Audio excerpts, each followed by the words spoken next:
The Life of Cesare Borgia. By Rafael Sabatini. Preface. This is no chronicle of saints. Nor yet is it a history of devils. It is a record of certain very human, strenuous men in a very human, strenuous age, a lustful, flamboyant age, an age red with blood and pale with passion at white heat, an age of steel and velvet, of vivid color, dazzling light and impenetrable shadow, an age of swift movement, pitiless violence and high endeavor, of sharp antitheses and amazing contrasts.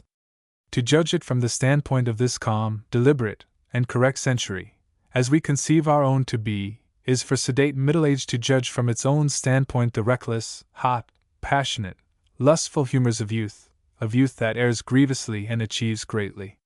So to judge that epoch collectively is manifestly wrong, a hopeless procedure if it be our aim to understand it and to be in sympathy with it, as it becomes broad-minded age to be tolerantly in sympathy with the youth whose follies it perceives. Life is an ephemeral business, and we waste too much of it in judging where it would beseem us better to accept, that we ourselves may come to be accepted by such future ages as may pursue the study of us. But if it be wrong to judge a past epoch collectively by the standards of our own time, how much more is it not wrong to single out individuals for judgment by those same standards, after detaching them for the purpose from the environment in which they had their being? How false must be the conception of them thus obtained! We view the individuals so selected through a microscope of modern focus. They appear monstrous and abnormal, and we straightway assume them to be monsters and abnormalities, never considering that the fault is in the adjustment of the instrument through which we inspect them, and that until that is corrected others of that same past age, if similarly viewed, must appear similarly distorted. Hence it follows that some study of an age must ever prelude and accompany the study of its individuals, if comprehension is to wait upon our labors. To proceed otherwise is to judge an individual Hottentot or South Sea Islander by the code of manners that obtains in Belgravia or Mayfair. Mind being the seat of the soul, and literature being the expression of the mind, literature, it follows, is the soul of an age, the surviving and immortal part of it, and in the literature of the Cinquecento you shall behold for the looking the ardent, unmoral, naive soul of this Renaissance that was sprawling in its lusty, naked infancy and bellowing hungrily for the pap of knowledge, and for other things. You shall infer something of the passionate mettle of this infant, his tempestuous mirth, his fierce rages, his simplicity, his naivete, his inquisitiveness, his cunning, his deceit, his cruelty, his love of sunshine and bright gewgaws. To realize him as he was, you need but to bethink you that this was the age in which the Decameron of Giovanni Boccaccio, the Facetiae of Poggio, the satires of Filelfo, and the Hermaphroditus of Panormitano afforded reading matter to both sexes. This was the age in which the learned and erudite Lorenzo Valla, of whom more anon, wrote his famous indictment of virginity, condemning it as against nature with arguments of a most insidious logic.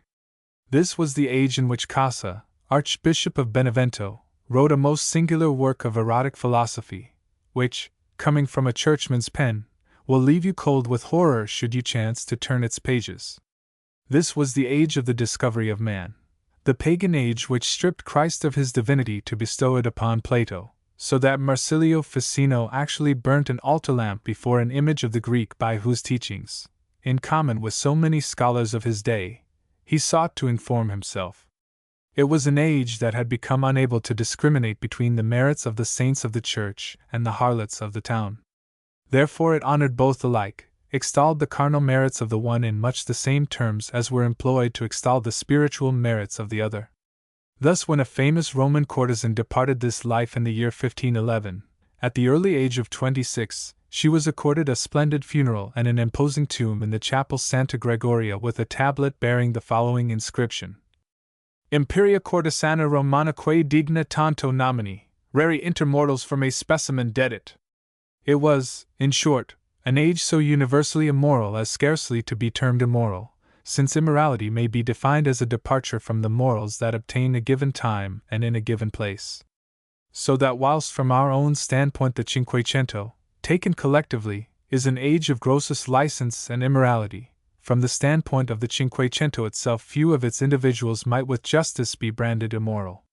For the rest, It was an epoch of reaction from the age of chivalry, an epoch of unbounded luxury, of the cult and worship of the beautiful externally, an epoch that set no store by any inward virtue, by truth or honor, an epoch that laid it down as a maxim that no inconvenient engagement should be kept if opportunity offered to evade it. The history of the Cinquecento is a history developed in broken pledges, trusts dishonored and basest treacheries, as you shall come to conclude before you have read far in the story that is here to be set down. In a profligate age, what can you look for but profligates? Is it just, is it reasonable, or is it even honest to take a man or a family from such an environment, for judgment by the canons of a later epoch? Yet is it not the method that has been most frequently adopted in dealing with the vast subject of the Borgias? To avoid the dangers that must wait upon that error, the history of that house shall here be taken up with the elevation of Calixtus III to the papal throne, and the reign of the 4 popes immediately preceding Rodrigo Borgia, who reigned as Alexander VI, shall briefly be surveyed, that a standard may be set by which to judge the man and the family that formed the real subject of this work. The history of this amazing Pope Alexander is yet to be written. No attempt has been made to exhaust it here.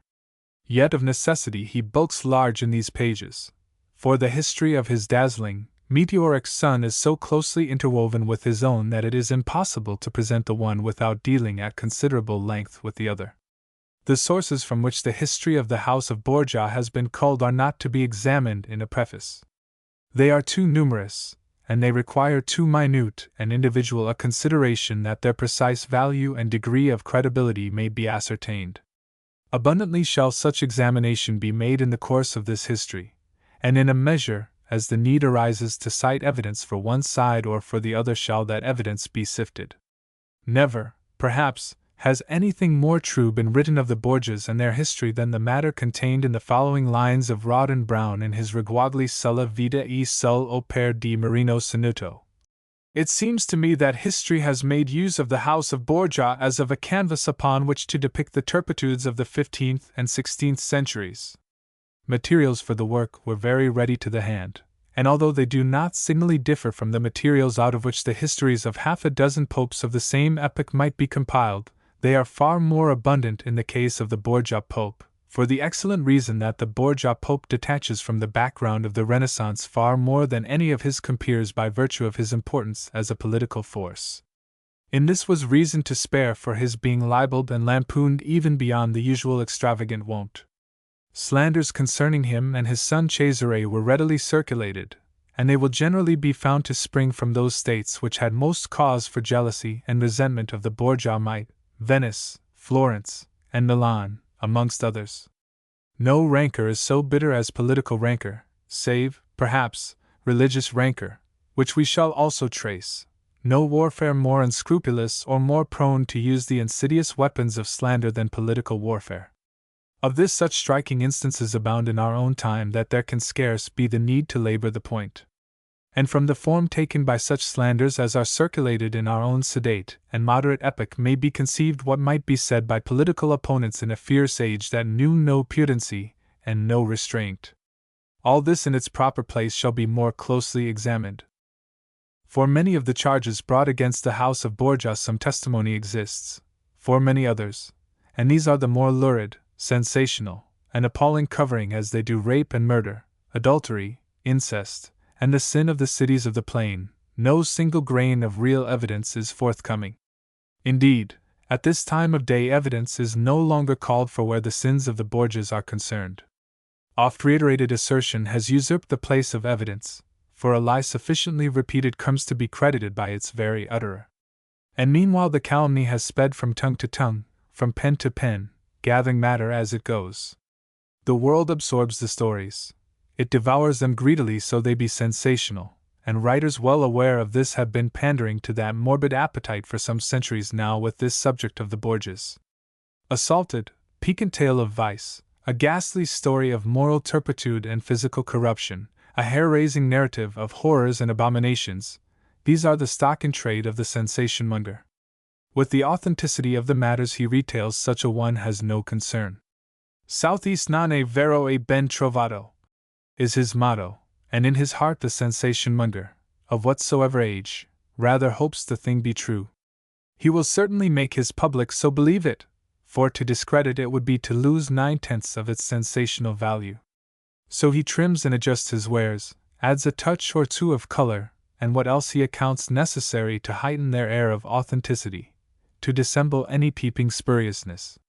A form of hypnosis accompanies your study of the subject, a suggestion that what is so positively and repeatedly stated must of necessity be true, must of necessity have been proved by irrefutable evidence at some time or other. So much you take for granted, for matters which began their existence perhaps as tentative hypotheses have imperceptibly developed into established facts. Occasionally it happens that we find some such sentence as the following summing up this deed or that one in the Borgia histories. A deal of mystery remains to be cleared up, but the verdict of history assigns the guilt to Cesare Borgia. Behold how easy it is to dispense with evidence. So that your tale be well salted and well spiced, a fico for evidence. If it hangs not over well together in places, if there be contradictions, lacunae, or openings for doubt, fling the verdict of history into the gap, and so strike any questioner into silence.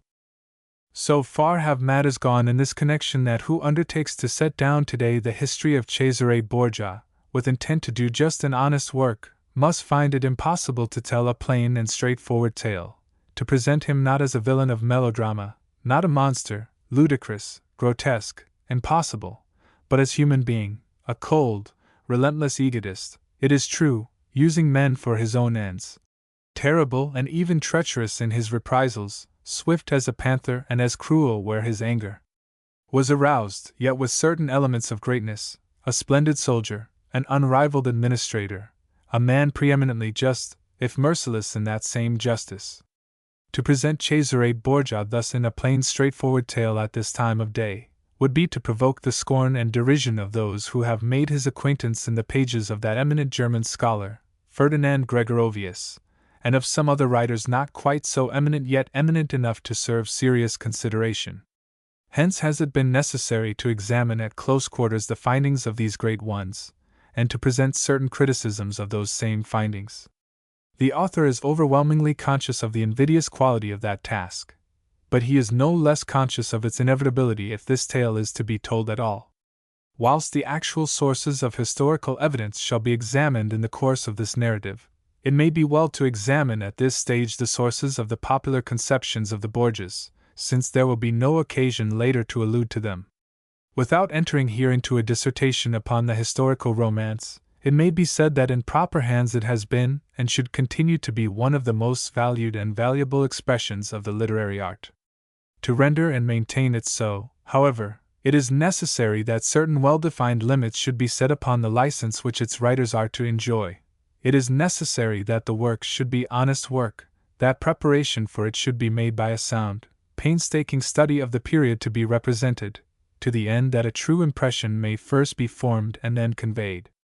Thus, considering how much more far-reaching is the novel than any other form of literature, the good results that must wait upon such endeavors are beyond question.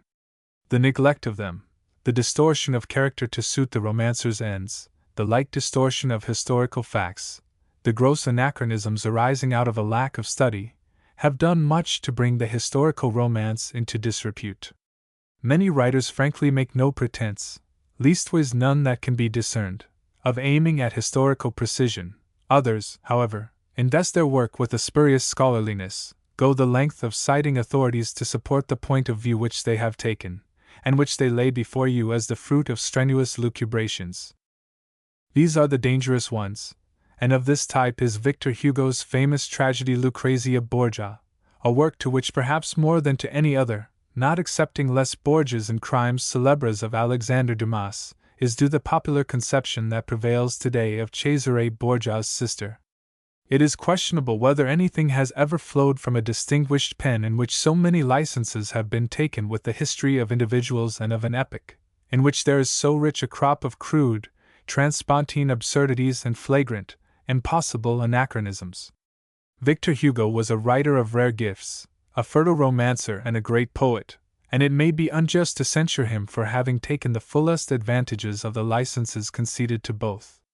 But it would be difficult to censure him too harshly for having, in his Lucrèce Borgia, struck a pose of scholarliness, for having pretended and maintained that his work was honest work founded upon the study of historical evidences.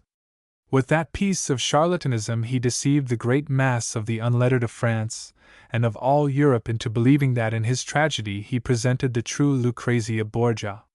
"If you do not believe me," he declared, "read Tommaso Tomasai, read the diary of Burchard. Read, then, that diary, extending over a period of 23 years, from 1483 to 1506, of the Master of Ceremonies of the Vatican, which largely contributes the groundwork of the present history, and the one conclusion to which you will be forced is that Victor Hugo himself had never read it. Else he would have hesitated to bid you refer to a work which does not support a single line that he has written. As for Tommaso Tomasai, oh, the danger of a little learning! Into what quagmires does it not lead those who flaunt it to impress you? Tomasai's place among historians is on precisely the same plane as Alexander Dumas's. His Vita di Cesare Borgia is on the same historical level as Les Borgia's, much of which it supplied. Like Crimes Célèbres, Tomasai's book is invested with a certain air of being a narrative of sober fact. But like Crimes Célèbres, it is none the less a work of fiction. This Tommaso Tomasai, whose real name was Gregorio Leti, and it is under this that such works of his as are reprinted are published nowadays, was a most prolific author of the 17th century, who, having turned Calvinist, vented in his writings a mordacious hatred of the papacy and of the religion from which he had seceded. His Life of Cesare Borgia was published in 1670. It enjoyed a considerable vogue, was translated into French, and has been the chief source from which many writers of fiction and some writers of fact have drawn for subsequent work to carry forward the ceaseless defamation of the Borgias. History should be as inexorable as divine justice. Before we admit facts, not only should we call for evidence and analyze it when it is forthcoming, but the very sources of such evidence should be examined, that, as far as possible, we may ascertain what degree of credit they deserve.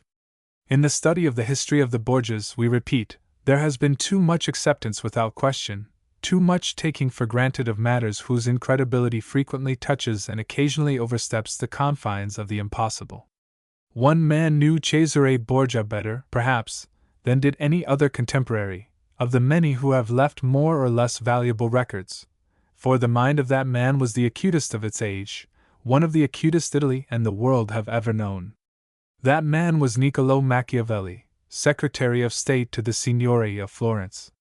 He owed no benefits to Cesare. He was the ambassador of a power that was ever inimical to the Borgias, so that it is not to be dreamt that his judgment suffered from any bias in Cesare's favor. Yet he accounted Cesare Borgia, as we shall see, the incarnation of an ideal conqueror and ruler. He took Cesare Borgia as the model for his famous work The Prince, written as a grammar of statecraft for the instruction in the art of government of that weakling Giuliano de' Medici. Machiavelli pronounces upon Cesare Borgia the following verdict: "If all the actions of the Duke are taken into consideration, it will be seen how great were the foundations he had laid to future power.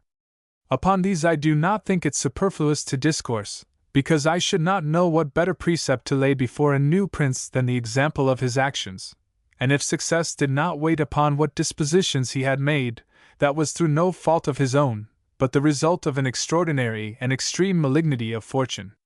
In its proper place shall be considered what else Machiavelli had to say of Cesare Borgia, and what to report of events that he witnessed connected with Cesare Borgia's career. Meanwhile, the above summary of Machiavelli's judgment is put forward as a justification for the writing of this book, which has for scope to present to you the Cesare Borgia who served as the model for the prince.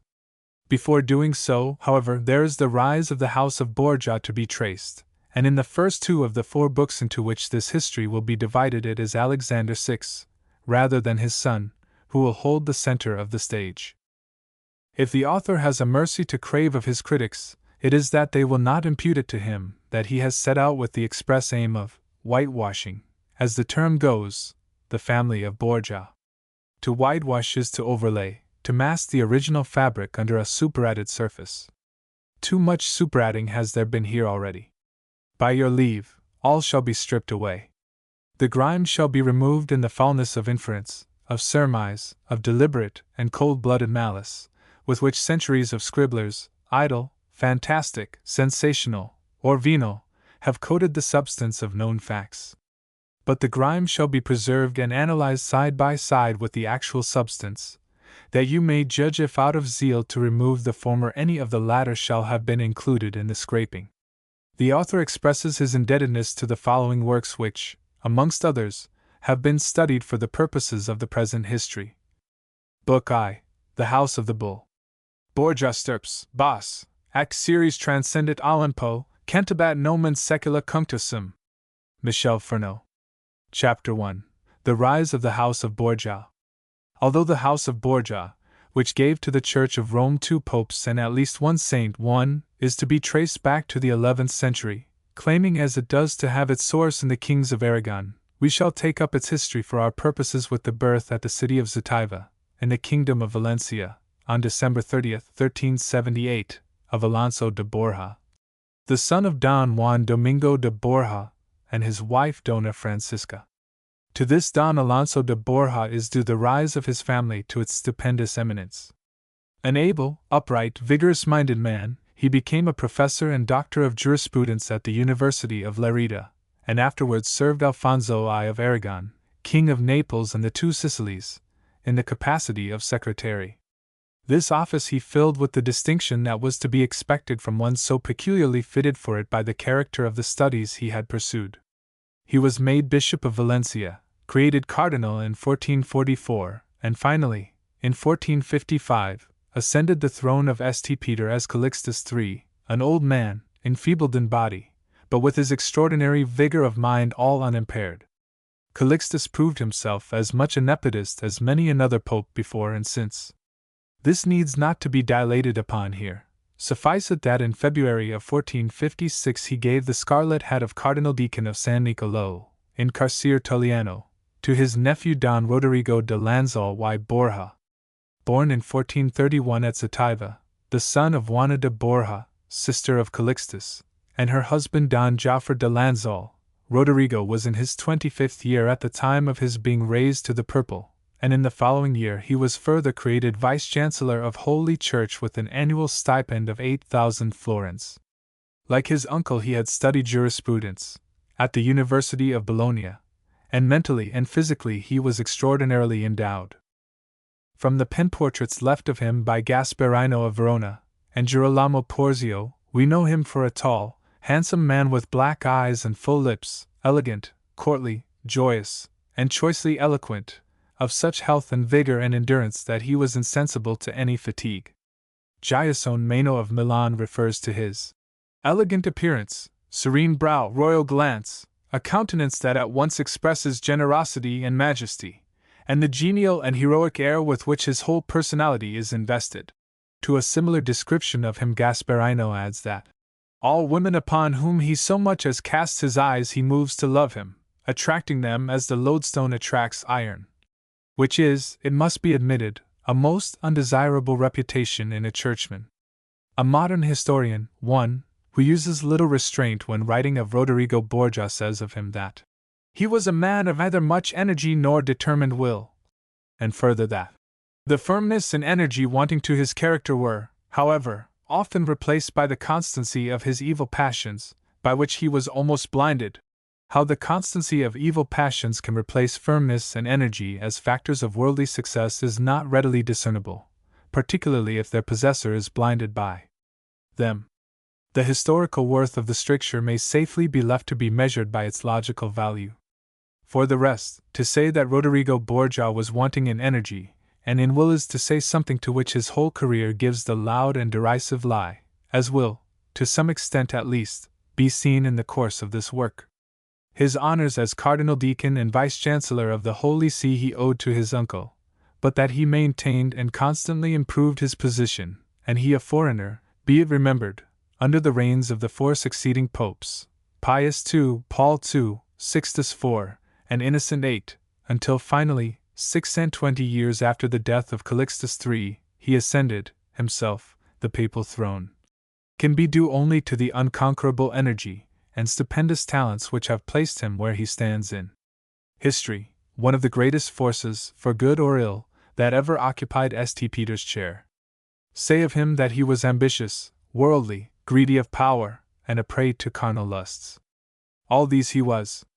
But for very sanity's sake do not let it be said that he was wanting either in energy or in will, for he was energy and will incarnate.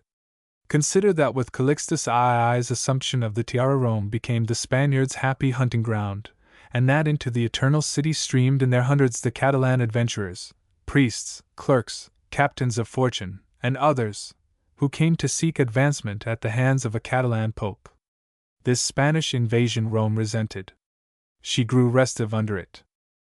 Rodrigo's elder brother, Don Pedro Luis de Lanzal y Borja, was made Gonfalonier of the Church, castellan of all pontifical fortresses and governor of the patrimony of St. Peter, with the title of Duke of Spoleto and, later, Prefect of Rome, to the displacement of an Orsini from that office. Calixtus invested this nephew with all temporal power that it was in the Church's privilege to bestow, to the end that he might use it as a basis to overset the petty tyrannies of Romagna, and to establish a feudal claim on the kingdom of Naples. Here already we see more than a hint of that Borgia ambition which was to become a byword, and the first attempt of this family to found a dynasty for itself and a state that should endure beyond the transient tenure of the pontificate, an aim that was later to be carried into actual, if ephemeral, fulfillment by Cesare Borgia. The Italians watched this growth of Spanish power with jealous, angry eyes. The mighty house of Orsini, angered by the supplanting of one of its members in the prefecture of Rome, kept its resentment warm, and waited. When in August of 1458 Calixtus III lay dying, the Orsini seized the chance. They incited the city to ready insurgents, and with fire and sword they drove the Spaniards out.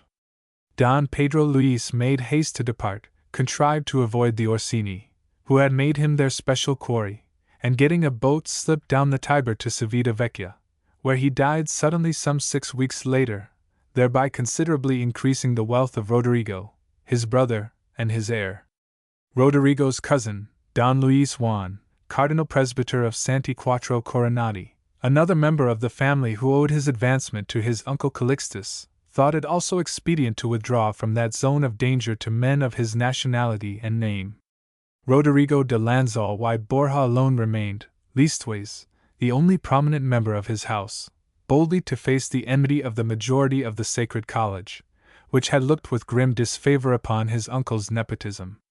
Unintimidated, he entered the conclave for the election of a successor to Calixtus, and there the chance which so often prefers to bestow its favors upon him who knows how to profit by them, gave him the opportunity to establish himself as firmly as ever at the Vatican, and further to advance his interests. It fell out that when the scrutiny was taken, 2 cardinals stood well in votes: the brilliant, cultured Aeneas Silvio Bartolomeo de Piccolomini, Cardinal of Siena, and the French Cardinal d'Estudeville, though either had attained the minimum majority demanded.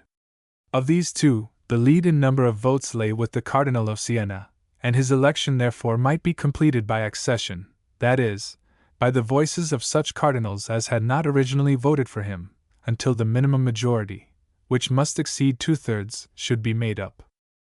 The Cardinal Vice-Chancellor Rodrigo de Lanzal y Borja led this accession, with the result that the Cardinal of Siena became pontiff, as Pius II, and was naturally enough disposed to advance the interests of the man who had been instrumental in helping him to that eminence. Thus, his position at the Vatican, in the very face of all hostility, became stronger and more prominent than ever. A letter written 2 years later from the baths at Petriolo by Pius II to Rodrigo when the latter was in Siena, whither he had been sent by His Holiness to superintend the building of the cathedral and the episcopal and Piccolomini palaces, is frequently cited by way of establishing the young prelate's dissolute ways. It is a letter at once stern and affectionate, and it certainly leaves no doubt as to what manner of man was the Cardinal Vice-Chancellor in his private life, and to what manner of unecclesiastical pursuits he inclined. It is difficult to discover in it any grounds upon which an apologist may build. Beloved son, when 4 days ago, in the gardens of Giovanni de Bisci's, were assembled several women of Siena addicted to worldly vanity, your worthiness, as we have learnt, little remembering the office which you fill, was entertained by them from the 17th to the 22nd hour. For companion you had one of your colleagues, one whom his years, if not the honor of the Holy See, should have reminded of his duty. From what we have heard, dancing was unrestrainedly indulged, and not one of love's attractions was absent, whilst your behavior was no different from that which might have been looked for in any worldly youth. Touching what happened there, modesty imposes silence. Not only the circumstance itself, but the very name of it is unworthy in one of your rank. The husbands, parents, brothers, and relations of these young women were excluded, in order that your amusements should be the more unbridled. You with a few servants undertook to direct and lead those dances. It is said that nothing is now talked of in Siena but your frivolity. Certain it is that here at the baths, where the concourse of ecclesiastics and laity is great, you are the topic of the day. Our displeasure is unutterable, since all this reflects dishonorably upon the sacerdotal estate and office.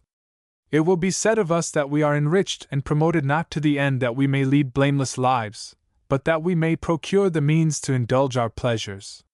Hence the contempt of us entertained by temporal princes and powers and the daily sarcasms of the laity.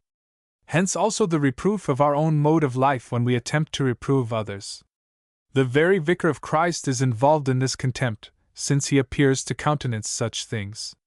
You, beloved son, have charge of the bishopric of Valencia, the first of Spain.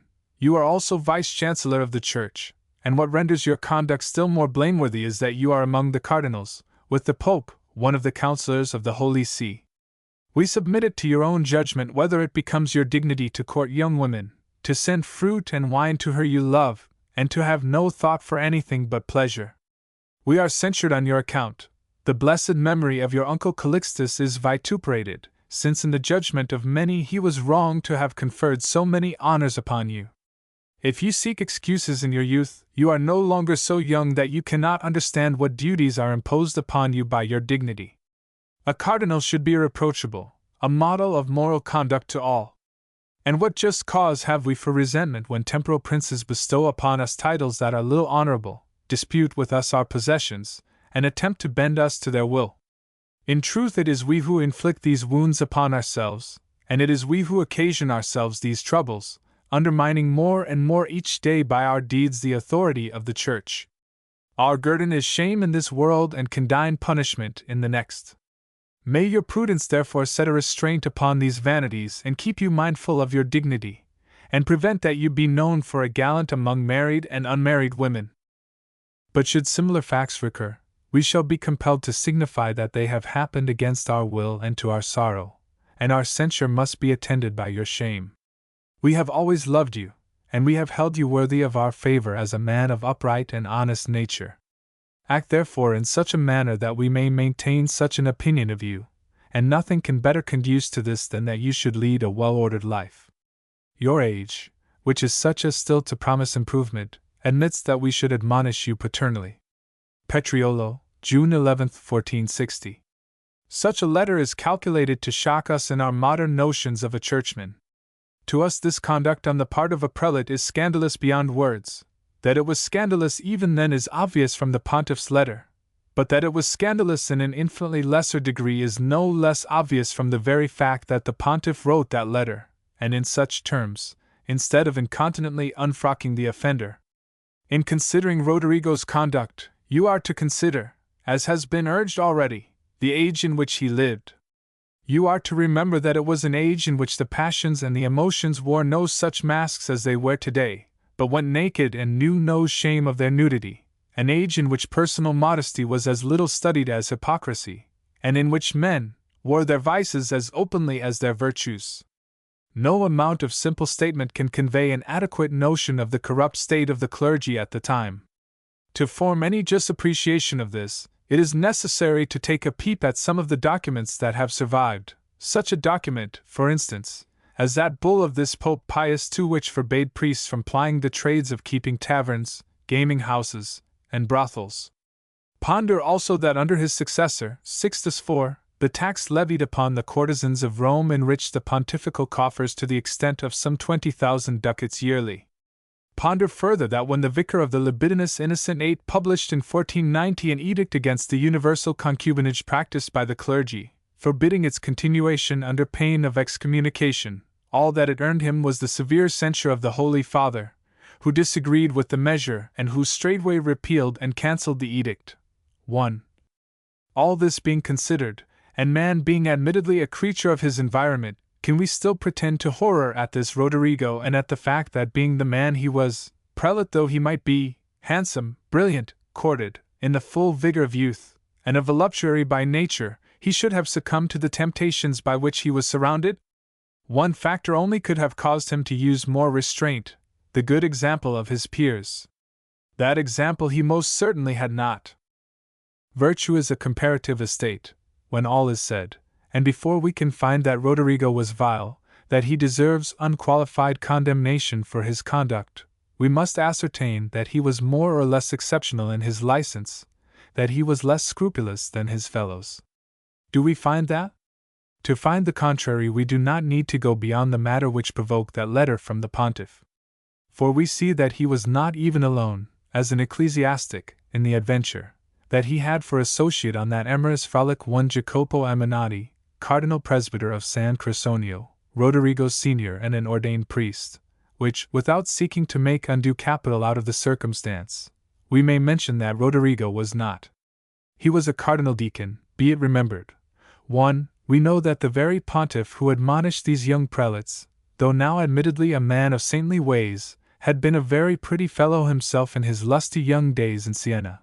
We know that Rodrigo's uncle, the Calixtus to whom Pius II refers in that letter as of blessed memory, had at least one acknowledged son. 2. We know that Piero and Girolamo Riario, though styled by Pope Sixtus for his nephews, were generally recognized to be his sons. 3. And we know that the numerous bastards of Innocent VIII, Rodrigo's immediate precursor on the pontifical throne, were openly acknowledged by their father. We know, in short, that it was the universal custom of the clergy to forget its vows of celibacy, and to circumvent them by dispensing with the outward form and sacrament of marriage, and we have it on the word of Pius II himself, that, if there are good reasons for enjoining the celibacy of the clergy, there are better and stronger for enjoining them to marry. What more is there to say? If we must be scandalized, let us be scandalized by the times rather than by the man. Upon what reasonable grounds can we demand that he should be different from his fellows? And if we find him no different, what right or reason have we for picking him out and rendering him the object of unparalleled obloquy? If we are to deal justly with Rodrigo Borgia, we must admit that, in so far as his concessions to his lusts are concerned, he was a typical churchman of his day, either more nor less, as will presently grow abundantly clear. It may be objected by some that had such been the case the Pope would not have written him such a letter, as is here cited. But consider a moment the close relations existing between them. Rodrigo was the nephew of the late Pope. In a great measure Pius II owed his election, as we have seen, to Rodrigo's action in the conclave. That his interest in him apart from that was paternal and affectionate is shown in every line of that letter. And consider further that Rodrigo's companion is shown by that letter to be equally guilty in so far as the acts themselves are to be weighed, guilty in a greater degree when we remember his seniority and his actual priesthood. Yet to Cardinal Ammanati the Pope wrote no such admonition. Is not that sufficient proof that his admonition of Rodrigo was dictated purely by his personal affection for him? In this same year 1460 was born to Cardinal Rodrigo a son, Don Pedro Luis de Borja, by a spinster, Mulier Soluda, unnamed. This son was publicly acknowledged and cared for by the cardinal. 7 years later, in 1467, he became the father of a daughter, Girolamo de Borja, by a spinster, whose name again does not transpire. Like Pedro Luis, she too was openly acknowledged by Cardinal Rodrigo. It was widely believed that this child's mother was Madonna Giovanna de Catania, who soon became quite openly the cardinal's mistress, and was maintained by him in such state as might have become a maitresse and tighter. But, as we shall see later, the fact of that maternity of Girolamo is doubtful in the extreme. It was never established, and it is difficult to understand why not if it were the fact. Meanwhile Paul II, Pietro Barbo, Cardinal of Venice, had succeeded Pius II in 1464, and in 1471 the latter was in his turn succeeded by the formidable Sixtus IV, Cardinal Francesco Maria della Rovere, a Franciscan of the lowest origin, who by his energy and talents had become general of his order and had afterwards been raised to the dignity of the purple. It was Cardinal Rodrigo de Lanzal y Borja who, in his official capacity of Archdeacon of Holy Church, performed the ceremony of coronation and placed the triple crown on the head of Pope Sixtus. It is probable that this was his last official act as Archdeacon, for in that same year 1471, at the age of 40, he was ordained priest and consecrated Bishop of Albano. Chapter 2. The Reigns of Sixtus IV and Innocent VIII. The rule of Sixtus was as vigorous as it was scandalous. To say, as has been said, that with his succession to St. Peter's chair came for the Church a still sadder time than that which had preceded it, is not altogether true. Politically, at least, Sixtus did much to strengthen the position of the Holy See and of the pontificate. He was not long in giving the Roman factions a taste of his stern quality. If he employed unscrupulous means, he employed them against unscrupulous men, on the sound principle of similia similibus curantur, and to some extent they were justified by the ends in view. He found the temporal throne of the pontiffs tottering when he ascended it.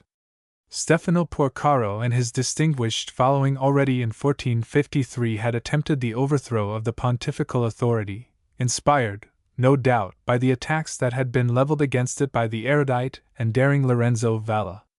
This Valla was the distinguished translator of Homer, Herodotus, and Thucydides, who more than any one of his epoch advanced the movement of Greek and Latin learning, which, whilst it had the effect of arresting the development of Italian literature, enriched Europe by opening up to it the sources of ancient erudition, of philosophy, poetry, and literary taste. Towards the year 1435 he drifted to the court of Alfonso of Aragon, whose secretary he ultimately became. Some years later he attacked the temporal power and urged the secularization of the states of the Church. Ut Papa, he wrote, tantum vicarius Christi sit, et non etiam cosari.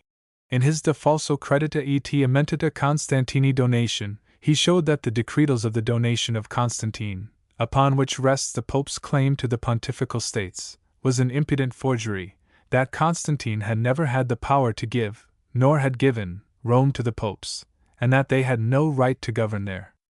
He backed up this terrible indictment by a round attack upon the clergy, its general corruption and its practices of simony, and as a result he fell into the hands of the Inquisition.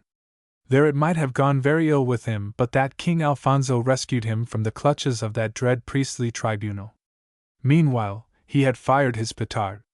If a pretext had been wanting to warrant the taking up of arms against the papacy, that pretext Valla had afforded. Never was the temporal power of the Church in such danger, and ultimately it must inevitably have succumbed but for the coming of so strong and unscrupulous a man as Sixtus IV to stamp out the patrician factions that were heading the hostile movement. His election, it is generally admitted, was simoniacal, and by simony he raised the funds necessary for his campaign to re-establish and support the papal authority.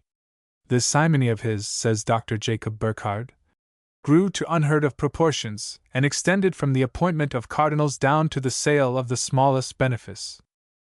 Had he employed these means of raising funds for none but the purpose of putting down the assailants of the pontificate, a measure of justification, political if not ecclesiastical, might be argued in his favor. Unfortunately, having discovered these ready sources of revenue, he continued to exploit them for purposes far less easy to condone. As a nepotist, Sixtus was almost unsurpassed in the history of the papacy. 4 of his nephews and their aggrandizement were the particular objects of his attentions, and 2 of these, as we have already said, Piero and Girolamo Riario, were universally recognized to be his sons. Piero, who was a simple friar of 26 years of age at the time that his father became pope, was given the archbishopric of Florence, made Patriarch of Constantinople, and created cardinal to the title of San Sisto, with a revenue of 60,000 crowns. We have it on the word of Cardinal Ammanati, the same gentleman who, with Rodrigo de Lanzal y Borja, made so scandalously merry in de Bisci's garden at Siena, that Cardinal Riario's luxury. exceeded all that had been displayed by our forefathers or that can even be imagined by our descendants. And Machiavelli tells us, too, that, although of very low origin and mean rearing, no sooner had he obtained the scarlet hat than he displayed a pride and ambition so vast that the pontificate seemed too small for him, and he gave a feast in Rome which would have appeared extraordinary even for a king, the expense exceeding 20,000 florins. Knowing so much, it is not difficult to understand that in 1 year or less he should have dissipated 200,000 florins, and found himself in debt to the extent of a further 60,000. In 1473, Sixtus being at the time all but at war with Florence, this Cardinal Riario visited Venice and Milan. In the latter state he was planning with Duke Galeazzo Maria that the latter should become King of Lombardy, and then assist him with money and troops to master Rome and ascend the papal throne, which, it appears, Sixtus was quite willing to yield to him, thus putting the papacy on a hereditary basis like any other secular state. It is as well, perhaps, that he should have died on his return to Rome in January of 1474, worn out by his excesses and debaucheries, say some, of poison administered by the Venetians, say others, leaving a mass of debts, contracted in his transactions with the world, the flesh, and the devil, to be cleared up by the Vicar of Christ. His brother Girolamo, meanwhile, had married Caterina Sforza, a natural daughter of Duke Galeazzo Maria.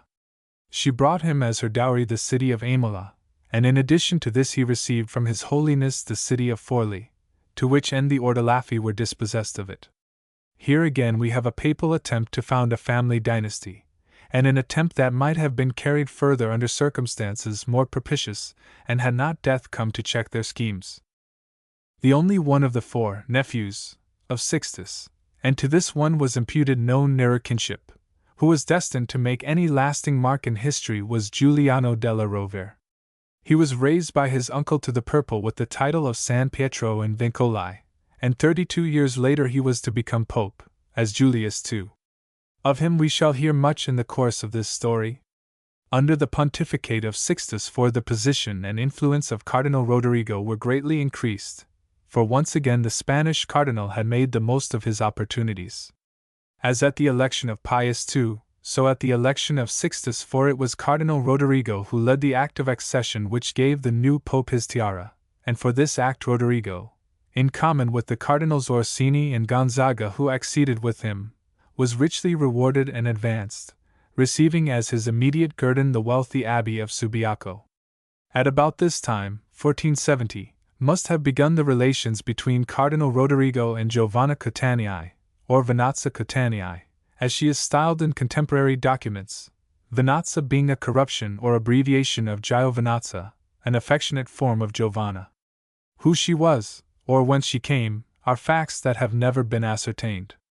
She is generally assumed to have been a Roman, but there are no obvious grounds for the assumption, her name, for instance, being common to many parts of Italy. And just as we have no sources of information upon her origin, either have we any elements from which to paint her portrait. Gregorovius rests the probability that she was beautiful upon the known characteristics and fastidious tastes of the cardinal. Since it is unthinkable that such a man would have been captivated by an ugly woman or would have been held by a stupid one, it is fairly reasonable to conclude that she was beautiful and ready-witted.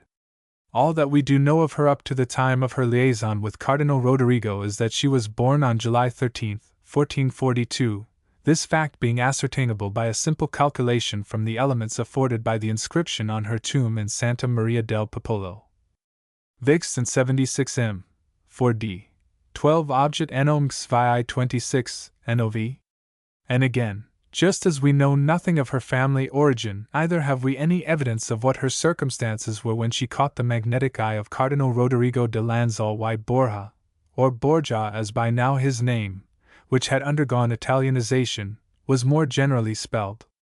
Infessura states in his diaries that Rodrigo, desiring later, as Pope Alexander VI, to create cardinal his son by her, Cesare Borgia, he caused false witness to be borne to the fact that Cesare was the legitimate son of one Domenico d'Arignano, to whom he, the Pope, had in fact married her. Guicciardini, 1, makes the same statement, without, however, mentioning name of this d'Arignano.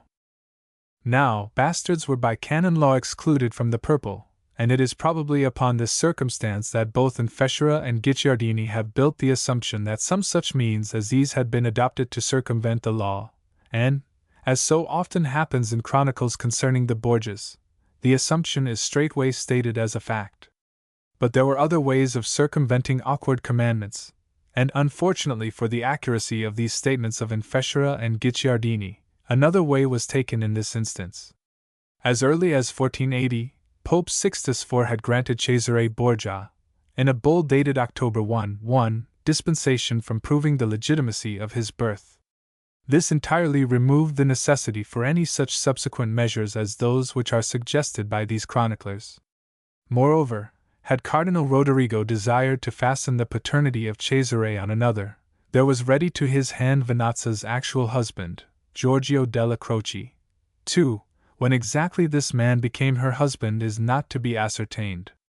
All that we know is that he was so in 1480, and that she was living with him in that year in a house in Piazza Pizzo di Merlo, now Piazza Sforza Cesarini, not far from the house on Banchi Vecchi which Cardinal Rodrigo, as vice-chancellor, had converted into a palace for himself, and a palace so sumptuous as to excite the wonder of that magnificent age. This Giorgio della Croce was a Milanese, under the protection of Cardinal Rodrigo, who had obtained for him a post at the Vatican as apostolic secretary. According to some, he married him to Vanazza in order to afford her an official husband, and thus cloak his own relations with her. It is an assumption which you will hesitate to accept. If we know our Cardinal Rodrigo at all, he was never the man to pursue his pleasures in a hole-and-corner fashion, nor one to bethink him of a cloak for his amusements. Had he but done so, scandalmongers would have had less to fasten upon in their work of playing havoc with his reputation. What is far more likely is that Della Croce owed Cardinal Rodrigo's protection and the appointment as apostolic secretary to his own complacency in the matter of his wife's relations with the splendid prelate. However we look at it, the figure cut in this story by Della Croce is not heroic. Between the years 1474 and 1476, Vanazza bore Rodrigo two sons, Cesare Borgia, afterwards Cardinal of Valencia and Duke of Valentinois, the central figure of our story, and Giovanni Borgia, afterwards Duke of Gandia. Lucrezia Borgia, we know from documentary evidence before us, was born on April 19, 1479. But there is a mystery about the precise respective ages of Vanazza's two eldest sons, and we fear that at this time of day it has become impossible to establish beyond reasonable doubt which was the firstborn. And this in spite of the documents discovered by Gregorovius and his assertion that they remove all doubt and enable him definitely to assert that Giovanni was born in 1474 and Cesare in 1476. Let us look at these documents. They are letters from ambassadors to their masters, probably correct, and the more credible since they happen to agree and corroborate one another, still, not so utterly and absolutely reliable as to suffice to remove the doubts engendered by the no less reliable documents, whose evidence contradicts them. The first letters quoted by Gregorovius are from the ambassador Gianandrea Boccaccio to his master, the Duke of Ferrara, in 1493. In these he mentions Cesare Borgia as being 16 to 17 years of age at the time. But the very manner of writing, 16 to 17 years, is a common way of vaguely suggesting age rather than positively stating it. So we may pass that evidence over, as of secondary importance. Next is a letter from Gerardo Saraceni to the Duke of Ferrara, dated October 26, 1501, and it is more valuable, claiming as it does to be the relation of something which His Holiness told the writer. It is in the postscriptum that this ambassador says, "The Pope gave me to understand that the said Duchess, Lucrezia Borgia, will complete 22 years of age next April, and at that same time the Duke of Romagna will complete his 26th year." 1. This certainly fixes the year of Cesare's birth as 1476, but we are to remember that Saraceni is speaking of something that the Pope had recently told him. Exactly how recently does not transpire. An error would easily be possible in so far as the age of Cesare is concerned. In so far as the age of Lucrezia is concerned, an error is not only possible, but has actually been committed by Saraceni. At least the age given in his letter is wrong by 1 year, as we know by a legal document drawn up in February of 1491, Lucrèce's contract of marriage with Don Juan Cherubin de Centelles. 2. According to this protocol in Old Spanish, dated February 26, 1491, Lucrezia completed her 12th year on April 19, 1491, 3, which definitely and positively gives us the date of her birth as April 19, 1479. A quite extraordinary error is that made by Gregorovius when he says that Lucrezia Borgia was born on April 18, 1480, extraordinary considering that he made it apparently with this very protocol under his eyes, and cites it, in fact, document 4 in the appendix to his Lucrezia Borgia, as his authority. To return, however, to Cesare and Giovanni, there is yet another evidence quoted by Gregorovius in support of his contention that the latter was the elder and born in 1474, but it is of the same nature and of no more, nor less, value than those already mentioned. Worthy of more consideration in view of their greater official and legal character are the Osuna documents, given in the supplement of the appendix in Thoisen's edition of Burchard's diary, namely, a. October 1, 1480. A bull from Sixtus IV, already mentioned, dispensing Cesare from proving his legitimacy. In this he is referred to as in his 6th year. In sexto toitatis anno. This, assuming Boccaccio's letter to be correct in the matter of April being the month of Cesare's birth, fixes the year of his birth as 1475. B. August 16, 1482. A bull of Sixtus IV, appointing Rodrigo Borgia administrator of Cesare's benefices. In this he is mentioned as being 7 years of age, i.e., presumably in his 8th year, which again gives us his birth year as 1475. C. September 12, 1484. A bull of Sixtus IV, appointing Cesare treasurer of the Church of Carthage. In this he is mentioned as in his 9th year. In nono tuitatis anno. This is at variance with the other two, and gives us 1476 as the year of his birth. To these evidences, conflicting as they are, may be added Burchard's mention in his diary under date of September 12, 1491, that Cesare was then 17 years of age. This would make him out to have been born in 1474. Clearly the matter cannot definitely be settled upon such evidence as we have. All that we can positively assert is that he was born between the years 1474 and 1476, and we cannot, we think, do better for the purposes of this story than assume his birth year to have been 1475.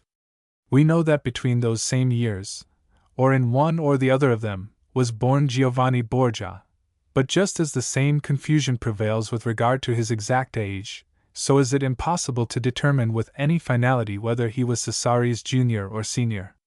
The one document that appears to us to be the most important in this connection is that of the inscription on their mother's tomb. This runs: Fausti Cathani, Cesare Valentini, Johanni Candi, Geoffredo Silacii et Lucretia Ferreri Discip. Filius nobili probitate insigni, religioni eximia, etc., etc. If Giovanni was, as is claimed, the eldest of her children, why does his name come second? If Cesare was her second son, why does his name take the first place on that inscription? It has been urged that if Cesare was the elder of these two, he, and not Giovanni, would have succeeded to the Duchy of Gandia on the death of Pedro Luis, Cardinal Rodrigo's eldest son, by an unknown mother. But that does not follow inevitably, for it is to be remembered that Cesare was already destined for an ecclesiastical career, and it may well be that his father was reluctant to change his plans. Meanwhile the turbulent reign of Sixtus IV went on, until his ambition to increase his dominions had the result of plunging the whole of Italy into war. Lorenzo de' Medici had thwarted the Pope's purposes in Romagna, coming to the assistance of Città di Castello when this was attacked in the Pope's interest by the warlike Giuliano della Rovere. To avenge himself for this, and to remove a formidable obstacle to his family's advancement, the Pope inspired the Pizzi conspiracy against the lives of the famous masters of Florence. The conspiracy failed, for although Giuliano de' Medici fell stabbed to the heart, before Christ's altar, and at the very moment of the elevation of the host, Lorenzo escaped with slight hurt, and by the very risk to which he had been exposed, rallied the Florentines to him more closely than ever. Open war was the only bolt remaining in the papal quiver, and open war he declared, preluding it by a bull of excommunication against the Florentines. Naples took sides with the Pope. Venice and Milan came to the support of Florence, whereupon Milan's attentions were diverted to her own affairs, Genoa being cunningly set in revolt against her. In 1480 a peace was patched up, but it was short-lived. A few months later war flared out again from the Holy See, against Florence this time, and on the pretext of its having joined the Venetians against the Pope in the late war. A complication now arose, created by the Venetians, who seized the opportunity to forward their own ambitions and increase their territories on the mainland, and upon a pretext of the pettiest themselves declared war upon Ferrara. Genoa and some minor tyrannies were drawn into the quarrel on the one side, whilst on the other Florence, Naples, Mantua, Milan, and Bologna stood by Ferrara. Whilst the papal forces were holding in check the Neapolitans who sought to pass north to aid Ferrara, whilst the Roman Campania was being harassed by the Colonna, and Milan was engaged with Genoa, the Venetians invested Ferrara, forced her to starvation and to yielding point. Thereupon the Pope, perceiving the trend of affairs, and that the only likely profit to be derived from the campaign would lie with Venice, suddenly changed sides that he might avoid a contingency so far removed from all his aims. He made a treaty with Naples, and permitted the Neapolitan army passage through his territories, of which they availed themselves to convey supplies to Ferrara and neutralize the siege. At the same time the Pope excommunicated the Venetians, and urged all Italy to make war upon them. In this fashion the campaign dragged on to every one's disadvantage and without any decisive battle fought, until at last the Peace of Bagnolo was concluded in August of 1484, and the opposing armies withdrew from Ferrara. The news of it literally killed Sixtus. When the ambassadors declared to him the terms of the treaty he was thrown into a violent rage, and declared the peace to be at once shameful and humiliating. The gout from which he suffered flew to his heart, and on the following day, August 12, 1484, he died. Two things he did during his reign to the material advantage of the Church, however much he may have neglected the spiritual. He strengthened her hold upon her temporal possessions, and he enriched the Vatican by the addition of the Sistine Chapel. For the decoration of this he procured the best Tuscan talent of his day, and of many days, and brought Alessandro Filippetti, Botticelli, Pietro Venuccio, Il Perugino, and Domenico Bigordi, Il Ghirlandaio, from Florence to adorn its walls with their frescoes. 1. In the last years of the reign of Pope Sixtus, Cardinal Rodrigo's family had suffered a loss and undergone an increase. In 1481 Venazza bore him another son, Goffredo Borgia, and in the following year died his eldest son, by an unknown mother, Pedro Luis de Borgia, who had reached the age of 22 and was betrothed at the time of his decease to the Princess Maria di Aragona. In January of that same year, 1482, Cardinal Rodrigo had married his daughter Girolama, now aged 15, to Giovanni Andrea Cesarini, the scion of a patrician Roman house. The alliance strengthened the bonds of good feeling which for some considerable time had prevailed between the two families. Unfortunately, the young couple were not destined to many years of life together, as in 1483 both died. Of Cesare, all that we know at this period is what we learn from the papal bulls conferring several benefices upon him. In July 1482 he was granted the revenues from the prebendals and canonries of Valencia. In the following month he was appointed canon of Valencia and apostolic notary. In April 1484 he was made provost of Alba, and in September of the same year treasurer of the Church of Carthage. No doubt he was living with his mother, his brothers, and his sister at the house in the Piazza Pizzo di Merlo, where an ample if not magnificent establishment was maintained. By this time Cardinal Rodrigo's wealth and power had grown to stupendous proportions, and he lived in a splendor well worthy of his lofty rank. He was now 53 years of age, still retaining the air and vigor of a man in his very prime, which, no doubt, he owed as much as to anything to his abstemious and singularly sparing table habits. He derived a stupendous income from his numerous abbeys in Italy and Spain, his 3 bishoprics of Valencia, Porto, and Carthage, and his ecclesiastical offices, among which the vice-chancellorship alone yielded him annually 8,000 florins. 1. Volterra refers with wonder to the abundance of his plate, to his pearls, his gold embroideries, and his books, the splendid equipment of his beds, the trappings of his horses, and other similar furnishings in gold, in silver, and in silk. In short, he was the wealthiest prince of the church of his day, and he lived with a magnificence worthy of a king or of the Pope himself. Of the actual man, Volterra, writing in 1586, says, "He is of a spirit capable of anything, and of a great intelligence. A ready speaker, and of distinction, notwithstanding his indifferent literary culture, naturally astute, and of marvelous talent in the conduct of affairs." In the year in which Volterra wrote of Cardinal Rodrigo in such terms, Venazia was left a widow by the death of Giorgio della Croce.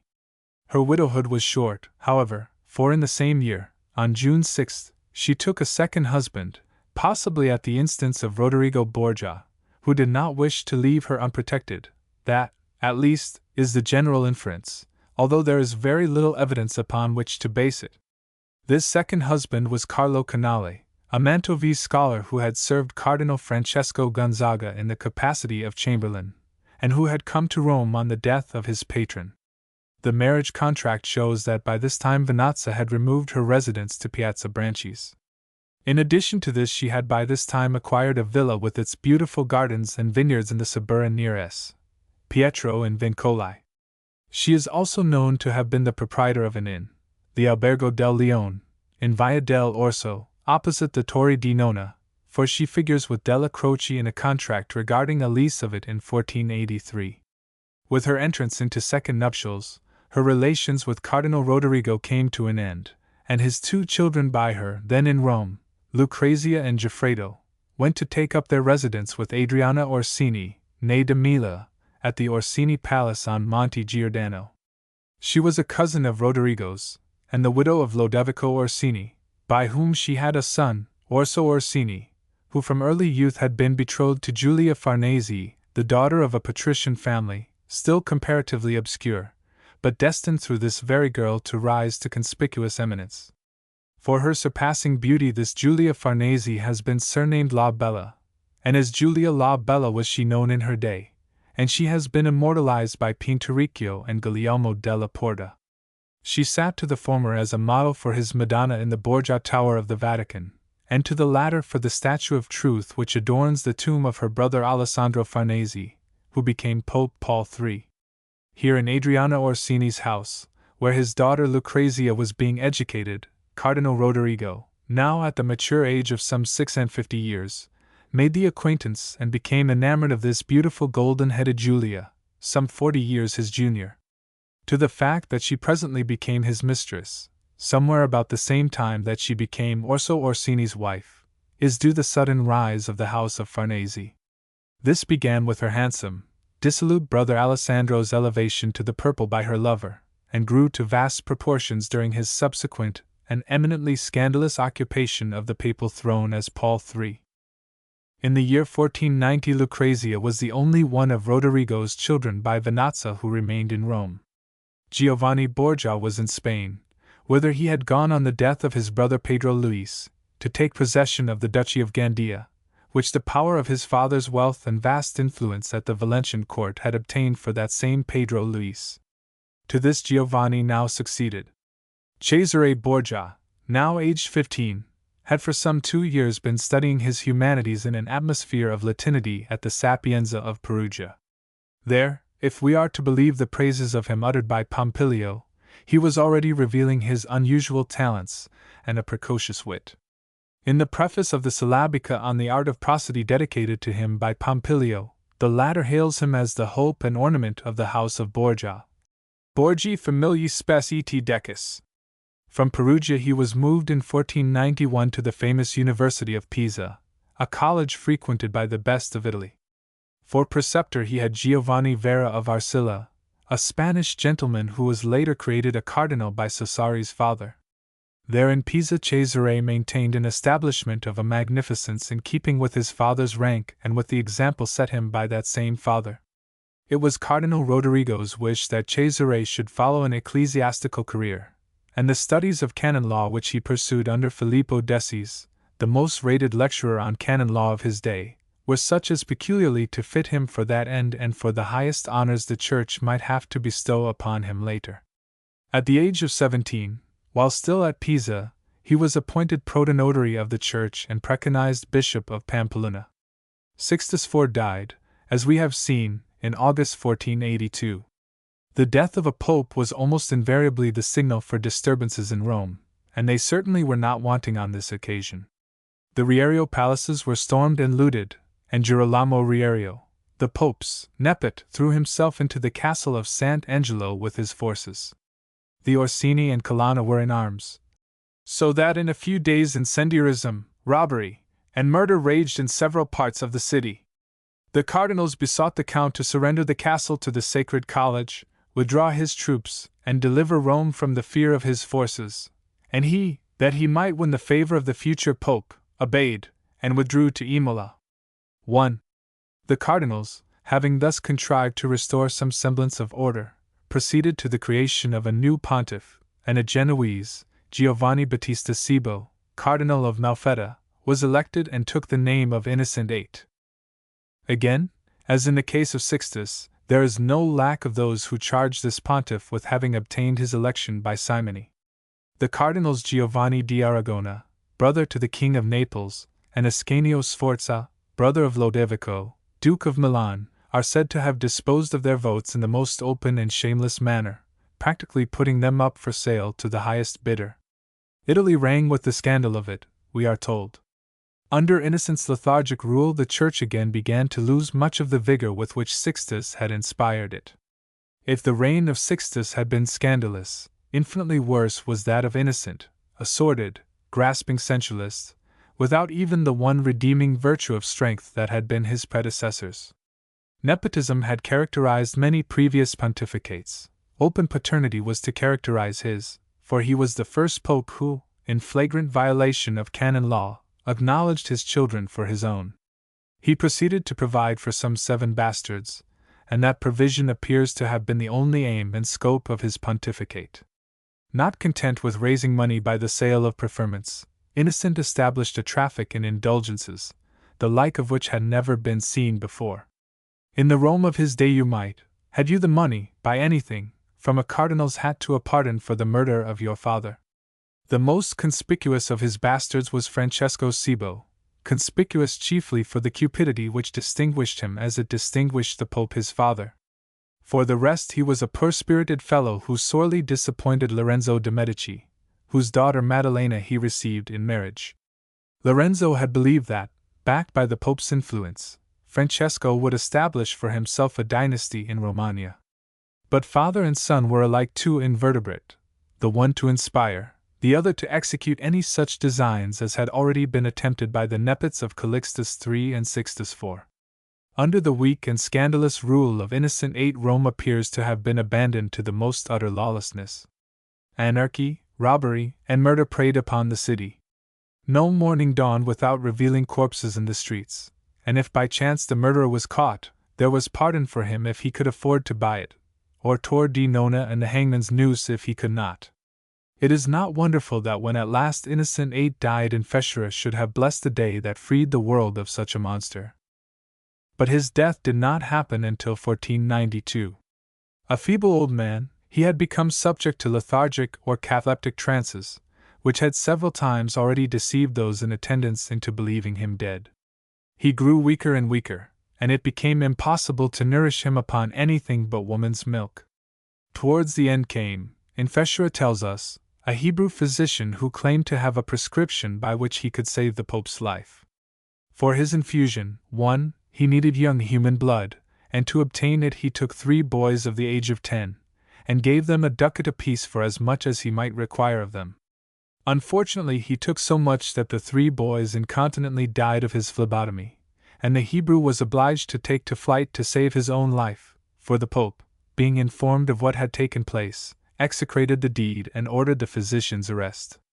Judius cademo fugit, et papa senatus not est, concludes Infessura. Innocent VIII breathed his last on July 25, 1492. Chapter 3. Alexander VI.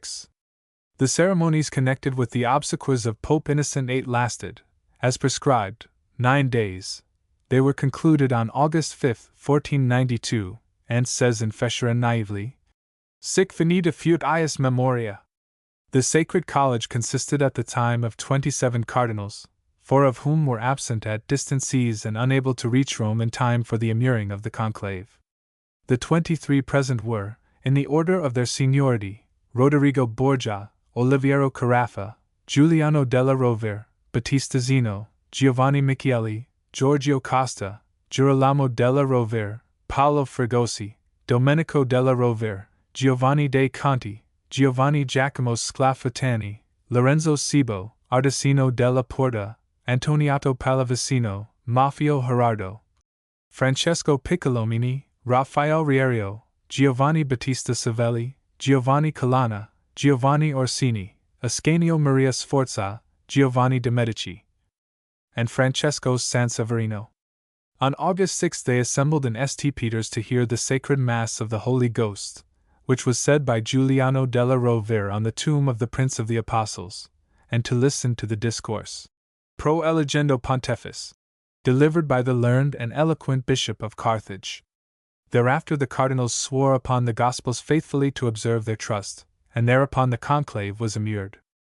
According to the dispatches of Valori, the Ferrarese ambassador in Rome, it was expected that either the Cardinal of Naples, Oliviero Carafa, or the Cardinal of Lisbon, Giorgio Costa, would be elected to the pontificate, and according to the dispatch of Cavalieri, the ambassador of Medina, the King of France had deposited 200,000 ducats with a Roman banker to forward the election of Giuliano della Rovere. Nevertheless, early on the morning of August 11 it was announced that Rodrigo Borgia was elected pope, and we have it on the word of Valori that the election was unanimous, for he wrote on the morrow to the Council of Eight, the Signory of Florence, that after long contention Alexander VI was created. Omnium consensum, eni li manco un solo voto. The subject of this election is one with which we rarely find an author dealing temperately, or with a proper and sane restraint. To vituperate in superlatives seems common to most who have taken in hand this and other episodes in the history of the Borgias. Every fresh writer who comes to the task appears to be mainly inspired by a desire to emulate his forerunners, allowing his pen to riot zestfully in the accumulation of scandalous matter, and seeking to increase if possible its lurid quality by a degree or two. As a rule, there is not even an attempt made to put forward evidence in substantiation of anything that is alleged. Wild and sweeping statement takes the place that should be held by calm deduction and reasoned comment. He was the worst pontiff that ever filled St. Peter's chair, is one of these sweeping statements, culled from the pages of an able, modern, Italian author, whose writings, sound in all that concerns other matters, are strewn with the most foolish extravagances and flagrant inaccuracies in connection with Alexander VI and his family. To say of him, as that writer says, that he was the worst pontiff that ever filled St. Peter's chair, can only be justified by an utter ignorance of papal history. You have but to compare him calmly and honestly, your mind stripped of preconceptions, with the wretched and wholly contemptible Innocent VIII whom he succeeded, or with the latter's precursor, the terrible Sixtus IV. That he was better than these men, morally or ecclesiastically, is not to be pretended; that he was worse, measuring achievement by opportunity, is strenuously to be denied. For the rest, that he was infinitely more gifted and infinitely more a man of affairs is not to be gainsaid by any impartial critic. If we take him out of the background of history in which he is set, and judge him singly and individually, we behold a man who, as a churchman and Christ's vicar, fills us with horror and loathing, as a scandalous exception from what we are justified in supposing from his office must have been the rule. Therefore, that he may be judged by the standard of his own time, if he is to be judged at all, if we are even to attempt to understand him, have we given a sketch of the careers of those popes who immediately preceded him, with whom as vice-chancellor he was intimately associated, and whose examples were the only papal examples that he possessed. That this should justify his course we do not pretend. A good churchman in his place would have bethought him of his duty to the master whose vicar he was, and would have aimed at the sorely needed reform. But we are not concerned to study him as a good churchman. it is by no means clear that we are concerned to study him as a churchman at all. The papacy had by this time become far less of an ecclesiastical than a political force. The weapons of the church were there, but they were being employed for the furtherance not of churchly, but of worldly aims. If the pontiffs in the pages of this history remembered or evoked their spiritual authority, it was but to employ it as an instrument for the advancement of their temporal schemes. And personal considerations entered largely into these. Self-aggrandizement, insufferable in a cleric, is an ambition not altogether unpardonable in a temporal prince, and if Alexander aimed at self-aggrandizement and at the founding of a permanent dynasty for his family, he did not lack examples in the careers of those among his predecessors with whom he had been associated. That the papacy was Christ's vicarage was a fact that had long since been obscured by the conception that the papacy was a kingdom of this world. In striving, then, for worldly eminence by every means in his power, Alexander is no more blameworthy than any other. What, then, remains? The fact that he succeeded better than any of his forerunners. But are we on that account to select him for the special object of our vituperation? The papacy had tumbled into a slough of materialism in which it was to wallow even after the Reformation had given it pause and warning. Under what obligation was Alexander VI, more than any other pope, to pull it out of that slough? As he found it, so he carried it on, as much a self-seeker, as much a worldly prince, as much a family man and as little a churchman as any of those who had gone immediately before him. By the outrageous discrepancy between the papacy's professed and actual aims it was fast becoming an object of execration, and it is Alexander's misfortune that, coming when he did, he has remained as the type of his class. The mighty of this world shall never want for detractors. The mean and insignificant, writhing under the consciousness of his shortcomings, ministers to his self-love by vilifying the great that he may lessen the gap between himself and them.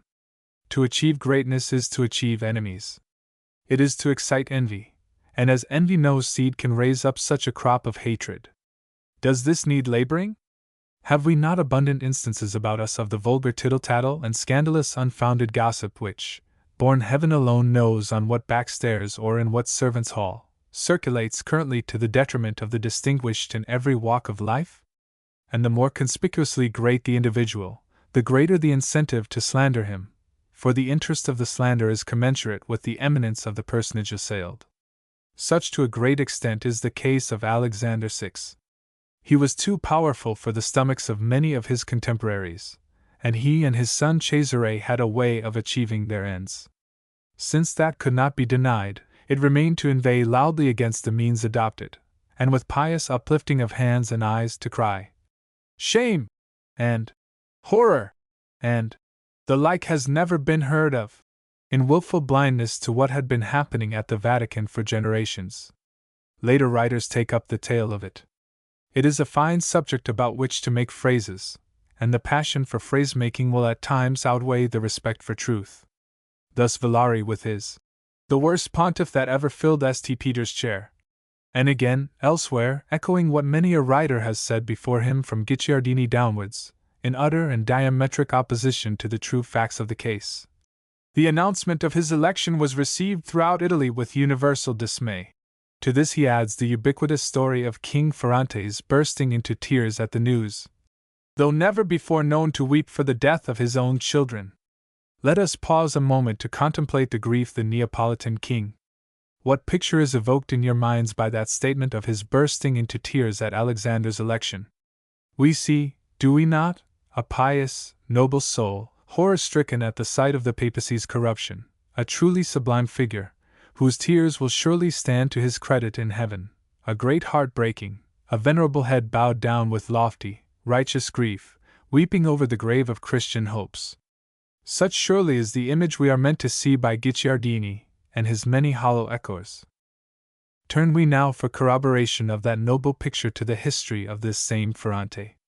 A shock awaits us. We find, in this bastard of the great and brilliant Alfonso, a cruel, greedy, covetous monster, so treacherous and so fiendishly brutal that we are compelled to extend him the charity of supposing him to be something less than sane. Let us consider but one of his characteristics. He loved to have his enemies under his own supervision, and he kept them so, the living ones caged and guarded, the dead ones embalmed and habited as in life, and this collection of mummies was his pride and delight. More, and worse could we tell you of him. But, ex pede, Herculem. This man shed tears, we are told. Not another word. It is left to our imagination to paint for us a picture of this weeping. It is left to us to conclude that these precious tears were symbolical of the grief of Italy herself, that the catastrophe that provoked them must have been terrible indeed. But now that we know what manner of man was this who wept, see how different is the inference that we may draw from his sorrow. Can we still imagine it, as we are desired to do, to have sprung from a lofty, Christian piety? Let us track those tears to their very source, and we shall find it to be compounded of rage and fear.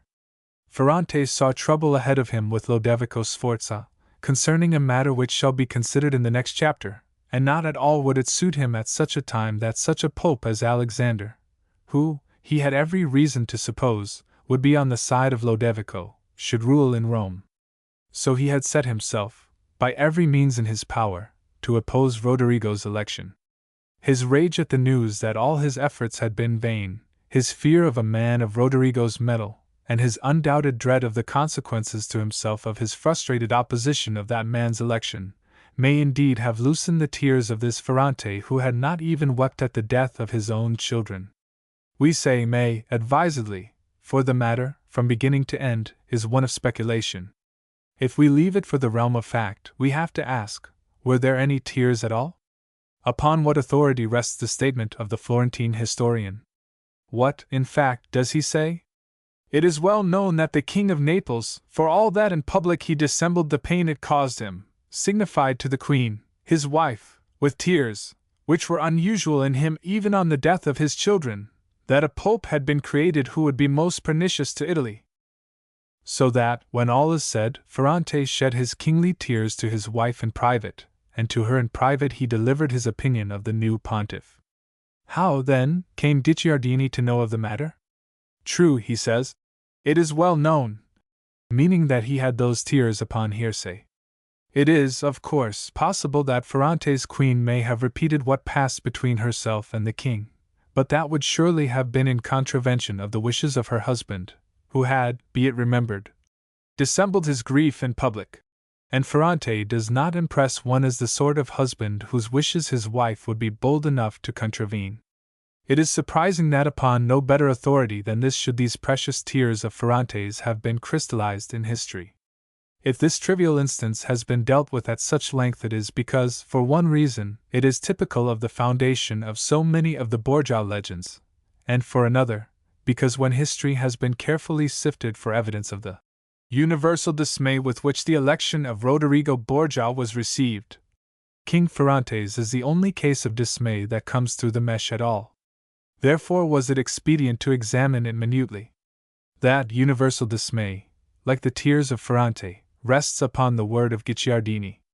He says that men were filled with dread and horror by this election, because it had been effected by such evil ways, con arte assai brute, and no less because the nature and condition of the person elected were largely known to many. Guicciardini is to be read with the greatest caution and reserve when he deals with Rome. His bias against, and his enmity of, the papacy are as obvious as they are notorious, and in his endeavors to bring it as much as possible into discredit he does not even spare his generous patrons, the Medician popes, Leo X and Clement VII. If he finds it impossible to restrain his invective against these pontiffs, who heaped favors and honors upon him, what but virulence can be expected of him when he writes of Alexander VI? He is largely to blame for the flagrant exaggeration of many of the charges brought against the Borgias. That he hated them we know, and that when he wrote of them he dipped his golden Tuscan pen in vitriol and set down what he desired the world to believe rather than what contemporary documents would have revealed to him, we can prove here and now from that one statement of his which we have quoted. Who were the men who were filled with dismay, horror, or dread at Rodrigo's election? The Milanese? No. For we know that Cardinal Ascanio Sforza, the Duke of Milan's brother, was the most active worker in favor of Rodrigo's election, and that this same election was received and celebrated in Milan with public rejoicings. The Florentines? No, for the Medici were friendly to the house of Borgia, and we know that they welcomed the election, and that from Florence Manfredi, the Ferrarese ambassador, wrote home. It is said he will be a glorious pontiff, dicesi che sarà glorioso pontifex. Were Venice, Genoa, Mantua, Siena, or Lucca dismayed by this election? Surely not, if the superlatively laudatory congratulations of their various ambassadors are of any account. Venice confessed that a better pastor could not have been found for the church, since he had proved himself a chief full of experience and an excellent cardinal. Genoa said that his merit lay not in having been elected, but in having been desired. Mantua declared that it had long awaited the pontificate of one who, during 40 years, had rendered himself, by his wisdom and justice, capable of any office. Siena expressed its joy at seeing the summit of eminence attained by a pope solely upon his merits. Pervenuto alla dignità pontificale merament per meriti proprii. Lucca praised the excellent choice made, and extolled the accomplishments, the wisdom, and experience of the pontiff. Not dismay, then, but actual rejoicing must have been almost universal in Italy on the election of Pope Alexander VI. And very properly, always considering the pontificate as the temporal state it was then being accounted, for Rodrigo's influence was vast, his intelligence was renowned, and had again and again been proved, and his administrative talents and capacity for affairs were known to all. He was well-born, cultured, of a fine and noble presence, and his wealth was colossal, comprising the archbishoprics of Valencia and Porto, the bishoprics of Majorca, Carthage, Agria, the abbeys of Subiaco, the monastery of Our Lady of Bellefontaine, the deaconry of Sancta Maria in Violata, and his offices of vice-chancellor and dean of Holy Church. We are told that he gained his election by simony. It is very probable that he did.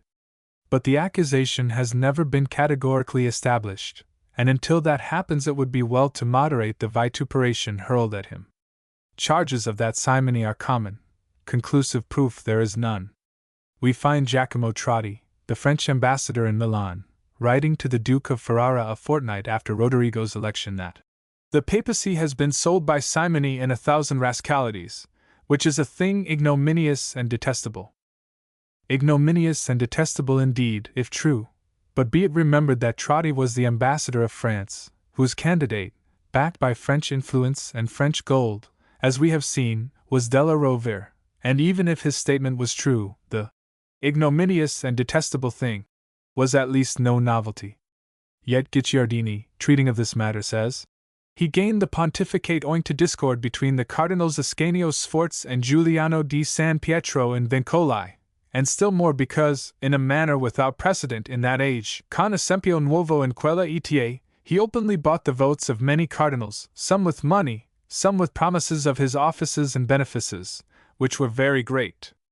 Again Guicciardini betrays his bias by attempting to render Rodrigo's course, assuming it for the moment to be truly represented, peculiarly odious by this assertion that it was without precedent in that age. Without precedent! What of the accusations of simony against Innocent VIII, which rest upon a much sounder basis than these against Alexander, and what of those against Sixtus IV? Further, if a simoniacal election was unprecedented, what of Lorenzo Valla's fierce indictment of simony, for which he so narrowly escaped the clutches of the Inquisition some 60 years before this date? Simony was rampant at the time, and it is the rankest hypocrisy to make this outcry against Alexander's uses of it, and to forget the others. Whether he really was elected by simony or not depends largely, so far as the evidence available goes, upon what we are to consider as simony. If payment in the literal sense was made or promised, then unquestionably simony there was. But this, though often asserted, still awaits proof. If the conferring of the benefices vacated by a cardinal on his elevation to the pontificate is to be considered simony, then there never was a pope yet against whom the charge could not be leveled and established. Consider that by his election to the pontificate his archbishoprics, offices, nay, his very house itself, which at the time of which we write it was customary to abandon to pillage, are vacated, and remember that, as pope, they are now in his gift and that they must of necessity be bestowed upon somebody. In a time in which pontiffs are imbued with a spiritual sense of their office and duties, they will naturally make such bestowals upon those whom they consider best fitted to use them for the greater honor and glory of God. But we are dealing with no such spiritual golden age as that when we deal with the Cinquecento, as we have already seen, and therefore, all that we can expect of a pope is that he should bestow the preferment he has vacated upon those among the cardinals whom he believes to be devoted to himself. Considering his election in a temporal sense, it is natural that he should behave as any other temporal prince, that he should remember those to whom he owes the pontificate, and that he should reward them suitably.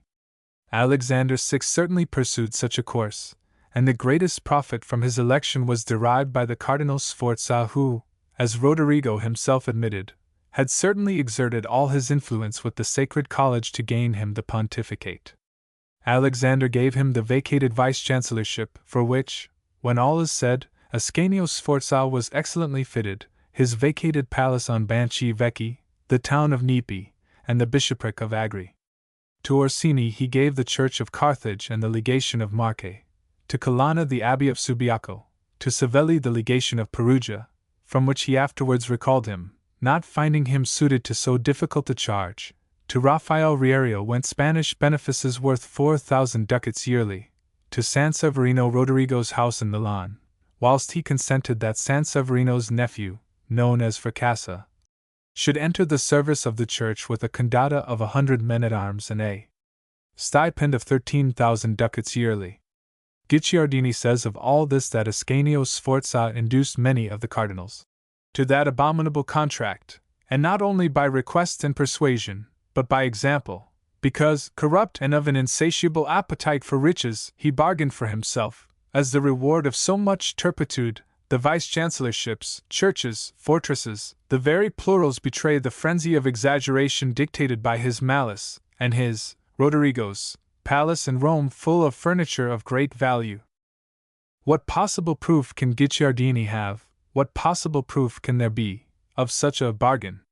It rests upon purest assumption formed after those properties had changed hands, Ascanio being rewarded by them for his valuable services, and also, so far as the vice-chancellorship was concerned, being suitably preferred.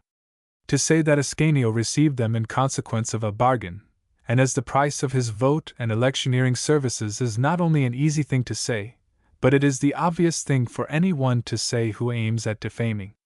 It is surprising that we should find in Guicciardini no mention of the 4 mule loads of silver removed before the election from Cardinal Rodrigo's palace on Banchi Vecchi to Cardinal Ascanio's palace in Trastevere. This is generally alleged to have been part of the price of Ascanio's services.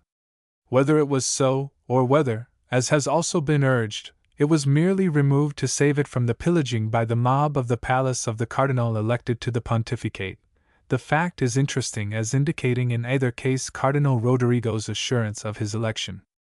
Iriart does not hesitate to say, "We know today, by the dispatches of Valori, the narrative of Girolamo Porzio, and the diarium of Burchard, the master of ceremonies, each of the stipulations made with the electors whose votes were bought." Now, whilst we do know from Valori and Porzio what benefices Alexander actually conferred, we do not know, nor could they possibly have told us, what stipulations had been made which these benefices were insinuated to satisfy. Burchard's diarium might be of more authority on this subject, for Burchard was the master of ceremonies at the Vatican. But, unfortunately for the accuracy of Iriart's statement, Burchard is silent on the subject, for the excellent reason that there is no diary for the period under consideration. Burchard's narrative is interrupted on the death of Innocent VIII, on July 12, and not resumed until December 2, when it is not retrospective. There is, it is true, the diarium of Infessura. But that is of no more authority on such a matter than the narrative of Porzio or the letters of Valori. Lord Acton, in his essay upon this subject, has not been content to rest the imputation of simony upon such grounds as satisfied Iriart. He has realized that the only testimony of any real value in such a case would be the actual evidence of such cardinals as might be willing to bear witness to the attempt to bribe them. And he takes it for granted, as who would not at this time of day, and in view of such positive statements as abound, that such evidence has been duly collected, Thus, he tells us confidently that the charge rests upon the evidence of those cardinals who refused Rodrigo's bribes. That it most certainly does not. If it did, there would be an end to the matter, and so much ink would not have been spilled over it. But no single cardinal has left any such evidence as Lord Acton supposes and alleges. It suffices to consider that, according to the only evidences available, the Cassanetense Codices, 1, and the dispatches of that same Valori, 2, whom M. Iriart so confidently cites, Rodrigo Borgia's election was unanimous. Who, then, were these cardinals who refused his bribes? Or are we to suppose that, notwithstanding that refusal, a refusal which we may justifiably suppose to have been a scandalized and righteously indignant one, they still afforded him their votes? This charge of simony was leveled with the object of making Alexander VI appear singularly heinous. So much has that object engrossed and blinded those inspired by it, that, of itself, it betrays them. Had their horror been honest, had it sprung from true principles, had it been born of any but a desire to befoul and bespat at all costs Rodrigo Borgia, it is not against him that they would have hurled their denunciations, but against the whole college of cardinals which took part in the sacrilege, and which included 3 future popes. 1.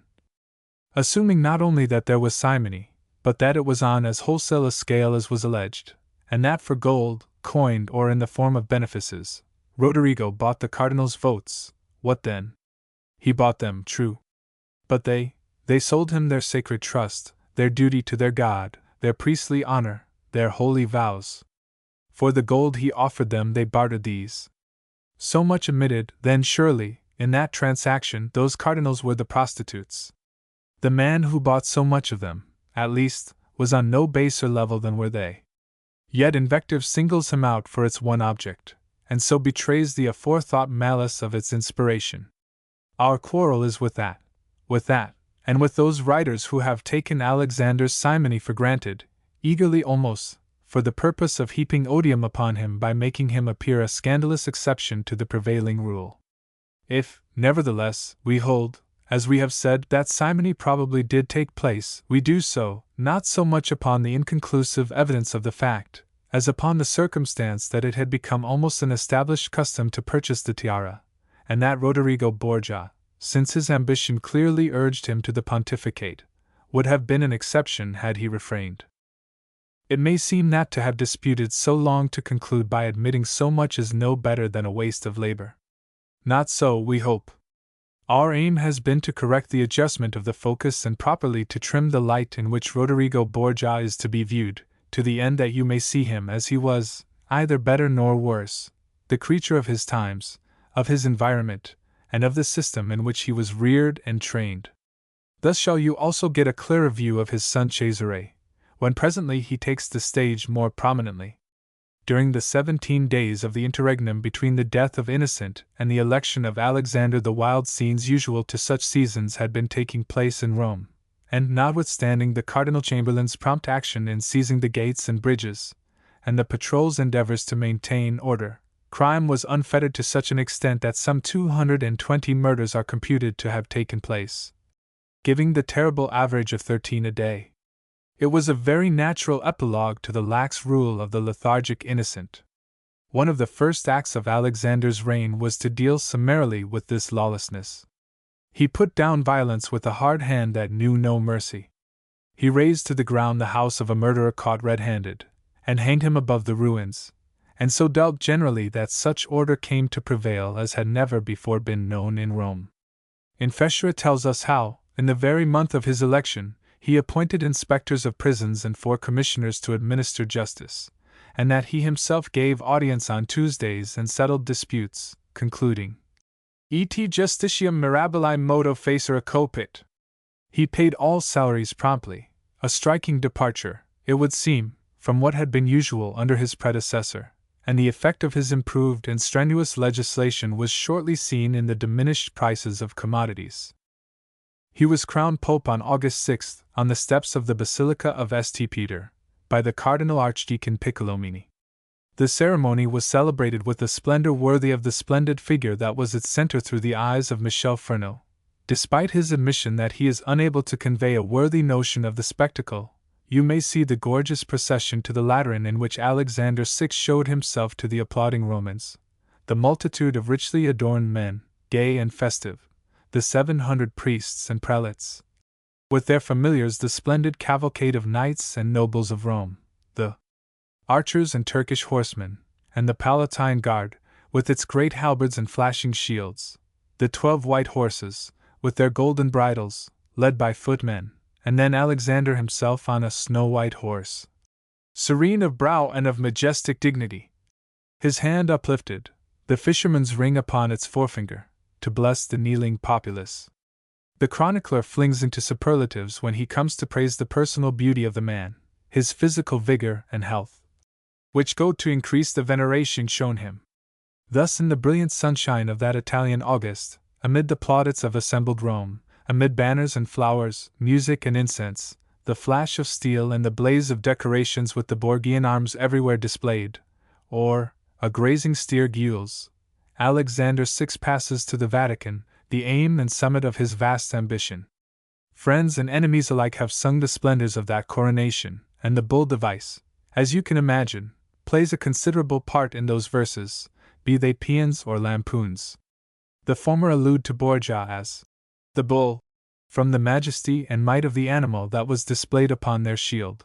The latter render it the subject of much scurrilous invective, to which it lends itself as readily. And thereafter, in almost all verse of their epic, writers ever say, the bull, when they mean the Borgia. Chapter 4. Borgia Alliances. At the time of his father's election to the throne of St. Peter, Cesare Borgia, now in his 18th year, was still at the University of Pisa. It is a little odd, considering the great affection for his children which was ever one of Rodrigo's most conspicuous characteristics, that he should not have ordered Cesare to Rome at once, to share in the general rejoicings. It has been suggested that Alexander wished to avoid giving scandal by the presence of his children at such a time. But that again looks like a judgment formed upon modern standards, for by the standards of his day one cannot conceive that he would have given very much scandal. Moreover, it is to be remembered that Lucrèce and Goffredo, at least, were in Rome at the time of their father's election to the tiara. However that may be, Cesare did not quit Pisa until August of that year 1492, and even then not for Rome, but for Spoleto, in accordance with his father's orders, where he took up his residence in the castle. Thence he wrote a letter to Piero de' Medici, which is interesting, firstly, as showing the good relations prevailing between them, secondly, as refuting a story in Guicciardini, wherewith that historian, ready, as ever, to belittle the Borgias, attempts to show him cutting a poor figure. He tells us, 1. That, whilst at Pisa, Cesare had occasion to make an appeal to Piero de' Medici in the matter of a criminal case connected with one of his familiars, that he went to Florence, and waited several hours in vain for an audience, whereafter he returned to Pisa, accounting himself despised and not a little injured. No doubt Guicciardini is as mistaken in this as in many another matter, for the letter written from Spoleto expresses his regret that, on the occasion of his passage through Florence, on his way from Pisa to Spoleto, he should not have had time to visit Piero, particularly as there was a matter upon which he desired urgently to consult with him. He recommends to Piero his faithful Remolino, whose ambition it is to occupy the chair of canon law at the University of Pisa, and begs his good offices in that connection. That Juan Vera, Cesare's preceptor and the bearer of that letter, took back a favorable answer is highly probable, for in Fabroni's Hist. Ici di Pisan we find this Remolino duly established as a lecturer on canon law in the following year. The letter is further of interest as showing Cesare's full consciousness of the importance of his position, its tone and its signature. Your brother, Caesar de Borgia, elect of Valencia, being such as were usual between princes. The two chief aims of Alexander VI, from the very beginning of his pontificate, were to re-establish the power of the Church, which was then the most despised of the temporal states of Italy, and to promote the fortune of his children. Already on the very day of his coronation he conferred upon Cesare the bishopric of Valencia, whose revenues amounted to an annual yield of 16,000 ducats. For the time being, however, he had his hands very full of other matters, and it behoved him to move slowly at first, and with the extremest caution. The clouds of war were lowering heavily over Italy when Alexander came to St. Peter's throne, and it was his first concern to find for himself a safe position against the coming of the threatening storm. The chief menace to the general peace was Lodovico Maria Sforza, surnamed Il Moro, one who sat as regent for his nephew, Duke John Galeazzo, upon the throne of Milan. That regency he had usurped from John Galeazzo's mother, and he was now in a fair way to usurp the throne itself. He kept his nephew virtually a prisoner in the castle of Pavia, together with his young bride, Isabella of Aragon, who had been sent thither by her father, the Duke of Calabria, heir to the crown of Naples. John Galeazzo thus bestowed, Lodovico Maria went calmly about the business of governing, like one who did not mean to relinquish the regency save to become duke. But it happened that a boy was born to the young prisoners at Pavia, whereupon, spurred perhaps into activity by this parenthood and stimulated by the thought that they had now a son's interests to fight for as well as their own, they made appeal to King Ferrante of Naples that he should enforce his grandson-in-law's rights to the throne of Milan. King Ferrante could desire nothing better, for if his grandchild and her husband reigned in Milan, and by his favor and contriving, great should be his influence in the north of Italy. Therefore he stood their friend. Matters were at this stage when Alexander VI ascended the papal throne. This election gave Ferrante pause, for, as we have seen, he had schemed for a pope devoted to his interests, who would stand by him in the coming strife, and his schemes were rudely shaken now. Whilst he was still cogitating the matter of his next move, the wretched Francesco Cibo, Pope Innocent's son, offered to sell the papal fiefs of Cervetri and Anguillara, which had been made over to him by his father, to Gentile Orsini, the head of his powerful house. And Gentile purchased them under a contract signed at the palace of Cardinal Giuliano della Rovere, on September 3, for the sum of 40,000 ducats advanced him by Ferrante. Alexander protested strongly against this illegal transaction, for Cervetri and Anguillara were fiefs of the Church, and neither had Cibo the right to sell nor Orsini the right to buy them. Moreover, that they should be in the hands of a powerful vassal of Naples such as Orsini suited the Pope as little as it suited Lodovico Maria Sforza. It stirred the latter into taking measures against the move he feared Ferrante might make to enforce John Galeazzo's claims. Lodovico Maria went about this with that sly shrewdness so characteristic of him, so well symbolized by his mulberry badge, a humorous shrewdness almost, which makes him one of the most delightful rogues in history, just as he was one of the most debonair and cultured. He may indeed be considered as one of the types of the subtle, crafty, selfish politician that was the ideal of Machiavelli.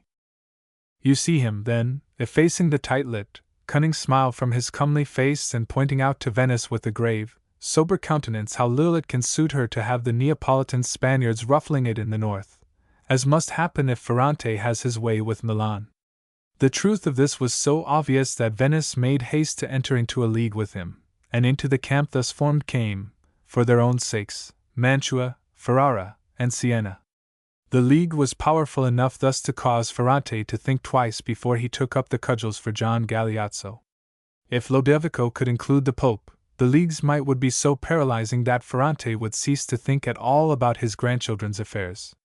Foreseeing this, Ferrante had perforce to dry the tears Guicciardini has it that he shed, and replacing them by a smile, servile and obsequious, repaired, hat in hand, to protest his friendship for the Pope's holiness.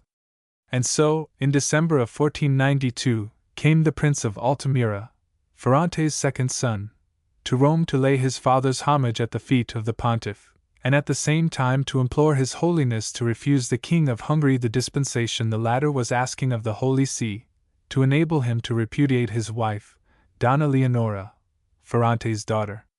Altamira was received in Rome and sumptuously entertained by the Cardinal Giuliano della Rovere.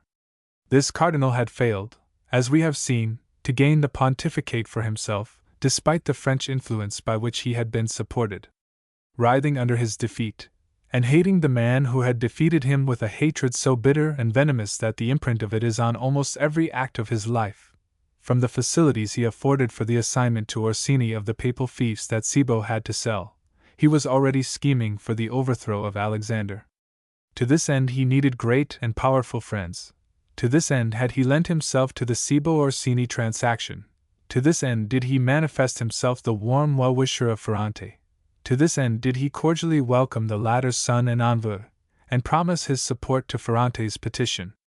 But the Holy Father was by no means as anxious for the friendship of the old wolf of Naples. The matter of the King of Hungary was one that required consideration, and meanwhile, he may have hinted slyly there was between Naples and Rome a little matter of two fiefs to be adjusted. Thus his most shrewd holiness thought to gain a little time, and in that time he might look about him and consider what alliances would suit his interests best. At this Cardinal della Rovere, in high dudgeon, flung out of Rome and away to his castle of Ostia to fortify, to wield the sword of St. Paul, since he had missed the keys of St. Peter. It was a shrewd move. He foresaw the injured dignity of the Spanish house of Naples, and Ferrante's wrath at the Pope's light treatment of him and apathy for his interests, and the Cardinal knew that with Ferrante were allied the mighty houses of Colonna and Orsini. Thus, by his political divorcement from the Holy See, he flung in his lot with theirs, hoping for red war and the deposition of Alexander. But surely he forgot Milan and Lodovico Maria, whose brother, Ascanio Sforza, was at the Pope's elbow, the energetic friend to whose efforts Alexander owed the tiara, and who was therefore hated by della Rovere perhaps as bitterly as Alexander himself. Alexander went calmly about the business of fortifying the Vatican and the castle of Sant'Angelo, and gathering mercenaries into his service. And lest any attempt should be made upon his life when he went abroad, he did so with an imposing escort of men-at-arms, which so vexed and fretted King Ferrante, that he did not omit to comment upon it in scathing terms in a letter that presently we shall consider. For the rest, the Pope's Holiness preserved an unruffled front in the face of the hostile preparations that were toward in the kingdom of Naples, knowing that he could check them when he chose to lift his finger and beckon the Sforza into alliance. And presently Naples heard an alarming rumor that Lodovico Maria had, in fact, made overtures to the Pope, and that the Pope had met these advances to the extent of betrothing his daughter Lucrezia to Giovanni Sforza, Lord of Pesaro and cousin to Lodovico. So back to the Vatican went the Neapolitan envoys with definite proposals of an alliance to be cemented by a marriage between Goffredo Borgia, aged 12, and Ferrante's granddaughter Lucrezia of Aragon. The Pope, with his plans but half matured as yet, temporized, was evasive, and continued to arm and to recruit. At last, his arrangements completed, he abruptly broke off his negotiations with Naples, and on April 25, 1493, publicly proclaimed that he had joined the Northern League. The fury of Ferrante, who realized that he had been played with and outwitted, was expressed in a rabid letter to his ambassador at the court of Spain. "This Pope," he wrote, "leads a life that is the abomination of all, without respect for the seat he occupies. He cares for nothing save to aggrandize his children, by fair means or foul, and this is his sole desire. From the beginning of his pontificate he has done nothing but disturb the peace, molesting everybody, now in one way, now in another. Rome is more full of soldiers than of priests, and when he goes abroad it is with troops of men-at-arms about him, with helmets on their heads and lances by their sides, all his thoughts being given to war and to our hurt. Nor does he overlook anything that can be used against us, not only inciting in France the Prince of Salerno and other of our rebels, but befriending every bad character in Italy whom he deems our enemy. And in all things he proceeds with the fraud and dissimulation natural to him, and to make money he sells even the smallest office and preferment." Thus Ferrante of the man whose friendship he had been seeking some 6 weeks earlier, and who had rejected his advances. It is as well to know the precise conditions under which that letter was indited, for extracts from it are too often quoted against Alexander.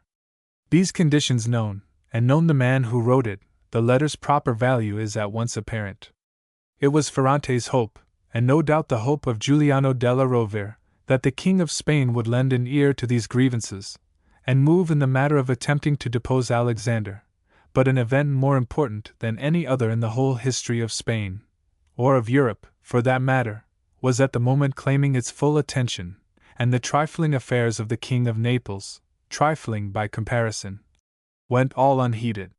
For this was the year in which the Genoese navigator, Cristoforo Colombo, returned to tell of the new and marvelous world he had discovered beyond the seas, and Ferdinand and Isabella were addressing an appeal to the Pope, as ruler of the world, to establish them in the possession of the discovered continent.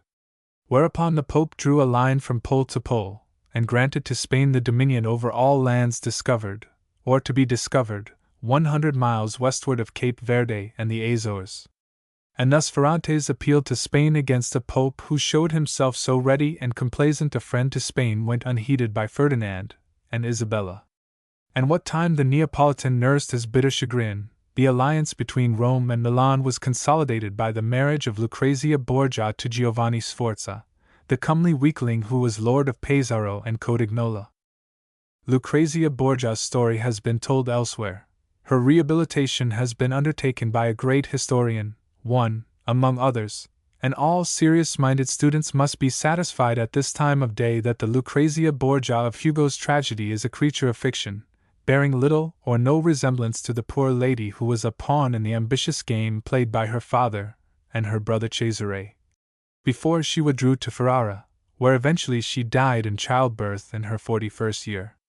We know that she left the Duke, her husband, stricken with a grief that was shared by his subjects, to whom she had so deeply endeared herself by her exemplary life and loving rule. 2. Later, in the course of this narrative, where she crosses the story of her brother Cesare, it will be necessary to deal with some of the revolting calumnies concerning her that were circulated, and in passing, shall be revealed the sources of the malice that inspired them and the nature of the evidence upon which they rest, to the eternal shame alike of those pretended writers of fact and those avowed writers of fiction who, as dead to scruples as to chivalry, have not hesitated to make her serve their base melodramatic or pornographic ends. At present, however, there is no more than her first marriage to be recorded. She was 14 years of age at the time, and, like all the Borgias, of a rare personal beauty, with blue eyes and golden hair. Twice before, already, had she entered into betrothal contracts with gentlemen of her father's native Spain, but his ever-soaring ambition had caused him successively to cancel both those unfulfilled contracts.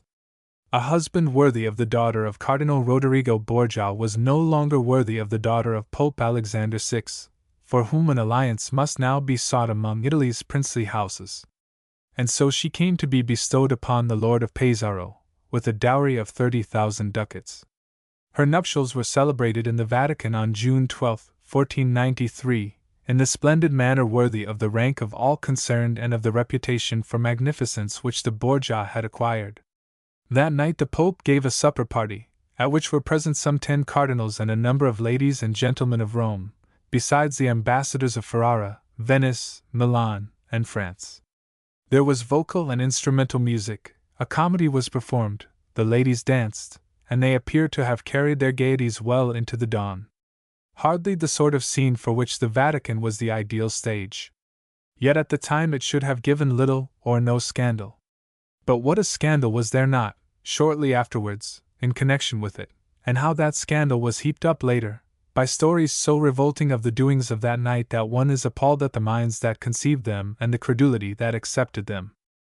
Infessura writes of what he heard, and he writes venomously, as he betrays by the bitter sarcasm with which he refers to the 50 silver cups filled with sweetmeats which the Pope tossed into the laps of ladies present at the earlier part of the celebration. He did it, says Infessura, to the greater honor and glory of Almighty God and the Church of Rome. Beyond that he ventures into no great detail, checking himself betimes, however, with a suggested motive for reticence 1,000 times worse than any formal accusation. Thus, much else is said, of which I do not write, because either it is not true or, if true, incredible. 1. It is amazing that the veil which Infessura drew with those words should have been pierced, not indeed by the cold light of fact, but by the hot eye of prurient imagination. Amazing that he should be quoted at all, he who was not present, considering that we have the testimony of what did take place from the pen of an eyewitness, in a letter from Gianandrea Boccaccio, the ambassador of Ferrara, to his master. At the end of his letter, which describes the proceedings and the wedding gifts and their presentation, he tells us how the night was spent. Afterwards the ladies danced, and, as an interlude, a worthy comedy was performed, with much music and singing, the Pope and all the rest of us being present throughout. What else shall I add? It would make a long letter. The whole night was spent in this manner. Let your lordship decide whether well or ill. Is not that sufficient to stop the foul mouth of inventive slander? What need to suggest happenings unspeakable? Yet it is the fashion to quote the last sentence above from Boccaccio's letter in the original. Totum noctem compsumpsimus, judicat modo ex, ma, dominatio vestra si beneo male. As though decency forbade its translation, and at once this poisonous reticence does its work, and the imagination, and not only that of the unlettered, is fired, and all manner of abominations are speculatively conceived. Infessura, being absent, says that the comedies performed were licentious, lascive. But what comedies of that age were not? It was an age which had not yet invented modesty, as we understand it. That Boccaccio, who was present, saw nothing unusual in the comedy, there was only one, according to him, is proved by his description of it as worthy. Una degna commedia. Iriart on this same subject, 1, is not only petty, but grotesque. He chooses to relate the incident from the point of view of Infessura, whom, by the way, he translates with an amazing freedom, 2, and he makes bold to add regarding Gianandrea Boccaccio that it must also be said that the ambassador of Ferrara, either because he did not see everything, or because he was less austere than Infessura, was not shocked by the comedies, etc. Soit tuil ne pas tout viu, soit tuil eta témoins austere tu Infessura, ne pas choke. Iriart, you observe, does not scruple to opine that Boccaccio, who was present, did not see everything, but he has no doubt that Infessura, who was not present, and who wrote from hearsay, missed nothing. Alas! Too much of the history of the Borgias has been written in this spirit, and the discrimination in the selection of authorities has ever been with a view to obtaining the more sensational rather than the more truthful narrative. Although it is known that Cesare came to Rome in the early part of 1493, for his presence there is reported by Gianandrea Boccaccio in March of that year, there is no mention of him at this time in connection with his sister's wedding. Apparently, then, he was not present, although it is impossible to suggest where he might have been at the time. Boccaccio draws a picture of him in that letter, which is worthy of attention. On the day before yesterday I found Cesare at home in Trastevere. He was on the point of setting out to go hunting, and entirely in secular habit, that is to say, dressed in silk and armed. Riding together, we talked a while. I am among his most intimate acquaintances. He is man of great talent and of an excellent nature. His manners are those of the son of a great prince. Above everything, he is joyous and light-hearted. He is very modest, much superior to, and of a much finer appearance than, his brother the Duke of Gandia, who also is not short of natural gifts. The Archbishop never had any inclination for the priesthood, but his benefice yields him over 16,000 ducats. It may not be amiss, though perhaps no longer very necessary, after what has been written, to say a word at this stage on the social position of bastards in the 15th and 16th centuries, to emphasize the fact that no stigma attached to Cesare Borgia or to any other member of his father's family on the score of the illegitimacy of their birth. It is sufficient to consider the marriages they contracted to perceive that, however shocking the circumstances may appear to modern notions, the circumstance of their father being a pope not only cannot have been accounted extraordinarily scandalous, if scandalous at all, but, on the contrary, rendered them eligible for alliances even princely. In the 15th and 16th centuries we see the bastard born of a noble, as noble as his father, displaying his father's arms without debruisement, and enjoying his rank and inheritance unchallenged on the score of his birth, even though that inheritance should be a throne, as witness Lucrezia's husband Giovanni, who, though a bastard of the house of Sforza, succeeded, nevertheless, his father in the tyranny of Pesaro and Codignola. Later we shall see this same Lucrezia, her illegitimacy notwithstanding, married into the noble house of Este and seated upon the throne of Ferrara. And before then we shall have seen the bastard Cesare married to a daughter of the royal house of Navarre. Already we have seen the bastard Francesco Cibo take to wife the daughter of the great Lorenzo de' Medici, and we have seen the bastard Girolamo Rierio married to Caterina Sforza, a natural daughter of the ducal house of Milan, and we have seen the pair installed in the tyranny of Imola and Forli. A score of other instances might be added, but these should suffice. The matter calls for the making of no philosophies, craves no explaining, and above all, needs no apology. It clears itself. The 15th and 16th centuries, more just than our own more enlightened times, attributed no shame to the men and women born out of wedlock, saw no reason, as no reason is there, Christian or pagan, why they should suffer for a condition that was none of their contriving. To mention it may be of help in visualizing and understanding that direct and forceful epoch, and may even suggest some lenience in considering a pope's carnal paternity. To those to whom the point of view of the Renaissance does not probably suggest itself from this plain statement of fact, all unargued as we leave it, we recommend a perusal of Gian Pietro de Crescenzi's Il Nobile Romano. The marriage of Lucrezia Borgia to Giovanni Sforza tightened the relations between the Pope and Milan, as the Pope intended. Meanwhile, however, the crafty and mistrustful Lodovico, having no illusions as to the true values of his allies, and realizing them to be self-seekers like himself, with interests that were fundamentally different from his own, perceived that they were likely only to adhere to him for just so long as it suited their own ends. He bethought him, therefore, of looking about him for other means by which to crush the power of Naples. France was casting longing eyes upon Italy, and it seemed to Lodovico that in France was a ready catspaw. Charles VIII, as the representative of the House of Anjou, had a certain meager claim upon the throne of Naples. If he could be induced to ride south, lance on thigh, and press that claim, there would be an end to the dominion of the House of Aragon, and so an end to Lodovico's fears of a Neapolitan interference with his own occupation of the throne of Milan. To an ordinary schemer that should have been enough, but as a schemer Lodovico was wholly extraordinary. His plans grew in the maturing, and took in side issues, until he saw that Naples should be to Charles VIII as the cheese within the mousetrap.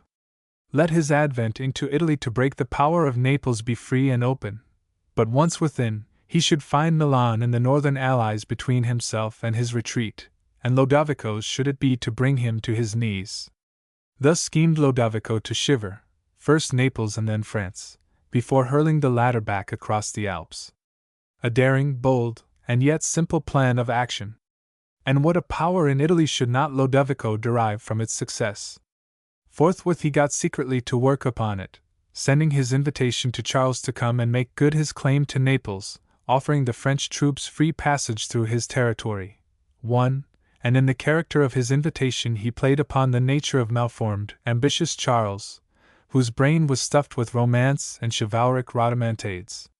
The conquest of Naples was an easy affair, no more than a step in the glorious enterprise that awaited the French king, for from Naples he could cross to engage the Turk, and win back the Holy Sepulchre, thus becoming a second Charles the Great.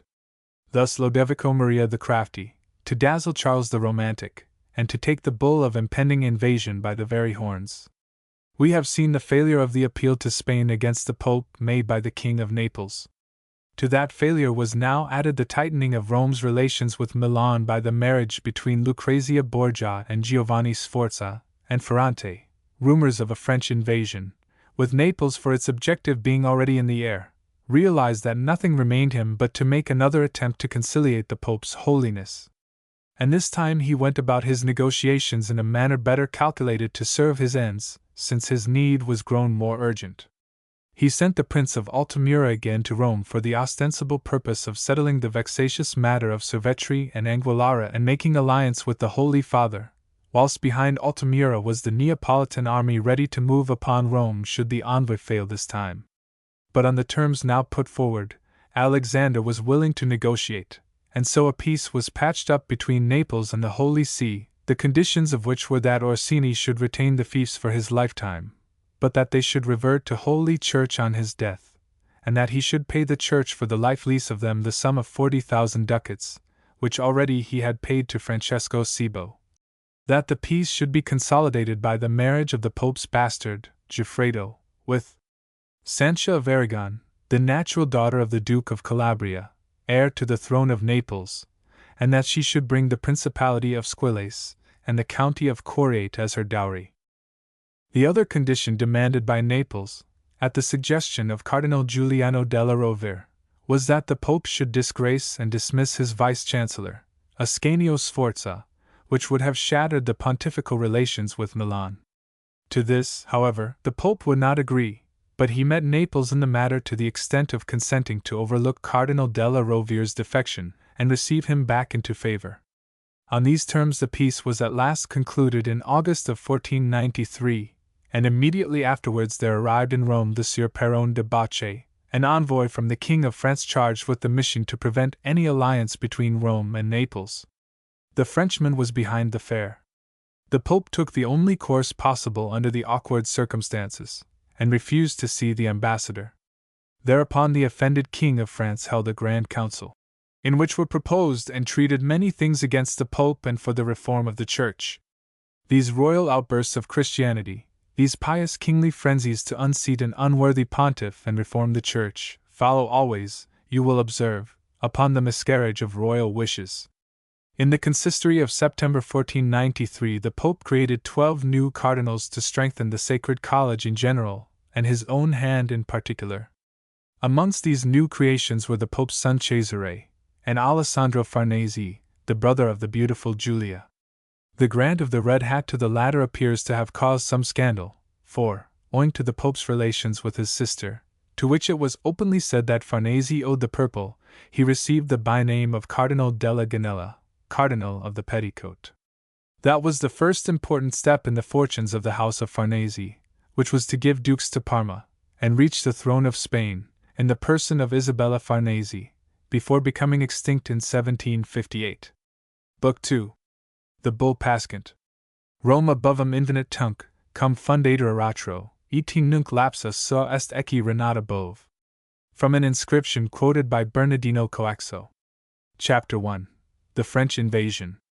You see Cesare Borgia, now in his 19th year, raised to the purple with the title of Cardinal Deacon of Santa Maria Nuova, notwithstanding which, however, he continues to be known in preference, and indeed, to sign himself by the title of his archbishopric, Cardinal of Valencia.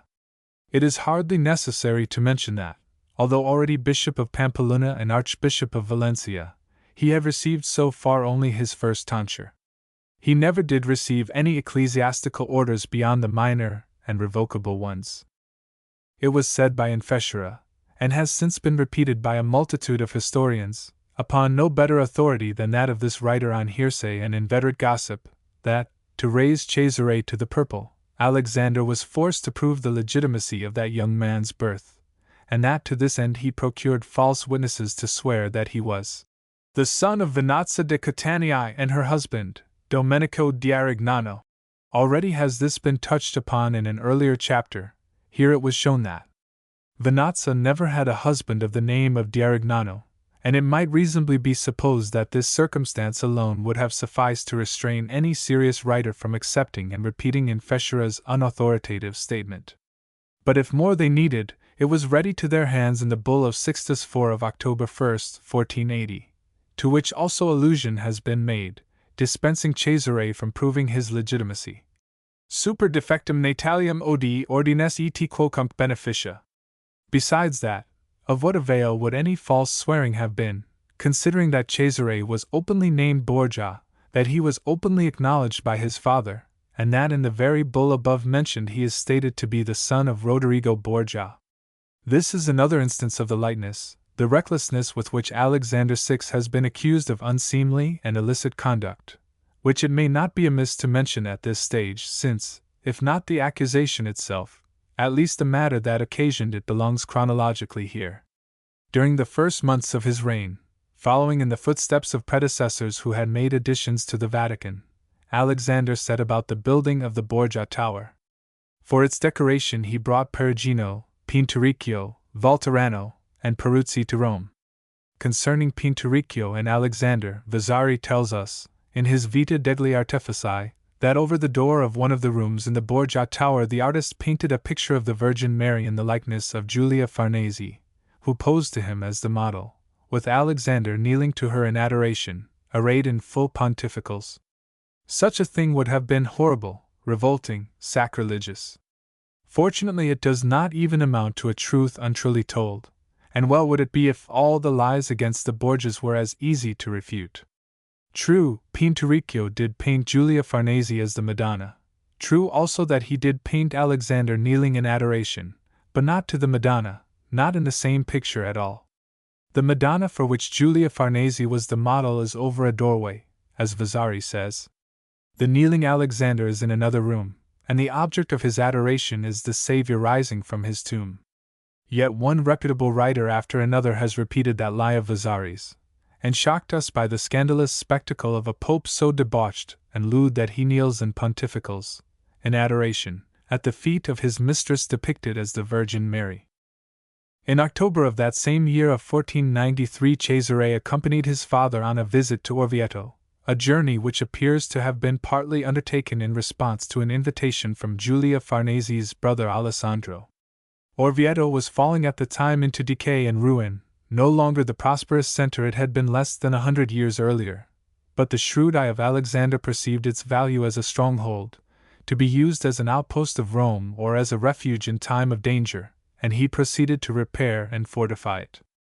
In the following summer Cesare was invested with its governorship, at the request of its inhabitants, who sent an embassy to the Pope with their proposal, by way, no doubt, of showing their gratitude for his interest in the town.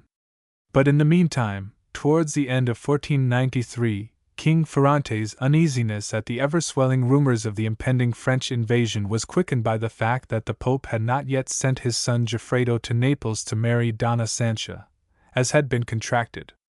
Ferrante feared the intrigues of Milan with Alexander, and that the latter might be induced, after all, to join the Northern League.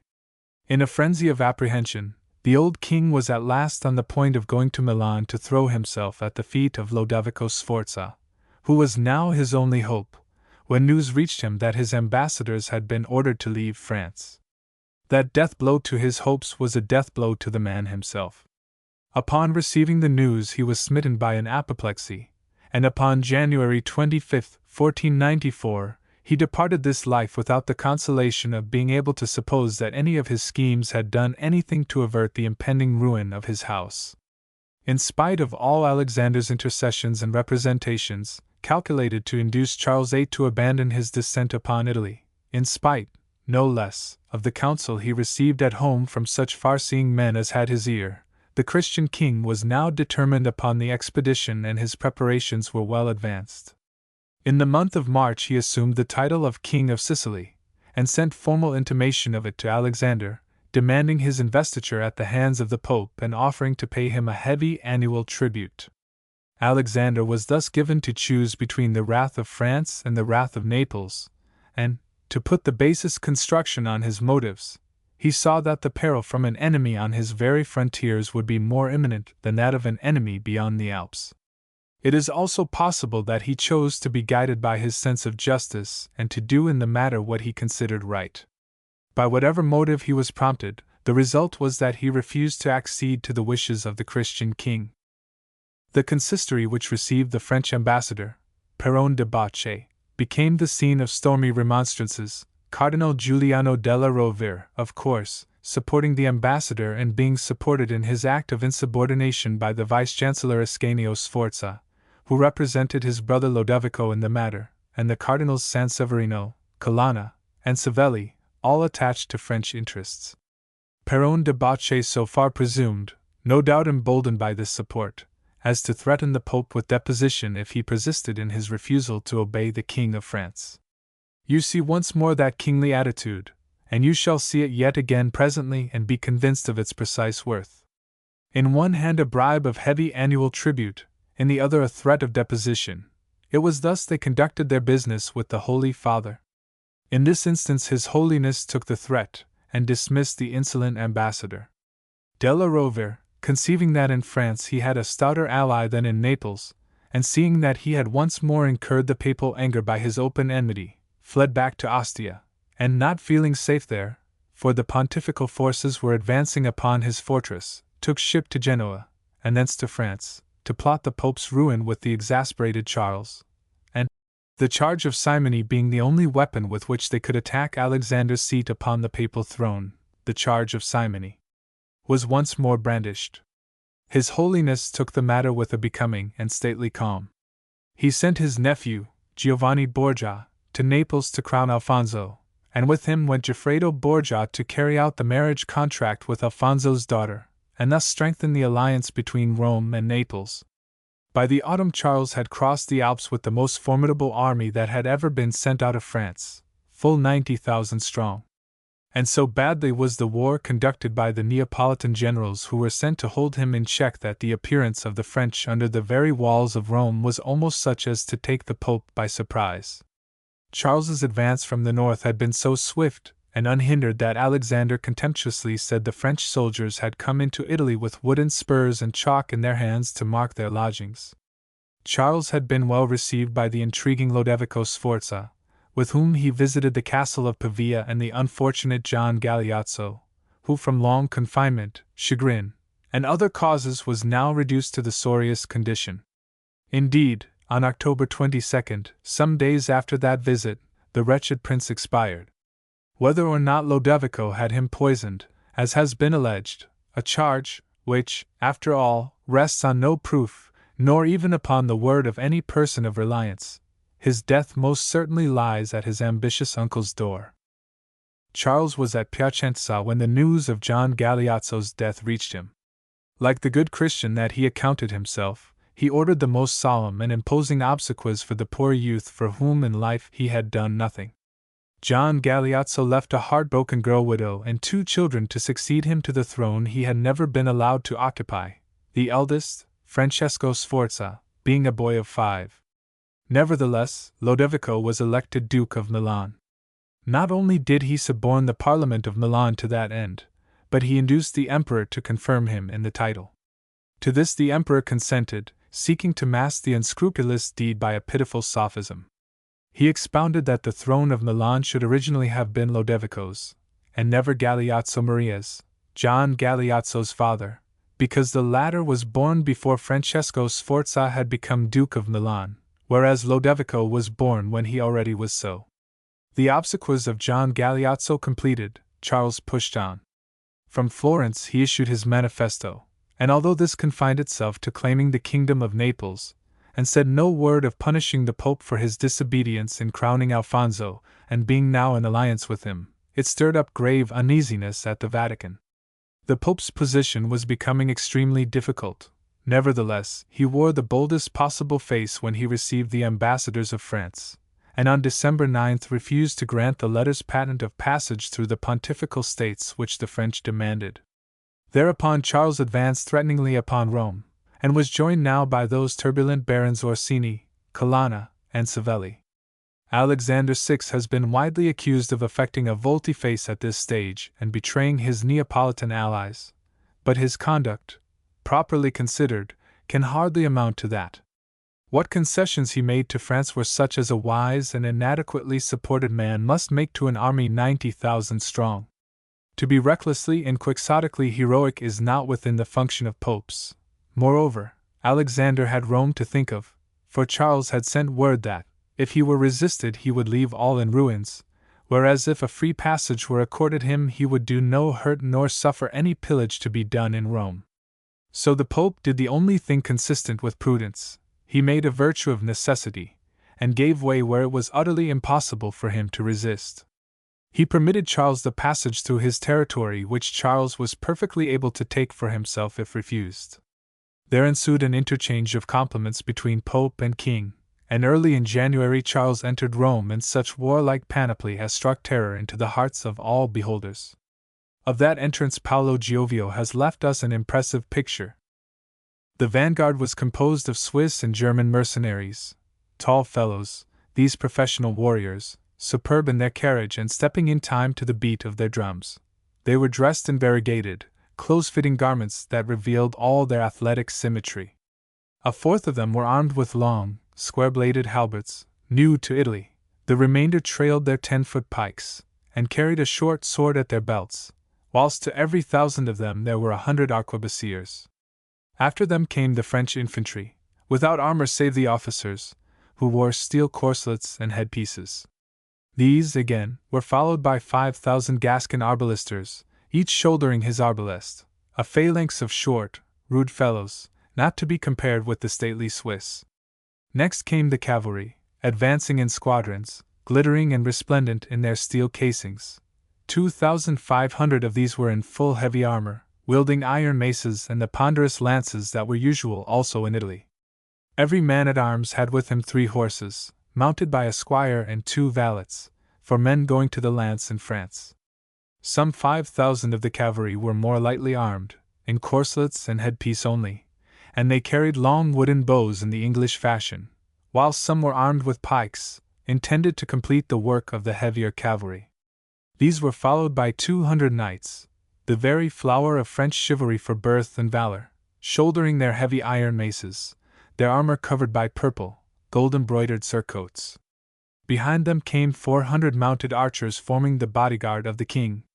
The misshapen monarch himself was the very caricature of a man, hideous and grotesque as a gargoyle.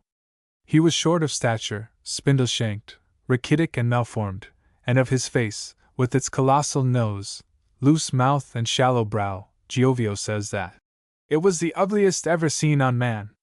Such was the person of the young king. He was 24 years of age at the time, who poured his legions into Rome, and all full armed as if for work of immediate destruction. Seen, as they were, by torchlight and the blaze of kindled bonfires, for night had fallen long before the rearguard had entered the city, they looked vague, fantastic, and terrifying. But the most awe-inspiring sight of all was kept for the end.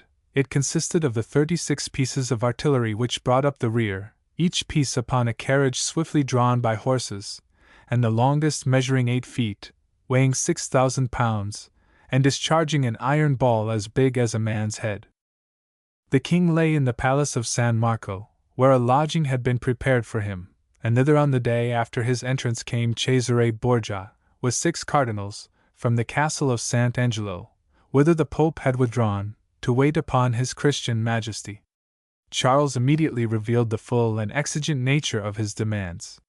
He required the Pope's aid and counsel in the conquest of Naples, upon which he was proceeding, that Cesare Borgia be delivered into his hands as a hostage to ensure the Pope's friendliness, and that the castle of Sant'Angelo be handed over to him to be used as a retreat in case of need or danger. Further, he demanded that Prince Jem, the brother of Sultan Bajazet, who was in the Pope's hands, should be delivered up to him as a further hostage. This Jem, or Zizim, as his name is variously spelled, was the second son of Muhammad II, whose throne he had disputed with his brother Bajazet on their father's death. He had raised an army to enforce his claim, and had not lacked for partisans, but he was defeated and put to flight by his brother. For safety he had delivered himself up to the Knights of Rhodes, whom he knew to be Bajazet's implacable enemies. They made him very welcome, for D'Aubusson, the Grand Master of Rhodes, realized that the possession of the prince's person was a very fortunate circumstance for Christianity, since by means of such a hostage the Turk could be kept in submission. Accordingly D'Aubusson had sent him to France, and wrote, "While Jem lives and is in our hands, Bajazet will never dare to make war upon Christians, who will thus enjoy great peace. Thus is it salutary that Jem should remain in our power." And in France Jem had been well received and treated with every consideration due to a person of his princely rank. But he appears to have become a subject of contention among the powers, several of which urged that he could be of greater service to Christianity in their hands than in those of France. Thus, the King of Hungary had demanded him because, being a neighbor of Bajazet's, he was constantly in apprehension of Turkish raids. Ferdinand of Spain had desired him because the possession of him would assist the Catholic king in the expulsion of the Moors. Ferrante of Naples had craved him because he lived in perpetual terror of a Turkish invasion. In the end he had been sent to Rome, whither he went willingly under the advice of the Knights of Rhodes, whose prisoner he really considered himself.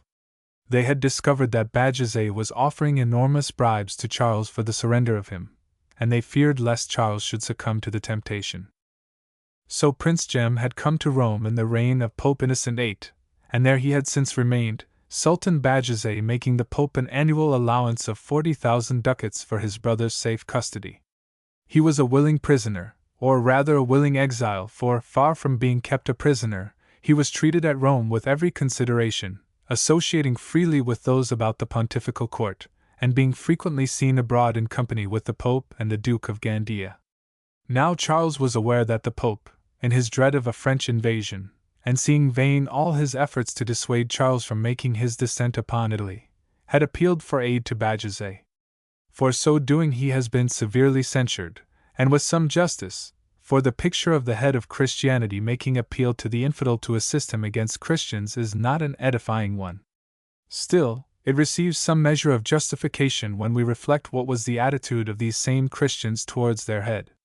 Bajazet himself, thrown into a panic at the thought of Gem falling into the hands of a king who proposed to make a raid upon him, answered the Pope begging His Holiness to have Gem removed from the tribulations of this world, and his soul transported to another, where he might enjoy a greater peace.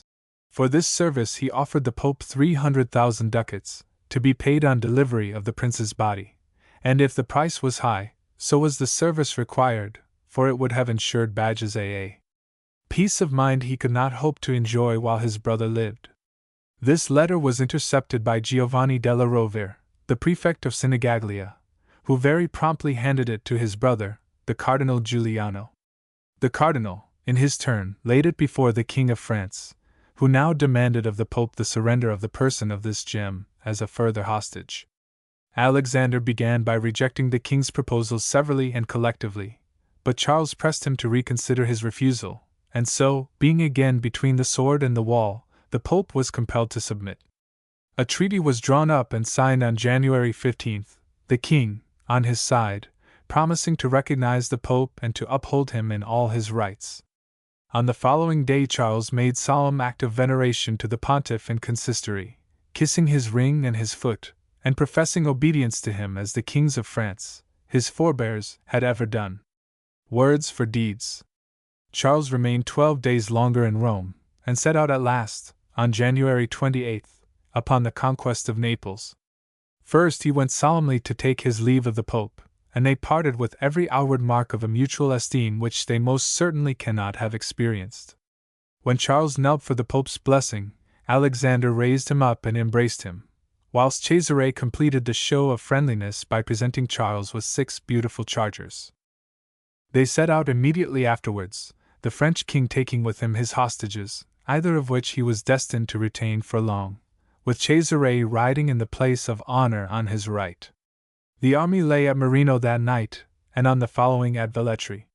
In the latter city Charles was met by an ambassador of Spain, Antonio da Fonseca. Ferdinand and Isabella were moved at last to befriend their cousins of Naples, whom all else had now abandoned, and at the same time serve their own interests. Their ambassador demanded that Charles should abandon his enterprise and return to France, or else be prepared for war with Spain. It is eminently probable that Cesare had knowledge of this ultimatum to Charles, and that his knowledge influenced his conduct. However that may be, he slipped out of Velletri in the dead of that same night disguised as a groom. Half a mile out of the town, Francesco del Sacco, an officer of the Podesta of Velletri, awaited him with a horse, and on this he sped back to Rome, where he arrived on the night of the 30th. He went straight to the house of one Antonio Flores, an auditor of the tribunal of the Rota and a person of his confidence, who through his influence and protection was destined to rise to the eminence of the Archbishopric of Avignon and papal nuncio to the court of France. Cesare remained at Flores's house, sending word to the Pope of his presence, but not attempting to approach the Vatican. On the following day he withdrew to the stronghold of Spoleto. Meanwhile Rome was thrown into a panic by the young cardinal's action and the dread of reprisals on the part of France. The quaking municipality sent representatives to Charles to assure him that Rome had had nothing to do with this breach of the treaty, and to implore him not to visit it upon the city. The king replied by a special embassy to the Pope, and there apparently dropped the matter, for a few days later Cesare reappeared at the Vatican. Charles, meanwhile, despite the threats of Spain, pushed on to accomplish his easy conquest. King Alfonso had already fled the kingdom, January 25th, abdicating in favor of his brother Federigo. His avowed object was to withdraw to Sicily, retire from the world, and do penance for his sins, for which no doubt there was ample occasion. The real spur was probably, as opined by Comines, cowardice, for, says that Frenchman, je m'aime cruel any fut hardy. Federigo's defense of the realm consigned to him was not conspicuous, for the French entered Naples almost without striking a blow within 20 days of their departure from Rome. Scarcely had Charles laid aside his armor when death robbed him of the second hostage he had brought from the Vatican. On February 25th, after a week's illness, Prince Jem died of dysentery at the castle of Capua, whither Charles had sent him. Rumors that he had been poisoned by the Pope arose almost at once, but considering that 28 days had elapsed since his parting from Alexander, it was, with the best intentions in the world, rather difficult to make that poisoning credible, until the bright notion was conceived, and made public, that the poison used was a white powder, of unknown components, which did its work slowly, and killed the victim some time after it had been administered. Thus, by a bold and brazen invention, an impossible falsehood was made to wear a possible aspect. And in that you have most probably the origin of the famous secret poison of the Borgias. Having been invented to fit the alleged poisoning of Prince Jem, which it was desired to fasten upon the Pope by hook or by crook, it was found altogether too valuable an invention not to be used again. By means of it, it became possible to lay almost any death in the world at the door of Alexander. Before proceeding to inquire further into this particular case, let us here and now say that, just as today there is no inorganic toxin known to science that will either lie fallow for weeks in the human system, suddenly to become active and slay, or yet to kill by slow degrees involving some weeks in the process, so none was known in the Borgian or any other era. Science indeed will tell you that the very notion of any such poison is flagrantly absurd, and that such a toxic action is against all the laws of nature. But a scientific disquisition is unnecessary. For our present needs arguments of common sense should abundantly suffice. This poison, this white powder, was said to be a secret of the Borgias. If that is so, by what Borgia was the secret of its existence ever divulged? Or if it never was divulged, how comes it to be known that a poison so secret, and working at such distances of time, was ever wielded by them? The very nature of its alleged action was such as utterly to conceal the hand that had administered it. Yet here, on the first recorded occasion of its alleged use, it was more or less common knowledge if Giovio and Guicciardini are to be believed. Segreto, 1, says that Jem died at Terracina 3 days after having been consigned to Charles VIII, of poison administered by Alexander, to whom Bajazet had promised a large sum of money for the deed. The same is practically Giovio's statement, save that Giovio causes him to die at a later date and at Gaeta. Guicciardini and Corio tell a similar story, but inform us that he died in Naples. It is entirely upon the authority of these 4 writers that the Pope is charged with having poisoned Jem, and it is noteworthy that in the 4 narratives we find different dates and 3 different places given as the date and place of the Turk's death, and more noteworthy still that in not one instance of these 4 is date or place correctly stated. Now the place where Jem died, and the date of his death, were public facts about which there was no mystery. They were to be ascertained, as they are still, by any painstaking examiner. His poisoning, on the other hand, was admittedly a secret matter, the truth of which it was impossible to ascertain with utter and complete finality. Yet of this poisoning they know all the secrets, these 4 nimble writers who cannot correctly tell us where or when the man died. We will turn from the fictions they have left us, which, alas, have but too often been preferred by subsequent writers to the true facts which lay just as ready to their hands, but of course were less sensational, and we will consider instead the evidence of those contemporaries who do, at least, know the time and place of Jem's decease. If any living man might have known of a secret poison of the Borgias at this stage, that man was Burchard the Caramonierius, and had he known of it, not for a moment would he have been silent on the point.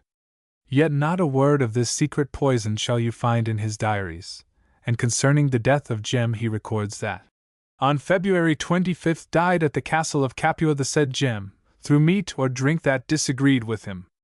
Panvinio, who, being a Neapolitan, was not likely to be any too friendly to the Pope, as, indeed, he proves again and again, tells us positively that Jem died of dysentery at Capua. 1. Sanudo, writing to the Council of Ten, says that Gem took ill at Capua of a catarrh, which descended to his stomach, and that so he died. And now mark Sanuto's reasoning upon his death, which is the very reasoning we should ourselves employ finally to dispose of this chatter of poisoning, did we not find it awaiting quotation, more authoritative therefore than it could be from us, and utterly irrefutable and conclusive in its logic. This death is very harmful to the King of France, to all Italy, and chiefly to the Pope, who is thereby deprived of 40,000 ducats yearly, which was paid him by his, Gem's, brother for his custody. And the king showed himself greatly grieved by this death, and it was suspected that the Pope had poisoned him, which, however, was not to be believed, as it would have been to his own loss. Just so, to his own infinite loss, not only of the 40,000 ducats yearly, but of the hold which the custody of Gem gave him upon the Turks. The reason assigned by those who charged Alexander with this crime was the bribe of 300,000 ducats offered by Bajazet in the intercepted letter. The offer, which, incidentally, had never reached the Pope, was instantly taken as proof of its acceptance, a singular case of making cause follow upon effect, a method all too prevalent with the Borgian chroniclers. Moreover, they entirely overlooked the circumstance that, for Gem's death in the hands of France, the Pope could make no claim upon Bajazet. Finally, though the danger be incurred of becoming tedious upon this point, they also forgot that, years before, Bajazet had offered such bribes to Charles for the life of Gem as had caused the Knights of Rhodes to remove the Turk from French keeping. Upon that circumstance they might, had it sorted with their inclinations, have set up a stronger case of poisoning against Charles than against the Pope, and they would not have been put to the necessity of inventing a toxin that never had place in any earthly pharmacopoeia. It is not, by this, suggested that there is any shadow of a case against Charles. Gem died a perfectly natural death, as is established by the only authorities competent to speak upon the matter, and his death was against the interests of everybody save his brother Bajazet, and against nobody so much as the Pope's. Chapter 2. The Pope and the Supernatural. By the middle of March of that year 1495 the conquest of Naples was a thoroughly accomplished fact, and the French rested upon their victory, took their ease, and made merry in the capital of the vanquished kingdom. But in the north Lodovico Sforza, now Duke of Milan de facto, as we have seen, set about the second part of the game that was to be played. He had a valuable ally in Venice, which looked none too favorably on the French and was fully disposed to gather its forces against the common foe. The Council of Ten sent their ambassador, Zorzi, to the Pope to propose an alliance. News reached Charles in Naples of the league that was being formed. He laughed at it, and the matter was made the subject of ridicule in some of the comedies that were being performed for the amusement of his court. Meanwhile, the intrigue against him went forward. On March 26 His Holiness sent the Golden Rose to the Doge, and on Palm Sunday the League was solemnly proclaimed in St. Peter's. Its terms were vague. There was nothing in it that was directly menacing to Charles. It was simply declared to have been formed for the common good. But in the north the forces were steadily gathering to cut off the retreat of the French, and suddenly Lodovico Sforza threw aside the mask and made an attack upon the French navy at Genoa. At last Charles awoke to his danger, and began to care for his safety. Rapidly he organized the occupation of Naples, and leaving Montpensier as viceroy and D'Aubigny as captain general, he set out for Rome with his army, intent upon detaching the Pope from the League, for the Pope, being the immediate neighbor of Naples, would be as dangerous as an enemy as he was valuable as an ally to Charles. He entered Rome on June 1st. The Pope, however, was not there to receive him. Alexander had left on May 28 for Orvieto, accompanied by Cesare, the Sacred College, 200 men-at-arms, and 1,000 horse and 3,000 foot, supplied by Venice. At Orvieto, on June 3, the pontiff received an ambassador from the emperor, who had joined the League, and on the 4th he refused audience to the ambassador of France, sent to him from Roncillion, where the king had halted. Charles, insistent, sent again, determined to see the Pope, but Alexander, quite as determined not to see the king, pushed on to Perugia with his escort. There His Holiness abode until the French and Italians had met on the river Taro and joined battle at Fornovo, of which encounter both sides claimed the victory. If Charles's only object was to win through, then the victory undoubtedly was his, for he certainly succeeded in cutting a way through the Italians who disputed his passage. But he suffered heavily, and left behind him most of his precious artillery, his tents and carriages, and the immense Neapolitan booty he was taking home, with which he had loaded, says Gregorovius, 20,000 mules. All this fell into the hands of the Italian allies under Gonzaga of Mantua, whilst from Fornovo Charles's retreat was more in the nature of a flight. Thus he won back to France, no whit the better for his expedition, and the only mark of his passage which he left behind him was an obscene ailment, which, with the coming of the French into Italy, first manifested itself in Europe, and which the Italians paid them the questionable compliment of calling the French disease, morbo gallico, or il mal francese. During the Pope's visit to Perugia an incident occurred which is not without importance to students of his character, and of the character left of him by his contemporaries and others. There lived in Perugia at this time a young nun of the order of St. Dominic, who walked in the way of St. Catherine of Siena, Colomba de Rieti by name. You will find some marvelous things about her in the Perugian chronicles of Matarazzo, which, for that matter, abound in marvelous things, too marvelous mostly to be true. When he deals with events happening beyond the walls of his native town, Matarazzo, as an historian, is contemptible to a degree second only to that of those who quote him as an authority. When he deals with matters that, so to speak, befell under his very eyes, he is worthy, if not of credit at least of attention, for his atmosphere is valuable. Of this Sister Colomba Matarazzo tells us that she ate not nor drank, save sometimes some jujube fruit, and even these but rarely.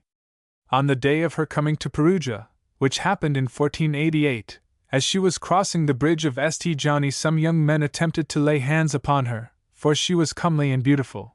But as they did so, she showed them the jujube fruit which she carried in a white cloth, whereupon they instantly stood bereft of strength and wits. Next he tells us how she would pass from life for an hour or two, and sometimes for half a day, and her pulse would cease to beat, and she would seem all dead.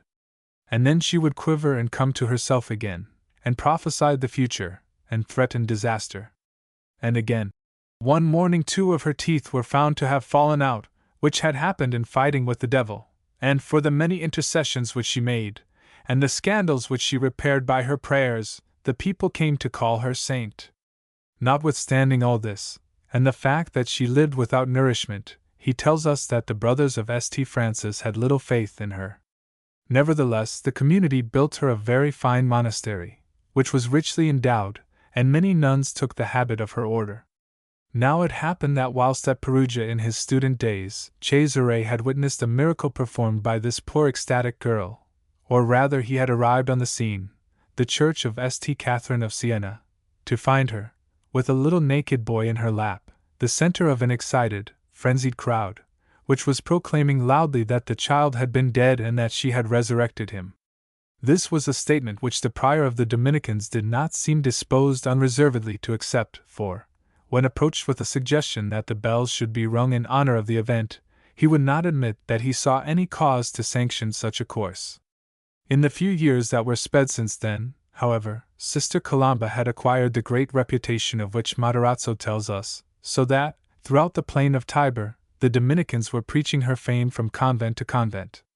In December of 1495 Charles VIII heard of her at Siena, and was stirred by a curiosity which he accounted devotional, the same curiosity that caused one of his gentlemen to entreat Savonarola to perform just a little miracle for the king's entertainment. You can picture the gloomy fanatic's reception of that invitation. The Pope now took the opportunity of his sojourn in Perugia to pay Colomba de Rieti a visit, and there can be no doubt that he did so in a critical spirit. Accompanied by Cesare and some cardinals and gentlemen of his following, he went to the church of St. Dominic, and was conducted to the sister's cell by the prior, the same who in Cesare's student days had refused to have the bells rung. Upon seeing the magnificent figure of the pontiff filling the doorway of her little chamber, Sister Colomba fell at his feet, and taking hold of the hem of his gown, she remained prostrate and silent for some moments, when at last she timidly arose. Alexander set her some questions concerning the divine mysteries. These she answered readily at first, but as his questions grew, she faltered, became embarrassed, and fell silent, standing before him white and trembling, no doubt a very piteous figure.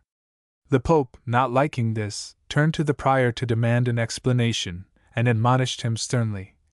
Cavito, pater, quia ego papa sum! This had the effect of throwing the prior into confusion, and he set himself to explain that she was in reality very wonderful, that he himself had not at first believed in her, but that he had seen so much that he had been converted. At this stage Cesare came to his aid, bearing witness, as he could, that he himself had seen the prior discredit her when others were already hailing her as a saint, wherefore, if he now was convinced, he must have had very good evidence to convince him.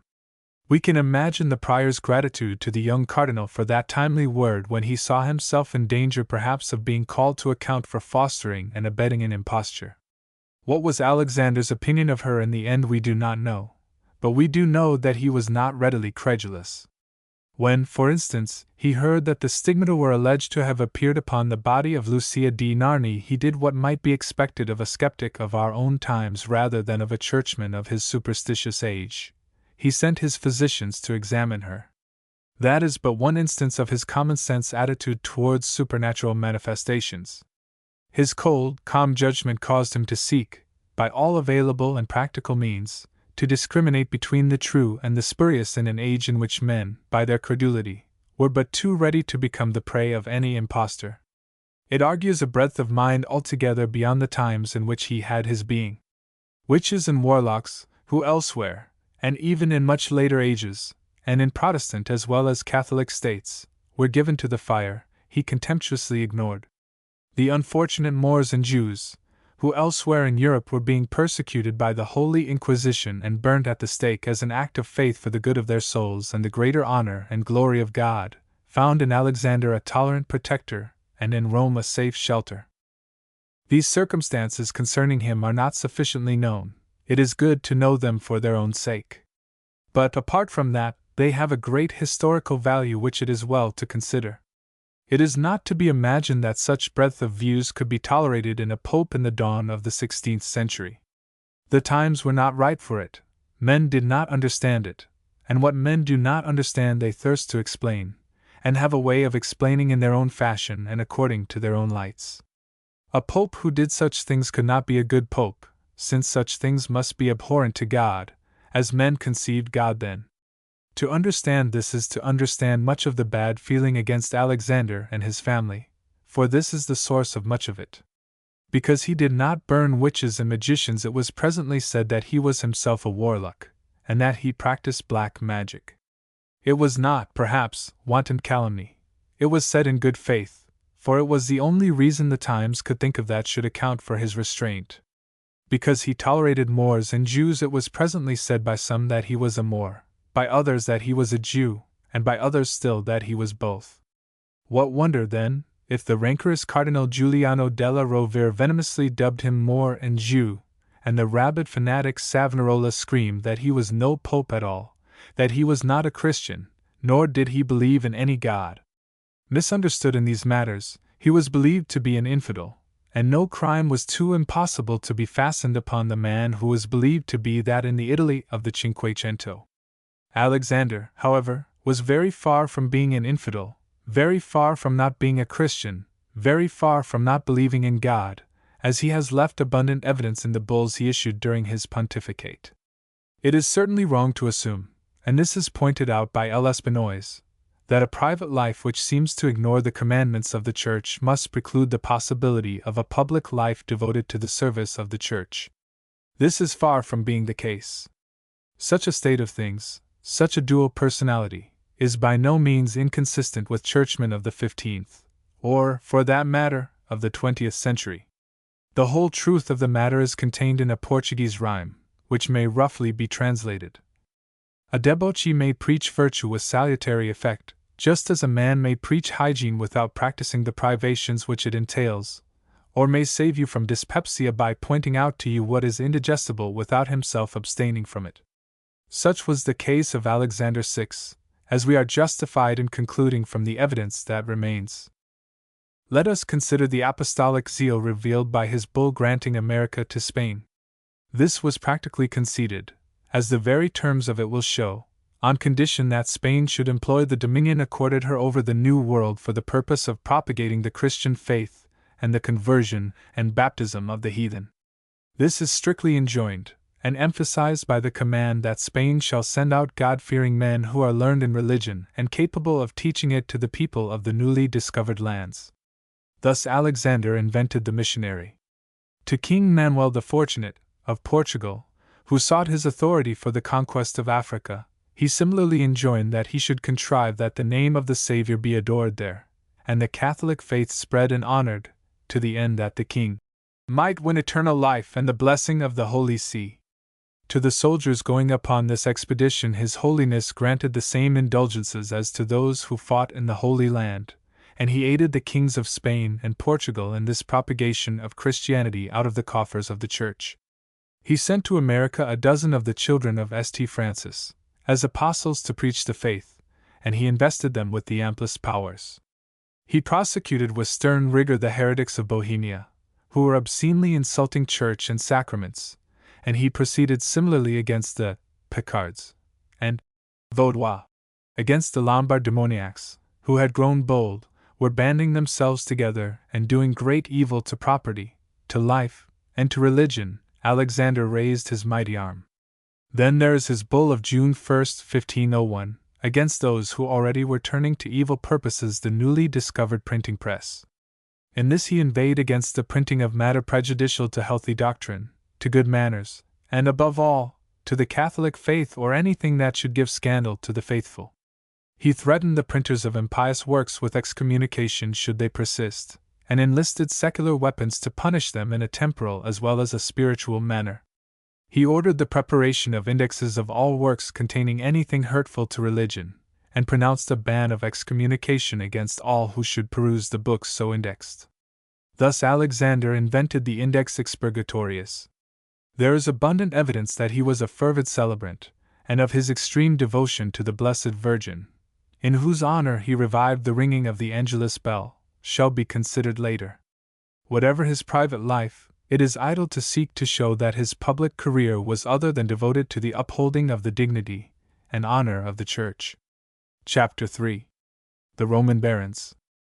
Having driven Charles VIII out of Italy, it still remained for the Allies to remove all traces of his passage from Naples and to restore the rule of the House of Aragon. In this they had the aid of Ferdinand and Isabella, who sent an army under the command of that distinguished soldier Gonzalo de Córdoba, known in his day as the Great Captain. He landed in Calabria in the spring of 1496, and war broke out afresh through that already sorely devastated land. The Spaniards were joined by the allied forces of Venice and the Church under the condotta of the Marquis Gonzaga of Mantua, the leader of the Italians at Fornovo.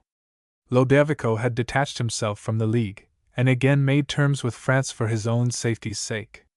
But his cousin, Giovanni Sforza, tyrant of Pesaro, the husband of Lucrezia Borgia, continued in the pontifical army at the head of a condotta of 600 lances. Another command in the same ranks was one of 700 lances under the youthful Goffredo Borgia, now Prince of Squillace and the husband of Dona Sancha of Aragon, a lady of exceedingly loose morals, who had brought to Rome the habits acquired in the most licentious court of that licentious age. The French lost Naples even more easily than they had conquered it, and by July 7 Ferdinand too was able to re-enter his capital and reascend his throne. D'Aubigny, the French general, withdrew to France, whilst Montpensier, the viceroy, retired to Pozzuoli, where he died in the following year. Nothing could better have suited the purposes of Alexander than the state of things which now prevailed, affording him, as it did, the means to break the power of the insolent Roman barons, who already had so vexed and troubled him.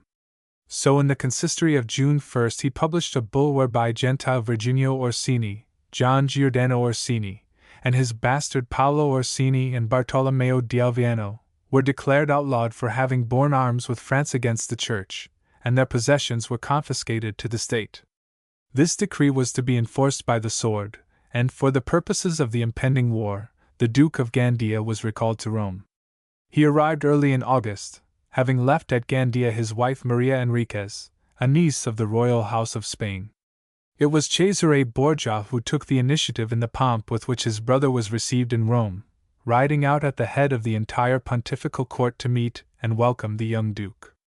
In addition to being Duke of Gandia, Giovanni Borgia was already Duke of Sessa and Prince of Tino, which further dignities had been conferred upon him on the occasion of his brother Goffredo's marriage to Donna Sancha. To these the Pope now added the governorship of Viterbo and of the patrimony of St. Peter, dispossessing Cardinal Farnese of the latter office to bestow it upon this well-beloved son. In Venice it was being related, a few months later, in October, that Gandia had brought a woman from Spain for his father, and that the latter had taken her to live with him. The story is given in Sonuto, and of course has been unearthed and served up by most historians and essayists. It cannot positively be said that it is untrue, but it can be said that it is unconfirmed. There is, for instance, no word of it in Burchard's diarium, and when you consider how ready a chronicler of scandalous matter was this master of ceremonies, you will no doubt conclude that, if any foundation there had been for that Venetian story, Burchard would never have been silent on the subject. The Pope had taken into his pay that distinguished condottiero, Duke Guidobaldo of Urbino, who later was to feel the relentless might of Cesare. To Guidobaldo's command was now entrusted the punitive expedition against the Orsini, and with him was to go the Duke of Gandia, ostensibly to share the leadership, in reality that, under so able a master, he might serve his apprenticeship to the trade of arms. So on October 25 Giovanni Borgia was very solemnly created Gonfalonier of the Church and Captain General of the pontifical troops. On the same day the three standards were blessed in St. Peter's, one being the papal gonfalon bearing the arms of the Church and the other two the personal banners of Guidobaldo and Gandia.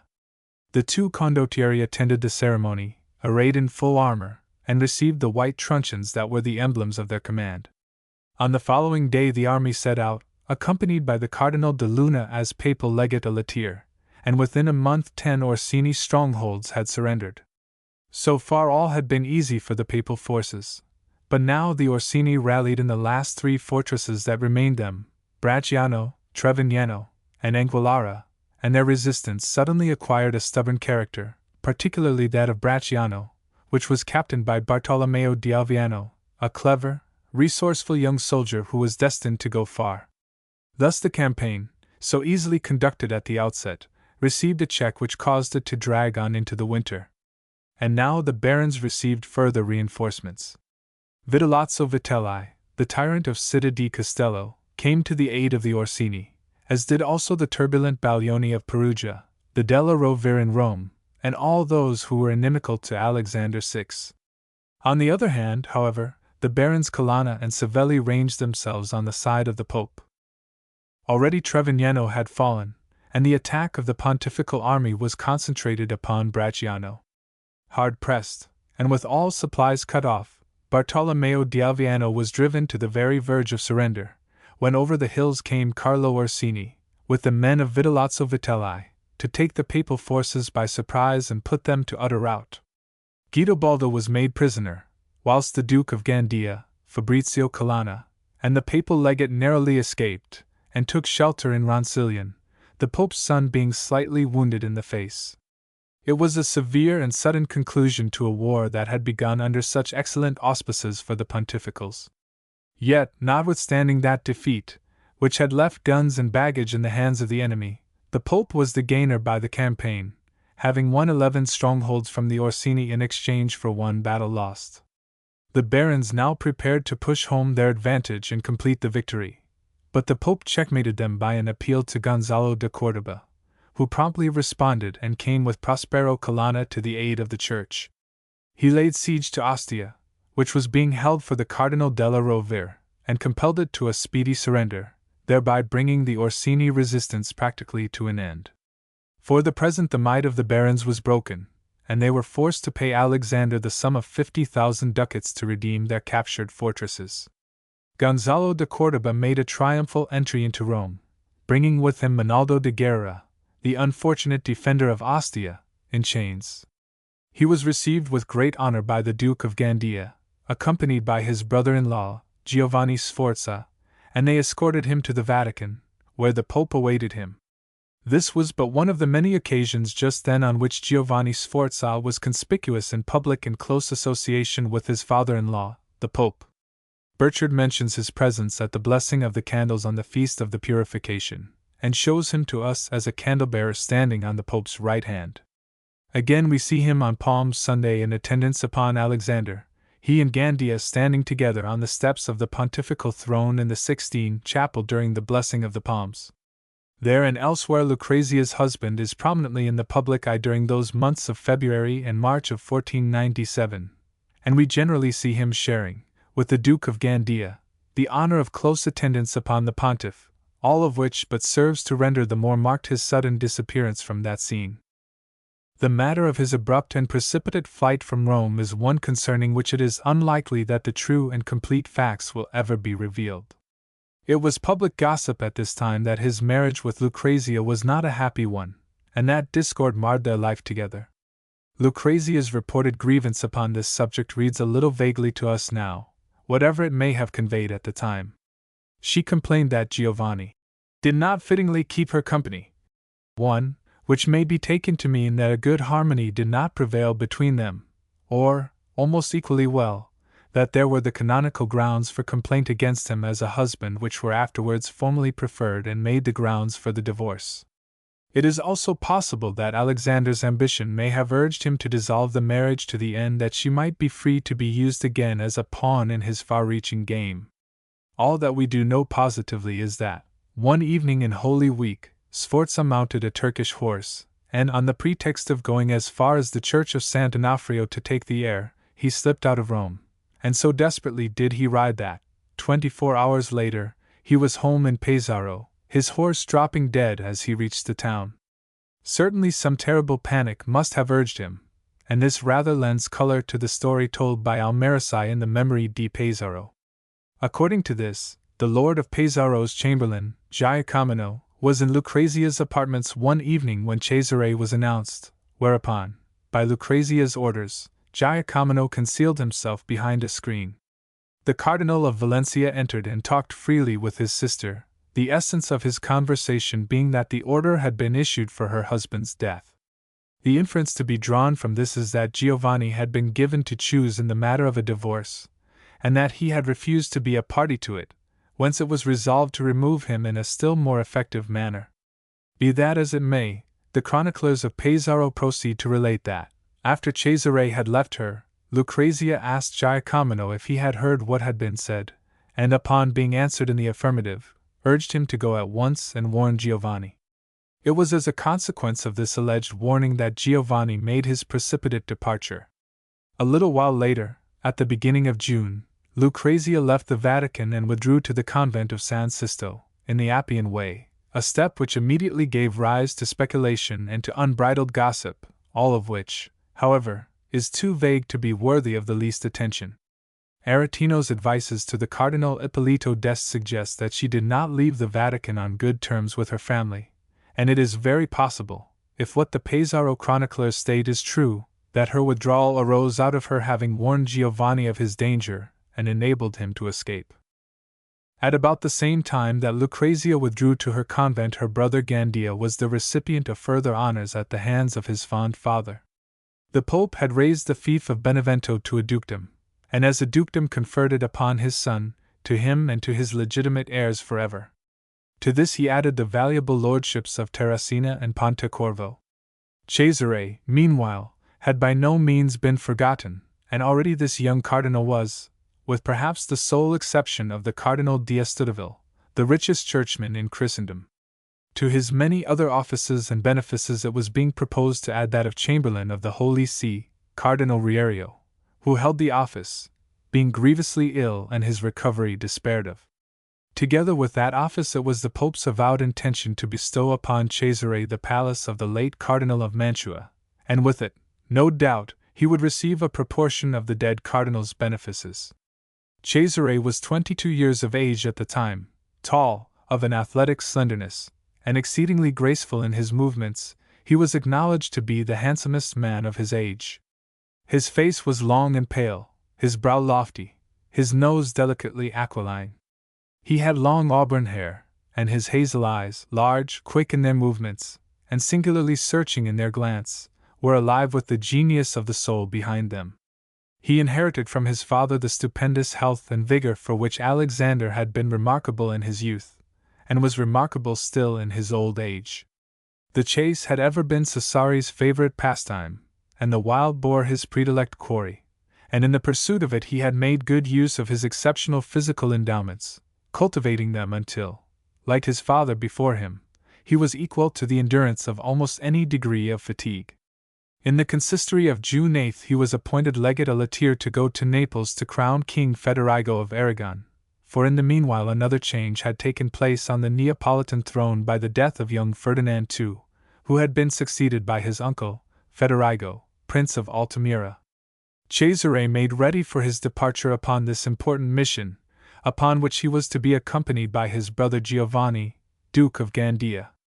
They were both to be back in Rome by September, when Gandia was to return to Spain, taking with him his sister Lucrèce.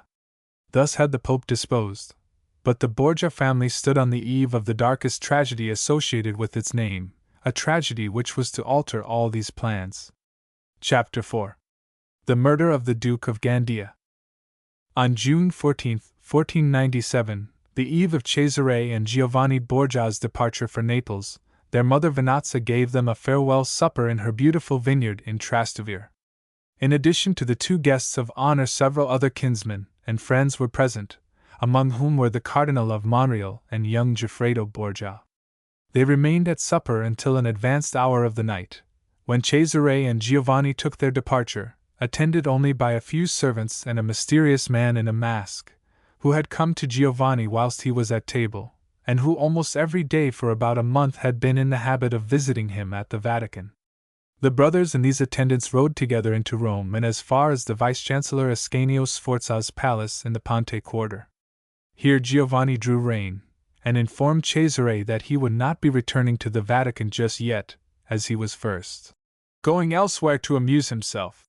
With that he took his leave of Cesare, and with one single exception, in addition to the man in the mask, dismissed his servants.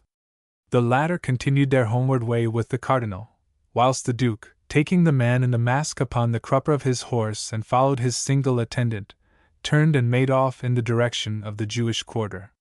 In the morning it was found that Giovanni had not yet returned, and his uneasy servants informed the Pope of his absence and of the circumstances of it. The Pope, however, was not at all alarmed. Explaining his son's absence in the manner so obviously suggested by Giovanni's parting words to Cesare on the previous night, he assumed that the gay young Duke was on a visit to some complacent lady and that presently he would return. Later in the day, however, news was brought that his horse had been found loose in the streets, in the neighborhood of the Cardinal of Parma's palace, with only one stirrup leather, the other having clearly been cut from the saddle, and, at the same time, it was related that the servant who had accompanied him after he had separated from the rest had been found at dawn in the Piazza della Giudecca mortally wounded and beyond speech, expiring soon after his removal to a neighboring house. Alarm spread through the Vatican, and the anxious Pope ordered inquiries to be made in every quarter where it was possible that anything might be learned. It was in answer to these inquiries that a boatman of the Schiavoni, one Giorgio by name, came forward with the story of what he had seen on the night of Wednesday. He had passed the night on board his boat, on guard over the timber with which she was laden. She was moored along the bank that runs from the bridge of Sant'Angelo to the church of Santa Maria Nuova. He related that at about the 5th hour of the night, just before daybreak, he had seen two men emerge from the narrow street alongside the hospital of San Girolamo, and stand on the river's brink at the spot where it was usual for the scavengers to discharge their refuse carts into the water. These men had looked carefully about, as if to make sure that they were not being observed. Seeing no one astir, they made a sign, whereupon a man well mounted on a handsome white horse, his heels armed with golden spurs, rode out of that same narrow street. Behind him, on the crupper of his horse, Giorgio beheld the body of a man, the head hanging in one direction and the legs in the other. This body was supported there by two other men on foot, who walked on either side of the horseman. Arrived at the water's edge, they turned the horse's hindquarters to the river, then, taking the body between them, two of them swung it well out into the stream. After the splash, Giorgio had heard the horseman inquire whether they had thrown well into the middle, and had heard him receive the affirmative answer. Signor Si. The horseman then sat scanning the surface a while, and presently pointed out a dark object floating, which proved to be their victim's cloak. The men threw stones at it, and so sank it, whereupon they turned, and all five departed as they had come. Such is the boatman's story, as related in the Diarium of Burchard. When the Pope had heard it, he asked the fellow why he had not immediately gone to give notice of what he had witnessed, to which this Giorgio replied that, in his time, he had seen over 100 bodies thrown into the Tiber without ever anybody troubling to know anything about them. This story and Gandia's continued absence threw the Pope into a frenzy of apprehension. He ordered the bed of the river to be searched foot by foot. Some hundreds of boatmen and fishermen got to work, and on that same afternoon the body of the ill-fated Duke of Gandia was brought up in one of the nets. He was not only completely dressed, as was to have been expected from Giorgio's story, but his gloves and his purse containing 30 ducats were still at his belt, as was his dagger, the only weapon he had carried. The jewels upon his person, too, were all intact, which made it abundantly clear that his assassination was not the work of thieves. His hands were still tied, and there were from 10 to 14 wounds on his body, in addition to which his throat had been cut. The corpse was taken in a boat to the castle of Sant'Angelo, where it was stripped, washed, and arrayed in the garments of the Captain General of the Church. That same night, on a bier, the body covered with a mantle of brocade, the face looking more beautiful than in life. He was carried by torchlight from Sant'Angelo to Santa Maria del Popolo for burial, quietly and with little pomp. The Pope's distress was terrible. As the procession was crossing the bridge of Sant'Angelo, those who stood there heard his awful cries of anguish, as is related in the dispatches of an eyewitness quoted by Sanuto. Alexander shut himself up in his apartments with his passionate sorrow, refusing to see anybody, and it was only by insistence that the Cardinal of Segovia and some of the Pope's familiars contrived to gain admission to his presence. But even then, not for 3 days could they induce him to taste food, nor did he sleep. At last he roused himself, partly in response to the instances of the Cardinal of Segovia, partly spurred by the desire to avenge the death of his child, and he ordered Rome to be ransacked for the assassins. But although the search was pursued for 2 months, it proved utterly fruitless. That is the oft-told story of the death of the Duke of Gandia. Those are all the facts concerning it that are known or that ever will be known. The rest is speculation, and this speculation follows the trend of malice rather than of evidence. Suspicion fell at first upon Giovanni Sforza, who was supposed to have avenged himself thus upon the Pope for the treatment he had received. There certainly existed that reasonable motive to actuate him, but not a particle of evidence against him. Next rumor had it that Cardinal Ascanio Sforza's was the hand that had done this work, and with this rumor Rome was busy for months. It was known that he had quarreled violently with Gandia, who had been grossly insulted by a chamberlain of Ascanio's, and who had wiped out the insult by having the man seized and hanged. Sanuto quotes a letter from Rome on July 21, which states that it is certain that Ascanio murdered the Duke of Gandia. Cardinal Ascanio's numerous enemies took care to keep the accusation alive at the Vatican, and Ascanio, in fear for his life, had left Rome and fled to Grottaferrata. When summoned to Rome, he had refused to come save under safe conduct. His fears, however, appeared to have been groundless, for the Pope attached no importance to the accusation against him, convinced of his innocence, as he informed him. Thereupon public opinion looked about for some other likely person upon whom to fasten its indictment, and lighted upon Goffredo Borgia, Gandia's youngest brother. Here, again, a motive was not wanting. Already has mention been made of the wanton ways of Goffredo's Neapolitan wife, Donna Sancha. That she was prodigal of her favors there is no lack of evidence, and it appears that, amongst those she admitted to them, was the dead Duke. Jealousy, then, it was alleged, was the spur that had driven Goffredo to the deed, and that the rumor of this must have been insistent is clear when we find the Pope publicly exonerating his youngest son. Thus matters stood, and thus had public opinion spoken, when in the month of August the Pope ordered the search for the murderer to cease. Bracci, the Florentine ambassador, explains this action of Alexander's. He writes that His Holiness knew who were the murderers, and that he was taking no further steps in the matter in the hope that thus, conceiving themselves to be secure, they might more completely discover themselves. Bracci's next letter bears out the supposition that he writes from inference, and not from knowledge. He repeats that the investigations have been suspended, and that to account for this some say what already he has written, whilst others deny it, but that the truth of the matter is known to none. Later in the year we find the popular voice denouncing Bartolomeo di Alviano and the Orsini. Already in August the Ferrarese ambassador, Manfredi, had written that the death of the Duke of Gandia was being imputed to Bartolomeo di Alviano, and in December we see in Senuto a letter from Rome which announces that it is positively stated that the Orsini had caused the death of Giovanni Borgia. These various rumors were hardly worth mentioning for their own values, but they are important as showing how public opinion fastened the crime in turn upon everybody it could think of as at all likely to have had cause to commit it, and more important still for the purpose of refuting what has since been written concerning the immediate connection of Cesare Borgia with the crime in the popular mind. Not until February of the following year was the name of Cesare ever mentioned in connection with the deed.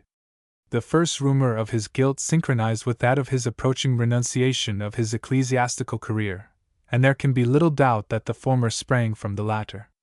The world conceived that it had discovered on Cesare's part a motive for the murder of his brother. That motive, of which so very much has been made, shall presently be examined.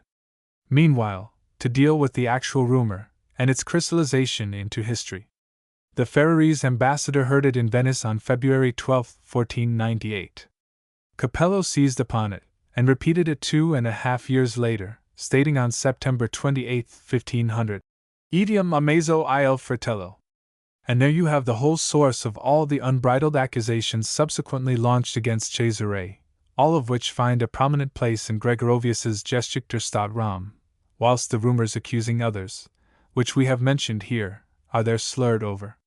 One hesitates to attack the arguments and conclusions of the very eminent author of that mighty history of Rome in the Middle Ages, but conscience and justice demand that his chapter upon this subject be dealt with as it deserves. The striking talents of Gregorovius are occasionally marred by the egotism and pedantry sometimes characteristic of the scholars of his nation. He is too positive, he seldom opines, he asserts with finality the things that only God can know. Occasionally his knowledge, transcending the possible, quits the realm of the historian for that of the romancer, as for instance, to cite one amid 1,000, when he actually tells us what passes in Cesare Borgia's mind at the coronation of the King of Naples. In the matter of authorities, he follows a dangerous and insidious eclecticism, preferring those who support the point of view which he has chosen, without a proper regard for their intrinsic values. He tells us definitely that, if Alexander had not positive knowledge, he had at least moral conviction that it was Cesare who had killed the Duke of Gandia. In that, again, you see the godlike knowledge which he usurps, you see him clairvoyant rather than historical. Starting out with the positive assertion that Cesare Borgia was the murderer, he sets himself to prove it by piling up a mass of worthless evidence, whose worthlessness it is unthinkable he should not have realized. According to the general opinion of the day, which in all probability was correct, Cesare was the murderer of his brother.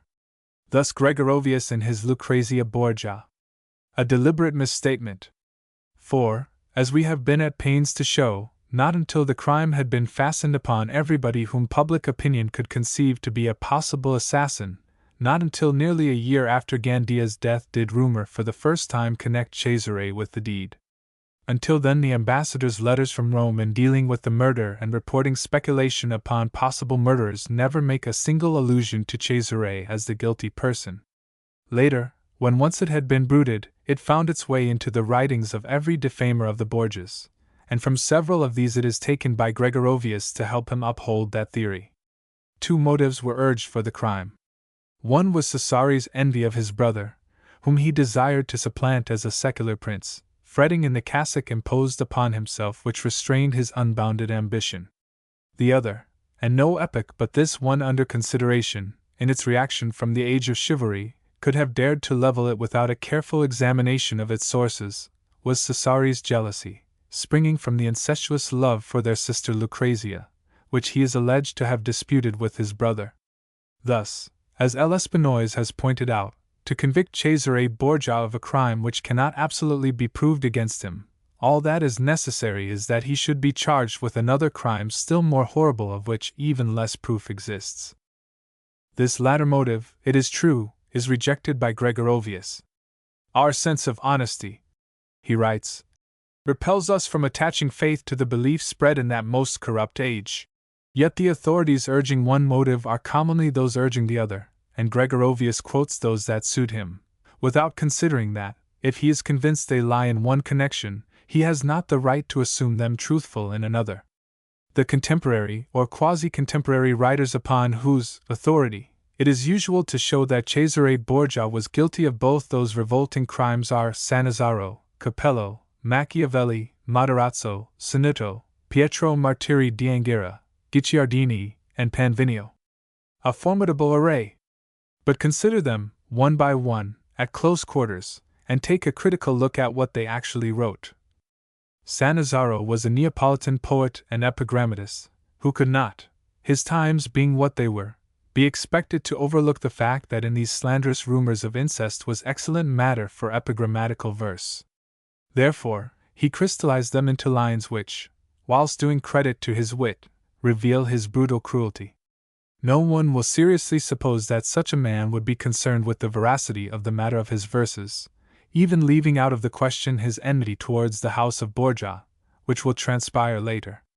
For him a ben trovato was as good matter as a truth, or better. He measured its value by its piquancy, by its adaptability to epigrammatic rhymes.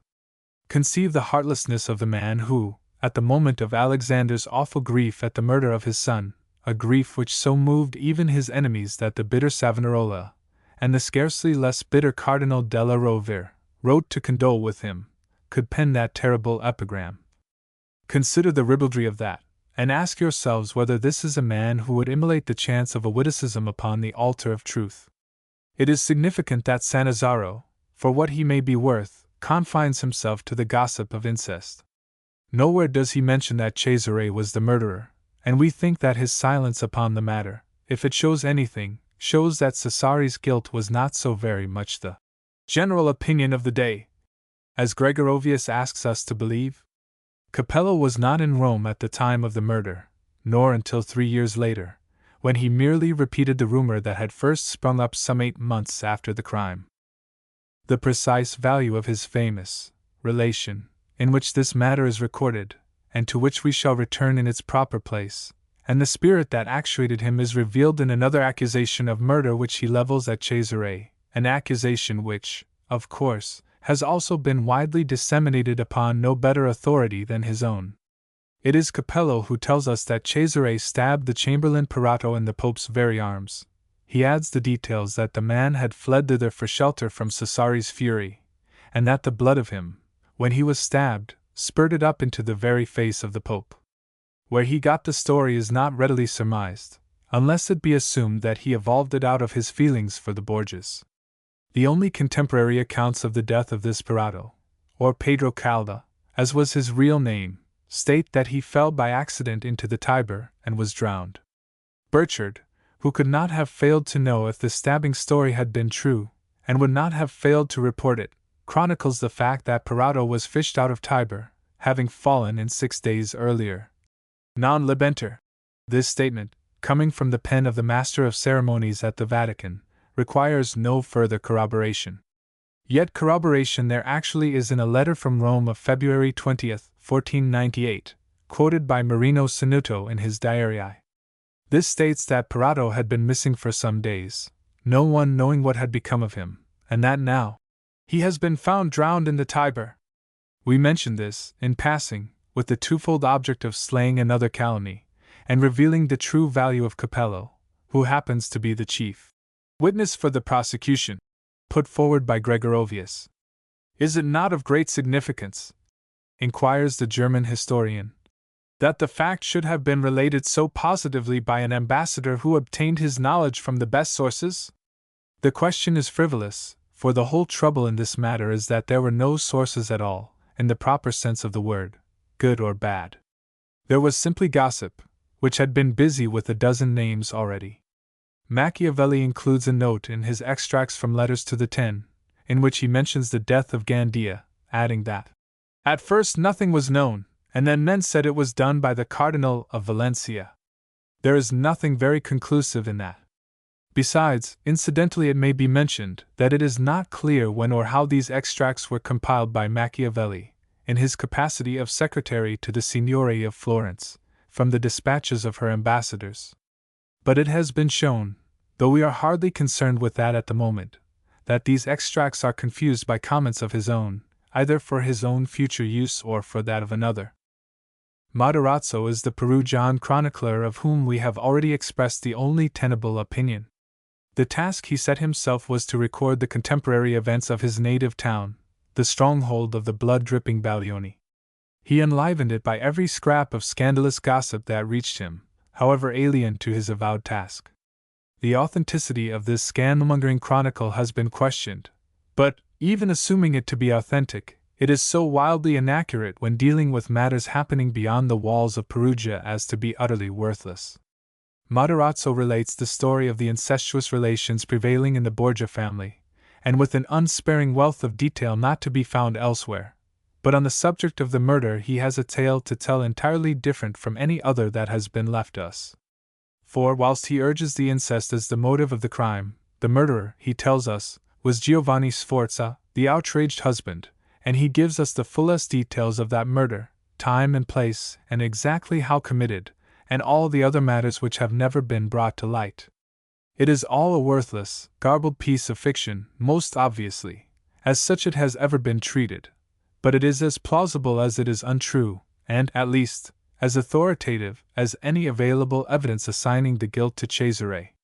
Sanuto we accept as a more or less careful and painstaking chronicler, whose writings are valuable, and Sanuto on the matter of the murder confines himself to quoting the letter of February 1498, in which the accusation against Cesare is first mentioned, after having given other earlier letters which accuse first Ascanio and then Orsini far more positively than does the latter letter accuse Cesare. On the matter of the incest there is no word in Sanuto, but there is mention of Donna Sancha's indiscretions, and the suggestion that, through jealousy on her account, it was rumored that the murder had been committed, another proof of how vague and ill-defined the rumors were. Pietro Martiri d'Angera writes from Burgos, in Spain, that he is convinced of the fratricide. It is interesting to know of that conviction of his, but difficult to conceive how it is to be accepted as evidence.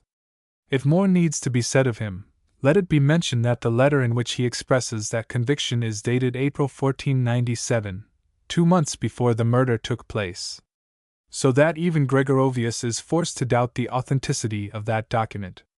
Guicciardini is not a contemporary chronicler of events as they happened, but an historian writing some 30 years later. He merely repeats what Capello and others have said before him. It is for him to quote authorities for what he writes, and not to be set up as an authority. He is not reliable, and he is a notorious defamer of the papacy, sparing nothing that will serve his ends.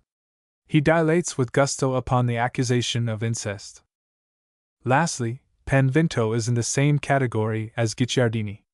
He was not born until some 30 years after these events, and his history of the popes was not written until some 60 years after the murder of the Duke of Gandia. This history bristles with inaccuracies. He never troubles to verify his facts, and as an authority he is entirely negligible. In the valuable diarium of Burchard there is unfortunately a lacuna at this juncture, from the day after the murder, of which he gives the full particulars to which we have gone for our narrative of that event, until the month of August following. And now we may see Gregorovius actually using silence as evidence. He seizes upon that lacuna, and goes so far as to set up the tentative explanation that Burchard perhaps purposely interrupted his diary that he might avoid mentioning the fratricide. If such were the case, it would be a strange departure from Burchard's invariable rule, which is one of cold, relentless, uncritical chronicling of events, no matter what their nature. Besides, any significance with which that lacuna might be invested is discounted by the fact that such gaps are a fairly common occurrence in the course of Burchard's record. Finally, it remains to be shown that the lacuna in question exists in the original diaries, which have yet to be discovered. So much for the valuable authorities out of which, and by means of a selection which is not quite clearly defined, Gregorovius claims to have proved that the murderer of the Duke of Gandia was his brother Cesare Borgia, Cardinal of Valencia. 1. Now to examine more closely the actual motives given by those authorities and by later, critical writers, for attributing the guilt to Cesare. In September of the year 1497, the Pope had dissolved the marriage of his daughter Lucrezia and Giovanni Sforza, and the grounds for the dissolution were that the husband was impotens et frigidus natura, admitted by himself. 2. If you know anything of the Italy of today, you will be able to conceive for yourself how the Italy of the 15th century must have held her sides and pealed her laughter at the contemptible spectacle of an unfortunate, who afforded such reason to be bundled out of a nuptial bed. The echo of that mighty burst of laughter must have rung from Calabria to the Alps, and well may it have filled the handsome weakling who was the object of its cruel ridicule with Italian fury. The weapons he took up wherewith to defend himself were a little obvious. He answered the odious reflections upon his virility by a wholesale charge of incest against the Borgia family. He screamed that what had been said of him was a lie invented by the Borgias to serve their own unutterable ends. 1. Such was the accusation with which the squirming Lord of Pesaro retaliated, and however obvious, yet it was not an accusation that the world of his day would lightly cast aside, for all that the perspicacious may have rated it at its proper value. What is of great importance to students of the history of the Borgias is that this was the first occasion on which the accusation of incest was raised.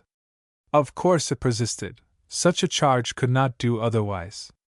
But now that we see in what soil it had its roots, we shall know what importance to attach to it. Not only did it persist, but it developed, as was but natural. Cesare and the dead Gandia were included in it, and presently it suggested a motive, not dreamed of until then, why Cesare might have been his brother's murderer.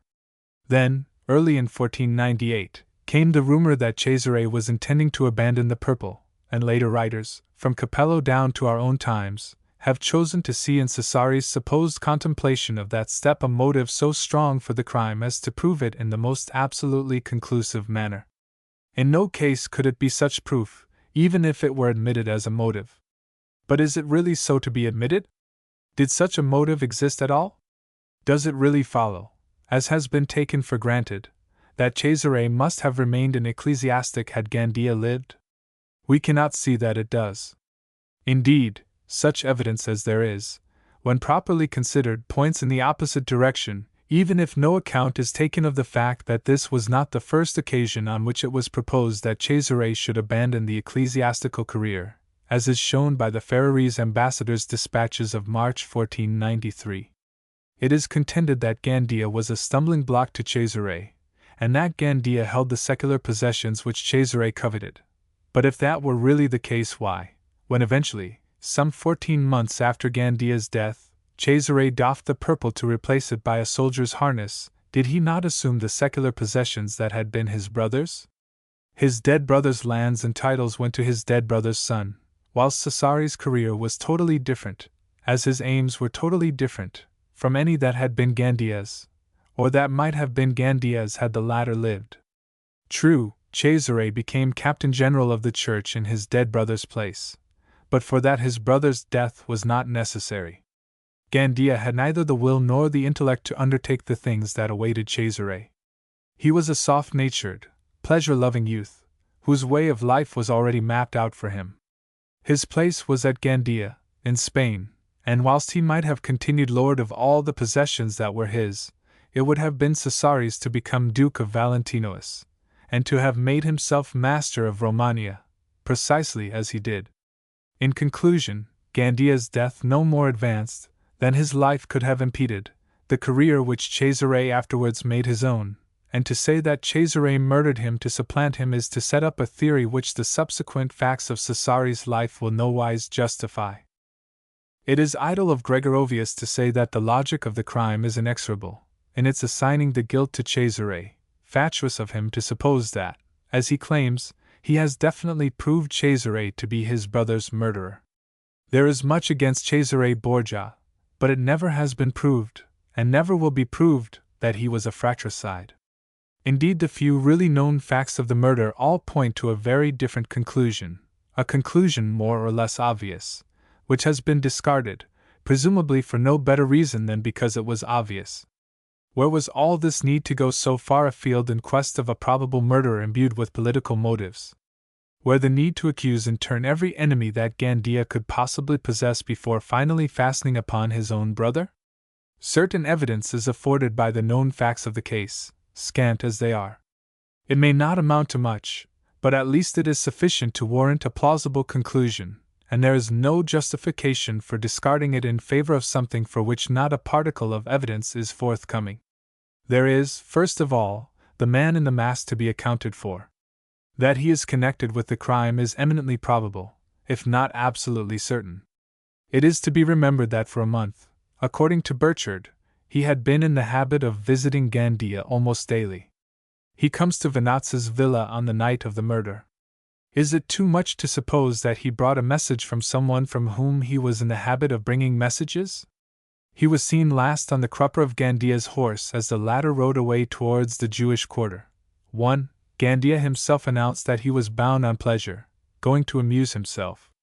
Even without the knowledge which we possess of his licentious habits, no doubt could arise as to the nature of the amusement upon which he was thus bound at dead of night, and there are the conclusions formed in the morning by his father, when it was found that Gandia had not returned.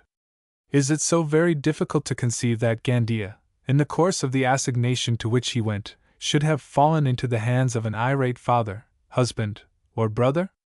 Is it not really the obvious inference to draw from the few facts that we possess? That it was the inference drawn by the Pope and clung to even some time after the crime, and while rumors of a different sort were rife, is shown by the perquisition made in the house of Antonio Pico della Mirandola, who had a daughter whom it was conceived might have been the object of the young Duke's nocturnal visit, and whose house was near the place where Gandia was flung into the Tiber. We could hazard speculations that would account for the man in the mask, but it is not our business to speculate save where the indications are fairly clear. Let us consider the significance of Gandia's tied hands and the wounds upon his body in addition to the mortal gash across his throat. To what does this condition point? Surely not to a murder of expediency so much as to a fierce, lustful butchery of vengeance. Surely it suggests that Gandia may have been tortured before his throat was cut. Why else were his wrists pinioned? Had he been swiftly done to death, there would have been no need for that.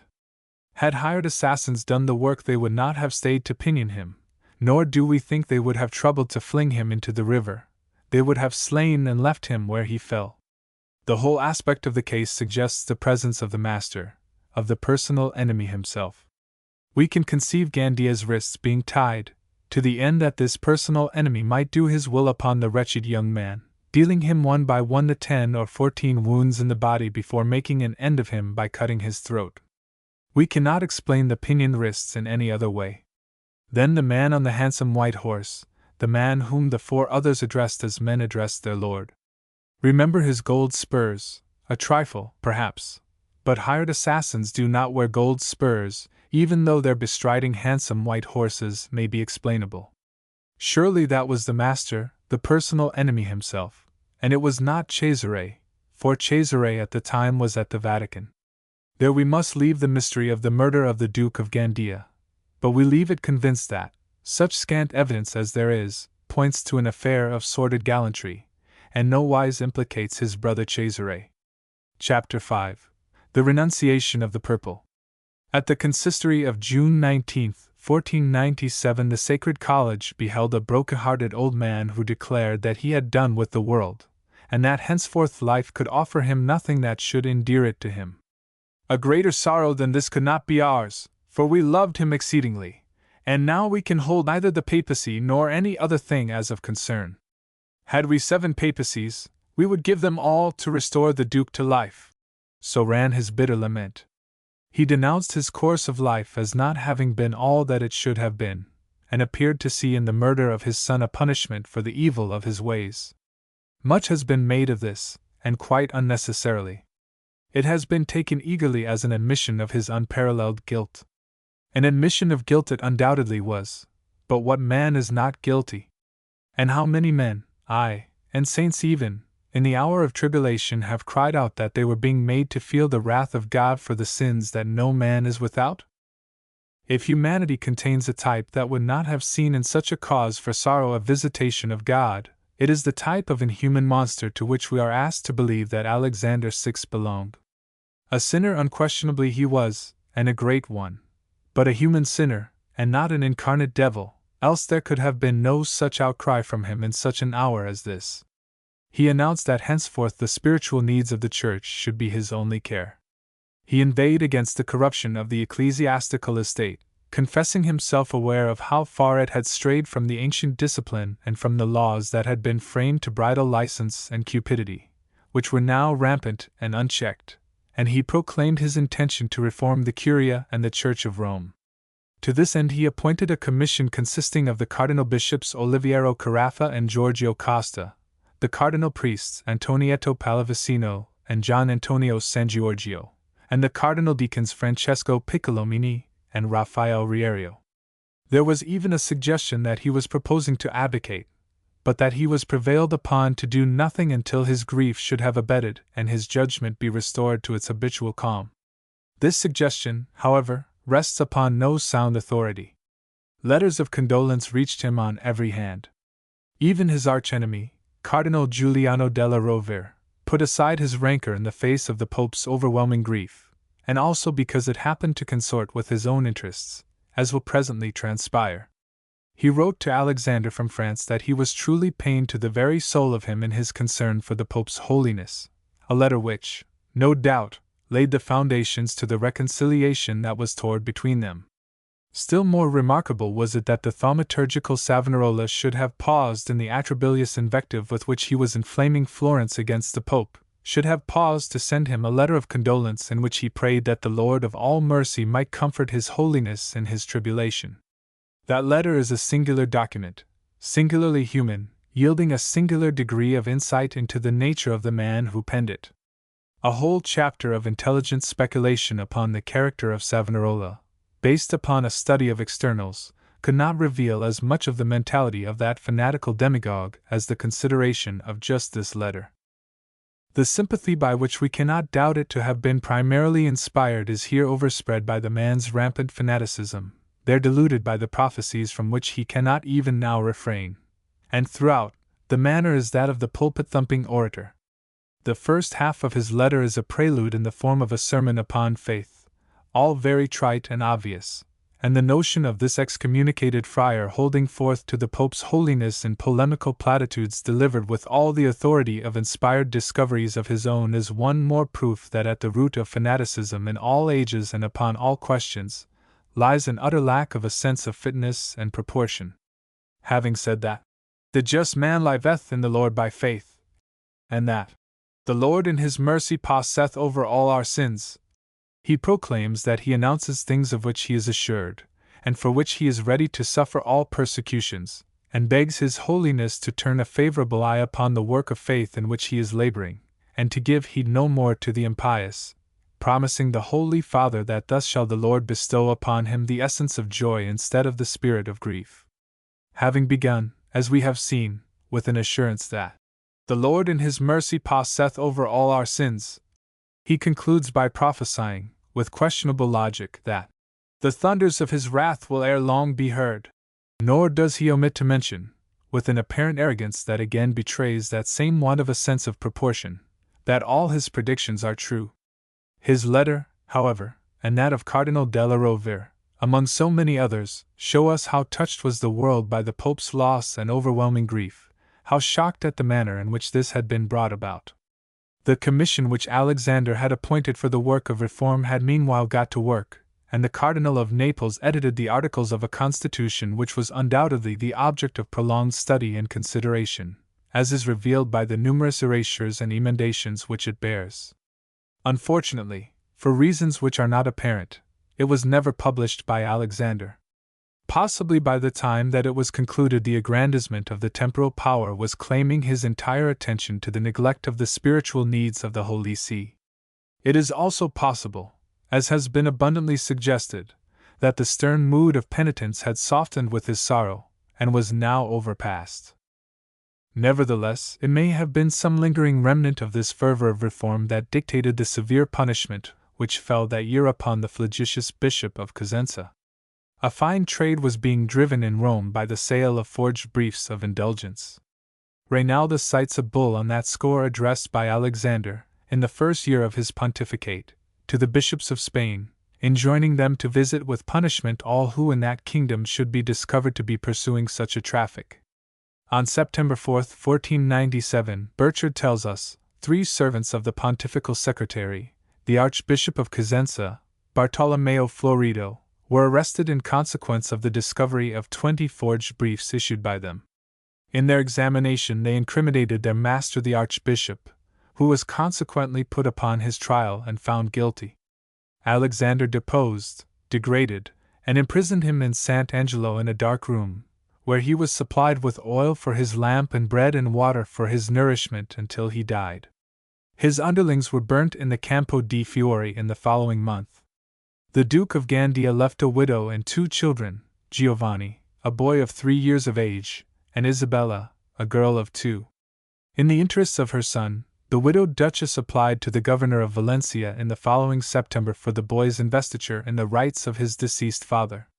This was readily granted upon authority from Rome, and so the boy Giovanni was recognized as 3rd Duke of Gandia, Prince of Sessa and Tino, and Lord of Cerignola and Montefoscolo, and the administration of his estates during his minority was entrusted to his uncle, Cesare Borgia. The lordship of Benevento, the last grant made to Giovanni Borgia, was not mentioned, nor was it then nor ever subsequently claimed by the widow. It is the one possession of Gandia's that went to Cesare, who was confirmed in it by the King of Naples. The Gandia branch of the Borgia family remained in Spain, prospered and grew in importance, and incidentally produced St. Francis de Borgia. This Duke of Gandia was master of the household to Charles V, and thus a man of great worldly consequence. But it happened that he was so moved by the sight of the disfigured body of his master's beautiful queen that he renounced the world and entered the Society of Jesus, eventually becoming its general. He died in 1562, and in the fullness of time was canonized. Cesare's departure for Naples as legate alatir to anoint and crown Federigo of Aragon was naturally delayed by the tragedy that had assailed his house, and not until July 22 did he take his leave of the Pope and set out with an escort of 200 horse. Naples was still in a state of ferment, split into 2 parties, one of which favored France and the other Aragon, so that disturbances were continual. Alexander expressed the hope that Cesare might appear in that distracted kingdom in the guise of an angel of peace, and that by his coronation of King Federigo he should set a term to the strife that was toward. The city of Naples itself was now being ravaged by fever, and in consequence of this it was determined that Cesare should repair instead to Capua, where Federigo would await him. Arrived there, however, Cesare fell ill, and the coronation ceremony again suffered a postponement until August 10.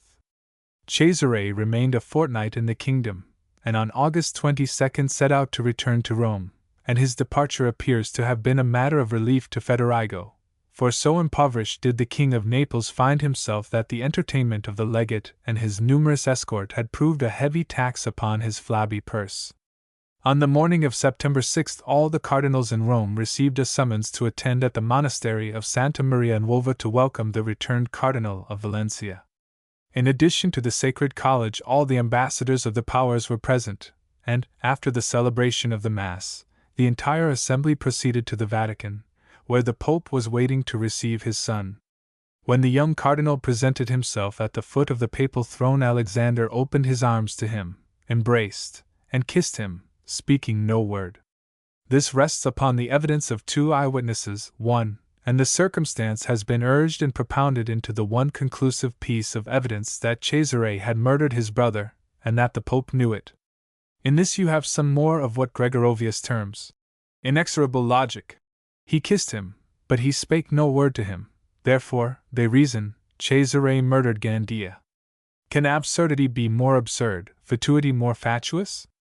Lucas a non lucendo. To square the circle should surely present no difficulty to these subtle logicians.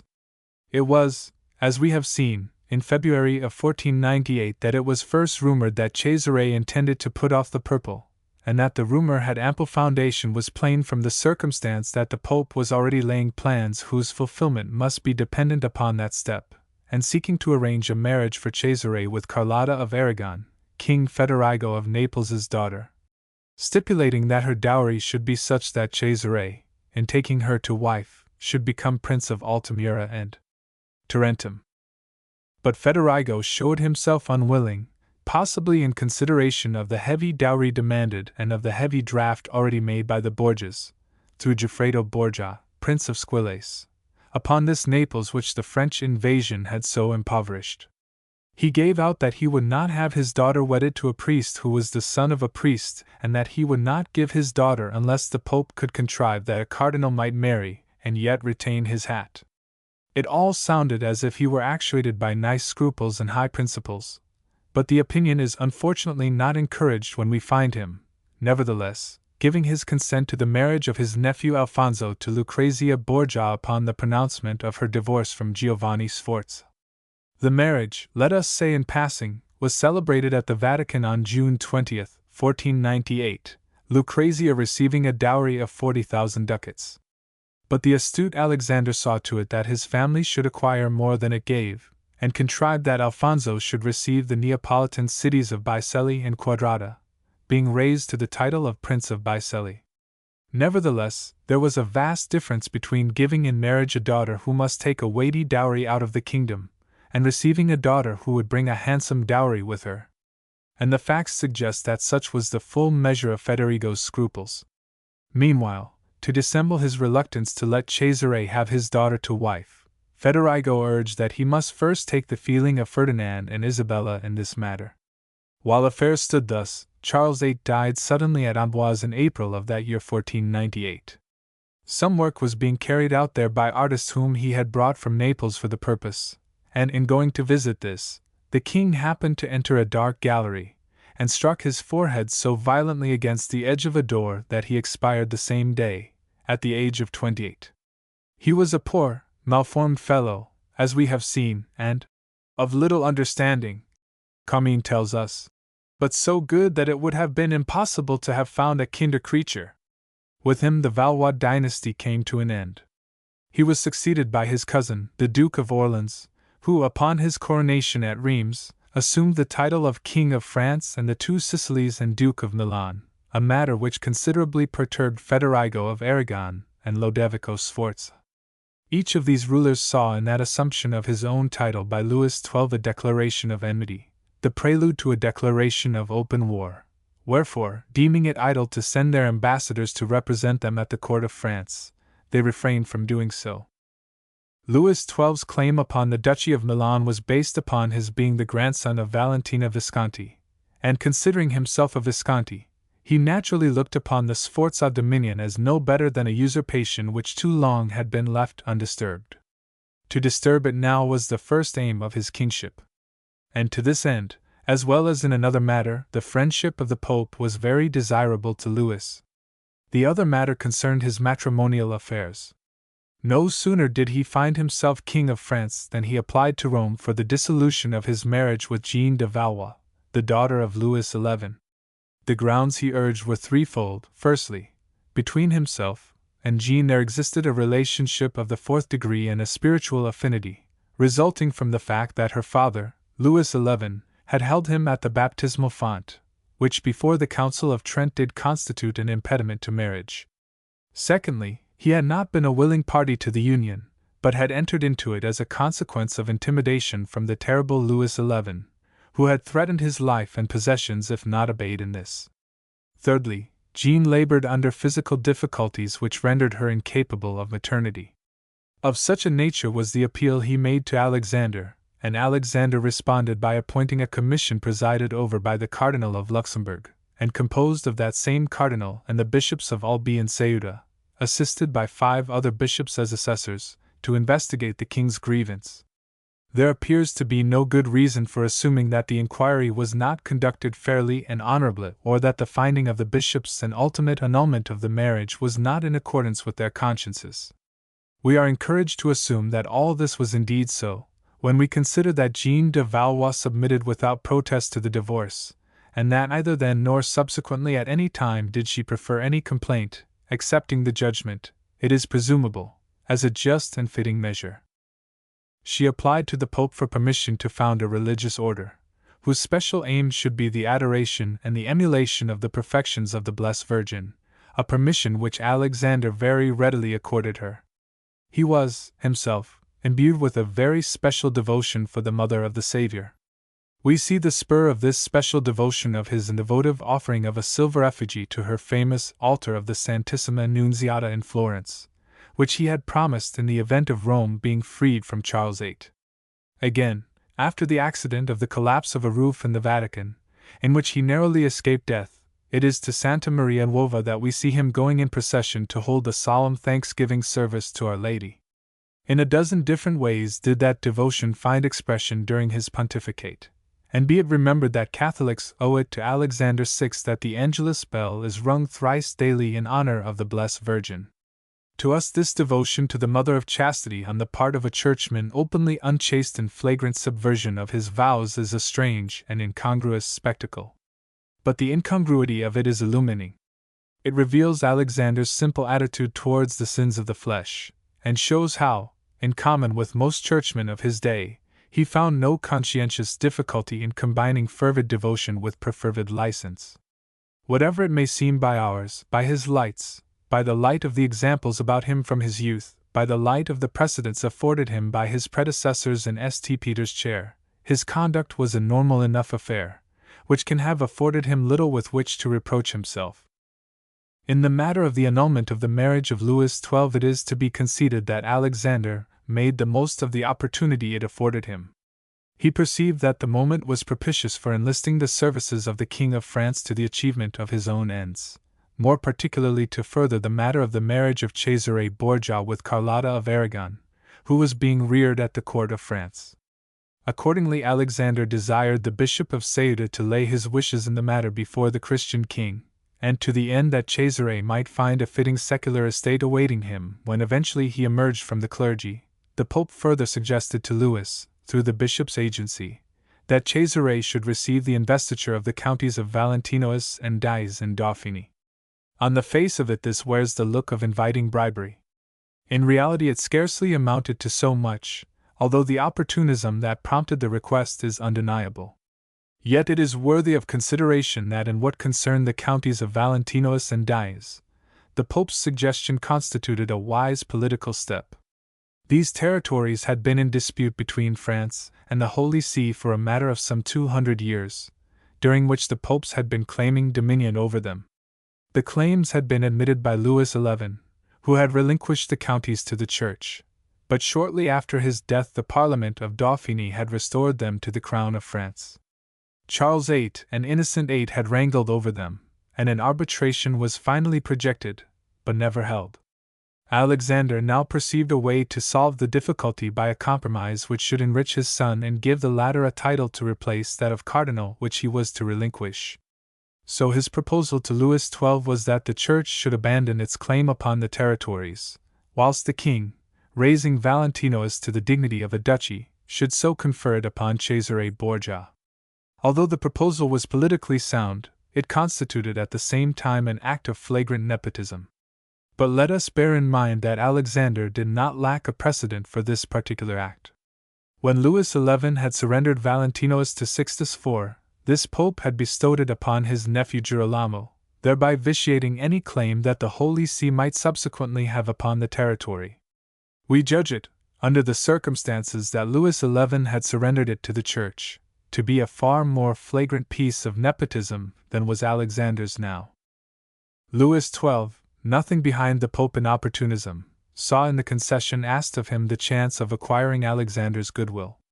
He consented, accompanying his consent by a request for a cardinal's hat for Georges d'Amboise, Bishop of Rouen, who had been his devoted friend in less prosperous times, and the sharer of his misfortunes under the previous reign, and was now his chief counselor and minister. In addition, he besought, dependent, of course, upon the granting of the solicited divorce, a dispensation to Mary Anne of Brittany, the beautiful widow of Charles VIII. This was Louis's way of raising the price, as it were, of the concession and services asked of him. Yet, that there might be no semblance of bargaining, his consent to Cesare's being created Duke of Valentinois was simultaneous with his request for further favors.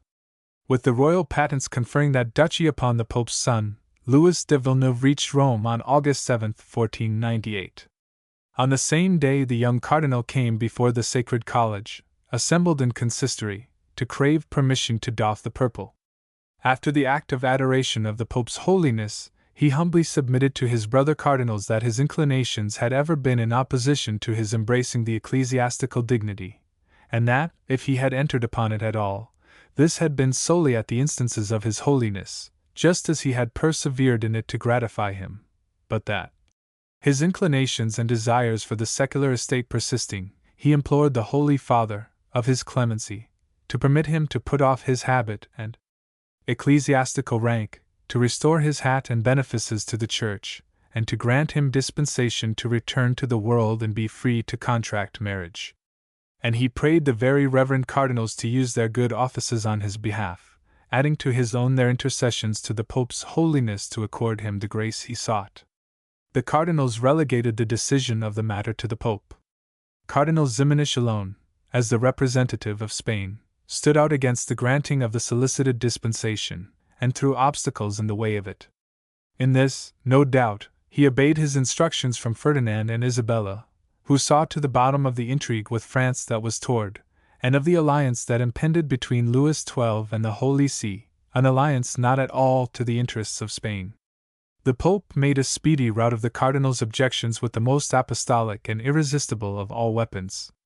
He pointed out that it was not for him to hinder the Cardinal of Valencia's renunciation of the purple, since that renunciation was clearly become necessary for the salvation of his soul. Pro saluti animae sui, to which, of course, Ximenes had no answer. But with the object of conciliating Spain, this ever-politic Pope indicated that, if Cesare was about to become a Prince of France, his many ecclesiastical benefices, yielding some 35,000 gold florins yearly, being mostly in Spain, would be bestowed upon Spanish churchmen, and he further begged Ximenes to remember that he already had a nephew at the court of Spain in the person of the heir of Gandia, whom he particularly commended to the favor of Ferdinand and Isabella. Thus was Cesare Borgia's petition granted, and his return to the world accomplished. And by a strange chance of homonymity, his title remained unchanged despite his change of estate. The Cardinal of Valencia, in Spain, became the Duke of Valence, or Valentinois. In France and in Italy Valentino remained Valentino. Book 3. The Bull Rampant. Cum numini Caesaris omen. Motto on Cesare Borgia's sword. Chapter 1. The Duchess of Valentinois. King Louis XII dispatched the Sieur de Sariñán by sea, with a fleet of 3 ships and 5 galleys, to the end that he should conduct the new Duke to France, which fleet was delayed so that it did not drop its anchors at Ostia until the end of September. Meanwhile, Cesare's preparations for departure had been going forward, and were the occasion of a colossal expenditure on the part of his sire. For the Pope desired that his son, in going to France to assume his estate, and for the further purposes of marrying a wife, of conveying to Louis the dispensation permitting his marriage with Anne of Brittany, and of bearing the red hat to Amboise, should display the extraordinary magnificence for which the princes of cultured and luxurious Italy were at the time renowned. His suite consisted of fully 100 attendants, what with the squires, pages, lackeys and grooms, whilst 12 chariots and 50 sumpter mules were laden with his baggage. The horses of his followers were all sumptuously caparisoned with bridles and stirrups of solid silver, and for the rest, the splendor of the liveries, the weapons and the jewels, and the richness of the gifts he bore with him were the amazement even of that age of dazzling displays. In Cesare's train went Ramiro de Lorca, the master of his household, Agabito Gherardi, his secretary, and his Spanish physician, Gaspar Torella, the only medical man of his age who had succeeded in discovering a treatment for the pudendigra which the French had left in Italy, and who had dedicated to Cesare his learned treatise upon that disease. As a bodyguard, or escort of honor, Cesare took with him 30 gentlemen, mostly Romans, among whom were Gian Giordano Orsini, Pietro Santa Croce, Mario di Mariano, Domenico Sanguigna, Giulio Alberini, Bartolomeo Capranica, and Gian Battista Mancini, all young, and all members of those patrician families which Alexander VI had skillfully attached to his own interest. The latest of these was the Orsini family, with which an alliance was established by the marriage celebrated at the Vatican on September 28 of that same year between Fabio Orsini and Girolama Borgia, a niece of the Pope's. Cesare's departure took place on October 1, in the early morning, when he rode out with his princely retinue, and followed the Tiber along Trastevere, without crossing the city.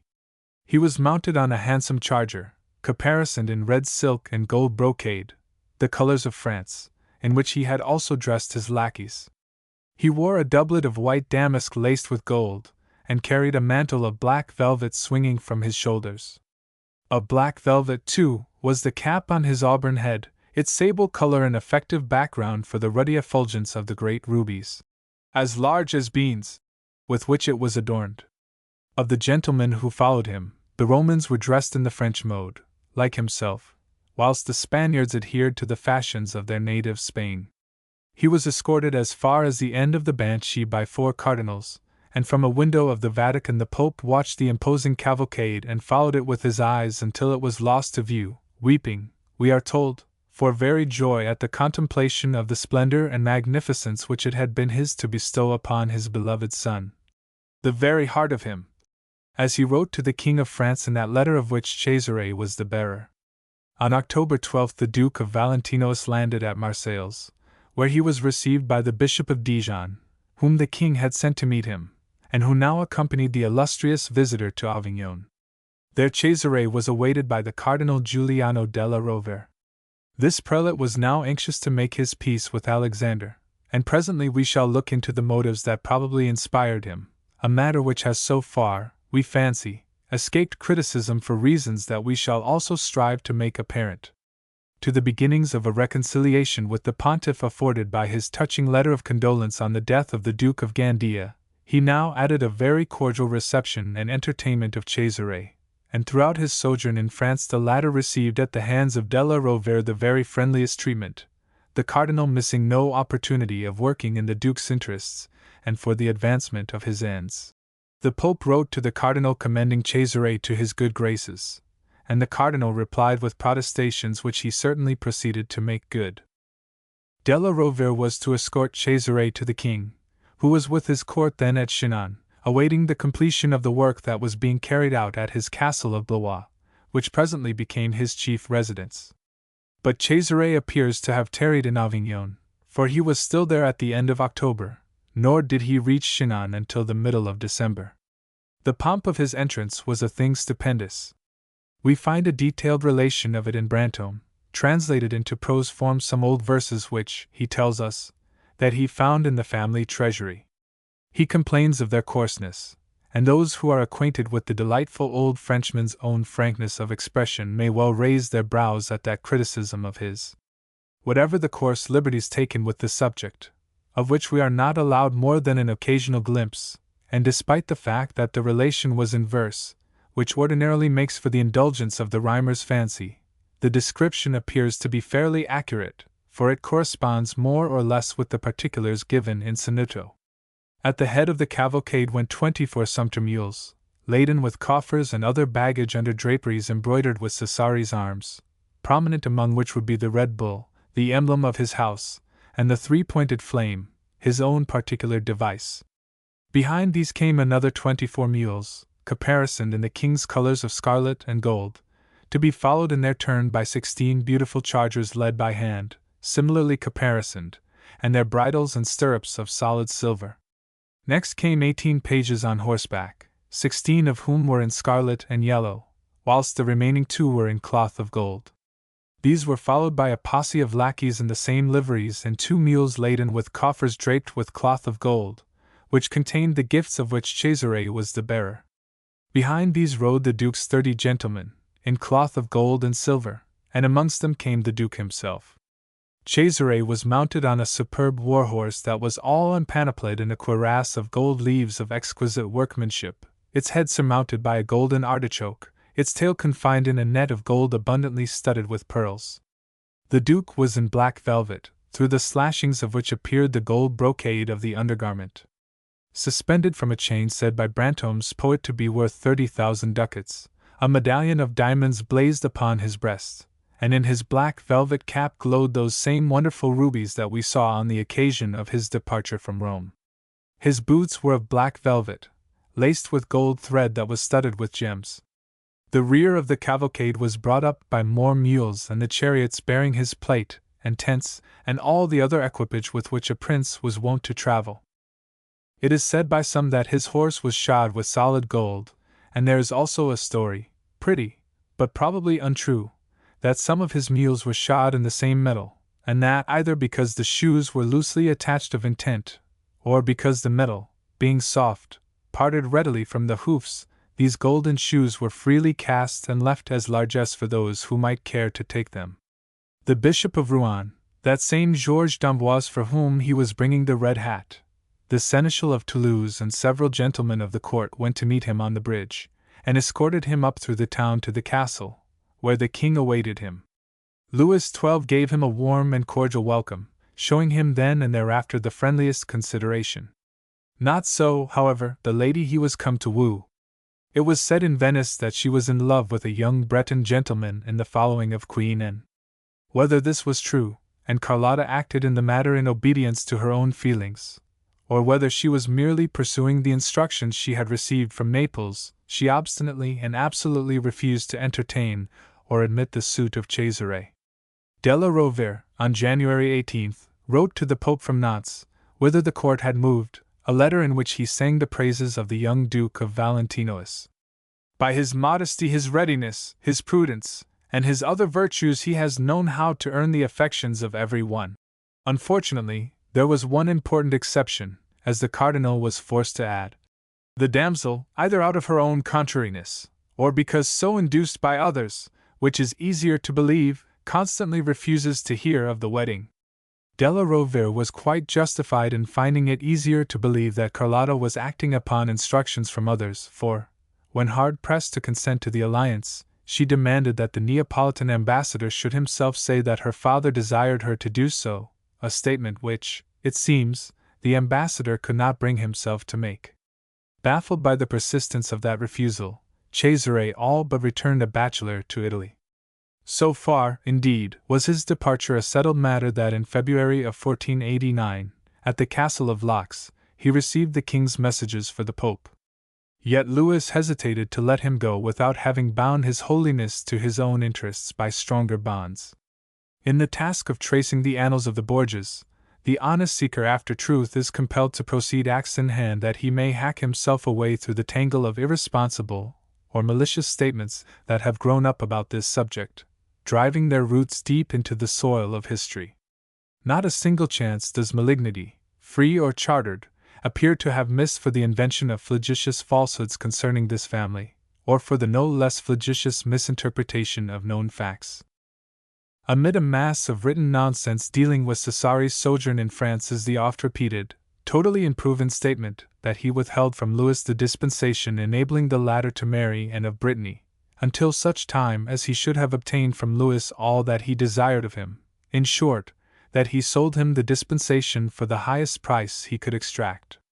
The only motive served by this statement is once more to show Alexander and his son in the perpetration of simoniacal practices, and the statement springs, beyond doubt, from a passage in Machiavelli's Extracts from Dispatches to the Ten.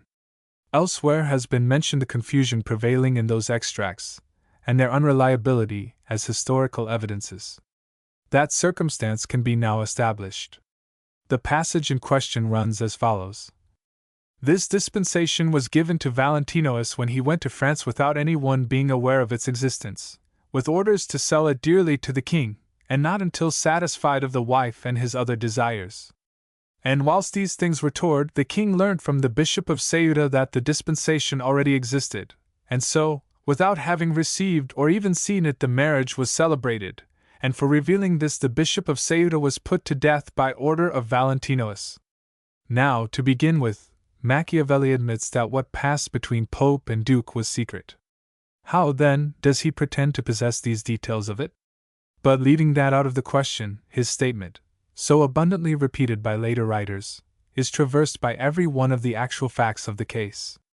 That there can have been no secret at all about the dispensation is made plain by the fact that Manfredi, the Ferrarese ambassador, writes of it to Duke Ercole on October 2nd, the day after Cesare's departure from Rome. And as for the death of Fernando de Almeida, Bishop of Ceuta, this did not take place then, nor until 2 years later, on January 7, 1499, at the siege of Forli, whither he had gone in Cesare's train, as is related in Bernardi's Chronicles and Benoli's history of that town. To return to the matter of Cesare's imminent departure unwed from France, Louis XII was not the only monarch to whom this was a source of anxiety. Keener far was the anxiety experienced on that score by the King of Naples, who feared that its immediate consequence would be to drive the Holy Father into alliance with Venice, which was paying its court to him at the time, and with that end in view. Eager to conciliate Alexander in this hour of peril, Federigo approached him with alternative proposals, and offered to invest Cesare in the principalities of Salerno and San Severino, which had been taken from the rebel barons. To this the Pope might have consented, but that, in the moment of considering it, letters reached him from Cesare which made him pause. Louis XII had also discovered an alternative to the marriage of Cesare with Carlotta, and one that should more surely draw the Pope into the alliance with Venice and himself. Among the ladies of the court of Queen Anne, Louis had now been wedded a month. There were, besides Carlotta, 2 other ladies, either of whom might make Cesare a suitable duchess. One of these was a niece of the king's, the daughter of the Comte de Foix. The other was Charlotte d'Albret, a daughter of Alain d'Albret, Duc de Guyenne, and sister to the King of Navarre. Between these 2 Cesare was now given to choose by Louis, and his choice fell upon Charlotte. She was 17 years of age and said to be the most beautiful maid in France, and she had been reared at the honorable and pious court of Jeanne de Valois, whence she had passed into that of Anne of Brittany, which latter, says Hilarion de Coste, was a school of virtue, an academy of honor. Negotiations for her hand were opened with Alain, who, it is said, was at first unwilling, but in the end won over to consent. Navarre had need of the friendship of the King of France, that it might withstand the predatory humors of Castile, and so, for his son's sake, Alain could not long oppose the wishes of Louis. Considering closely the pecuniary difficulties under which this Alain d'Albret was laboring and his notorious avarice, one is tempted to conclude that such difficulties as he may have made were dictated by his reduced circumstances, his impossibility, or unwillingness, to supply his daughter with a dowry fitting her rank, and an unworthy desire to drive in the matter the best bargain possible. And this is abundantly confirmed by the obvious care and hard-headed cunning with which the Sieur d'Albret investigated Cesare's circumstances and sources of revenue to verify their values to be what was alleged. Eventually he consented to endow her with 30,000 livres tournois, 90,000 francs, to be paid as follows: 6,000 livres on the celebration of the marriage, and the balance by annual installments of 1,500 livres until cleared off. This sum, as a matter of fact, represented her portion of the inheritance from her deceased mother, Françoise de Bretagne, and it was tendered subject to her renouncing all rights and succession in any property of her father's or her said deceased mother's. Thus is it set forth in the contract drawn up by Alain at Casteljaloux on March 23, 1499, which contract empowers his son Gabriel and one Regnault de Estichemens to treat and conclude the marriage urged by the king between the Duke of Valentinois and Alain's daughter, Charlotte d'Albret. But that was by no means all. Among other conditions imposed by Alain, he stipulated that the Pope should endow his daughter with 100,000 livres tournois, and that for his son, Emmanuel d'Albret, there should be a cardinal's hat, for the fulfillment of both of which conditions Cesare took it upon himself to engage his father. On April 15 the treaty between France and Venice was signed at Blois. It was a defensive and offensive alliance directed against all, with the sole exception of the reigning pontiff, who should have the faculty to enter into it if he so elected. This was the first decisive step against the House of Sforza, and so secretly were the negotiations conducted that Lodovico Sforza's first intimation of them resulted from the capture in Milanese territory of a courier from the Pope with letters to Cesare in France. From these he learned, to his dismay, not only of the existence of the League, but that the Pope had joined it. The immediate consequence of this positive assurance that Alexander had gone over to Sforza's enemies was Ascanio Sforza's hurried departure from Rome on July 13. In the meantime, Cesare's marriage had followed almost immediately upon the conclusion of the treaty. The nuptials were celebrated on May 12, and on the 19th he received at the hands of the King of France the knightly order of St. Michael, which was then the highest honor that France could confer. When the news of this reached the Pope, he celebrated the event in Rome with public festivities and illuminations. Of Cesare's courtship we have no information. The fact that the marriage was purely one of political expediency would tend to make us conceive it as invested with that sordid lovelessness which must so often attend the marriages of princes. But there exists a little data from which we may draw certain permissible inferences. This damsel of 17 was said to be the loveliest in France, and there is more than a suggestion in Le Ferin's Digestis Regnum Gallorum that Cesare was by no means indifferent to her charms.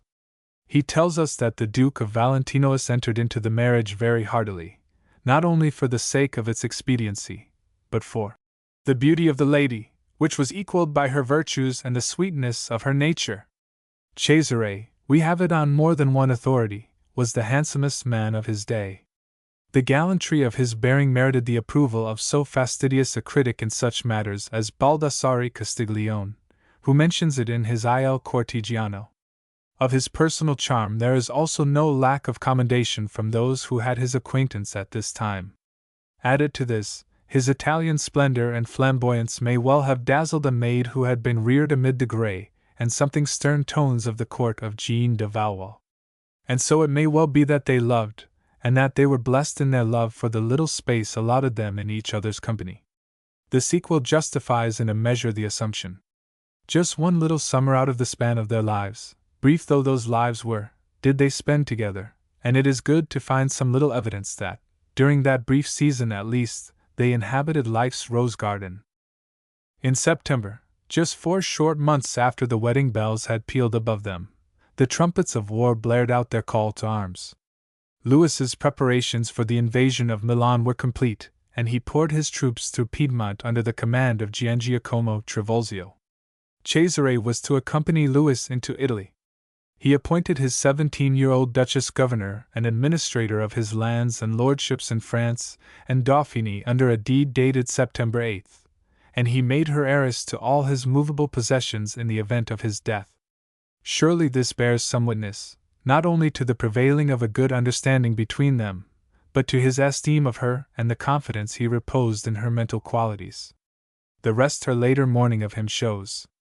Thus did Cesare take leave of the young wife whom he was never to see again. Their child, born in the following spring, he was never to see at all. The pity of it!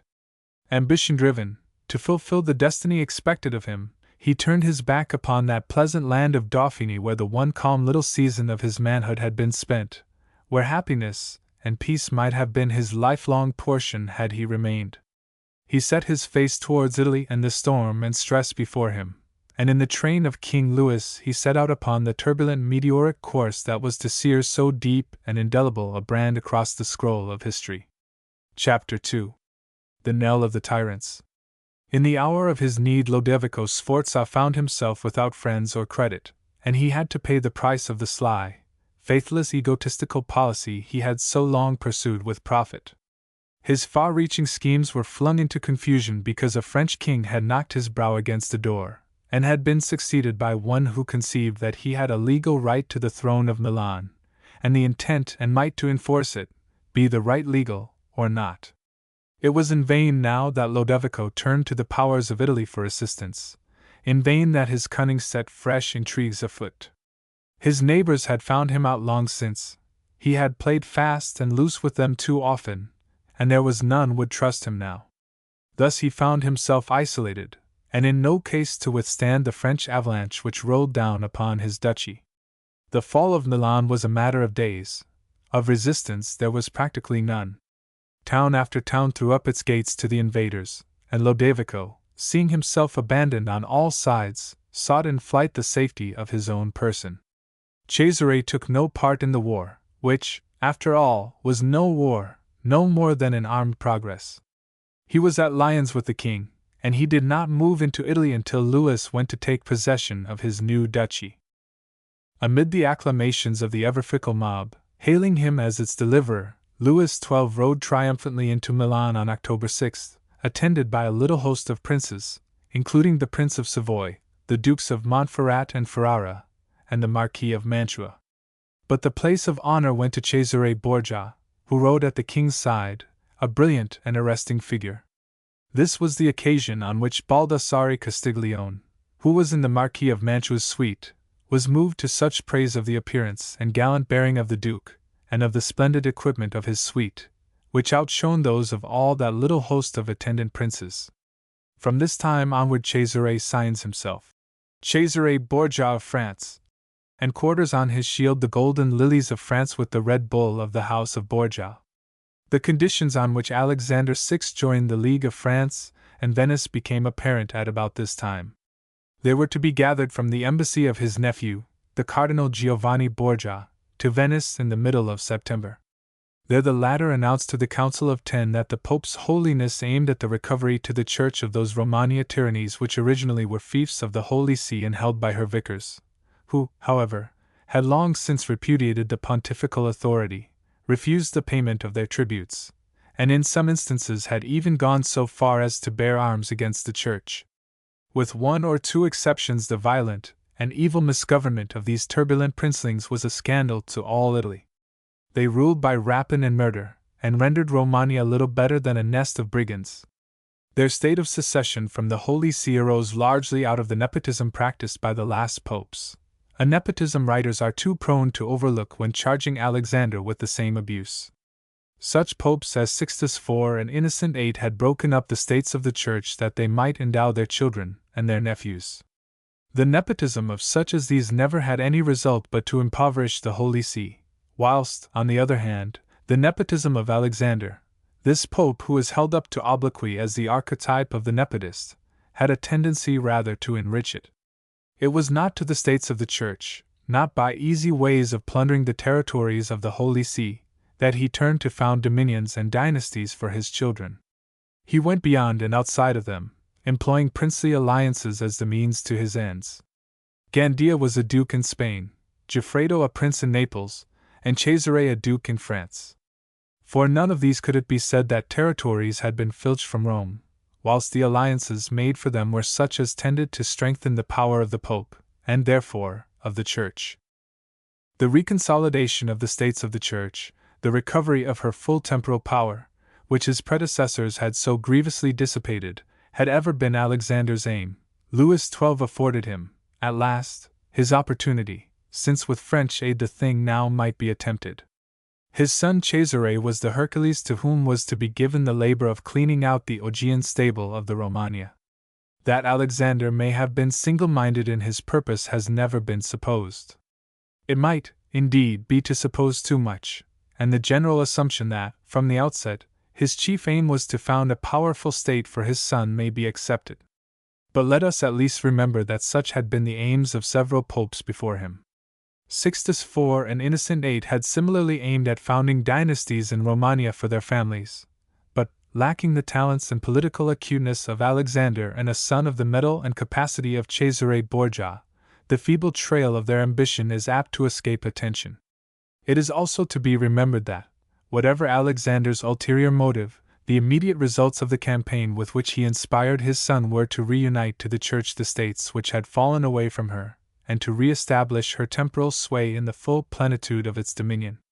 However much he may have been imbued with the desire to exalt and aggrandize his children politically, he did nothing that did not at the same time make for the greater power and glory of the Church. His formidable bull published in October set forth how, after trial, it had been found that the lords or vicars of Rimini, Pesaro, Imola, Forli, Camerino and Faenza, with other feudatories of the Holy See, including the Duchy of Urbino, had never paid the yearly tribute due to the Church, wherefore he, by virtue of his apostolic authority, deprived them of all their rights, and did declare them so deprived. It has been said again and again that this bull amounting to a declaration of war was no more than a pretext to indulge his rapacity, but surely it bears the impress of a real grievance, and however blamable the results that followed out of it, for the measure itself there were just and ample grounds. The effect of that bull, issued at a moment when Cesare stood at arms with the might of France at his back, ready to enforce it, was naturally to throw into a state of wild dismay these Romagna tyrants whose acquaintance we shall make at closer quarters presently in the course of following Cesare's campaign. Cesare Borgia may have been something of a wolf, but you are not to suppose that the Romagna was a fold of lambs. Giovanni Sforza, Cesare's sometime brother-in-law, and lord of Pesaro, flies in hot haste to Venice for protection. There are no lengths to which he will not go to thwart the Borgias in their purpose, to save his tyranny from falling into the power of this family which he hates most rabidly, and of which he says that, having robbed him of his honor, it would now deprive him of his possessions. He even offers to make a gift of his dominions to the Republic. There was much traitor's blood in Venice, and traitor-like, she was avid of possessions. You can surmise how she must have watered at the mouth to see so fine a morsel cast thus into her lap, and yet to know that the consumption of it might beget a woeful indigestion. Venice shook her head regretfully. She could not afford to quarrel with her ally, King Louis, and so she made answer, a thought contemptuously it seems, that Giovanni should have made his offer while he was free to do so. The Florentines exerted themselves to save Forli from the fate that threatened it. They urged a league of Bologna, Ferrara, Forli, Piombino, and Siena for their common safety, a proposal which came to nothing, probably because Ferrara and Siena, not being threatened by the bull, saw no reason why, for the sake of others, they should call down upon themselves the wrath of the Borgias and their mighty allies. Venice desired to save Faenza, whose tyrant, Manfredi, was also attainted for non-payment of his tributes, and to this end the Republic sent an embassy to Rome with the moneys due. But the Holy Father refused the gold, declaring that it was too late for payment. Forli's attempt to avert the danger was of a different sort, and not exerted until this danger, in the shape of Cesare himself, stood in arms beneath her walls. Two men, both named Tommaso, though it does not transpire that they were related, one a chamberlain of the palace of Forli, the other a musician, were so devoted to the Countess Sforza, the grim termagant who ruled the fiefs of her murdered husband, Girolamo Riario, as to have undertaken an enterprise from which they cannot have hoped to emerge with their lives. It imported no less than the murder of the Pope. They were arrested on November 21st, and in the possession of one of them was found a hollow cane containing a letter, so impregnated with poison that even to unfold it would be dangerous. This letter was destined for the Holy Father. The story reads like a gross exaggeration emanating from men who, on the subject of poisoning, displayed the credulity of the 15th century, so ignorant in these matters and so prone to the fantastic. And our minds receive a shock upon learning that, when put to the question, these messengers actually made a confession, upon which the story rests, admitting that they had been sent by the Countess to slay the Pope, in the hope that thus Forli might be saved to the Rierii. At first we conclude that those wretched men, examined to the accompaniment of torture, confessed whatever was required of them, as so frequently happened in such cases. Such, indeed, is the very explanation advanced by more than one writer, coupled with the suggestion, in some instances, that the whole affair was trumped up by the Pope to serve his own ends. They will believe the wildest and silliest of poisoning stories, such as those of Gem and Cardinal Giovanni Borgia, which reveal the Borgias as the poisoners. But let another be accused and the Borgias be the intended victims, and at once they grow rational, and point out to you the wildness of the statement, the impossibility of its being true. Yet it is a singular fact that a thorough investigation of this case of the Countess Sforzarierio's poisoned letter reveals it to be neither wild nor impossible but simply diabolical. The explanation of the matter is to be found in Andrea Bernardi's Chronicles of Forli. He tells us exactly how the thing was contrived, with a precision of detail which we could wish to see emulated by other contemporaries of his who so lightly throw out accusations of poisoning. He informs us that a deadly and infectious disease was rampant in Forli in that year 1499, and that, before dispatching her letter to the Pope, the Countess caused it to be placed upon the body of one who was sick of this infection, thus hoping to convey it to His Holiness. 1. Alexander held a thanksgiving service for his escape at Santa Maria della Pace, and Cardinal Rafael Riario fled precipitately from Rome, justly fearful of being involved in the papal anger that must fall upon his house. By that time, however, Cesare had already taken the field. The support of Louis, conqueror of Milan, had been obtained, and in this Cardinal Giuliano della Rovere had once more been helpful to the Borgias. His reconciliation with the Pope, long since deserved by the services he had rendered the House of Borgia in forwarding Cesare's aims, as we have seen, was completed now by an alliance which bound the two families together. His nephew, Francesco della Rovere, had married Alexander's niece, Angela Borgia. There is a letter from Giuliano to the Pope, dated October 12, 1499, in which he expresses his deep gratitude in the matter of this marriage, which naturally redounded to the advantage of his house, and pledges himself to exert all the influence which he commands with Louis XII for the purpose of furthering the Duke of Valentino's wishes.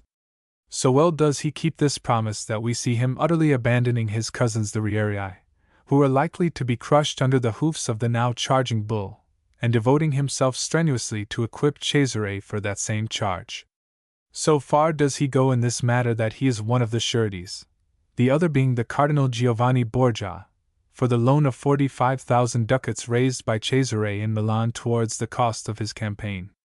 This is the moment in which to pause and consider this man, who, because he was a bitter enemy of Alexander's, and who, because earlier he had covered the Pope with obloquy and insult, and is to do so again later, is hailed as a fine, upright, lofty, independent, noble soul.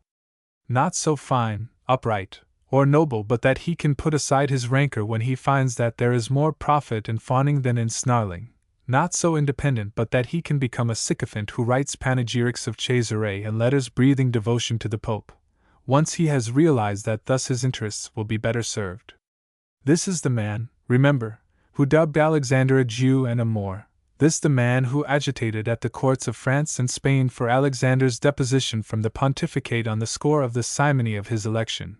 This the man whose vituperations of the Holy Father are so often quoted, since, coming from lips so honest, they must, from the very moment that he utters them, be merited.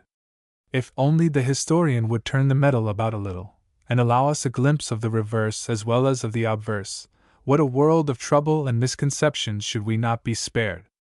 Della Rovere had discovered vain his work of defamation, vain his attempts to induce the kings of France and Spain to summon a general council and depose the man whose seat he coveted, so he had sought to make his peace with the Holy See. The death of Charles VIII, and the succession of a king who had need of the Pope's friendship and who found a friend in Alexander, rendered it all the more necessary that Della Rovere should set himself to reconquer, by every means in his power, the favor of Alexander. And so you see this honorable, upright man sacrificing his very family to gain that personal end. Where now is that stubbornly honest conscience of his which made him denounce Alexander as no Christian and no Pope? Stifled by self-interest. It is as well that this should be understood, for this way lies the understanding of many things. The funds for the campaign being found, Cesare received from Louis 300 lances captained by Yves d'Allegre and 4,000 foot, composed of Swiss and Gascons, led by the Baillie of Dijon. Further troops were being assembled for him at Cesena, the one fief of Romagna that remained faithful to the Church, by Achille Tiberti and Ercole Bentivogli, and to these were to be added the pontifical troops that would be sent to him, so that Cesare found himself ultimately at the head of a considerable army, some 10,000 strong, well equipped and supported by good artillery. Louis XII left Milan on November 7th, 1 month after his triumphal entrance, and set out to return to France, leaving Trivulzio to represent him as ruler of the Milanese. 2 days later Cesare's army took the road, and he himself went with his horse by way of Piacenza, whilst afoot, under the Baillie of Dijon, having obtained leave of passage through the territories of Ferrara and Cremona, followed the Padown to Argenta. Thus did Cesare Borgia, personally attended by a Caesarean guard, wearing his livery, set out upon the conquest of the Romagna. Perhaps at no period of his career is he more remarkable than at this moment. To all trades men serve apprenticeships, and to none is the apprenticeship more gradual and arduous than to the trade of arms. Yet Cesare Borgia served none.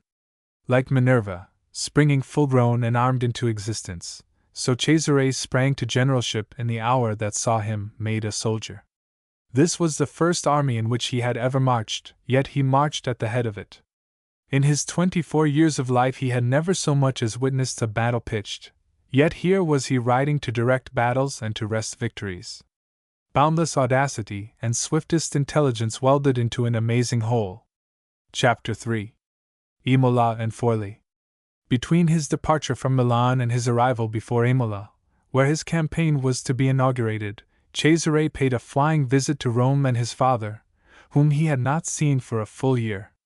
He remained 3 days at the Vatican, mostly closeted with the Pope's holiness.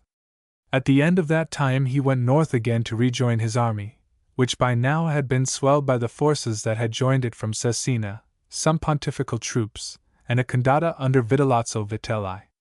The latter, who was Lord of Castello, had gone to Milan to seek justice at the hands of Louis XII against the Florentines, who had beheaded his brother Paolo, deservedly, for treason in the conduct of the war against Pisa. This Vitellozzo was a valuable and experienced captain. He took service with Cesare, spurred by the hope of ultimately finding a way to avenge himself upon the Florentines, and in Cesare's train he now advanced upon Imola and Forli. The warlike Countess Caterina Sforzariero had earlier been granted by her children full administration of their patrimony during their minority. To the defense of this she now addressed herself with all the resolution of her stern nature. Her life had been unfortunate, and of horrors she had touched a surfeit. Her father, Galeazzo Sforza, was murdered in Milan Cathedral by a little band of patriots. Her brother Giangaleazzo had died, of want or poison, in the castle of Pavia, the victim of her ambitious uncle, Lodovico. Her husband, Girolamo Riario, she had seen butchered and flung naked from a window of the very castle which she now defended. Giacomo Fio, whom she had secretly married in second nuptials, was done to death in Forli, under her very eyes, by a party of insurrectionaries. Him she had terribly avenged. Getting her men-at-arms together, she had ridden at their head into the quarter inhabited by the murderers, and there ordered, as Machiavelli tells us, the massacre of every human being that dwelt in it, women and children included, whilst she remained at hand to see it done. Thereafter she took a third husband, in Giovanni di Pierfrancesco de' Medici, who died in 1498. By him this lusty woman had a son whose name was to ring through Italy as that of one of the most illustrious captains of his day, Giovanni del Ban Nere. Such was the woman whom Senuto has called great-souled, but a most cruel virago, who now shut herself into her castle to defy the Borgia. She had begun by answering the Pope's bull of attainder with the statement that, far from owing the Holy See the tribute which it claimed, the Holy See was actually in her debt, her husband, Count Girolamo Riario, having been a creditor of the Church for the provisions made by him in his office of Captain General of the Pontifical Forces. This subterfuge, however, had not weighed with Alexander, whereupon, having also been frustrated in her attempt upon the life of the Pope's holiness, she had proceeded to measures of martial resistance. Her children and her treasures she had dispatched to Florence that they might be out of danger, retaining of the former only her son Ottaviano, a young man of some 20 years. But for all that she kept him near her, it is plain that she did not account him worthy of being entrusted with the defense of his tyranny, for it was she, herself, the daughter of the bellicose race of Sforza, who set about the organizing of this. Disposing of forces that were entirely inadequate to take the field against the invader, she entrenched herself in her fortress of Forli, provisioning it to withstand a protracted siege and proceeding to fortify it by throwing up outworks and causing all the gates, but one, to be built up. Whilst herself engaged upon military measures, she sent her son Ottaviano to Imola to exhort the council to loyalty and the defense of the city. But his mission met with no success. Laboring against him was a mighty factor which in other future cases was to facilitate Cesare's subjection of the Romagna. The Rierii, in common with so many other of the Romagna tyrants, had so abused their rule, so ground the people with taxation, so offended them by violence, and provoked such deep and bitter enmity that in this hour of their need they found themselves deservedly abandoned by their subjects. The latter were become eager to try a change of rulers, in the hope of finding thus an improved condition of things. A worse, they were convinced, would be impossible. So detested were the Rierii and so abhorred the memory they left behind them in Imola that for years afterwards the name of Cesare Borgia was blessed there as that of a minister of divine justice. Tanquam minister divina justitia, who had lifted from them the harsh yoke by which they had been oppressed. And so it came to pass that, before ever Cesare had come in sight of Imola, he was met by several of its gentlemen who came to offer him the town, and he received a letter from the pedagogue Flaminio with assurances that, if it should be at all possible to them, the inhabitants would throw open the gates to him on his approach. And Flaminio proceeded to implore the Duke that should he, nevertheless, be constrained to have recourse to arms to win admittance, he should not blame the citizens nor do violence to the city by putting it to pillage, assuring him that he would never have a more faithful, loving city than Imola once this should be in his power. The Duke immediately sent forward Achille to Berti with a squadron of horse to demand the surrender of the town. And the captain of the garrison of Imola replied that he was ready to capitulate, since that was the will of the people. 3 days later, on November 27th, Cesare rode in as conqueror. The example of the town, however, was not followed by the citadel.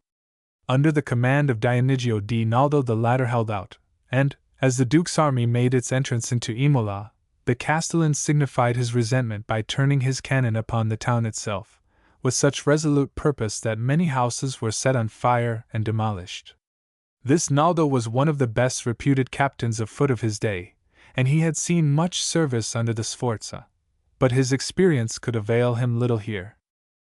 On the 28th Cesare opened the attack, training his guns upon the citadel, but it was not until a week later that, having found a weak spot in the walls on the side commanding the town, he opened a breach through which his men were able to force a passage, and so possessed themselves of a half-moon. Seeing the enemy practically within his outworks, and being himself severely wounded in the head, Naldo accounted it time to parley. He begged a 3 days' armistice, pledging himself to surrender at the end of that time should he not receive reinforcements in the meanwhile, and to this arrangement the Duke consented. The good faith of Naldo has been questioned, and it has been suggested that his asking for 3 days' grace was no better than a cloak to cover his treacherous sale of the fortress to the besieger. It seems, however, to be no more than one of those lightly uttered, irresponsible utterances with which the chronicles of the time abound, for Naldo had left his wife and children at Forli in the hands of the Countess, as hostages for his good faith, and this renders improbable the unsupported story of his baseness. On December 7th, no reinforcements having reached him, Naldo made formal surrender of the citadel, safe conduct having been granted to his garrison.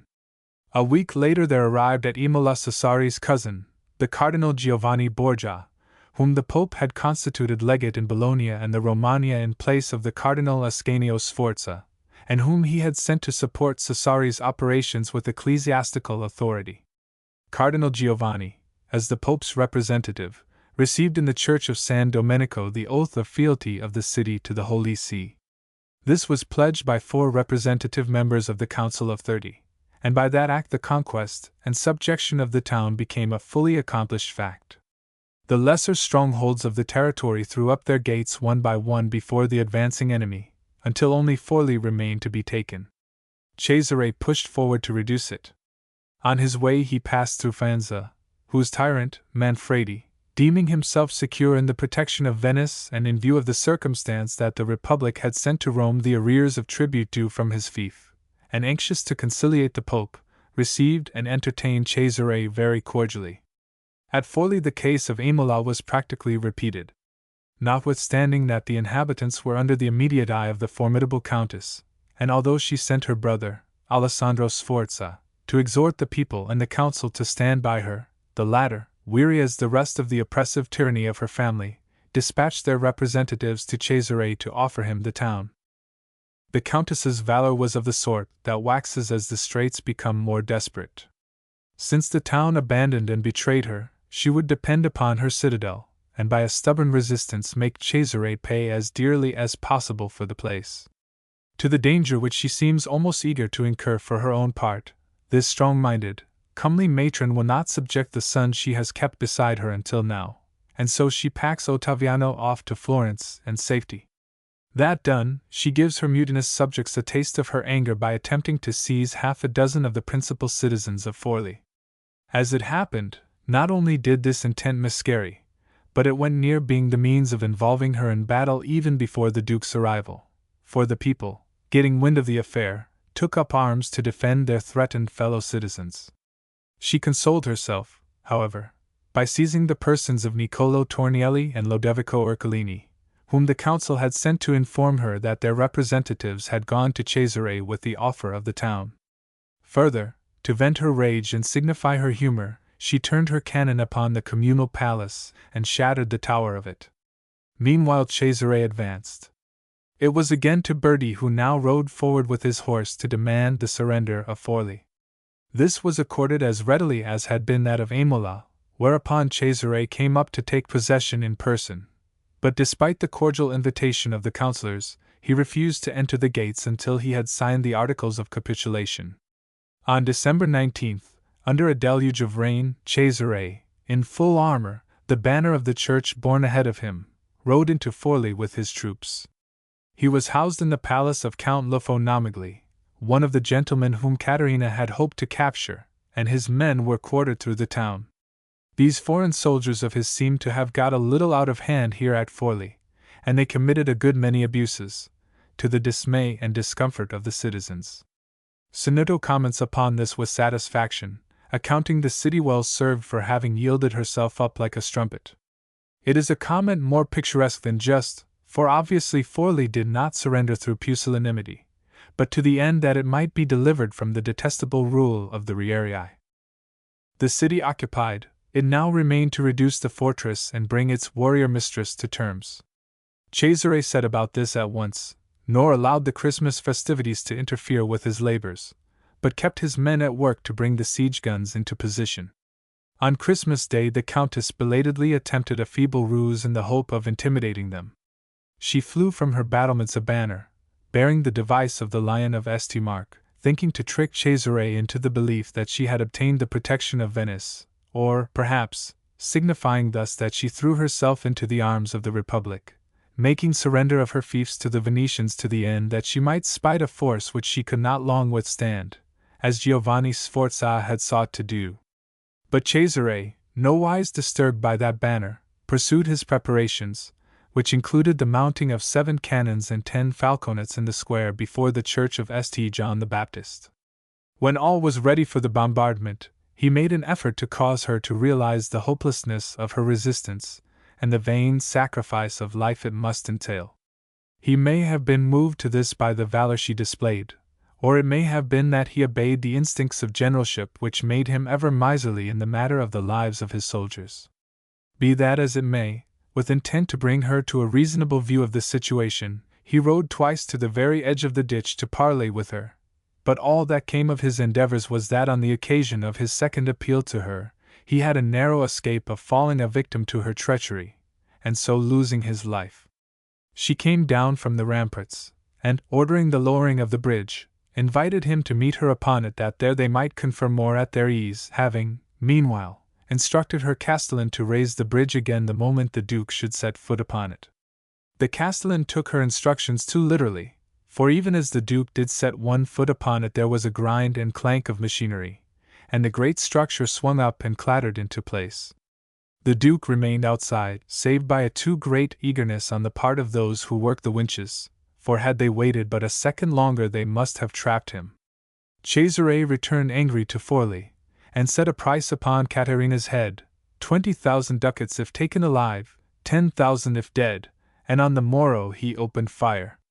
For a fortnight this was continued without visible result, and daily the Countess was to be seen upon the walls with her castellan, directing the defenses. But on January 12th, Cesare's cannon having been concentrated upon one point, a breach was opened at last. Instantly the waiting citizens, who had been recruited for the purpose, made forward with their faggots, heaping them up in the moat until a passage was practicable. Over this went Cesare's soldiers to force an entrance. A stubborn fight ensued within the Ravelin, where the Duke's men were held in check by the defenders, and not until some 400 corpses choked that narrow space did the besieged give ground before them. Like most of the Italian fortresses of the period, the castle of Forlì consisted of a citadel within a citadel. In the heart of the main fabric, but cut off from it again by its own moat, arose the great tower known as the Maschio. This was ever the last retreat of the besieged when the fortress itself had been carried by assault, and in the case of the Maschio of the citadel of Forlì, so stout was its construction that it was held to be practically invulnerable. Had the Countess's soldiers made their retreat in good order to this tower, where all the munitions and provisions were stored, Cesare would have found the siege but in the beginning. But in the confusion of that grim hour, besieged and besiegers, Borgian and Rierian, swept forward interlocked, a writhing, hacking, bleeding mob of men-at-arms. Thus they flung themselves in a body across the bridge that spanned the inner moat, and so into the Maschio, whilst the stream of Cesare's soldiers that poured uninterruptedly across in the immediate wake of that battling mass rendered it impossible for the defenders to take up the bridge. Within the tower the carnage went on, and the Duke's men hacked their way through what remained of the Forlivese until they had made themselves masters of that inner stronghold whither Caterina had sought her last refuge. A Burgundian serving under the Bailly of Dijon was the first to come upon her in the room to which she had fled with a few attendants and a handful of men, amongst whom were Alessandro Sforza, Paolo Rierio, and Scipione Rierio, this last an illegitimate son of her first husband's, whom she had adopted. The Burgundian declared her his prisoner, and held her for the price that had been set upon her head until the arrival of Cesare, who entered the citadel with his officers a little while after the final assault had been delivered. Cesare received and treated her with the greatest courtesy, and seeing her for the moment destitute, he presented her with a purse containing 200 ducats for her immediate needs. Under his escort she left the castle, and was conducted, with her few remaining servants, to the Namagli palace to remain in the Duke's care, his prisoner. Her brother, and the other members of her family found with her were similarly made prisoners. After her departure the citadel was given over to pillage, and all hell must have raged in it if we may judge from an incident related by Bernardi in his chronicles. A young clerk, named Evangelista de Monsignane, being seized by a Burgundian soldier who asked him if he had any money, produced and surrendered a purse containing 13 ducats, and so got out of the mercenaries' clutches, but only to fall into the hands of others, one of whom again declared him a prisoner. The poor youth, terrified at the violence about him, and eager to be gone from that shambles, cried out that, if they would let him go, he would pay them a ransom of 100 ducats. Thereupon, "Surrender to me!" cried one of the soldiers, and, as the clerk was about to do so, another, equally greedy for the ransom, thrust himself forward. "No, surrender to me, rather," demanded this one. The first insisted that the youth was his prisoner, whereupon the second brandished his sword, threatening to kill Evangelista. The clerk, in a panic, flung himself into the arms of a monk who was with him, crying out for mercy, and there in the monk's arms he was brutally slain. "To put an end," said his murderer, "to the dispute." Forlimpopoli surrendered a few days later to Yves d'Allegra, whom Cesare had sent thither, whilst in Forlì, as soon as he had reduced the citadel, and before even attempting to repair the damage done, the Duke set about establishing order and providing for the dispensation of justice, exerting to that end the rare administrative ability which not even his bitterest detractors have denied him. He sent a castellan to Forlimpopoli and fetched from Imola a podesta for Forlì. 1. He confirmed the Council of 40 that ruled Forlì, being 10 for each quarter of the city, and generally made sound and wise provision for the town's well-being, which we shall presently see bearing fruit. Next the repairing of the fortress claimed his attention, and he disposed for this, entrusting the execution of his instructions to Ramiro de Lorqua, whom he left behind as governor. In the place where the breach was opened by his cannon he ordered the placing of a marble panel bearing his arms, and there it is to be seen to this day, dexter, the sable bars of the house of Lenzol, sinister, the Borgia bull-in-chief, and the lilies of France, and superimposed, an escutcheon bearing the pontifical arms. All measures being taken so far as Forlì was concerned, Cesare turned his attention to Pesaro, and prepared to invade it. Before leaving, however, he awaited the return of his absent cousin, the Cardinal Giovanni Borgia, who, as papal legate, was to receive the oath of fealty of the town. But, instead of the cardinal whom he was expecting, came a messenger with news of his death of fever at Fossombrone. Giovanni Borgia had left Forlì on December 28 to go to Cesena, with intent, it was said, to recruit to his cousin's army those men of Rimini, who, exiled and in rebellion against their tyrant Malatesta, had sought shelter in that pontifical fief. Thence he had moved on to Urbino, where, in the ducal palace, he awaited news of the fall of Forlì, and where, whilst waiting, he fell ill. Nevertheless, when the tidings of Cesare's victory reached him, he insisted upon getting to horse, to repair to Forlì, but discovering himself too ill to keep the saddle, he was forced to abandon the journey at Fossombrone, whilst the outcome of the attempt was an aggravation of the fever resulting in the cardinal's death. Cesare appears to have been deeply grieved by the loss of Giovanni, and there is every cause to suppose that a sincere attachment prevailed between the cousins. Yet Cesare has been charged with his death, and accused of having poisoned him, and amidst the host of silly, baseless accusations leveled against Cesare, you shall find none more silly or baseless than this. In other instances of improving crimes with which he has been charged there may be some vestiges of matter that may do duty for evidence, or be construed into motives. Here there is none that will serve one purpose or the other, and the appalling and rabid unscrupulousness, the relentless malice of Borgian chroniclers is in nothing so completely apparent as in this accusation. Sinuto mentions the advices received, and the rumors which say that Cesare murdered him through jealousy, knowing him beloved by the Pope, seeing him a legate, and fearing that he might come to be given the governorship of some Romagna fief. When Gandia died and Cesare was accused of having murdered him, the motive advanced was that Cesare, a papal legate, resented a brother who was a duke. Now Cesare, being a duke, resents a cousin's being a papal legate. You will observe that, if this method of discovering motives is pursued a little further, there is no man who died in Cesare's lifetime whom Cesare could not be shown to have had motives for murdering. Sillier even than Sinuto's is the motive with which Giovio attempts to bolster up the accusation which he reports. He, Cesare, poisoned him because he, Giovanni, favored the Duke of Gandia. That, apparently, was the best that Giovio could think of. It is hardly intelligible, which is perhaps inevitable, for it is not easy to be intelligible when you don't quite know, yourself, what you mean, which must have been Giovio's case. The whole charge is so utterly foolish, stupid, and malicious that it would scarcely be worth mentioning, were it not that so many modern writers have included this among the Borgia crimes. As a matter of fact, and as a comparison of the above-cited dates will show, 18 days had elapsed between Giovanni Borgia's leaving Cesare at Forlì and his succumbing at Urbino, which in itself disposes of the matter. It may be mentioned that this is a circumstance which those foolish or deliberately malicious calumniators either did not trouble to ascertain, or else thought it wiser to slur over. Although, had they been pressed, there was always the death of Gem to be cited and the fiction of the slow-working poison specially invented to meet and explain his case. The preparations for the invasion of Pesaro were complete, and it was determined that on January 22 the army should march out of Forlì, but on the night of the 21st a disturbance occurred. The Swiss under the Baillie of Dijon became mutinous. They appear throughout to have been an ill-conditioned lot, and they clamored now for higher pay if they were to go on to Pesaro, urging that already they had served the Duke of Valentinois as far as they had pledged themselves to the King of France.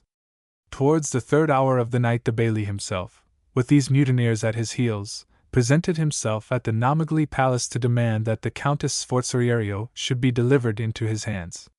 His claim was that she was his prisoner, since she had been arrested by a soldier of his own, and that her surrender was to France, to which he added, a thought inconsequently it seems, that the French law forbade that women should be made prisoners. Valentinois, taken utterly by surprise, and without the force at hand to resist the Baillie and his Swiss, was compelled to submit and to allow the latter to carry the Countess off to his own lodging.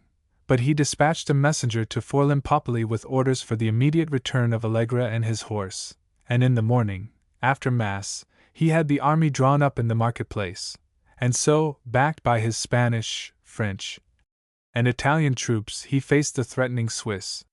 The citizens were in a panic, expecting to see battle blaze out at any moment, and apprehensive of the consequences that might ensue for the town. The Swiss had grown more mutinous than ever overnight, and they now refused to march until they were paid. It was Cesare's to quell and restore them to obedience. He informed them that they should be paid when they reached Cesena, and that, if they were retained thereafter in his employ, their pay should be on the improved scale which they demanded. Beyond that he made no concessions. The remainder of his harangue was matter to cow them into submission, for he threatened to order the ringing of the alarm bells, and to have them cut to pieces by the people of Forli whom their gross and predatory habits had already deeply offended. Order was at last restored, and the Bailly of Dijon was compelled to surrender back the Countess to Cesare. But their departure was postponed until the morrow. On that day, January 23rd, after receiving the oath of fealty from the Anziani in the church of San Mercurio, the Duke marched his army out of Forli and took the road to Pesaro. Caterina Sforza went with him. Dressed in black and mounted upon a white horse, the handsome Amazon rode between Cesare Borgia and Yves d'Allegra. At Cesena the Duke made a halt, and there he left the Countess in the charge of d'Allegra whilst he himself rode forward to overtake the main body of his army, which was already as far south as Cattolica. As for Giovanni Sforza, despite the fact that the Duke of Urbino had sent some foot to support him, he was far more likely to run than to fight, and in fact he had already taken the precaution of placing his money and valuables in safety, and was disposing, himself, to follow them. But it happened that there was not yet the need. Fate, in the shape of his cousin Lodovico of Milan, postponed the occasion. On the 26th Cesare lay at Montefiore, and there he was reached by couriers sent at all speed from Milan by Trivulzio. Lodovico Sforza had raised an army of Swiss and German mercenaries to reconquer his dominions, and the Milanese were opening their arms to receive him back, having already discovered that, in exchanging his rule for that of the French, they had but exchanged King Log for King Stork. Trivulzio begged for the instant return of the French troops serving under Cesare, and Cesare, naturally compelled to accede, was forced to postpone the continuance of his campaign, a matter which must have been not a little vexatious at such a moment. He returned to Cesena, where, on the 27th, he dismissed Yves d'Allegra and his men, who made all haste back to Milan, so that Cesare was left with a force of not more than 1,000 foot and 500 horse. These, no doubt, would have sufficed him for the conquest of Pesaro, but Giovanni Sforza, encouraged by his cousin's return, and hopeful now of assistance, would certainly entrench himself and submit to a siege which must of necessity be long drawn, since the departure of the French had deprived Cesare of his artillery. Therefore the Duke disposed matters for his return to Rome instead, and leaving Ercole Bentivogli with 500 horse and Gonsalvo de Mirafuente with 300 foot to garrison Forli, he left Cesena with the remainder of his forces, including Vitelli's horse, on January 30th. With him went Caterina Sforza, and of course there were not wanting those who alleged that, during the few days at Cesena he had carried his conquest of her further than the matter of her territories. 1. A rumor whose parent was, no doubt, the ribald jest made in Milan by Trivulzio when he heard of her capture. He conducted her to Rome, in golden chains, like another Palmyra, it is said, and there she was given the beautiful Belvedere for her prison until she attempted an escape in the following June, whereupon, for greater safety, she was transferred to the castle of Sant' Angelo. There she remained until May of 1501, when, by the intervention of the King of France, she was set at liberty and permitted to withdraw to Florence to rejoin her children. In the City of the Lilies she abode, devoting herself to good works until she ended her turbulent, unhappy life in 1509. The circumstance that she was not made to pay with her life for her attempt to poison the Pope is surely something in favor of the Borgias, and it goes some way towards refuting the endless statements of their fierce and vindictive cruelty. Of course, it has been urged that they spared her from fear of France. But if that is admitted, what then becomes of the theory of that secret poison which might so well have been employed in such a case as this? Chapter 4. Gonfalonier of the Church. Although Cesare Borgia's conquest of Imola and Forli cannot seriously be accounted extraordinary military achievements, save by consideration of the act that this was the first campaign he had conducted, yet in Rome the excitement caused by his victory was enormous. Possibly this is to be assigned to the compelling quality of the man's personality, which was beginning to manifest and assert itself and to issue from the shadow into which it had been cast hitherto by that of his stupendous father. The enthusiasm mounted higher and higher whilst preparations were being made for his reception, and reached its climax on February 26, when, with overpowering pomp, he made an entrance into Rome that was a veritable triumph. Sonetto tells us that, as news came of his approach, the Pope, in his joyous impatience and excitement, became unable to discharge the business of his office, and no longer would give audience to any one. Alexander had ever shown himself the fondest of fathers to his children, and now he overflowed with pride in this son who already gave such excellent signs of his capacity as a condottiero, and justified his having put off the cassock to strap a soldier's harness to his lithe and comely body. Cardinals Farnese and Borgia, with an imposing suite, rode out some way beyond the gates of Santa Maria del Popolo to meet the Duke. At the gate itself a magnificent reception had been prepared him, and the entire pontifical court, prelates, priests, ambassadors of the powers, and officials of the city and curia down to the apostolic abbreviators and secretaries, waited to receive him.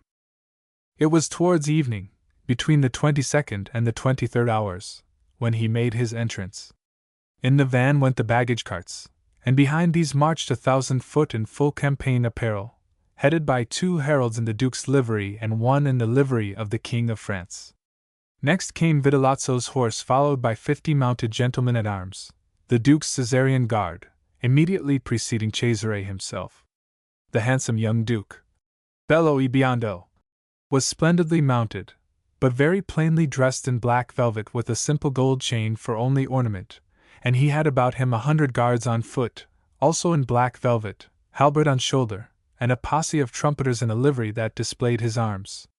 In immediate attendance upon him came several cardinals on their mules, and behind these followed the ambassadors of the powers, Cesare's brother Goffredo Borgia, and Alfonso of Aragon, Duke of Bicelli and Prince of Salerno, Lucrezia's husband and the father of her boy Rodrigo, born some 3 months earlier. Conspicuous, too, in Cesare's train would be the imposing figure of the formidable Countess Sforzariero, in black upon her white horse, riding in her golden shackles between her 2 attendant women. As the procession reached the bridge of Sant'Angelo, a salute was thundered forth by the guns from the castle, where floated the banners of Cesare and of the church. The press of people from the Porta del Popolo all the way to the Vatican was enormous. It was the year of the Papal Jubilee, and the city was thronged with pilgrims from all quarters of Europe who had flocked to Rome to obtain the plenary indulgence offered by the Pope. So great was the concourse on this occasion that the procession had the greatest difficulty in moving forward, and the progress through the streets, packed with shouting multitudes, was of necessity slow. At last, however, the bridge of Sant'Angelo being crossed, the procession pushed on to the Vatican along the new road inaugurated for the Jubilee by Alexander in the previous December. From the loggia above the portals of the Vatican the Pope watched his son's imposing approach, and when the latter dismounted at the steps His Holiness, with his 5 attendant cardinals, descended to the chamber of the Pappagallo, the papal audience chamber, contiguous to the Borgia apartments, to receive the Duke. Thither sped Cesare with his multitude of attendants, and at sight of him now the Pope's eyes were filled with tears of joy. The Duke advanced gravely to the foot of the throne, where he fell upon his knees, and was overheard by Burchard to express to his father, in their native Spanish, all that he owed to the Pope's holiness, to which Alexander replied in the same tongue. Then Cesare stooped and kissed the Pope's feet and then his hand, whereupon Alexander, conquered no doubt by the paternal instincts of affection that were so strong in him, raised his son and took him fondly in his arms. The festivities in honor of Cesare's return were renewed in Rome upon the morrow, and to this the circumstance that the season was that of Carnival undoubtedly contributed and lent the displays a theatrical character which might otherwise have been absent. In these the Duke's victories were made the subject of illustration. There was a procession of great chariots in Piazza Navona, with groups symbolizing the triumphs of the ancient Caesar, in the arrangement of which, no doubt, the assistance had been enlisted of that posse of valiant artists who were then flocking to Rome and the pontifical court. Iriart, mixing his facts throughout with a liberal leaven of fiction, tells us that this is the precise moment in which Cesare Borgia, fixing his eyes upon the Roman Caesar, takes him definitely for his model and adopts the device aut Caesar, aut nihil. Cesare Borgia never adopted that device, and never displayed it. In connection with him it is only to be found upon the sword of honor made for him when, while still a cardinal, he went to crown the King of Naples. It is not at all unlikely that the inscription of the device upon that sword, which throughout is engraved with illustrations of the career of Julius Caesar, may have been the conceit of the sword-maker as a rather obvious play upon Cesare's name. One, undoubtedly, were the device of Cesare's own adoption we should find it elsewhere, and nowhere else is it to be found. Shortly after Cesare's return to Rome, Imola and Forli sent their ambassadors to the Vatican to beseech His Holiness to sign the articles which those cities had drawn up and by virtue of which they created Cesare their lord in the place of the deposed Rierii. It is quite true that Alexander had announced that, in promoting the Romagna campaign, he had for object to restore to the Church the states which had rebelliously seceded from her. Yet there is not sufficient reason to suppose that he was flagrantly breaking his word in acceding to the request of which those ambassadors were the bearers and in creating his son Count of Imola and Forli. Admitted that this was to Cesare's benefit and advancement, it is still to be remembered that those fiefs must be governed for the Church by a vicar, as had ever been the case. That being so, who could have been preferred to Cesare for the dignity, seeing that not only was the expulsion of the tyrants his work, but that the inhabitants themselves desired him for their lord? For the rest, granted his exceptional qualifications, it is to be remembered that the Pope was his father, and, setting aside the guilt and scandal of that paternity, it is hardly reasonable to expect a father to prefer some other to his son for a stewardship for which none is so well equipped as that same son. That Imola and Forli were not free gifts to Cesare, detached, for the purpose of so making them, from the Holy See, is clear from the title of vicar with which Cesare assumed control of them, as set forth in the bull of investiture. In addition to his receiving the rank of vicar and Count of Imola and Forli, it was in this same month of March at last, and after Cesare may be said to have earned it, that he received the gonfalon of the Church. With the unanimous concurrence of the Sacred College, the Pope officially appointed him Captain General of the Pontifical Forces, the coveting of which position was urged, it will be remembered, as one of his motives for his alleged murder of the Duke of Gandia 3 years earlier. On March 29 Cesare comes to St. Peter's to receive his new dignity and the further honor of the Golden Rose which the Pope is to bestow upon him, the symbol of the Church militant and the Church triumphant. Having blessed the rose, the Pope is borne solemnly into St. Peter's, preceded by the College of Cardinals. Arrived before the high altar, he puts off his tiara, the conical, richly jeweled cap, woven from the plumage of white peacocks, and bareheaded kneels to pray, whereafter he confesses himself to the Cardinal of Benevento, who was the celebrant on this occasion. That done, he ascends and takes his seat upon the pontifical throne, whither come the cardinals to adore him, while the organ peals forth and the choir gives voice. Last of all comes Cesare, dressed in cloth of gold with ermine border, to kneel upon the topmost step of the throne, whereupon the Pope, removing his tiara and delivering it to the attendant Cardinal of San Clemente, pronounces the beautiful prayer of the investiture. That ended, the Pope receives from the hands of the Cardinal of San Clemente the splendid mantle of gonfalonier, and sets it about the Duke's shoulders with the prescribed words: "May the Lord array thee in the garment of salvation and surround thee with the cloak of happiness." Next he takes from the hands of the Master of the Ceremonies, that same Burchard whose diary supplies us with these details, the gonfalonier's cap of scarlet and ermine richly decked with pearls and surmounted by a dove, the emblem of the Holy Spirit, likewise wrought in pearls. This he places upon Cesare's auburn head, whereafter, once more putting off his tiara, he utters the prescribed prayer over the kneeling Duke. That done, and the Holy Father resuming his seat and his tiara, Cesare stoops to kiss the Pope's feet, then rising, goes in his gonfalonier apparel, the cap upon his head, to take his place among the cardinals. The organ crashes forth again, the choir intones the Introito ad altar Deum. The celebrant ascends the altar, and, having offered incense, descends again, and the Mass begins. The Mass being over, and the celebrant having doffed his sacred vestments and rejoined his brother cardinals, the Cardinal of San Clemente repairs once more to the papal throne, preceded by 2 chamberlains who carry 2 folded banners, one bearing the Pope's personal arms, the other the arms of Holy Church.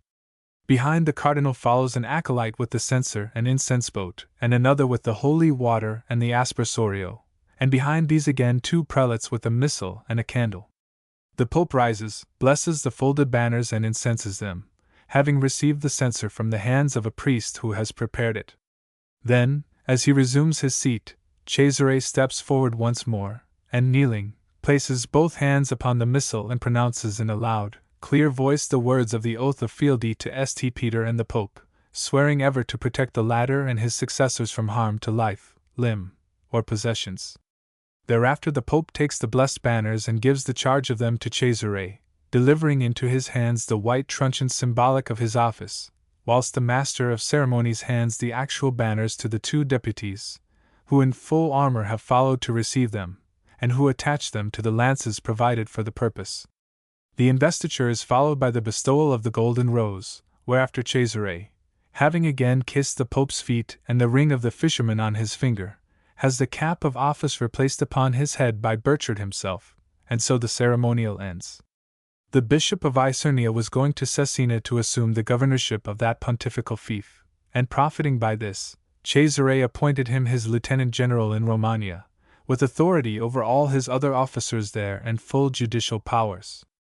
Further, he desired him to act as his deputy, and receive the oath of fealty of the Duke's new subjects.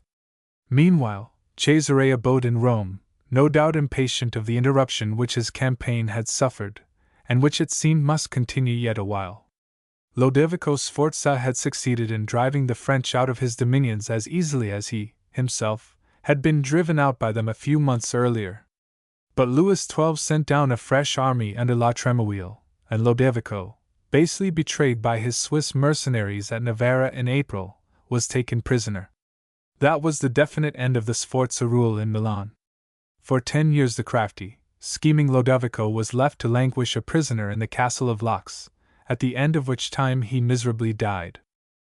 Immediately upon the return of the French to Milan, the Pope asked for troops that Cesare might resume his enterprise not only against Pesaro, Faenza, and Rimini, but also against Bologna, where Giovanni Bentivogli had failed to support, as in duty bound, the King of France against Lodovico Sforza.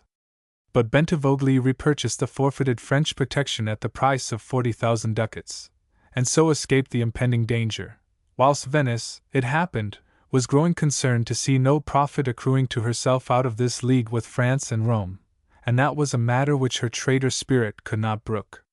Therefore, Venice intervened in the matter of Rimini and Faenza, which she protected in somewhat the same spirit as the dog protected the straw in the manger. Next, when, having conquered the Milanese, Louis XII turned his thoughts to the conquest of Naples, and called upon Venice to march with him as became a good ally, the Republic made it quite clear that she was not disposed to move unless there was to be some profit to herself. She pointed out that Mantua and Ferrara were in the same case as Bologna, for having failed to lend assistance to the French in the hour of need, and proposed to Louis XII the conquest and division of those territories. Thus matters stood, and Cesare had perforce to await the conclusion of the Pisan War in which the French were engaged, confident, however, that, once that was at an end, Louis, in his anxiety to maintain friendly relations with the Pope, would be able to induce Venice to withdraw her protection from Rimini and Faenza. So much accomplished for him, he was now in a position to do the rest without the aid of French troops if necessary.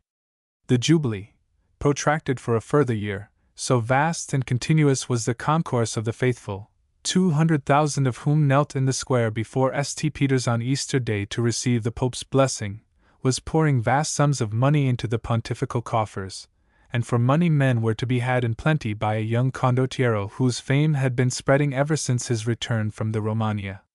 He was now the hope of the soldiers of fortune who abounded in Italy, attracted thither from all quarters by the continual opportunities for employment which that tumultuous land afforded. It is in speaking of him at about this time, and again praising his personal beauty and fine appearance, that Capello says of him that, if he lives, he will be one of Italy's greatest captains. Such glimpses as in the pages of contemporary records we are allowed of Cesare during that crowded time of the papal jubilee are slight and fleeting. On April 13th we see him on horseback accompanying the Pope through Rome in the cavalcade that visited the four basilicas to win the indulgence offered, and, as usual, he is attended by his 100 armed grooms in black. On another occasion we behold him very differently engaged, giving an exhibition of his superb physical gifts, his strength, his courage, and his matchless address. On June 24th, at a bullfight held in Rome, Spanish tauromachia having been introduced from Naples, where it flourished under the Aragon dominion, he went down into the arena, and on horseback, armed only with a light lance, he killed 5 wild bulls. But the master stroke he reserved for the end. Dismounting, and taking a double-handed sword to the 6th bull that was loosed against him, he beheaded the great beast at one single stroke. A feat which all Rome considered great. Thus sped the time of waiting, and meanwhile he gathered about him a court not only of captains of fortune, but of men of art and letters, whom he patronized with a liberality, indeed, a prodigality, so great that it presently became proverbial, and incidentally, by its proportions provoked his father's disapproval.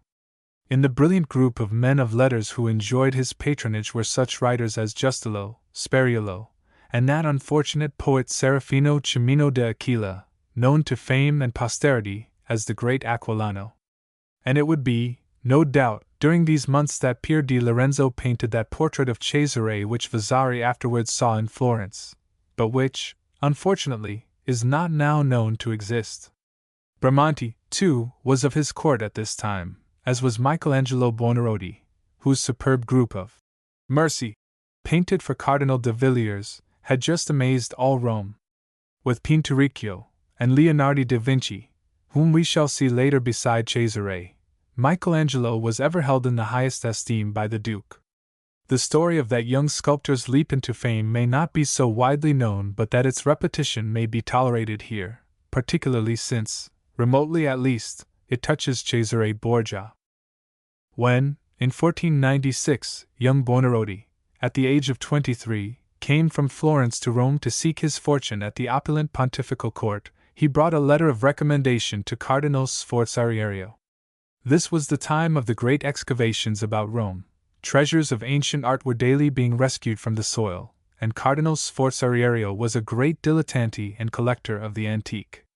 With pride of possession, he conducted the young sculptor through his gallery, and, displaying his statuary to him, inquired could he do anything that might compare with it. If the cardinal meant to use the young Florentine cavalierly, his punishment was immediate and poetic, for amid the antiques Michelangelo beheld a sleeping Cupid which he instantly claimed as his own work.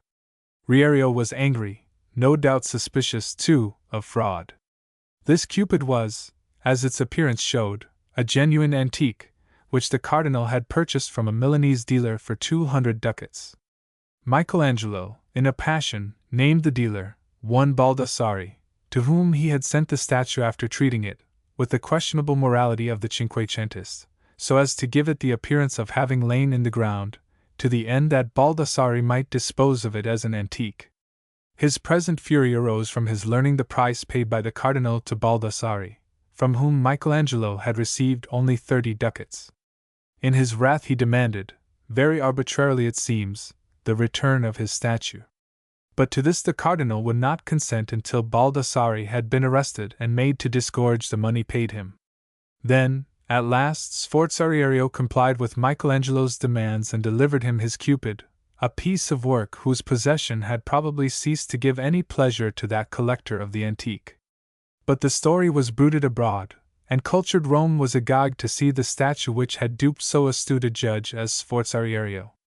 The fame of the young sculptor spread like a ripple over water, and it was Cesare Borgia, at that time still Cardinal of Valencia, who bought the Cupid. Years later he sent it to Isabella d'Este, assuring her that it had not its equal among contemporary works of art. Chapter 5. The Murder of Alfonso of Aragon. We come now to the consideration of an event which, despite the light that so many, and with such assurance, have shed upon it, remains wrapped in uncertainty, and presents a mystery second only to that of the murder of the Duke of Gandia. It was, you will remember, in July of 1498 that Lucrèce took a second husband in Alfonso of Aragon, the natural son of Alfonso II of Naples and nephew of Federigo, the reigning king. He was a handsome boy of 17 at the time of his marriage, 1 year younger than Lucrèce, and in honor of the event and in compliance with the Pope's insistence, he was created by his uncle Duke of Bicelli and Prince of Salerno. On every hand the marriage was said to be a love match, and of it had been born, in November of 1499, the boy Rodrigo. On July 15, 1500, at about the 3rd hour of the night, Alfonso was assaulted and grievously wounded, mortally, it was said at first, on the steps of St. Peter's. Burchard's account of the affair is that the young prince was assailed by several assassins, who wounded him in the head, right arm, and knee. Leaving him, no doubt, for dead, they fled down the steps, at the foot of which some 40 horsemen awaited them, who escorted them out of the city by the Pertusa gate.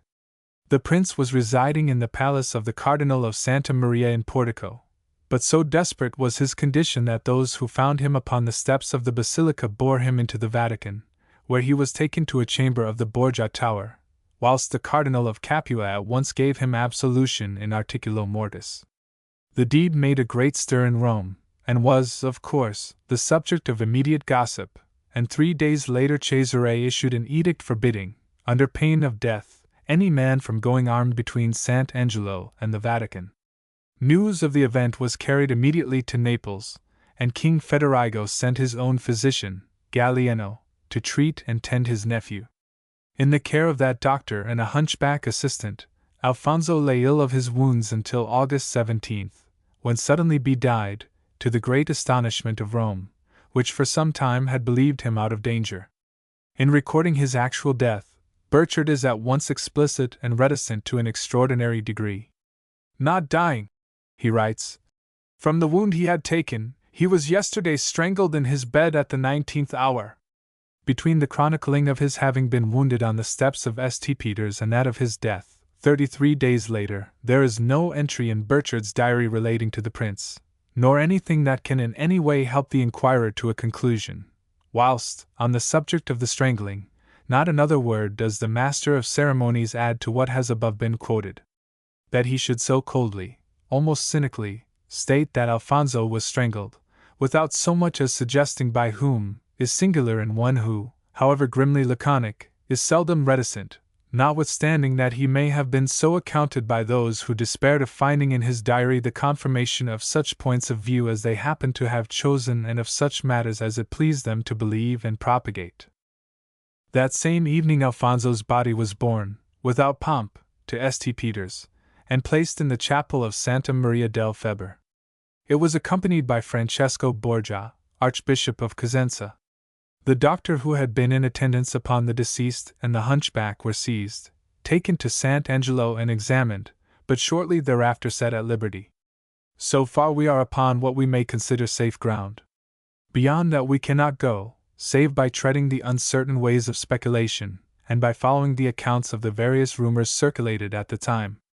Formal and absolutely positive evidence of the author of Alfonso's murder there is none. The Venetian ambassador, the ineffable, gossip-mongering Paolo Capello, whom we have seen possessed of the fullest details concerning the Duke of Gandia's death, although he did not come to Rome until 2.5 years after the crime, is again as circumstantial in this instance. You see in this Capello the forerunner of the modern journalist of the baser sort, the creature who prowls in quest of scraps of gossip and items of scandal, and who, having found them, does not concern himself greatly in the matter of their absolute truth so that they provide him with sensational copy. It is this same Capello, bear in mind, who gives us the story of Cesare's murdering in the Pope's very arms that Pedro Calda who is elsewhere shown to have fallen into Tiber and been drowned, down to the lurid details of the blood spurting into the Pope's face. His famous Relazione to the Senate in September of 1500 is little better than an epitome of all the scandal current in Rome during his sojourn there as ambassador, and his resurrection of the old affair of the murder of Gandia goes some way towards showing the spirit by which he was actuated and his love of sensational matter. It has pleased most writers who have dealt with the matter of the murder of Alfonso of Aragon to follow Capello's statements. Consequently, these must be examined. He writes from Rome, as recorded by Sinuto, that on July 16 Alfonso of Bicelli was assaulted on the steps of St. Peter's, and received 4 wounds. 1 in the head, 1 in the arm, 1 in the shoulder, and 1 in the back. That was all that was known to Capello at the time he wrote that letter, and you will observe already the discrepancy between his statement, penned upon hearsay, and Burchard's account, which, considering the latter's position at the Vatican, must always be preferred. According to Burchard, the wounds were 3, and they were in the head, right arm, and knee. On the 19th, Capello writes again, and having stated that Lucrèce, who was really prostrate with grief at her husband's death, was stricken with fever, adds that it is not known who has wounded the Duke of Bicelli, but it is said that it was the same who killed and threw into Tiber the Duke of Gandia. My Lord of Valentinois has issued an edict that no one shall henceforth bear arms between Sant' Angelo and the Vatican. On the face of it, that edict of Valentinois seems to argue vexation at what had happened, and the desire to provide against its repetition, a provision hardly likely to be made by the man who had organized the assault, unless he sought, by this edict, to throw dust into the eyes of the world. And one cannot associate after the event and the fear of criticism with such a nature as Cesare's, or with such a character as is given him by those who are satisfied that it was he who murdered Bicelli. The rumor that Alfonso had been assailed by the murderer of Gandia is a reasonable enough rumor, so long as the latter remains unnamed, for it would simply point to some enemy of the house of Borgia who, having slain one of its members, now attempts to slay another. Whether Capello actually meant Cesare when he penned those words on July 19 is not as obvious as may be assumed, for it is to be borne in mind that, at this date, Capello had not yet compiled the Relation, in which he deals with Gandia's murder. On July 23 he wrote that the Duke was very ill, indeed, from the wound in his head, and on the 28th that he was in danger owing to the same wound although the fever had abated. On August 18 he announces Alfonso's death in the following terms.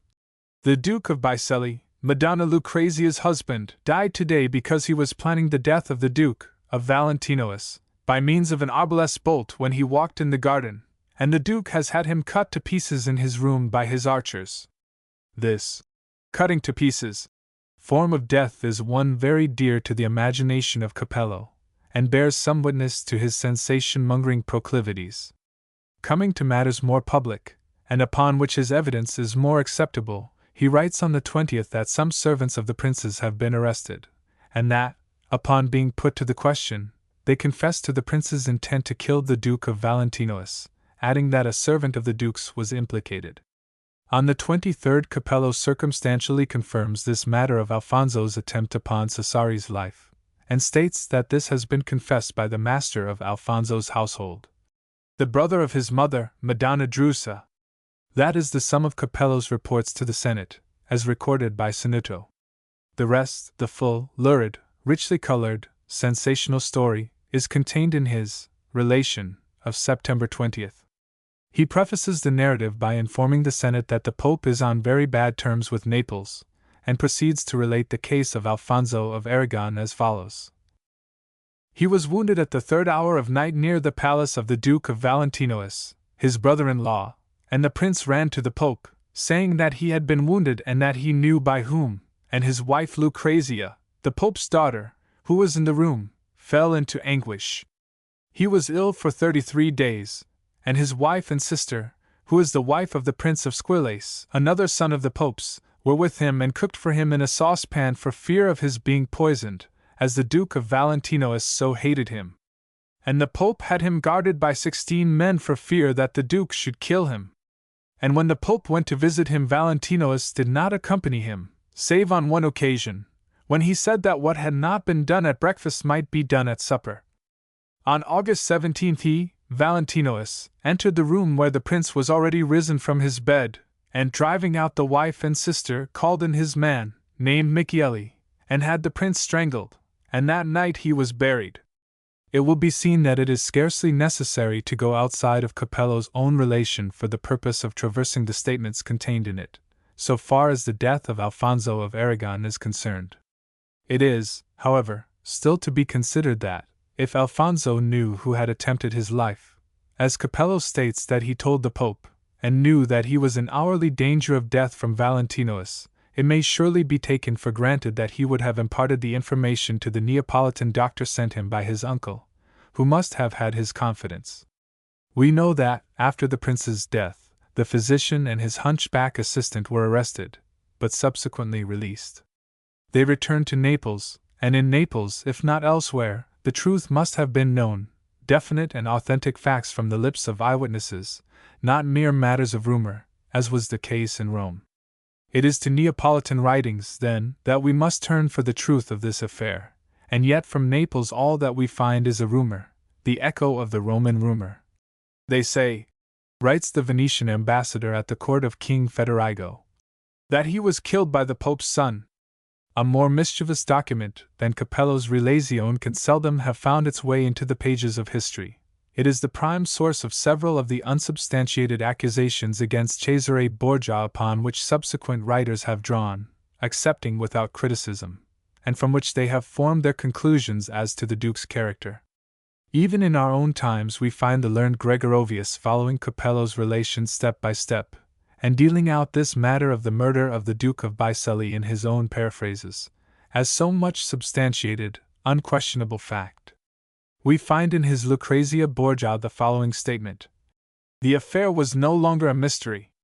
Cesare himself publicly declared that he had killed the Duke because his life had been attempted by the latter.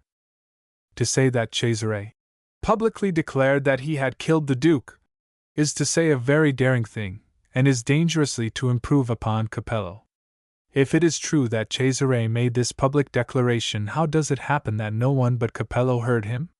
For in all other documents there is no more than offered us a rumor of how Alfonso died.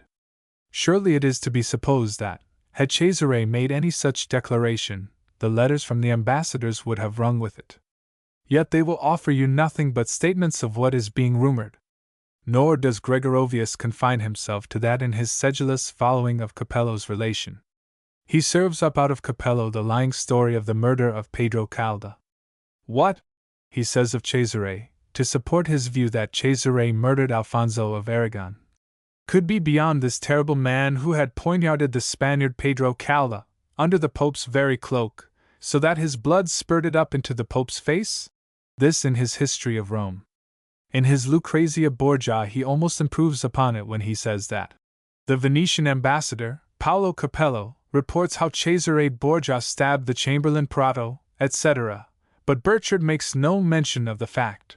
Of the fact of the stabbing, Burchard certainly makes no mention, but he does mention that the man was accidentally drowned, as has been considered. It is again, and more flagrantly than ever, a case of proving Cesare guilty of a crime of which there is no conclusive evidence by charging him with another, which, in this instance, there is actually evidence that he did not commit. But this is by the way.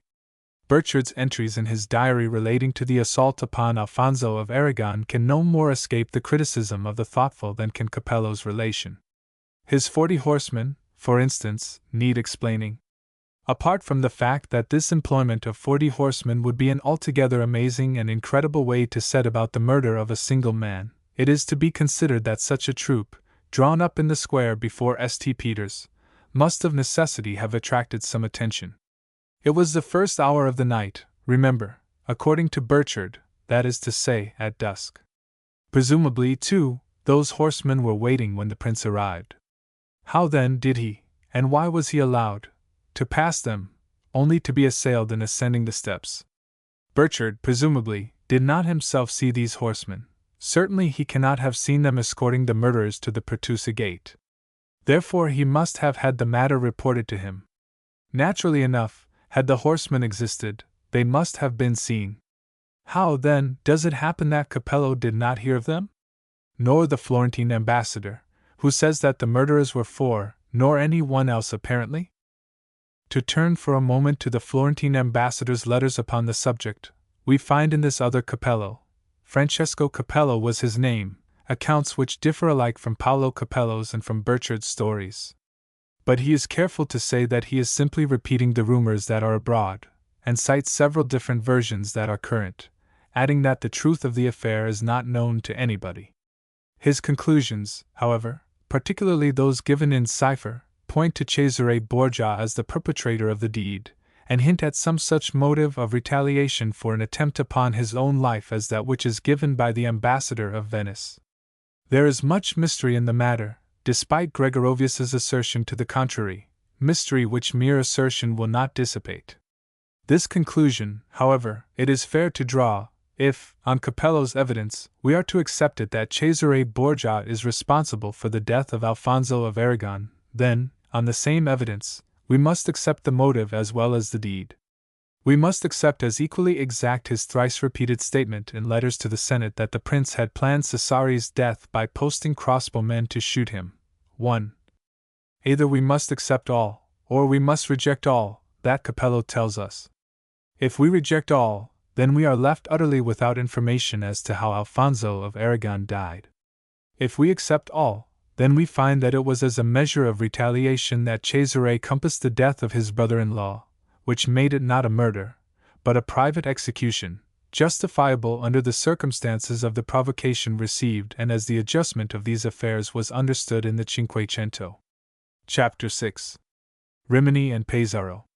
In the autumn of 1500, fretting to take the field again, Cesare was occupied in raising and equipping an army, an occupation which received an added stimulus when, towards the end of August, Louis de Villeneuve, the French ambassador, arrived in Rome with the articles of agreement setting forth the terms upon which Louis XII was prepared further to assist Cesare in the resumption of his campaign.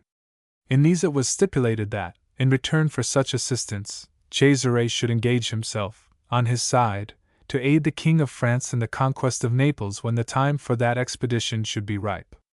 Further, Louis XII was induced to make representations to Venice to the end that the Republic should remove her protection from the Manfredi of Faenza and the Malatesta of Rimini.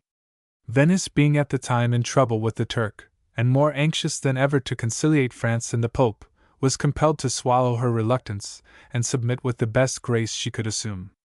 Accordingly, she dispatched her ambassadors to Rome to convey her obedience to the Pope's holiness, and formally to communicate the news that she withdrew her protection from the proscribed fiefs. Later in the year, in the month of October, the Senate was to confer upon Cesare Borgia the highest honor in her gift, the honor of which the Venetians were jealous above all else, the honor of Venetian citizenship, inscribing his name in the Golden Book, bestowing upon him a palace in Venice, and conferring the other marks of distinction usual to the occasion. One is tempted to ask, was it in consequence of Paolo Capello's lurid relation that the proud Republic considered him qualified for such an honor? To return, however, to the matter of the Republic's removal of her shield from Rimini and Faenza, Alexander received the news of this with open joy and celebrated it with festivities in the Vatican, whilst from being angry with Venice and from declaring that the Republic need never again look to him for favor, he now veered round completely and assured the Venetian envoys, in a burst of gratitude, that he esteemed no power in the world so highly. Cesare joined in his father's expressions of gratitude and appreciation, and promised that Alexander should be succeeded in St. Peter's chair by such a pope as should be pleasing to Venice, and that, if the cardinals but remained united, the pontificate should go to none but a Venetian. Thus did Cesare, sincerely or otherwise, attempt to lessen the Republic's chagrin to see him ride lance on thigh as conqueror into the dominions which she so long had coveted. France once more placed Yves d'Allegre at Cesare's disposal, and with him went 600 lances and 600 Swiss foot. These swelled the forces which already Cesare had assembled into an army some 10,000 strong. The artillery was under the command of Vitellozzo Vitelli, whilst Bartolomeo di Capranica was appointed campmaster. Cesare's banner was joined by a condotta under Paolo Orsini, besides whom there were several Roman gentlemen in the Duke's following, including most of those who had formed his guard of honor on the occasion of his visit to France, and who had since then continued to follow his fortunes. Achille Tiberti came to Rome with a condotta which he had levied in the Romagna of young men who had been moved by Cesare's spreading fame to place their swords at his disposal. A member of the exiled Malvezzi family of Bologna headed a little troop of fellow exiles which came to take service with the Duke, whilst at Perugia a strong body of foot awaited him under Gianpaolo Baglioni. In addition to these condotti, numerous were the adventurers who came to offer Cesare their swords. Indeed, he must have possessed much of that personal magnetism which is the prime equipment of every born leader, for he stirred men to the point of wild enthusiasm in those days, and inspired other than warriors to bear arms for him. We see men of letters, such as Justolo, Calmeda, Spariolo, and others throwing down their quills to snatch up swords and follow him. Painters and sculptors, too, are to be seen abandoning the ideals of art to pursue the ugly realities of war in this young condottiero's train. Among these artists bulks the great Pietro Torrigiani. The astounding pen of his brother sculptor, Benvenuto Cellini, has left us a sharp portrait of this man, in which he speaks of his personal beauty and tells us that he had more the air of a great soldier than a sculptor, which must have been, we fancy, Cellini's own case. Torrigiani lives in history chiefly for two pieces of work widely dissimilar in character: the erection of the tomb of Henry VII of England, and the breaking of the nose of Michelangelo Buonarroti in the course of a quarrel which he had with him in Florence when they were fellow students under Masaccio. Of nothing that he ever did in life was he so proud, as we may gather from Cellini, as of having disfigured Michelangelo, and in that sentiment the naive spirit of his age again peeps forth. We shall also see Leonardo da Vinci joining the Duke's army as engineer, but that not until some months later. Meanwhile his forces grew daily in Rome, and his time was consumed in organizing, equipping, and drilling these, to bring about that perfect unity for which his army was to be conspicuous in spite of the variety of French, Italian, Spanish, and Swiss elements of which it was composed. So effectively were his troops armed and so excellent was the discipline prevailing among them, that their like had probably never before been seen in the peninsula, and they were to excite, as much else of Cesare's work, the wonder and admiration of that great critic Machiavelli.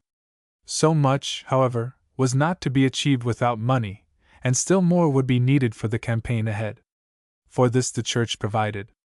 Never had the coffers of the Holy See been fuller than at this moment. Additional funds accrued from what is almost universally spoken of as the sale of 12 cardinals' hats. In that year, in September, 12 new cardinals were appointed, and upon each of those was levied, as a tax, a tithe of the first year's revenues of the benefices upon which they entered. The only justifiable exception that can be taken to this lies in the number of cardinals elected at one time, which lends color to the assumption that the sole aim of that election was to raise additional funds for Cesare's campaign.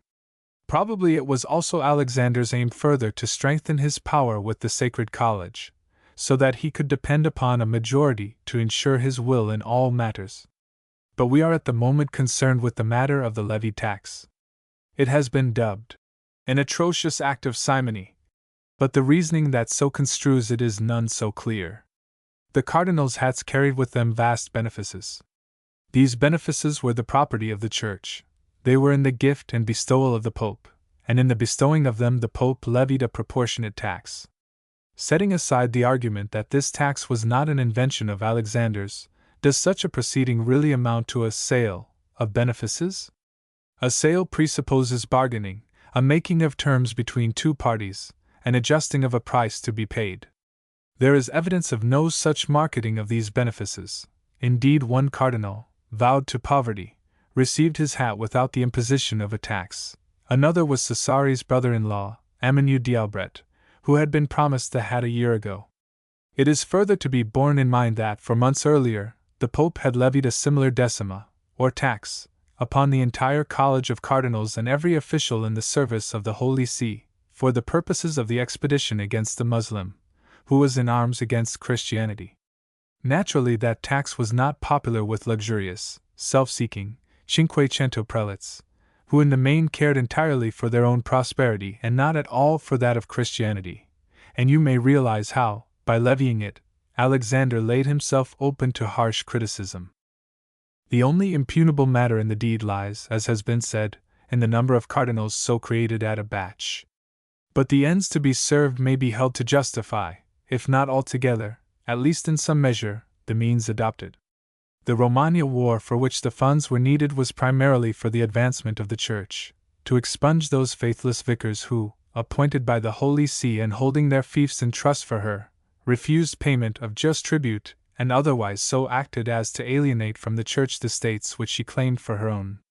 Their restoration to the Church, however much it might be a means of founding a Borgia dynasty in the Romagna, made for the greater power and glory of the Holy See. Let us remember this, and that such was the end which that tax, levied upon those newly elected cardinals, went to serve. The aggrandizement of the House of Borgia was certainly one of the results to be expected from the Romagna campaign, but we are not justified in accounting it the sole aim and end of that campaign. Alexander had this advantage over either Sixtus IV or Innocent VIII, not to go beyond those popes whom he had served as vice-chancellor, for instances of flagrant nepotism, that he at least served two purposes at once, and that, in aggrandizing his own family, he strengthened the temporal power of the Church, whereas those others had done nothing but undermine it that they might enrich their progeny. And whilst on this subject of this sale of cardinals' hats, it may not be amiss to say a word concerning this sale of indulgences with which Alexander has been so freely charged. Here again there has been too loud an outcry against Alexander, an outcry whose indignant stridency leads one to suppose that the sale of indulgences was a simony invented by him, or else practiced by him to an extent shamefully unprecedented. Such is very far from being the case. The archetype of indulgence seller, as of all other simoniacal practices, is Innocent VIII. In his reign we have seen the murderer commonly given to choose between the hangman and the purchase of a pardon, and we have seen the money so obtained providing his bastard, the Cardinal Francesco Cibo, with the means for the luxuriously licentious life whose gross disorders prematurely killed him. To no such flagitious lengths as these can it be shown that Alexander carried this sale of the indulgences he dispensed. He had no lack of precedent for the practice, and so far as the actual practice itself is concerned, it would be difficult to show that it was unjustifiable or simoniacal so long as confined within certain well-defined bounds, and so long as the sums levied by it were properly employed to the benefit of Christianity. It is a practice comparable to the mulcting of a civil offender against magisterial laws. Because our magistrates levy fines, it does not occur to modern critics to say that they sell pardons and immunity from jail. It is universally recognized as a wise and commendable measure, serving the twofold purpose of punishing the offender and benefiting the temporal state against which he has offended. Need it be less commendable in the case of spiritual offenses against a spiritual state? It is more useful than the imposition of the pattering of a dozen prayers at bedtime, and since, no doubt, it falls more heavily upon the offender, it possibly makes to an even greater extent for his spiritual improvement. Thus considered, this sale of indulgences loses a deal of the heinousness with which it has been invested. The funds so realized go into the coffers of the Church, which is fit and proper. What afterwards becomes of them at the hands of Alexander opens up another matter altogether, one in which we cannot close our eyes to the fact that he was as undutiful as many another who wore the ring of the fisherman before him. Yet this is to be said for him, that, if he plunged his hands freely into the treasury of the Holy See, at least he had the ability to contrive that this treasury should be well supplied, and the circumstance that, when he died, he left the Church far wealthier and more powerful than she had been for centuries, with her dominions which his precursors had wantonly alienated reconsolidated into that powerful state that was to endure for 300 years, is an argument to the credit of his pontificate not lightly to be set aside. Imola and Forli had, themselves, applied to the pontiff to appoint Cesare Borgia their ruler in the place of the deposed Rieri. To these was now added Cesena. In July disturbances occurred there between Guelphs and Ghibellines. Swords were drawn and blood flowed in the streets, until the governor was constrained to summon Ercole Bentivogli and his horse from Forli to quell the rioting. The direct outcome of this was that, the Ghibellines predominating in council, Cesena sent an embassy to Rome to beg His Holiness to give the lordship of the fief to the Duke of Valentinois. To this the Pope acceded, and on August 2 Cesare was duly appointed Lord Vicar of Cesena. He celebrated his investiture by remitting a portion of the taxes, abolishing altogether the duty on flour, and by bringing about a peace between the two prevailing factions. By the end of September, Cesare's preparations for the resumption of the campaign were completed, and early in October, his army fortified in spirit by the Pope's blessing, he set out, and made his first halt at Naples. Lucrezia was there, with her court and her child Rodrigo, having withdrawn to this her castle to mourn her dead husband Alfonso, and there she abode until recalled to Rome by her father some 2 months later. Thence Cesare pushed on, as swiftly as the foul weather would allow him, by way of Viterbo, Assisi, and Nocera to cross the Apennines at Gualdo. Here he paused to demand the release of certain prisoners in the hill fortress of Fossate, and to be answered by a refusal. Angered by this resistance of his wishes and determined to discourage others from following the example of Fossate, he was swift and terrible in his rejoinder. He seized the citadel, and did by force what had been refused to his request. Setting at liberty the prisoners in durance there, he gave the territory over to devastation by fire and pillage. That done, he resumed his march, but the weather retarded him more and more. The heavy and continuous rains had reduced the roads to such a condition that his artillery fell behind, and he was compelled to call a halt once more, at Driuta, and wait there 4 days for his guns to overtake him. In Rimini the great house of Malatesta was represented by Pandolfo, Roberto Malatesta's bastard and successor, a degenerate so detested by his subjects that he was known by the name of Pandolfaccio, a contumelious augmentative, expressing the evil repute in which he was held. Among his many malpractices and the many abuses to which he resorted for the purposes of extorting money from his long-suffering subjects was that of compelling the richer men of Rimini to purchase from him the estates which he confiscated from the Furicidi, those who had sought in exile safety from the anger provoked by their just resentment of his oppressive misrule. He was in the same case as other Romagna tyrants, and now that Venice had lifted from him her protecting aegis, he had no illusions as to the fate in store for him. So when once more the tramp of Cesare Borgia's advancing legions rang through the Romagna, Pandolfaccio disposed himself, not for battle, but for surrender on the best terms that he might succeed in making. He was married to Violante, the daughter of Giovanni Bentivogli of Bologna, and in the first week of October he sent her, with their children, to seek shelter at her father's court. Himself, he withdrew into his citadel, the famous fortress of his terrible grandfather Sigismondo. The move suggested almost that he was preparing to resist the Duke of Valentinois, and it may have prompted the message sent him by the council to inquire what might be his intention. Honor was a thing unknown to this Pandolfaccio, even so much honor as may be required for a dignified retreat. Since all was lost, it but remained, by his lights, to make the best bargain that he could and get the highest possible price in gold for what he was abandoning. So he replied that the council must do whatever it considered to its best advantage, whilst to anticipate its members in any offer of surrender, and thus seek the favor and deserve good terms at the hands of this man who came to hurl him from the throne of his family, he dispatched a confidential servant to Cesare to offer him town and citadel. In the meantime, as Pandolfo fully expected, the council also sent proposals of surrender to Cesare, as well as to his lieutenant general of Romagna, Bishop Olivieri, at Cesena. The communications had the effect of bringing Olivieri immediately to Rimini, and there, on October 10th, the articles of capitulation were signed by the bishop, as the duke's representative, and by Pandolfo Malatesta. It was agreed in these that Malatesta should have safe conduct for himself and his familiars, 3,000 ducats, and the value, to be estimated, of the artillery which he left in the citadel. Further, for the price of 5,500 ducats he abandoned also the strongholds of Sarzina and Medola and the castles of the Montagna. His tyranny thus disposed of, Pandolfaccio took ship to Ravenna, where the price of his dishonor was to be paid him, and in security for which he took with him Gian Battista Baldassari, the son of the ducal commissioner. On the day of his departure, to celebrate the bloodless conquest of Rimini, solemn high mass was sung in the cathedral, and Bishop Olivieri received the city's oath of allegiance to the Holy See, whither very shortly afterwards Rimini sent her ambassadors to express to the Pope her gratitude for her release from the thraldom of Pandolfaccio.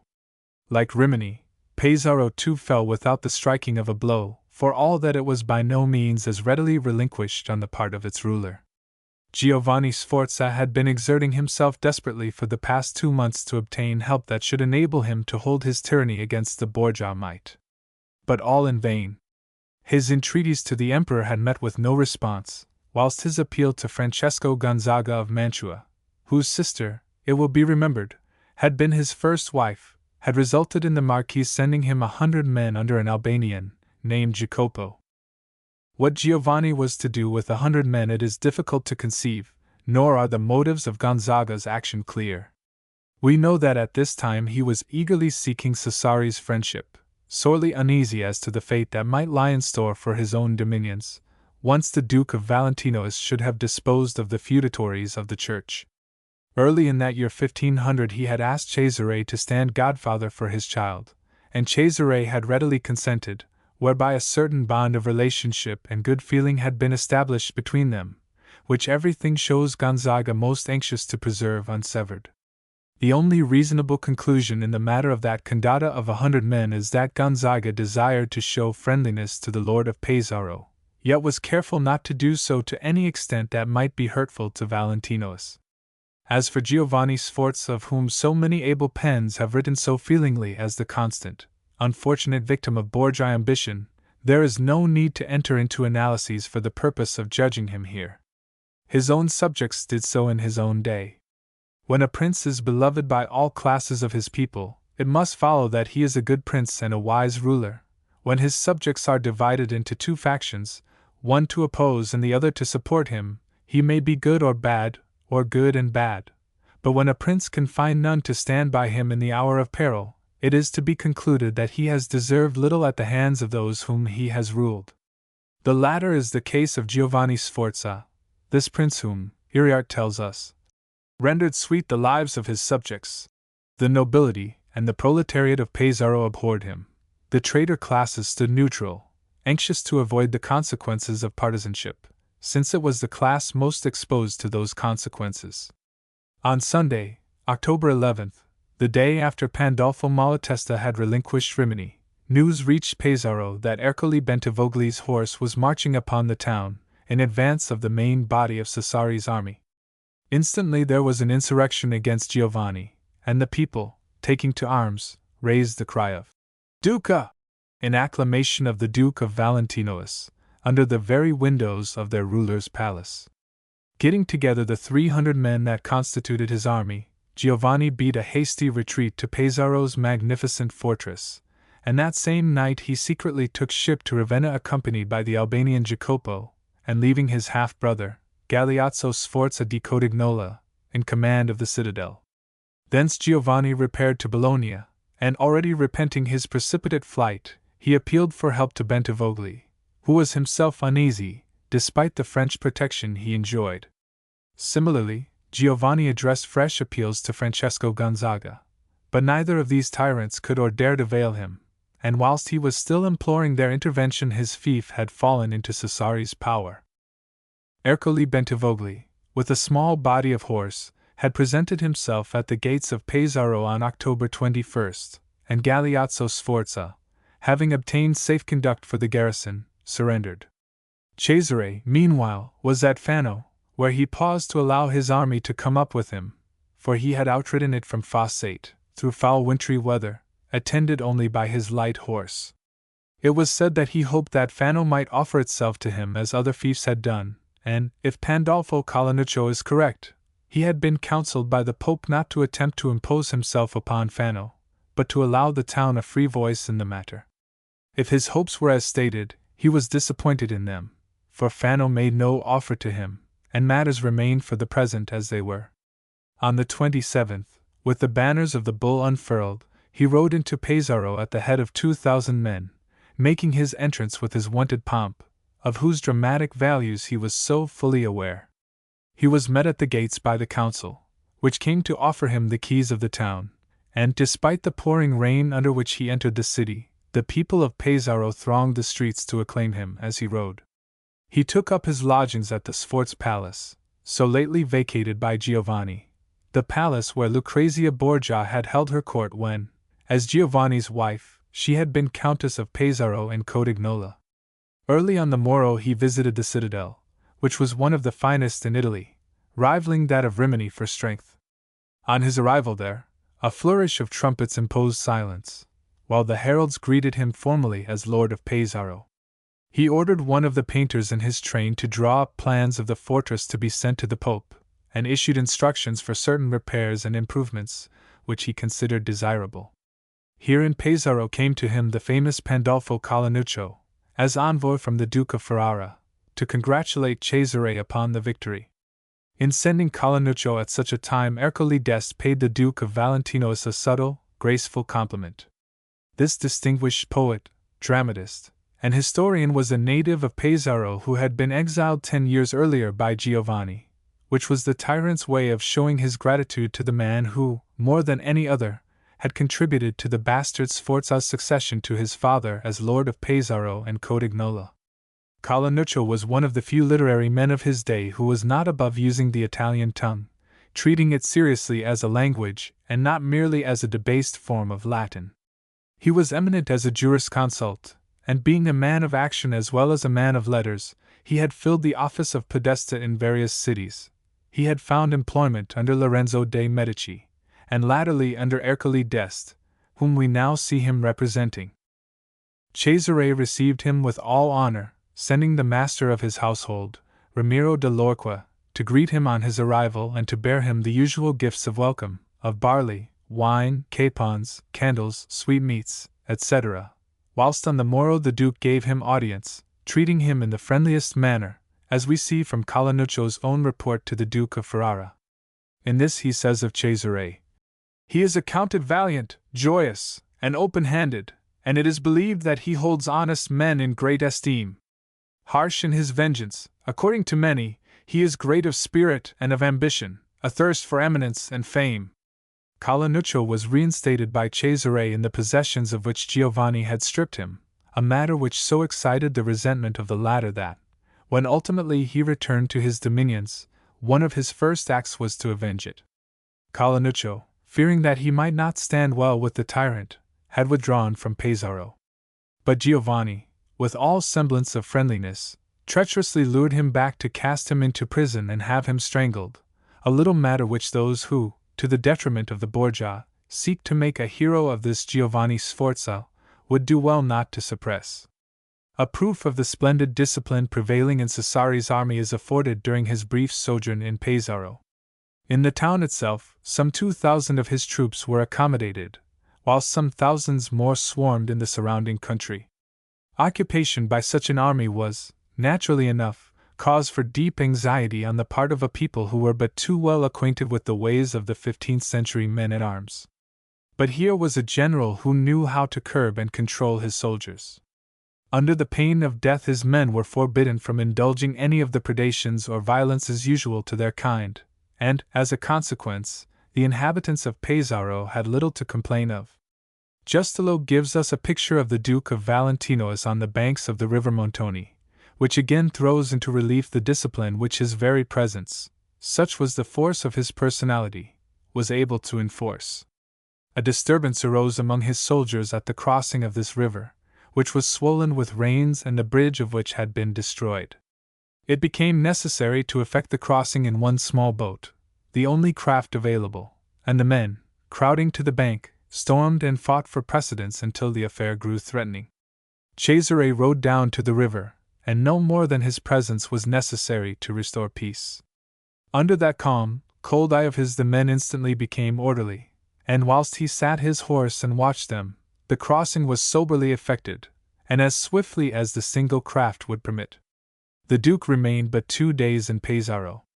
On the 29th, having appointed a lieutenant to represent him, and a captain to the garrison, he marched out again, to lie that night at Cattolica and enter Rimini on the morrow.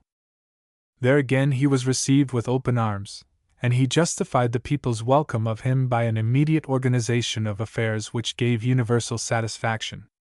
He made ample provision for the proper administration of justice and the preservation of the peace. He recalled the Furicidi exiled by the unscrupulous Pandolfaccio, and he saw them reinstated in the property of which that tyrant had dispossessed them. As his lieutenant in Rimini, with strict injunctions to preserve law and order, he left Ramiro de Lorqua, when, on November 2nd, he departed to march upon Faenza, which had prepared for resistance. What Cesare did in Rimini was no more than he was doing throughout the Romagna, as its various archives bear witness. They bear witness no less to his vast ability as an administrator, showing how he resolved the prevailing chaos into form and order by his admirable organization and suppression of injustice. The same archives show us also that he found time for deeds of beneficence which endeared him to the people, who everywhere hailed him as their deliverer from thraldom. It would not be wise to join in the chorus of those who appear to have taken Cesare's altruism for granted. The rejection of the wild stories that picture him as a corrupt and murderous monster, utterly inhuman, and lay a dozen ghastly crimes to his account need not entail our viewing Cesare as an angel of deliverance, a divine agent almost, rescuing a suffering people from oppression out of sheer humanitarianism. He is the one as little as the other. He is just, as Colinuccio wrote to Ercole d'Este, great of spirit and of ambition, a thirst for eminence and fame. He was consumed by the desire for power and worldly greatness, a colossus of egotism to whom men and women were pieces to be handled by him on the chessboard of his ambition, to be sacrificed ruthlessly where necessary to his ends, but to be husbanded and guarded carefully where they could serve him. With his eyes upon the career of Cesare Borgia, Machiavelli was anon to write of principalities newly acquired that, however great may be the military resources of a prince, he will discover that, to obtain firm footing in a province, he must engage the favor and interest of the inhabitants. That was a principle self-evident to Cesare, the principle upon which he acted throughout in his conquest of the Romagna. By causing his new subjects to realize at once that they had exchanged an oppressive for a generous rule, he attached them to himself. Chapter 7. The Siege of Faenza. The second campaign of the Romagna had opened for Cesare as easily as had the first. So far his conquest had been achieved by little more than a processional display of his armed legions. Like another Joshua, he reduced cities by the mere blare of his trumpets. At last, however, he was to receive a check.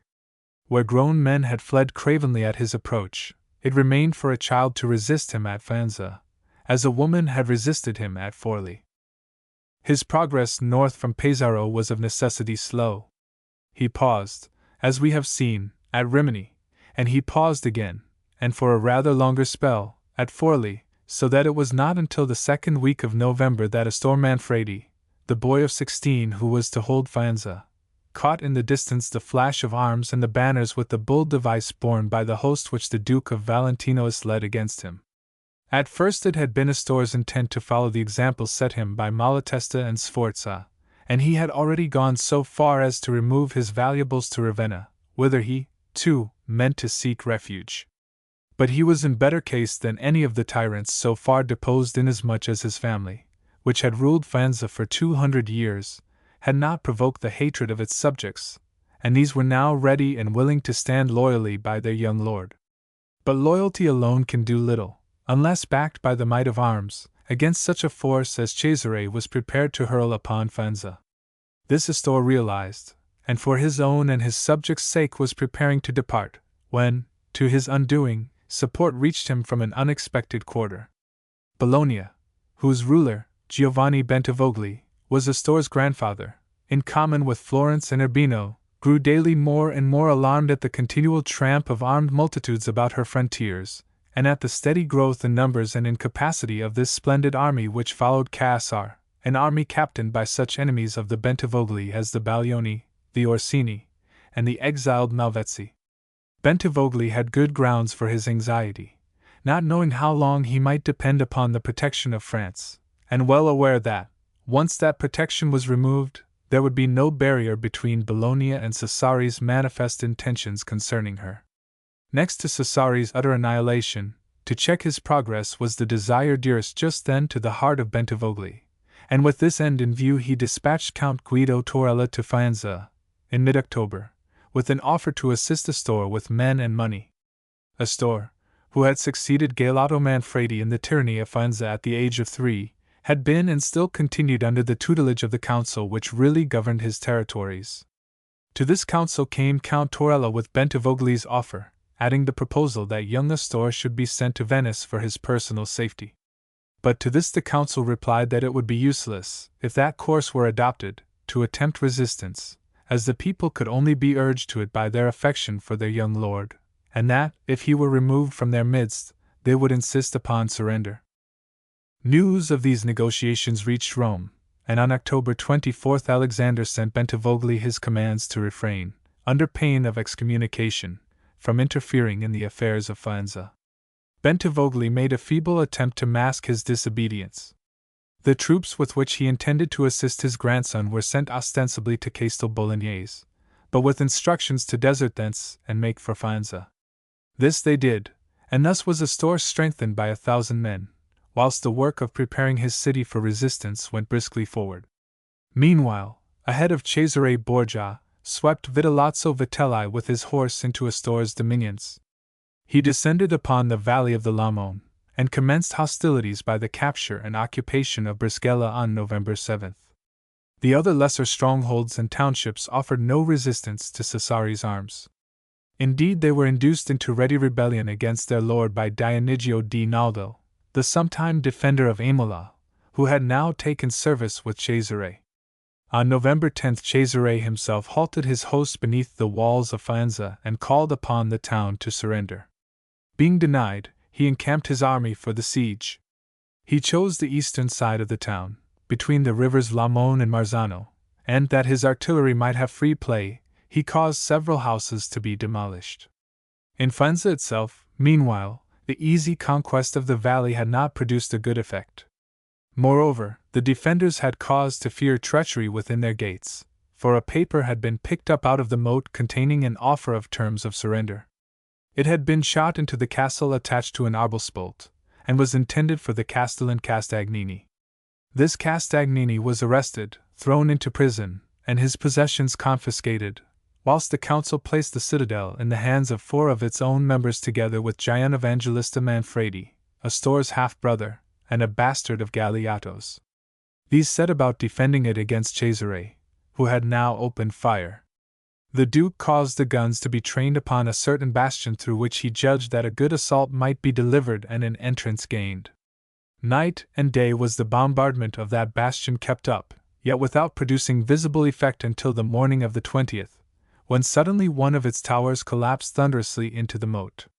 Instantly, and without orders, the soldiers, all eager to be among the first to enter, flung themselves forward in utter and fierce disorder to storm the breach. Cesare, at breakfast, as he himself wrote to the Duke of Urbino, sprang up at the great noise, and surmising what was taking place, dashed out to restrain his men. But the task was no easy one, for, gathering excitement and the frenzy of combat as they ran, they had already gained the edge of the ditch, and thither Cesare was forced to follow them, using voice and hands to beat back again. At last he succeeded in regaining control of them, and in compelling them to make an orderly retreat, and curb their impatience until the time for storming should have come, which was not yet. In the affair Cesare had a narrow escape from a stone shot fired from the castle, whilst one of his officers, Onorio Savelli, was killed by a cannonball from the Duke's own guns, whose men, unaware of what was taking place, were continuing the bombardment. Hitherto the army had been forced to endure foul weather, rain, fogs, and wind, but there was worse come. Snow began to fall on the morning of the 22nd. It grew to a storm, and the blizzard continued all that day, which was a Sunday, all night, and all the following day, and lashed the men pitilessly and blindingly. The army, already reduced by shortness of victuals, was now in a miserable plight in its unsheltered camp, and the defenders of Faenza, as if realizing this, made a sortie on the 23rd, from which a fierce fight ensued, with severe loss to both sides. On the 25th the snow began again, whereupon the hitherto unconquerable Cesare, defeated at last by the elements, and seeing that his men could not possibly continue to endure the situation, was compelled to strike camp on the 26th and go into winter quarters, no doubt with immense chagrin at leaving so much work unaccomplished. So he converted the siege into a blockade, closing all roads that lead to Faenza, with a view to shutting out supplies from the town, and he distributed troops throughout the villages of the territory with orders constantly to harass the garrison and allow it no rest. He also sent an envoy with an offer of terms of surrender, but the council rejected it with the proud answer that its members had agreed, in General Assembly, to defend the dominions of Manfredi to the death. Thereupon Cesare withdrew to Forli with 150 lances and 2,500 foot, and here he affords a proof of his considerateness. The town had already endured several occupations and the severities of being the seat of war during the siege of the citadel. Cesare was determined that it should feel the present occupation as little as possible, so he issued an order to the inhabitants upon whom his soldiers were billeted to supply the men only with bed, light, and fire. What more they required must be paid for, and to avoid disputes as to prices of victuals and other necessaries, he ordered the council to draw up a tariff, and issued an edict forbidding his soldiers, under pain of death, from touching any property of the townsfolk. Lest they should doubt his earnestness, he hanged 2 of his soldiers on December 7th, a Piedmontese and a Gascon, and on the 13th a third, all from the windows of his own palace, and all with a label hanging from their feet proclaiming that they had been hanged for taking goods of others in spite of the ban of the Lord Duke, etc. He remained in Forli until the 23rd, when he departed to Cesena, which was really his capital in Romagna, and in the huge citadel of which there was ample accommodation for the troops that accompanied him.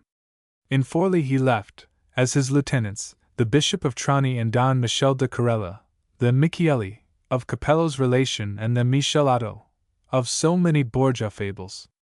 That this officer ruled the soldiers left with him in Forli in accordance with the stern example set him by his master we know from the chronicles of Bernardi. In Cesena the Duke occupied the splendid palace of Malatesta Novello, which had been magnificently equipped for him, and there, on Christmas Eve, he entertained the council of the town and other important citizens to a banquet worthy of the reputation for lavishness which he enjoyed. He was very different in this from his father, whose table habits were of the most sparing, to which, no doubt, his holiness owed the wonderful, almost youthful vigor which he still enjoyed in this his 70th year. It was notorious that ambassadors cared little for invitations to the Pope's table, where the meal never consisted of more than 1 dish.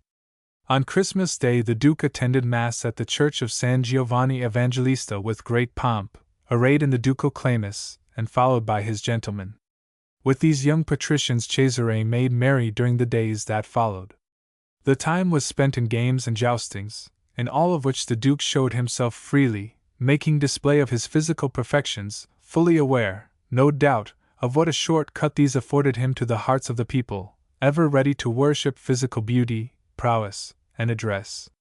Yet business was not altogether neglected, for on January 4th he went to Porto Cesenatico, and there published an edict against all who had practiced with the Furicide from his states, forbidding the offense under pain of death and forfeiture of possessions.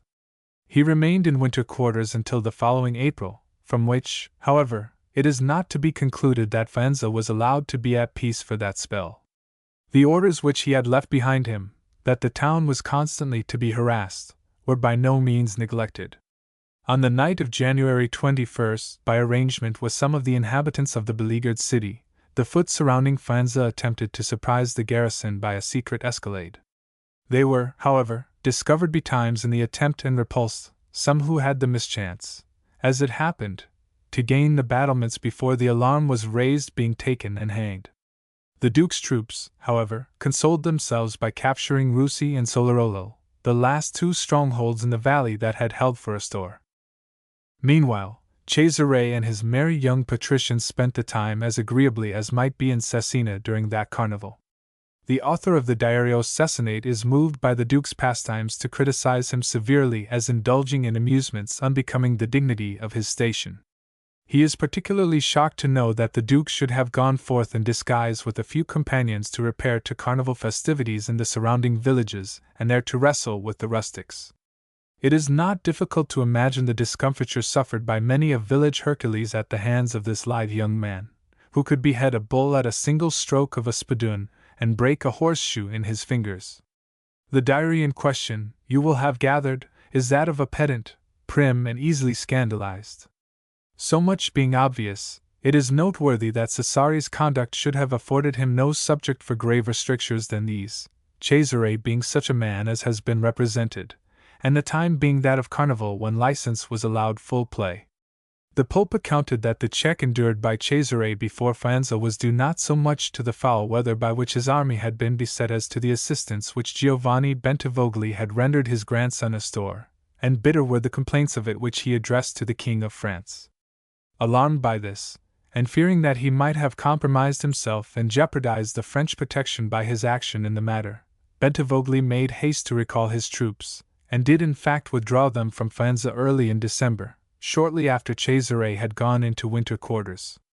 Nevertheless, the Pope's complaints continued, Alexander in his secret, crafty heart no doubt rejoicing that Bentivogli should have afforded him so sound a grievance. As Louis XII desired, for several reasons, to stand well with Rome, he sent an embassy to Bentivogli to express his regret and censure of the latter's intervention in the affairs of Faenza. He informed Bentivogli that the Pope was demanding the return of Bologna to the States of the Church, and without expressing himself clearly as to his own view of the matter, he advised Bentivogli to refrain from alliances with the enemies of the Holy See and to secure Bologna to himself by some sound arrangement. This showed Bentivogli in what danger he stood, and his uneasiness was increased by the arrival at Medina of Yves d'Allegre, sent by the King of France with a condotta of 500 horse for purposes which were not avowed but which Bentivogli sorely feared might prove to be hostile to himself. At the beginning of February Cesare moved his quarters from Cesena to Imola, and thence he sent his envoys to demand winter quarters for his troops in Castel Bolognese. This flung Bentivogli into positive terror, as he interpreted the request as a threat of invasion.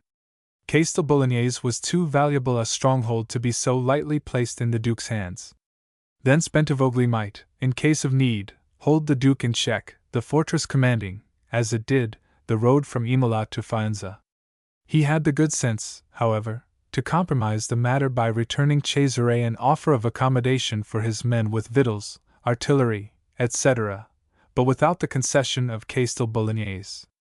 With this Cesare was forced to be content, there being no reasonable grounds upon which he could decline so generous an offer.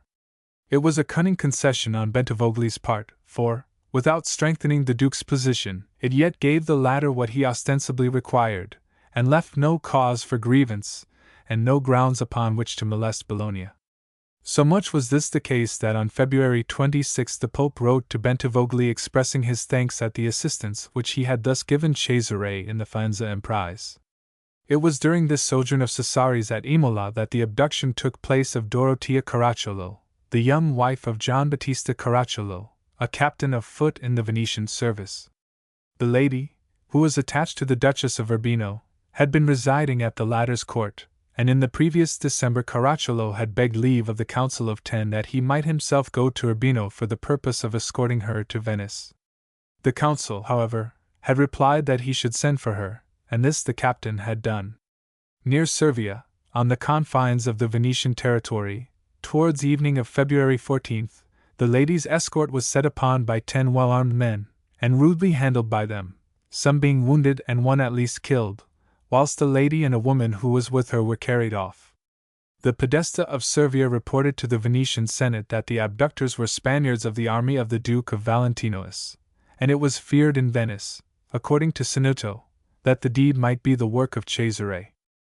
The matter contained in that relation of Capello's to the Senate must by now have been widespread, and of a man who could perpetrate the wickednesses therein divulged anything could be believed. Indeed, it seems to have followed that, where any act of wickedness was brought to light, at once men looked to see if Cesare might not be responsible, nor looked close enough to make quite sure. To no other cause can it be assigned that, in the stir which the Senate made, the name of Cesare was at once suggested as that of the abductor, and this so broadly that letters poured in upon him on all sides begging him to right this cruel wrong. So much do you see assumed, upon no more evidence than was contained in that letter from the Podesta of Servia, which went no further than to say that the abductors were Spaniards of the Duke of Valentino's army. The envoy Menenti was dispatched at once to Cesare by the Senate, and he went persuaded, it is clear, that Cesare Borgia was the guilty person. He enlisted the support of Monsieur de Trans, the French ambassador then on his way to Rome, and that of Yves d'Allegre, and he took them with him to the Duke at Imola. There, acting upon his strong suspicions, Menenti appears to have taken a high tone, representing to the Duke that he had done an unworthy thing, and imploring him to restore the lady to her husband. Cesare's patience under the insolent assumption in justification of which Menenti had not a single grain of evidence to advance, is, guilty or innocent, a rare instance of self-control. He condescended to take oath that he had not done this thing which they imputed to him. He admitted that he had heard of the outrage, and he expressed the belief that it was the work of one Diego Ramirez, a captain of foot in his service. This Ramirez, he explained, had been in the employ of the Duke of Urbino, and in Urbino had made the acquaintance and fallen enamored of the lady, and he added that the fellow had lately disappeared, but that already he had set on foot a search for him, and that, once taken, he would make an example of him. In conclusion, he begged that the Republic should not believe this thing against him, assuring the envoy that he had not found the ladies of the Romagna so difficult that he should be driven to employ such rude and violent measures. The French ambassador certainly appears to have attached implicit faith to Cesare's statement, and he privately informed Menenti that Ramirez was believed to be at Medola, and that the Republic might rest assured that, if he were taken, exemplary justice would be done. All this you will find recorded in Sanuto. After that his diary entertains us with rumors which were reaching Venice, now that the deed was the Duke's, now that the lady was with Ramirez. Later the two rumors are consolidated into one, in a report of the Podesta of Servia to the effect that the lady is in the castle of Forli with Ramirez, and that he took her there by order of the Duke. The Podesta says that a man whom he sent to gather news had this story from one Benferimo. But he omits to say who and what is this Benferimo, and what the source of his information. Matters remaining thus, and the affair appearing in danger of being forgotten, Caracciolo goes before the Senate on March 16 and implores permission to deal with it himself. This permission is denied him, the Doge conceiving that the matter will best be dealt with by the Senate, and Caracciolo is ordered back to his post at Gradisca. Thence he writes to the Senate on March 30 that he is certain his wife is in the citadel of Forli. After this, Sanuto does not mention the matter again until December of 1503, nearly 3 years later, when we gather that, under pressure of constant letters from the husband, the Venetian ambassador at the Vatican makes so vigorous a stir that the lady is at last delivered up, and goes for the time being into a convent. But we are not told where or how she is found, nor where the convent in which she seeks shelter. That is Sanuto's first important omission. And now an odd light is thrown suddenly upon the whole affair, and it begins to look as if the lady had been no unwilling victim of an abduction, but rather a party to an elopement. She displays a positive reluctance to return to her husband. She is afraid to do so, in fear for her very life, and she implores the Senate to obtain from Caracciolo some security for her, or else to grant her permission to withdraw permanently to a convent. The Senate summons the husband, and represents the case to him. He assures the Senate that he has forgiven his wife, believing her to be innocent. This, however, does not suffice to allay her uneasiness, or her reluctance, for on January 4, 1504, Sanuto tells us that the Senate has received a letter of thanks from her in which she relates her misfortunes, and in which again she begs that her husband be compelled to pledge security to treat her well, darli buona vita, or else that she should be allowed to return to her mother. Of the nature of the misfortunes which he tells us she related in her letter, Sanuto says nothing. That is his second important omission. The last mention of the subject in Sanuto relates to her restoration to her husband. He tells us that Caracciolo received her with great joy, but he is silent on the score of the lady's emotions on that occasion. There you have all that is known of Dorotea Caracciolo's abduction, which later writers, including Bembo in his History, have positively assigned to Cesare Borgia, drawing upon their imagination to fill up the lacunae in the story so as to support their point of view. Those lacunae, however, are invested with a certain eloquence which it is well not to disregard. Admitting that the construing of silence into evidence is a dangerous course, all fraught with pitfalls, yet it seems permissible to pose the following questions. If the revelation of the circumstances under which she was found, the revelations contained in her letters to the Senate, and the revelations which one imagines must have followed her return to her husband, confirm past rumors and convict Cesare of the outrage, how does it happen that Sanuto, who has never failed to record anything that could tell against Cesare, should be silent on the matter? And how does it happen that so many pens that busied themselves greedily with scandal that touched the Borgias should be similarly silent? Is it unreasonable to infer that those revelations did not incriminate him, that they gave the lie to all the rumors that had been current? If that is not the inference, then what is? It is further noteworthy that on January 16th, after Dorothea's letter to the Senate giving the details of her misfortunes, which details Sanudo has suppressed, Diego Ramirez, the real and known abductor, is still the object of a hunt set afoot by some Venetians. Would that be the case had her revelation shown Ramirez to be no more than the Duke's instrument? Possibly, but not probably. In such a case he would not have been worth the trouble of pursuing. Reasonably may it be objected, how, if Cesare was not guilty, does it happen that he did not carry out his threat of doing exemplary justice upon Ramirez when taken, since Ramirez obviously lay in his power for years after the event? The answer to that you will find in the lady's reluctance to return to Caracciolo, and the tale it tells.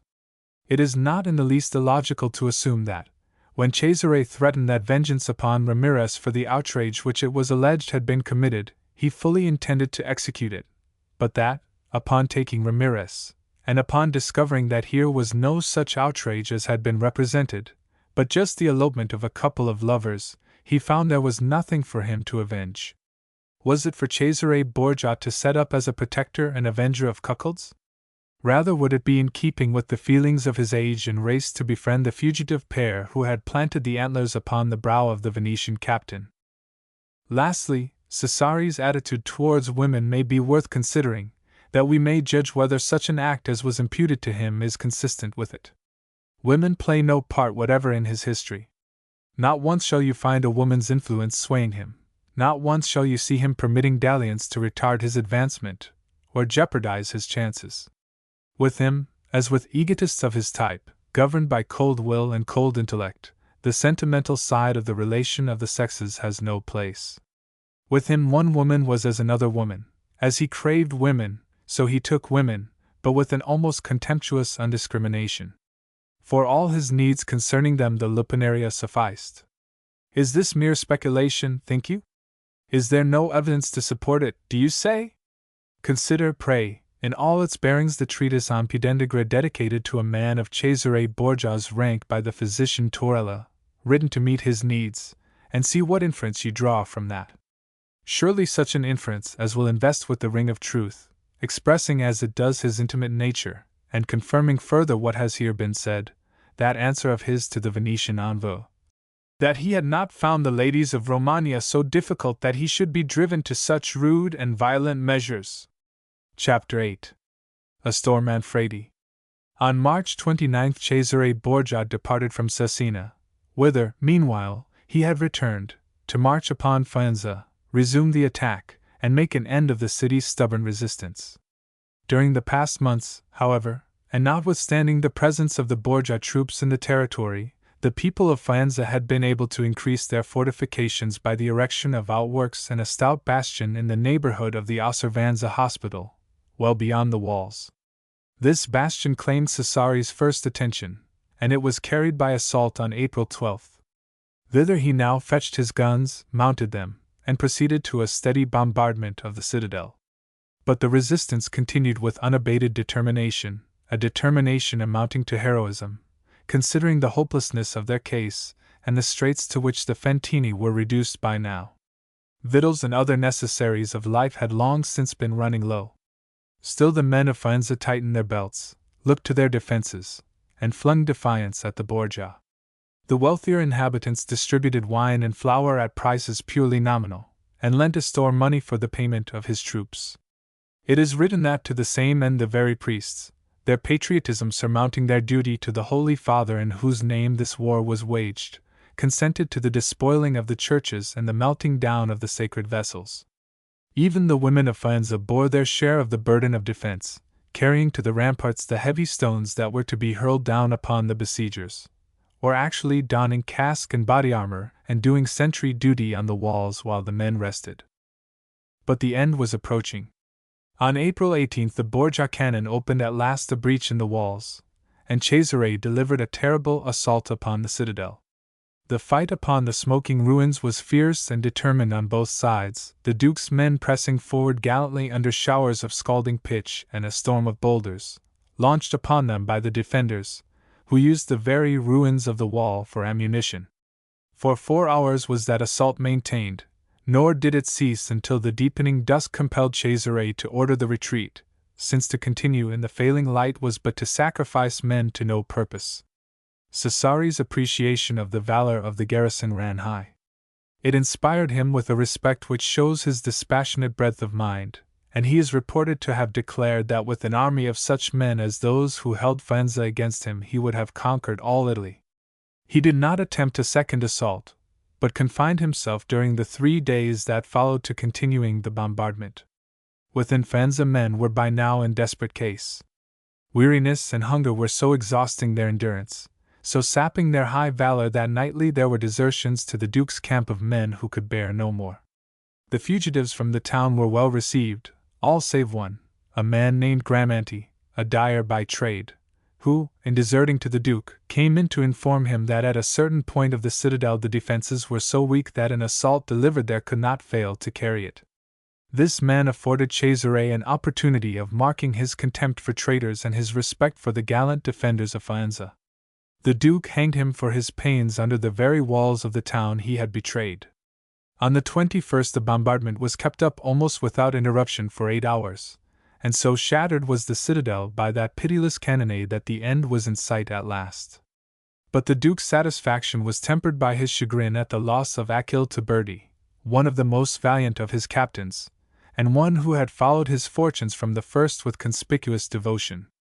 He was killed by the bursting of a gun. A great funeral at Cesena bore witness to the extent to which Cesare esteemed and honored him. Astor, now seeing the citadel in ruins and the possibility of further resistance utterly exhausted, assembled the Council of Faenza to determine upon their course of action, and, as a result of their deliberations, the young tyrant sent his ambassadors to the Duke to propose terms of surrender. It was a belated proposal, for there was no longer on Cesare's part the necessity to make terms. The city's defenses were destroyed, and to talk of surrender now was to talk of giving something that no longer existed. Yet Cesare met the ambassadors in a spirit of splendid generosity. The terms proposed were that the people of Faenza should have immunity for themselves and their property, that Astor should have freedom to depart and to take with him his movable possessions, his immovables remaining at the mercy of the Pope. By all the laws of war Cesare was entitled to a heavy indemnity for the losses he had sustained through the resistance opposed to him. Considering those same laws and the application they were wont to receive in his day, no one could have censured him had he rejected all terms and given the city over to pillage. Yet not only does he grant the terms submitted to him, but in addition he actually lends an ear to the council's prayer that out of consideration for the great suffering of the city in the siege he should refrain from exacting any indemnity. This was to be forbearing indeed, but he was to carry his forbearance even further. In answer to the council's expressed fears of further harm at the hands of his troopers once these should be in Faenza, he actually consented to effect no entrance into the town. We are not for a moment to consider Cesare as actuated in all this by any lofty humanitarianism. He was simply pursuing that wise policy of his, in refraining from punishing conquered states which were to be subject henceforth to his rule, and which, therefore, must be conciliated that they might be loyal to him. But it is well that you should at least appreciate this policy, and the fruit it bore when you read that Cesare Borgia was a blood-glutted monster of carnage who ravaged the Romagna, rending and devouring it like some beast of prey. On the 26th the council waited upon Cesare at the hospital of the Osservanza, where he was lodged, to tender the oath of fealty. That same evening Astor himself, attended by a few of his gentlemen, came to the Duke. To this rather sickly and melancholy lad, who had behind him a terrible family history of violence, and to his bastard brother, Gian Evangelista, the Duke accorded the most gracious welcome. Indeed, so amiable did Astor find the Duke that, although the terms of surrender afforded him perfect liberty to go whither he listed, he chose to accept the invitation Cesare extended to him to remain in the Duke's train. It is eminently probable, however, that the Duke's object in keeping the young man about him was prompted by another phase of that policy of his which Machiavelli was later to formulate into rules of conduct, expedient in a prince. In order to preserve a newly acquired state, particular attention should be given to 2 points. In the first place, care should be taken entirely to extinguish the family of the ancient sovereign. In the second, laws should not be changed, nor taxes increased. Thus Machiavelli. The second point is all that is excellent, the first is all that is wise, cold, horrible, and revolting though it be to our 20th century notions. Cesare Borgia, as a matter of fact, hardly went so far as Machiavelli advises. He practiced discrimination. He did not, for instance, seek the lives of Pandolfo Malatesta, or of Caterina Sforzariero. He saw no danger in their living, no future trouble to apprehend from them. The hatred borne them by their subjects was to Cesare a sufficient guarantee that they would not be likely to attempt a return to their dominions, and so he permitted them to keep their lives. But to have allowed Astor Manfredi, or even his bastard brother, to live would have been bad policy from the appallingly egotistical point of view which was Cesare's, a point of view, remember, which receives Machiavelli's horribly intellectual, utterly unsentimental, revoltingly practical approval. So, to anticipate a little, we see Cesare taking Astor and Gian Evangelista Manfredi to Rome when he returned thither in the following June. A fortnight later, on June 26, the formidable Amazon of Forli, the Countess Sforzariero, was liberated, as we know, from the castle of Sant'Angelo, and permitted to withdraw to Florence. But the gates of that grim fortress, in opening to allow her to pass out, opened also for the purpose of admitting Astor and Gian Evangelista, upon whom they closed. All that is known positively of the fate of these unfortunate young men is that they never came forth again alive. The record in Burchard, June 9, 1502, of Astor's body having been found in the Tiber with a stone round his neck, suffers in probability from the addition that, together with it were found the bodies of 2 young men with their arms tied, a certain woman, and many others. The dispatch of Giustiniani to the effect that, it is said that this night were thrown into Tiber and drowned the 2 lords of Faenza together with their seneschal, was never followed up by any other dispatch confirming the rumor, nor is it confirmed by any dispatch so far discovered from any other ambassador, nor yet does the matter find place in the chronicles of Faenza. But that is of secondary importance.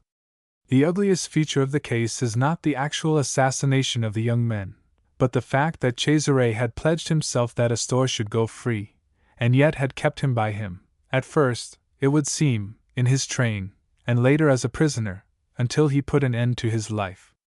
It was an ugly, unscrupulous deed, but there is no need to exaggerate its heinousness, as is constantly done, upon no better authority than Guicciardini's, who wrote that the murder had been committed Saziata prima la libidine di qualcuno. Of all the unspeakable calumnies of which the Borgias have been the subject, none is more utterly wanton than this foul exhalation of Guicciardini's lewd invention. Let the shame that must eternally attach to him for it brand also those subsequent writers who repeated and retailed that abominable and utterly unsupported accusation, and more particularly those who have not hesitated to assume that Guicciardini's qualcuno was an old man in his 72nd year, Pope Alexander VI. Others a little more merciful, a little more careful of physical possibilities, but no whit less salacious, have taken it that Cesare was intended by the Florentine historian. But under one form or another, the lie has spread as only such foulness can spread.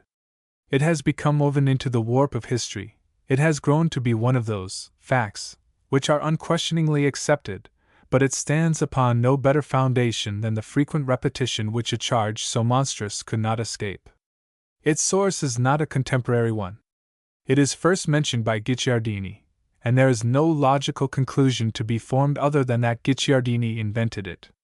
Another story which owes its existence mainly, and its particulars almost entirely, to Guicciardini's libellous pen, the story of the death of Alexander VI, which in its place shall be examined, provoked the righteous anger of Voltaire.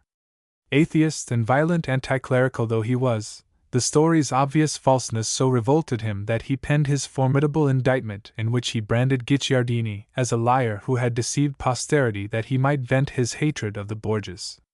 Better cause still was there in this matter of Astor Manfredi for Voltaire's indignation, as there is for the indignation of all conscientious seekers after truth. Chapter 9. Castel Bolognese and Piombino. To return to the surrender of Faenza on April 26, 1501, we see Cesare on the morrow of that event, striking camp with such amazing suddenness that he does not even pause to provide for the government of the conquered tyranny, but appoints a vicar 4 days later to attend to it.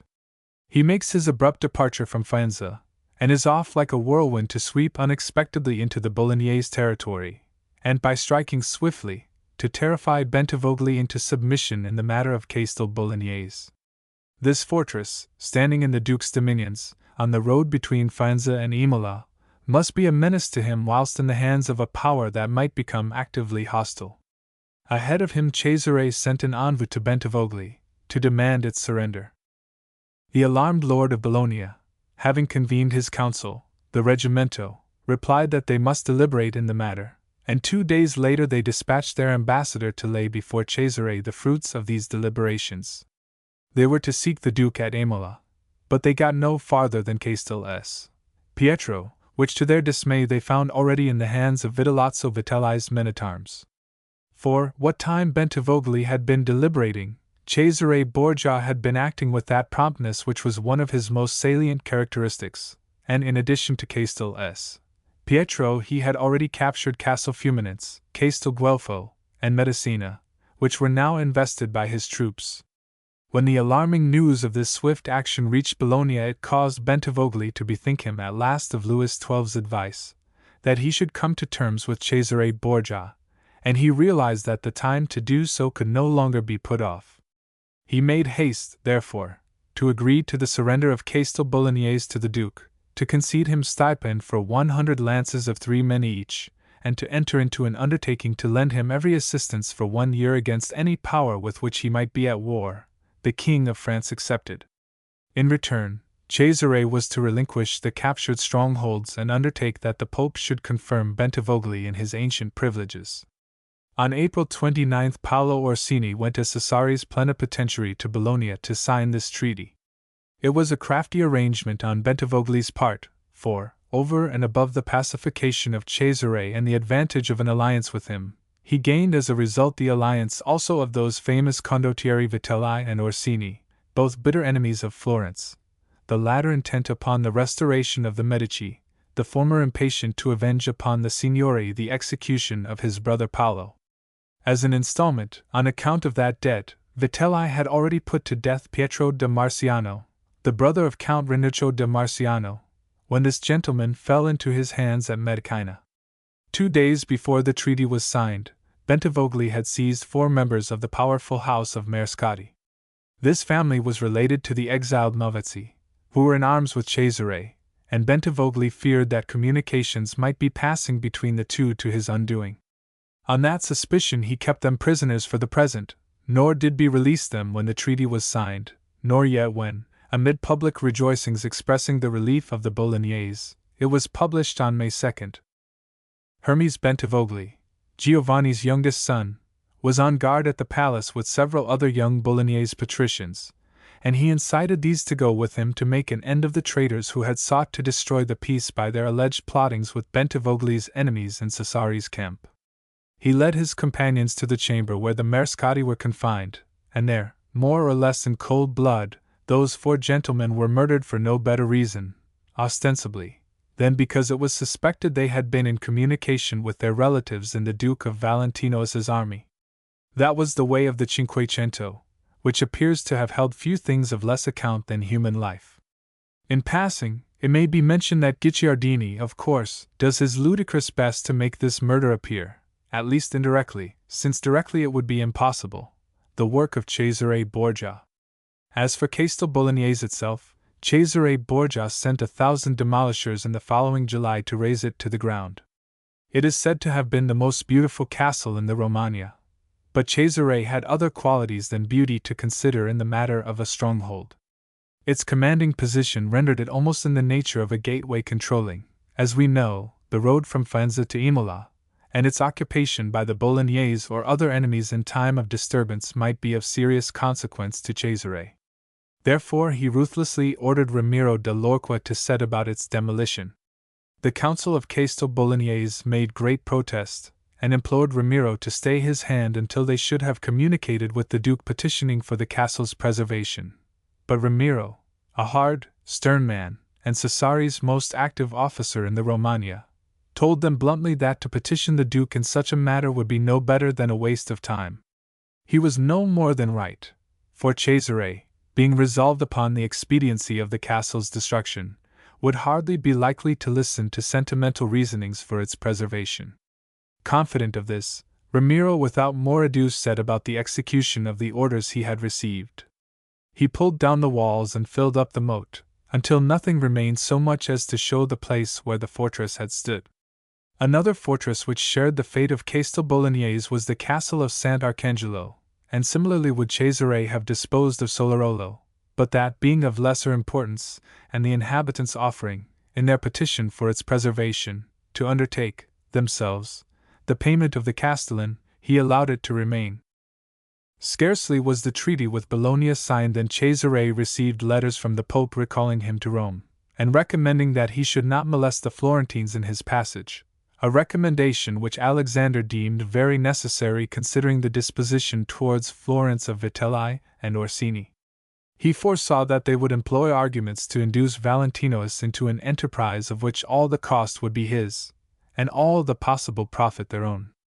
The Duke would certainly have obeyed and avoided Tuscany, but that, precisely as the shrewd Pope had feared, Vitelli and Orsini implored him to march through Florentine territory. Vitelli, indeed, flung himself on his knees before Cesare in the vehemence of his supplications, urging that his only motive was to effect the deliverance from his unjust imprisonment of Cirbone, who had been his executed brother's chancellor.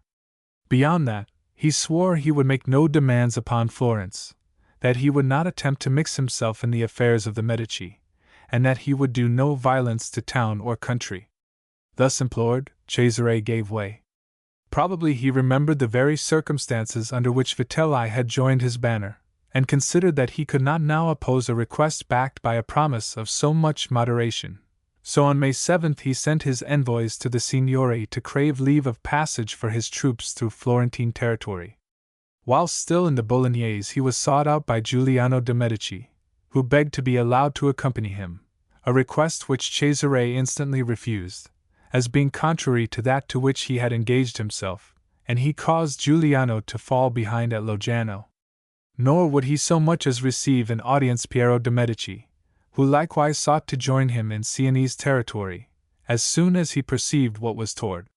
Yet, however much the Duke protested that he had no intention to make any change in the state of Florence, there were few who believed him. Florence, weary and sorely reduced by the long struggle of the Pisan War, was an easy prey. Conscious of this, great was her anxiety and alarm at Cesare's request for passage. The Signory replied granting him the permission sought, but imposing the condition that he should keep to the country, refraining from entering any town, nor bring with him into Florentine territory Vitelli, Orsini, or any other enemy of the existing government. It happened, however, that when the Florentine ambassador reached him with this reply the Duke was already over the frontier of Tuscany with the excluded condottieri in his train. It was incumbent upon him, as a consequence, to vindicate this high-handed anticipation of the unqualified Florentine permission which had not arrived. So he declared that he had been offended last year by Florence in the matter of Forli, and again this year in the matter of Faenza, both of which cities he charged the Signory with having assisted to resist him, and he announced that, to justify his intentions so far as Florence was concerned, he would explain himself at Barberino. There, on May 12th, he gave audience to the ambassador. He declared to him that he desired a good understanding with Florence, and that she should offer no hindrance to the conquest of Piombino, upon which he was now bound, adding that since he placed no trust in the present government, which already had broken faith with him, he would require some good security for the treaty to be made.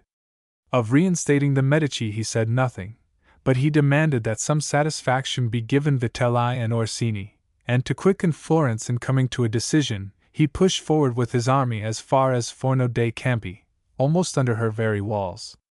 The Republic was thrown into consternation. Instantly she got together what forces she disposed of, and proceeded to fling her artillery into the Arno, to the end that she should be constrained neither to refuse it to Cesare upon his demand, nor yet to deliver it. Machiavelli censures the Signore's conduct of this affair as impolitic. He contends that the Duke, being in great strength of arms, and Florence not armed at all, and therefore in no case to hinder his passage, it would have been wiser and the Signore would better have saved its face and dignity, had it accorded Cesare the permission to pass which he demanded, rather than have been subjected to behold him enforce that passage by weight of arms. But all that now concerned the Florentines was to be rid of an army whose presence in their territory was a constant menace. And to gain that end they were ready to give any undertakings, just as they were resolved to fulfill none. Similarly, it chanced that Cesare was in no less a hurry to be gone, for he had received another letter from the Pope commanding his withdrawal, and in addition, he was being plagued by Vitelli and Orsini, grown restive, with entreaties for permission to go into either Florence or Pistoia, where they did not lack for friends. To resist them Cesare had need of all the severity and resolution he could command, and he even went so far as to back his refusal by a threat himself to take up arms against them if they insisted. On the 15th, at last, the treaty, which amounted to an offensive and defensive alliance, was signed.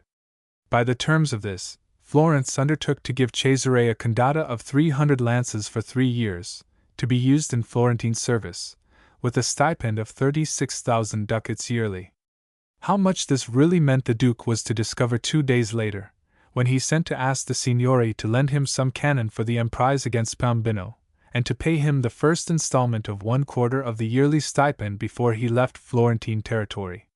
The Signore replied that, by the terms of the agreement, there was no obligation for the immediate payment of the installment, whilst in the matter of the artillery they put him off from day to day, until Cesare understood that their only aim in signing the treaty had been the immediate one of being rid of his army. The risk Florence incurred in so playing fast and loose with such a man, particularly in a moment of such utter unfitness to resist him, is, notwithstanding the French protection enjoyed by the Signore, amazing in its reckless audacity. It was fortunate for Florence that the Pope's orders tied the Duke's hands, and it may be that of this the Signore had knowledge, and that it was upon such knowledge, in conjunction with France's protection, that it was presuming. Cesare took the matter in the spirit of an excellent loser. Not a hint of his chagrin and resentment did he betray.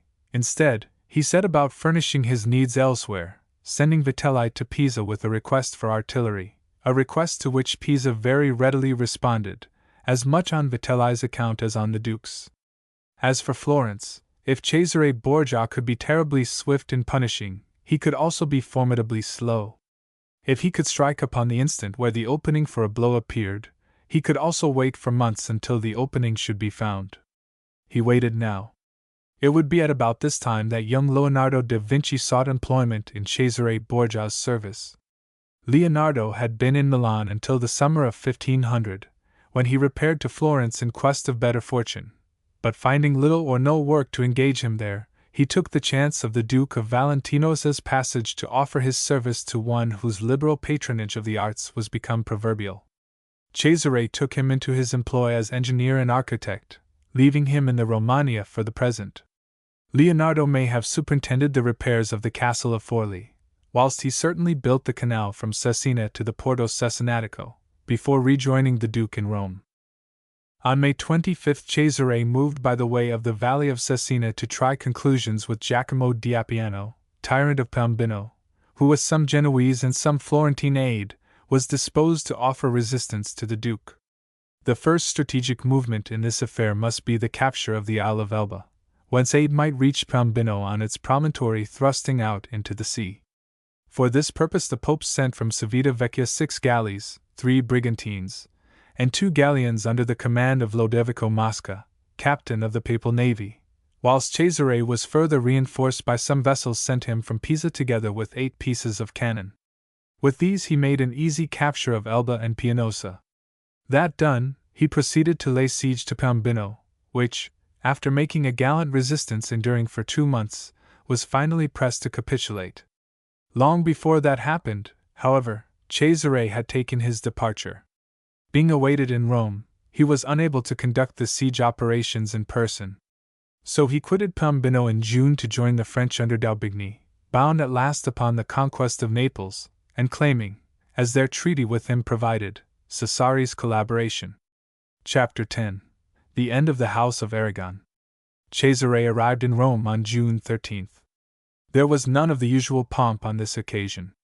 He made his entrance quietly, attended only by a small body of men-at-arms, and he was followed, on the morrow, by Yves d'Allegro with the army, considerably reduced by the detachments which had been left to garrison the Romagna, and to lay siege to Piombino. Repairing to his quarters in the Vatican, the Duke remained so close there for the few weeks that he abode in Rome on this occasion, that, from now onward, it became a matter of the utmost difficulty to obtain audience from him. This may have been due to his habit of turning night into day and day into night, whether at work or at play, which in fact was the excuse offered by the Pope to certain envoys sent to Cesare from Rimini, who were left to cool their heels about the Vatican antechambers for a fortnight without succeeding in obtaining an audience. Cesare Borgia was now Lord of Imola, Forli, Rimini, Faenza and Piombino, warranting his assumption of the inclusive title of Duke of Romagna, which he had taken immediately after the fall of Faenza. As his state grew, so naturally did the affairs of government, and during those 4 weeks in Rome, business claimed his attention, and an enormous amount of it was dispatched. Chiefly was he engaged upon the administration of the affairs of Faenza, which he had so hurriedly quitted. In this his shrewd policy of generosity is again apparent. As his representative and lieutenant he appointed a prominent citizen of Faenza named Pazzi, one of the very members of that council which had been engaged in defending the city and resisting Cesare. The Duke gave it as his motive for the choice that the man was obviously worthy of trust in view of his fidelity to Astor. And there you have not only the shrewdness of the man who knows how to choose his servants, which is one of the most important factors of success, but a breadth of mind very unusual indeed in the Cinquecento. In addition to the immunity from indemnity provided for by the terms of the city's capitulation, Cesare actually went so far as to grant the peasantry of the valley 2,000 ducats as compensation for damage done in the war. Further, he supported the intercessions of the council to the Pope for the erection of a new convent to replace the one that had been destroyed in the bombardment. In giving his consent to this, in a brief dated July 12, 1501, the Pope announces that he does so in response to the prayers of the council and of the Duke. Giovanni Vera, Cesare's erstwhile preceptor, and still affectionately accorded this title by the Duke, was now Archbishop of Salerno, Cardinal of Santa Balbina, and Papal Legate in Macerata, and he was chosen by the Pope to go to Pesaro and Fano for the purpose of receiving the oath of fealty. With him Cesare sent, as his own personal representative, his secretary, Agabito Gherardi, who had been in his employ in that capacity since the Duke's journey into France, and who was to follow his fortunes to the end. However, the people of Fano may have refrained from offering themselves to the Duke's dominion when, in the previous October, he had afforded them by his presence the opportunity of doing so. Their conduct now hardly indicated that the earlier abstention had been born of reluctance, or else their minds had undergone, in the meanwhile, a considerable change. For, when they received the brief appointing him their lord, they celebrated the event by public rejoicings and illuminations, whilst on July 21 the council, representing the people, in the presence of Vera and Gherardi, took oath upon the Gospels of allegiance to Cesare and his descendants forever. In the consistory of June 25 of that year the French and Spanish ambassadors came formally to notify the Holy Father of the Treaty of Granada, entered into in the previous November by Louis XII of the one part, and Ferdinand and Isabella of the other, concerning the conquest and division of the Kingdom of Naples. The rival claimants had come to a compromise by virtue of which they were to undertake together the conquest and thereafter share the spoil, Naples and the Abruzzi going to France, and Calabria and Puglia to Spain. Alexander immediately published his bull declaring Federigo of Naples deposed for disobedience to the Church, and for having called the Turk to his aid, either of which charges it would have taxed Alexander's ingenuity, vast though it was, convincingly to have established, or, being established, to censure when all the facts were considered. The charges were no better than pretexts for the spoliation of the unfortunate king who, in the matter of his daughter's alliance with Cesare, had conceived that he might flout the Borgias with impunity.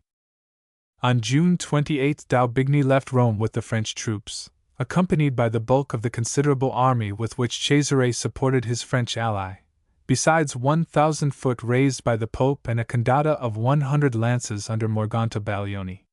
As the troops defiled before the castle of Sant'Angelo, they received the apostolic benediction from the Pope, who stood on the lower ramparts of the fortress.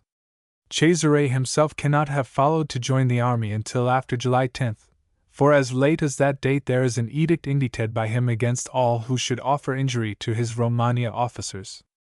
At about the same time that he quitted Rome to ride after the French, Gonzalo de Cordoba landed a Spanish army in Calabria, and the days of the Aragon dominion in Naples were numbered. King Federigo prepared to face the foe. Whilst himself remaining in Naples with Prospero Colonna, he sent the bulk of his forces to Capua under Fabrizio Colonna and Count Ranuccio Marciano, the brother of that Marciano whom Vitelli had put to death in Tuscany. Ravaging the territory and forcing its strongholds as they came, the Allies were under the walls of Capua within 3 weeks of setting out, but on July 17, when within 2 miles of the town, they were met by 600 lances under Colonna, who attempted to dispute their passage. It was Cesare Borgia himself who led the charge against them. Jean d'Auton, in his Chronicles of Louis XII, speaks in warm terms of the Duke's valor and of the manner in which, by words and by example, he encouraged his followers to charge the Colonna forces, with such good effect that they utterly routed the Neapolitans, and drove them headlong back to the shelter of Capua's walls. The Allies brought up their cannon, and opened the bombardment. This lasted incessantly from July 17, which was a Monday, until the following Friday, when 2 bastions were so shattered that the French were able to gain possession of them, putting to the sword some 200 Neapolitan soldiers who had been left to defend those outworks. Thence admittance to the town itself was gained 4 days later, on the 25th, through a breach, according to some, through the treacherous opening of a gate, according to others. Through gate or breach the besiegers stormed to meet a fierce resistance, and the most horrible carnage followed. Back and back they drove the defenders, fighting their way through the streets, and sparing none in the awful fury that beset them. The defense was shattered, resistance was at an end, yet still the bloody work went on. The combat had imperceptibly merged into a slaughter. Demoralized and panic-stricken in the reaction from their late gallantry, the soldiers of Naples flung down their weapons and fled, shrieking for quarter. But none was given. The invader butchered every human thing he came upon, indiscriminate of age or sex, and the blood of some 4,000 victims flowed through the streets of Capua like water after a thundershower. That sack of Capua is one of the most horrid pages in the horrid history of sacks. You will find full details in d'Auton's chronicle, if you have a mind for such horrors. There is a brief summary of the event in Burchard's diary under date of July 26, 1501, which runs as follows. At about the 4th hour last night the Pope had news of the capture of Capua by the Duke of Valentinois. The capture was due to the treason of one Fabrizio, a citizen of Capua, who secretly introduced the besiegers and was the first to be killed by them. After him the same fate was met by some 3,000 foot and some 200 horse soldiers, by citizens, priests, conventuals of both sexes, even in the very churches and monasteries, and all the women taken were given in prey to the greatest cruelty. The total number of the slain is estimated at 4,000. D'Auton, too, bears witness to this wholesale violation of the women, which, he adds, is the very worst of all war's excesses.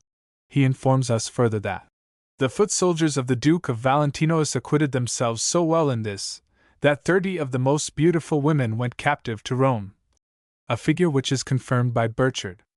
What an opportunity was not this for Guicciardini! The foot soldiers of the Duke of Valentinois acquitted themselves so well in this, that 30 of the most beautiful women went captive to Rome. Under his nimble, malicious, unscrupulous pen that statement is read until not 30 but 40 is the number of the captured victims taken to Rome, and not Valentinois's foot, but Valentino's himself the ravisher of the entire 40. But hear the elegant Florentine's own words. It was spread about, divulgasi, he writes, that, besides other wickednesses worthy of eternal infamy, many women who had taken refuge in a tower, and thus escaped the first fury of the assault, were found by the Duke of Valentinois, who, with the title of King's Lieutenant, followed the army with no more people than his gentlemen and his guards. 1. He desired to see them all, and, after carefully examining them, consideratel diligentement, he retained 40 of the most beautiful. Guicciardini's aim is, of course, to shock you. He considers it necessary to maintain in Cesare the character of ravenous wolf which he had bestowed upon him. The marvel is not that Guicciardini should have penned that utterly ludicrous accusation, but that more or less serious subsequent writers, and writers of our own time even, instead of being moved to contemptuous laughter at the wild foolishness of the story, instead of seeking in the available records the germ of true fact from which it was sprung, should sedulously and unblushingly have carried forward its dissemination. Iriart not only repeats the tale with all the sober calm of one utterly destitute of a sense of the ridiculous, but he improves upon it by a delicious touch, worthy of Guicciardini himself, when he assures us that Cesare took these 40 women for his harem. It is a nice instance of how Borgia history has grown, and is still growing.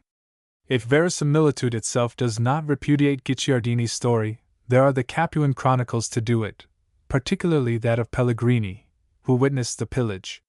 In those chronicles from which Guicciardini drew the matter for this portion of his history of Italy, you will seek in vain for any confirmation of that fiction with which the Florentine historian, he who had a pen of gold for his friends and one of iron for his foes, thought well to adorn his facts. If the grotesque in history building is of interest to you, you may turn the pages of the Storia Civil di Capua, by F. Granada, published in 1752. This writer has carefully followed the Capuan chroniclers in their relation of the siege, but when it comes to these details of the 40 ladies in the tower, in which those chroniclers fail him, he actually gives Guicciardini as his authority, setting a fashion which has not lacked for unconscious, and no less egregious, imitators. To return from the criticism of fiction to the consideration of fact, Fabrizio Colonna and Ranuccio da Marciano were among the many captains of the Neapolitan army that were taken prisoners. Ranuccio was the head of the Florentine faction which had caused the execution of Paolo Vitelli, and Giovio has it that Vitellozzo Vitelli, who had already taken an installment of vengeance by putting Pietro da Marciano to death in Tuscany, caused Ranuccio's wounds to be poisoned, so that he died 2 days later. The fall of Capua was very shortly followed by that of Gaeta, and within a week by that of Naples, which was entered on August 3 by Cesare Borgia in command of the vanguard of the army. He who had come as a cardinal to crown King Federigo, came now as a condottiero to depose him. Federigo offered to surrender to the French all the fortresses that still held for him, on condition that he should have safe conduct to Ischia and liberty to remain there for 6 months. This was agreed, and Federigo was further permitted to take with him his movable possessions and his artillery, which latter, however, he afterwards sold to the Pope. Thus the last member of the House of Aragon to sit upon the throne of Naples took his departure, accompanied by the few faithful ones who loved him well enough to follow him into exile. Amongst these was that poet Sannazaro, who, to avenge the wrongs suffered by the master whom he loved, was to launch his terrible epigrams against Alexander, Cesare, and Lucrezia, and by means of those surviving verses enable the enemies of the House of Borgia to vilify their memories through centuries to follow. Federigo's captains Prospero and Fabrizio Colonna, upon being ransomed, took their swords to Gonzalo da Cordoba, hoping for the day when they might avenge upon the Borgia the ruin which, even in this Neapolitan conquest, they attributed to the Pope and his son. And here, so far as Naples is concerned, closes the history of the House of Aragon. In Italy it was extinct, and it was to become so, too, in Spain within the century. Chapter 11. The Letter to Silvio Savelli. By September 15 Cesare was back in Rome, the richer in renown, in French favor, and in a matter of 40,000 ducats, which is estimated as the total of the sums paid him by France and Spain for the support which his condotta had afforded them. During his absence 2 important events had taken place. the betrothal of his widowed sister Lucrezia to Alfonso d'Este, son of Duke Ercole of Ferrara, and the publication of the bull of excommunication, of August 20th, against the Savelli and Colonna in consideration of all that they had wrought against the Holy See from the pontificate of Sixtus IV to the present time. By virtue of that bull the Pope ordered the confiscation of the possessions of the excommunicated families, whilst the Caetani suffered in like manner at the same time. These possessions were divided into two parts, and by the bull of September 17th they were bestowed, one upon Lucrezia's boy Rodrigo, and with them the title of Duke of Sermoneta, the other to a child, Giovanni Borgia, who is made something of a mystery, with the title of Duke of Nepi and Palestrina. The entire proceeding is undoubtedly open to grave censure, since the distribution of the confiscated fiefs subjects to impeachment the purity of the motives that prompted this confiscation. It was on the part of Alexander a gross act of nepotism, a gross abuse of his pontifical authority, but there is, at least, this to be said, that in perpetrating it he was doing no more than in his epoch it was customary for popes to do. Alexander, it may be said again in this connection, was part of a corrupt system, not the corrupter of a pure one. Touching the boy Giovanni Borgia, the mystery attaching to him concerns his parentage, and arises out of the singular circumstance that there are two papal bulls, both dated September 1, 1501, in each of which a different father is assigned to him, the second appearing to supplement and correct the first. The first of these bulls, addressed to Delecto Filio Nobili Giovanni de Borgia, Infanti Romano, declares him to be a child of 3 years of age, the illegitimate son of Cesare Borgia, unmarried, as Cesare was at the time of the child's birth, and of a woman, unnamed, as was usual in such cases, also unmarried. The second declares him, instead, to be the son of Alexander, and runs, "Since you bear this deficiency not from the said Duke, but from us and the said woman, which we for good reasons did not desire to express in the preceding writing." That the second bull undoubtedly contains the truth of the matter is the only possible explanation of its existence, and the good reasons that existed for the first one are, no doubt, as Gregorovius says, that officially and by canon law the Pope was inhibited from recognizing children. His other children, be it remembered, were recognized by him during his cardinalate and before his elevation to St. Peter's throne. Hence the attempt by these bulls to circumvent the law to the end that the child should not suffer in the matter of his inheritance. Burchard, under date of November 3rd of that year, freely mentions this Giovanni Borgia as the son of the Pope and a certain Roman woman, quadam Romana. On the same date born by those two bulls a third one was issued confirming the house of Este perpetually in the dominion of Ferrara and its other Romagna possessions, and reducing by 1/3 the tribute of 4,000 ducats yearly imposed upon that family by Sixtus IV, and it was explicitly added that these concessions were made for Lucrezia and her descendants. 3 days later a courier from Duke Ercole brought the news that the marriage contract had been signed in Ferrara, and it was in salvos of artillery that day and illuminations after dark that the Pope gave expression to the satisfaction afforded him by the prospect of his daughters entering one of the most ancient families and ascending one of the noblest thrones in Italy. It would be idle to pretend that the marriage was other than one of convenience. Love between the contracting parties played no part in this transaction, and Ercole d'Este was urged to it under suasion of the King of France, out of fear of the growing might of Cesare, and out of consideration for the splendid dowry which he demanded and in the matter of which he displayed a spirit which Alexander contemptuously described as that of a tradesman. Nor would Ercole send the escort to Rome for the bride until he had in his hands the bull of investiture in the fiefs of Cento and Pieve, which, with 100,000 ducats, constituted Lucrezia's dowry. Altogether a most unromantic affair. The following letter from the Ferrarese ambassador in Rome, dated September 23rd, is of interest in connection with this marriage.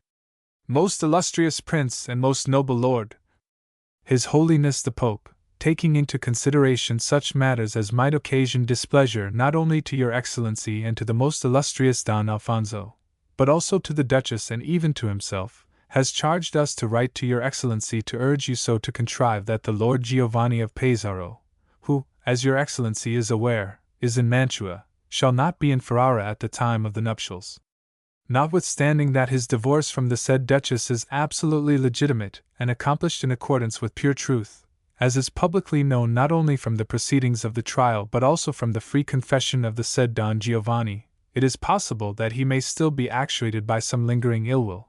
Wherefore, should he find himself in any place where the said lady might be seen by him, Her Excellency might, in consequence, be compelled to withdraw into privacy, to be spared the memory of the past. Wherefore, His Holiness exhorts Your Excellency to provide with your habitual prudence against such a contingency. Meanwhile, the festivities wherewith her betrothal was celebrated went merrily amain, and into the midst of them, to bear his share, came Cesare crowned with fresh laurels gained in the Neapolitan War. No merrymakings ever held under the auspices of Pope Alexander VI at the Vatican had escaped being the source of much scandalous rumor, but none had been so scandalous and disgraceful as the stories put abroad on this occasion.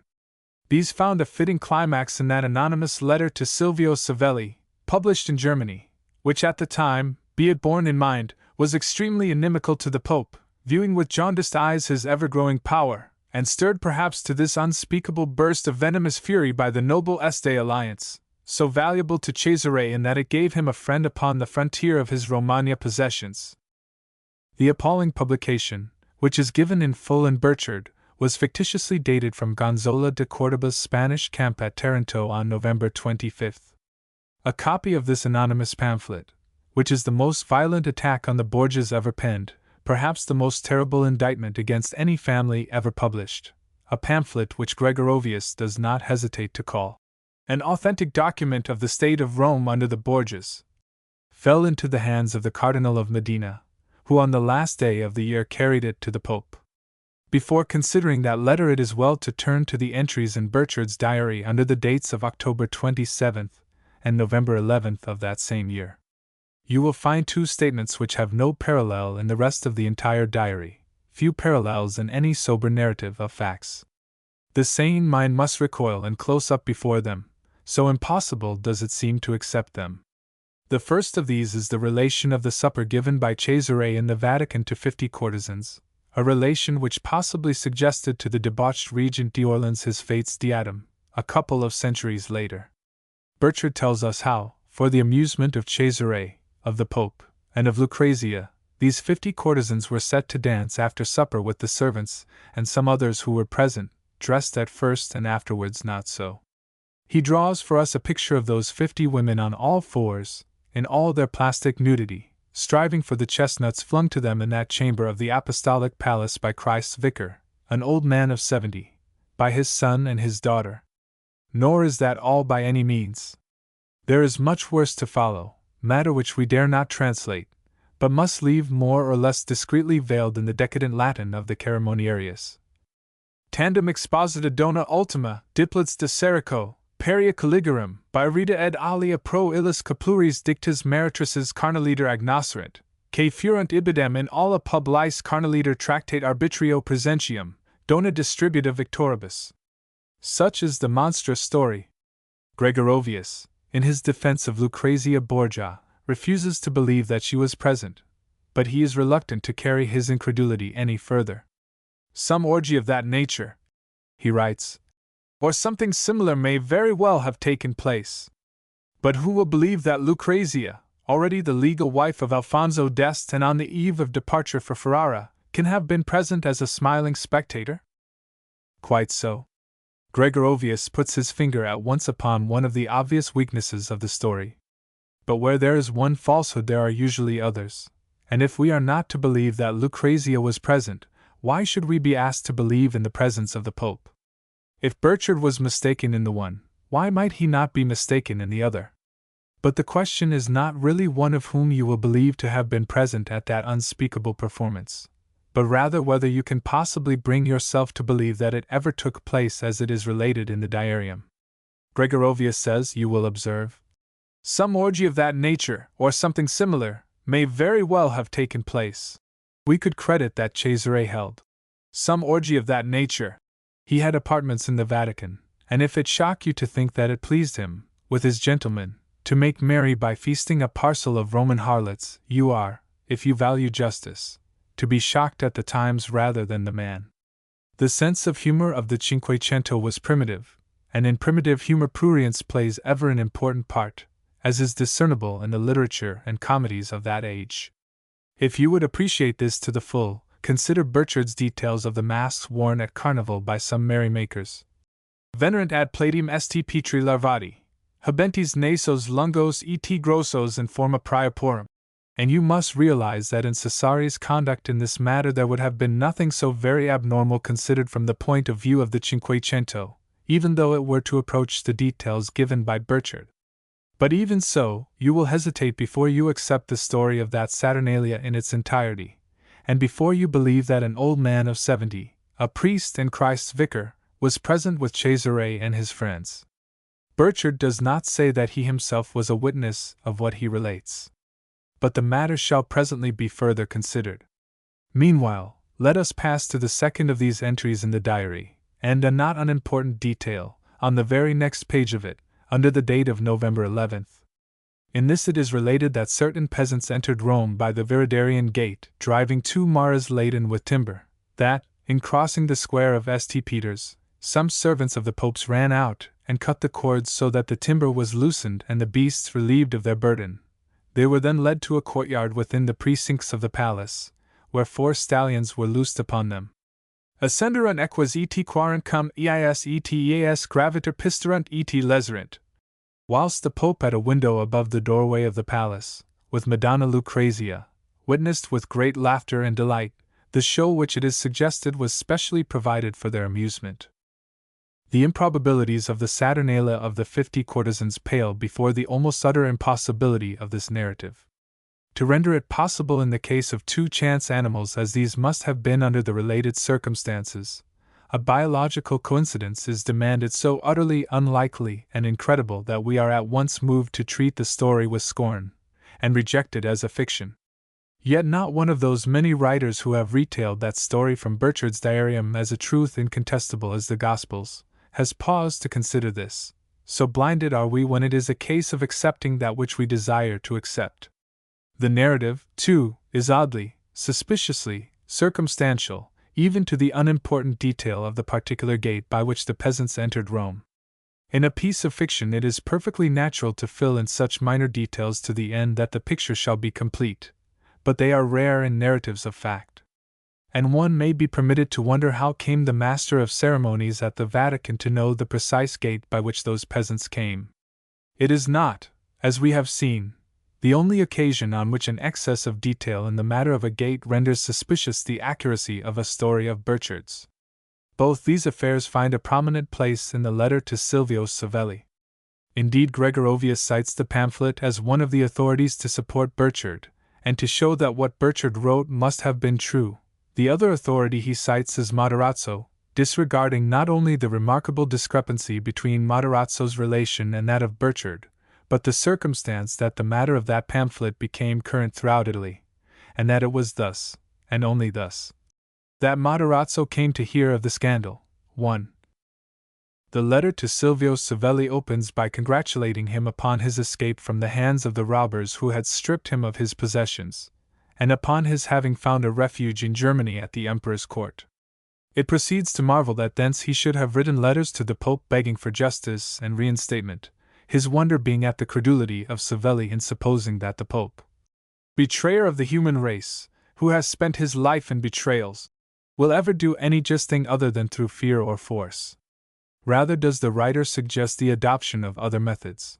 He urges Savelli to make known to the Emperor and all princes of the Empire the atrocious crimes of that infamous wild beasts, which have been perpetrated in contempt of God and religion. He then proceeds to relate these crimes. Alexander, Cesare, and Lucrezia, among others of the Borgia family, bear their share of the formidable accusations. Of the Pope are related perfidies, simonies, and ravishments. Against Lucrezia are urged the matter of her incest, the supper of the 50 courtesans, and the scene of the stallions. Against Cesare there are the death of Bicelli, the murder of Pedro Calda, the ruin of the Romagna, whence he has driven out the legitimate lords, and the universal fear in which he is held. It is, indeed, a compendium of all the stories which from Milan, Naples, and Venice, the 3 states where the Borgias for obvious reasons are best hated, have been disseminated by their enemies, and a more violent work of rage and political malice was never uttered. This malice becomes particularly evident in the indictment of Cesare for the ruin of the Romagna. Whatever Cesare might have done, he had not done that. His bitterest detractor could not, without deliberately lying, say that the Romagna was other than benefiting under his sway. That is not a matter of opinion, not a matter of inference or deduction. It is a matter of absolute fact and irrefutable knowledge. To return now to the two entries in Burchard's diarium when considered in conjunction with the letter to Silvio Savelli, which Burchard quotes in full, it is remarkable that nowhere else in the discovered writings of absolute contemporaries is there the least mention of either of those scandalous stories. The affair of the stallions, for instance, must have been of a fairly public character. Scandal-mongering Rome could not have resisted the dissemination of it. Yet, apart from the Savelli letter, no single record of it has been discovered to confirm Burchard. At this time, moreover, it is to be remembered, Lucrezia's betrothal to Alfonso d'Este was already accomplished. Preparations for her departure and wedding were going forward, and the escort from Ferrara was daily expected in Rome. If Lucrezia had never been circumspect, she must be circumspect now, when the eyes of Italy were upon her, and there were not wanting those who would have been glad to have thwarted the marriage, the object, no doubt, of the pamphlet we are considering. Yet all that was written to Ferrara was in praise of her goodness and her modesty, her prudence, her devoutness, and her discretion, as presently we shall see. If from this we are to conclude, as seems reasonable, that there was no gossip current in Rome of the courtesan's supper and the rest, we may assume that there was no knowledge in Rome of such matters, for with knowledge silence would have been impossible. So much being admitted, it becomes a matter of determining whether the author of the letter to Silvio Savelli had access to the diary of Burchard for his facts, or whether Burchard availed himself of the letter to Silvio Savelli to compile these particular entries. The former alternative being out of the question, there but remains the latter, unless it is possible that the said entries have crept into the copies of the diarium, and are not present in the original, which is not available. This theory of interpolation, tentatively put forward, is justified, to some extent at least, by the following remarkable circumstances: that two such entries, having, as we have said, absolutely no parallel in the whole of the diarium, should follow almost immediately the one upon the other, and that Burchard should relate them coldly, without reproof or comment of any kind. A most unnatural reticence in a writer who loosed his indignation one Eastertide to see Lucrezia and her ladies occupying the choir of St. Peter's, where women never sat. The Pope read the anonymous libel when it was submitted to him by the Cardinal of Medina, read it, laughed it to scorn, and treated it with the contempt which it deserved, yet a contempt which, considering its nature, asks a certain greatness of mind. If the libel was true, it is almost incredible that he should not have sought to avenge it, for an ugly truth is notoriously hurtful and provocative of resentment, far more so than is a lie. Cesare, however, was not of a temper quite as long-suffering as his father. Enough and more of libels and lampoons had he endured already. Early in December a masked man, a Neapolitan of the name of Mansioni, who had been going through Rome uttering infamies against him, was seized and so dealt with that he should in future neither speak nor write anything in any man's defamation. His tongue was cut out and his right hand chopped off, and the hand, with the tongue attached to its little finger, was hung in sight of all and as a warning from a window of the Church of Holy Cross. And towards the end of January, whilst Cesare's fury at that pamphlet out of Germany was still unappeased, a Venetian was seized in Rome for having translated from Greek into Latin another libel against the Pope and his son. The Venetian ambassador intervened to save the wretch, but his intervention was vain. The libeller was executed that same night. Costabile, the Ferrara ambassador, who spoke to the Pope on the matter of this execution, reported that His Holiness said that more than once had he told the Duke that Rome was a free city, in which any one was at liberty to say or write what he pleased, that of himself, too, much evil was being spoken, but that he paid no heed to it. The Duke, proceeded Alexander, is good-natured, but he has not yet learned to bear insult. And he added that, irritated, Cesare had protested that, however much Rome may be in the habit of speaking and writing, For my own part, one shall give these libellers a lesson in good manners. The lesson he intended was not one they should live to practice. Chapter 12. Lucrezia's Third Marriage.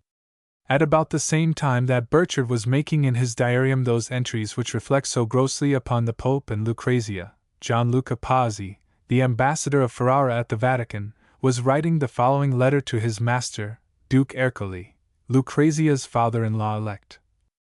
This evening, after supper, I accompanied Messer Gerardo Saraceni to visit the most illustrious Madonna Lucrezia in your Excellency's name and that of the most illustrious Don Alfonso. We entered into a long discussion touching various matters. In truth, she showed herself a prudent, discreet, and good-natured lady. 1. The handsome, athletic Cardinal Ippolito d'Este, with his brothers Sigismondo and Fernando, had arrived in Rome on December 23 with the imposing escort that was to accompany their brother Alfonso's bride back to Ferrara. Cesare was prominent in the welcome given them. Never, perhaps, had he made greater display than on the occasion of his riding out to meet the Ferrarese, accompanied by no fewer than 4,000 men-at-arms, and mounted on a great war-horse whose trappings of cloth of gold and jewels were estimated at 10,000 ducats. The days and nights that followed, until Lucrezia's departure a fortnight later, were days and nights of gaiety and merrymaking at the Vatican, in banquets, dancing, the performance of comedies, masques, etc., was the time made to pass as agreeably as might be for the guests from Ferrara, and in all Cesare was conspicuous, either for the grace and zest with which he nightly danced, or for the skill and daring which he displayed in the daily joustings and entertainments, and more particularly in the bullfight that was included in them. Lucrezia was splendidly endowed, to the extent, it was estimated, of 300,000 ducats, made up by 100,000 ducats in gold, her jewels and equipage, and the value of the castles of Pieve and Cento.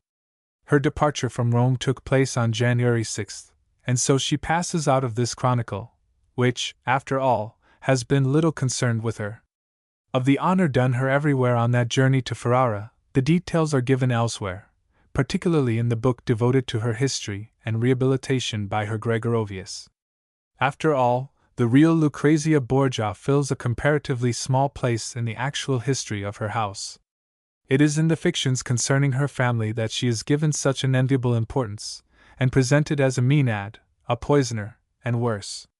In reality she appears to us, during her life in Rome, as a rather childish, naive, and entirely passive figure, important only in so far as she found employment at her father's or brother's hands for the advancement of their high ambitions and unscrupulous aims. In the popular imagination she lives chiefly as a terrific poisoner, an appalling artist in envenenation. It is remarkable that this should be the case, for not even the scandal of her day so much as suggests that she was connected, directly or even indirectly, with a single case of poisoning. No doubt that popular conception owes its being entirely to Victor Hugo's drama. Away from Rome and settled in Ferrara from the 22nd year of her age, to become anon its duchess, her life is well known and admits of no argument. The archives of the state she ruled show her devout, God-fearing, and beloved in life, and deeply mourned in death by a sorrowing husband and a sorrowing people. Not a breath of scandal touches her from the moment that she quits the scandalous environment of the papal court. Cesare continued at the Vatican after her departure.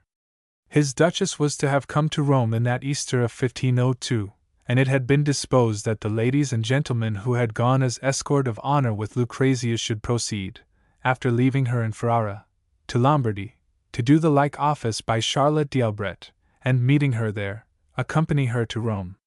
She was coming with her brother, the Cardinal Amanieu d'Albret, and bringing with her Cesare's little daughter, Louise de Valentinois, now 2 years of age. But the Duchess fell ill at the last moment, and was unable to undertake the journey, of which Cardinal d'Albret brought word to Rome, where he arrived on February 7. 10 days later Cesare set out with his father for Piombino, for which purpose 6 galleons awaited them at Civita Vecchia under the command of Lodovico Mosca, the captain of the pontifical navy. On these the Pope and his son embarked, upon their visit to the scene of the latest addition to Cesare's ever-growing dominions. They landed at Piombino on February 21, and made a solemn entrance into the town, the Pope carried in state in the sedia gestatoria, under a canopy, attended by 6 cardinals and 6 singers from the Sixtine Chapel, whilst Cesare was accompanied by a number of his gentlemen. They abode 4 days in Piombino, whence they crossed to Elba for the purpose of disposing for the erection there of 2 fortresses, a matter most probably entrusted to Leonardo da Vinci, who continued in the ducal train as architect and engineer. On March 1st they took ship to return to Rome, but they were detained at sea for 5 days by a tempest which seems to have imperiled the vessels. The Pope was on board the captain's galley with his cardinals-in-waiting and servants, and when these were reduced by the storm and the imminent danger to a state of abject terror, the Pope, this old man of 71, sat calm and intrepid, occasionally crossing himself and pronouncing the name of Jesus, and encouraging the very sailors by his example as much as by his words. In Piombino Cesare had left Michel de Corella as his governor.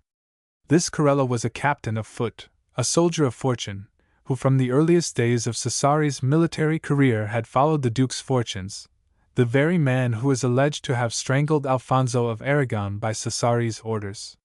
He is generally assumed to have been a Spaniard, and is commonly designated as Michelotto, or Don Miguel, but Alvisi supposes him, from his name of Corella, to have been a Venetian, and he tells us that by his fidelity to Cesare and the implicit manner in which he executed his master's orders, he earned, as is notorious, considerable hatred.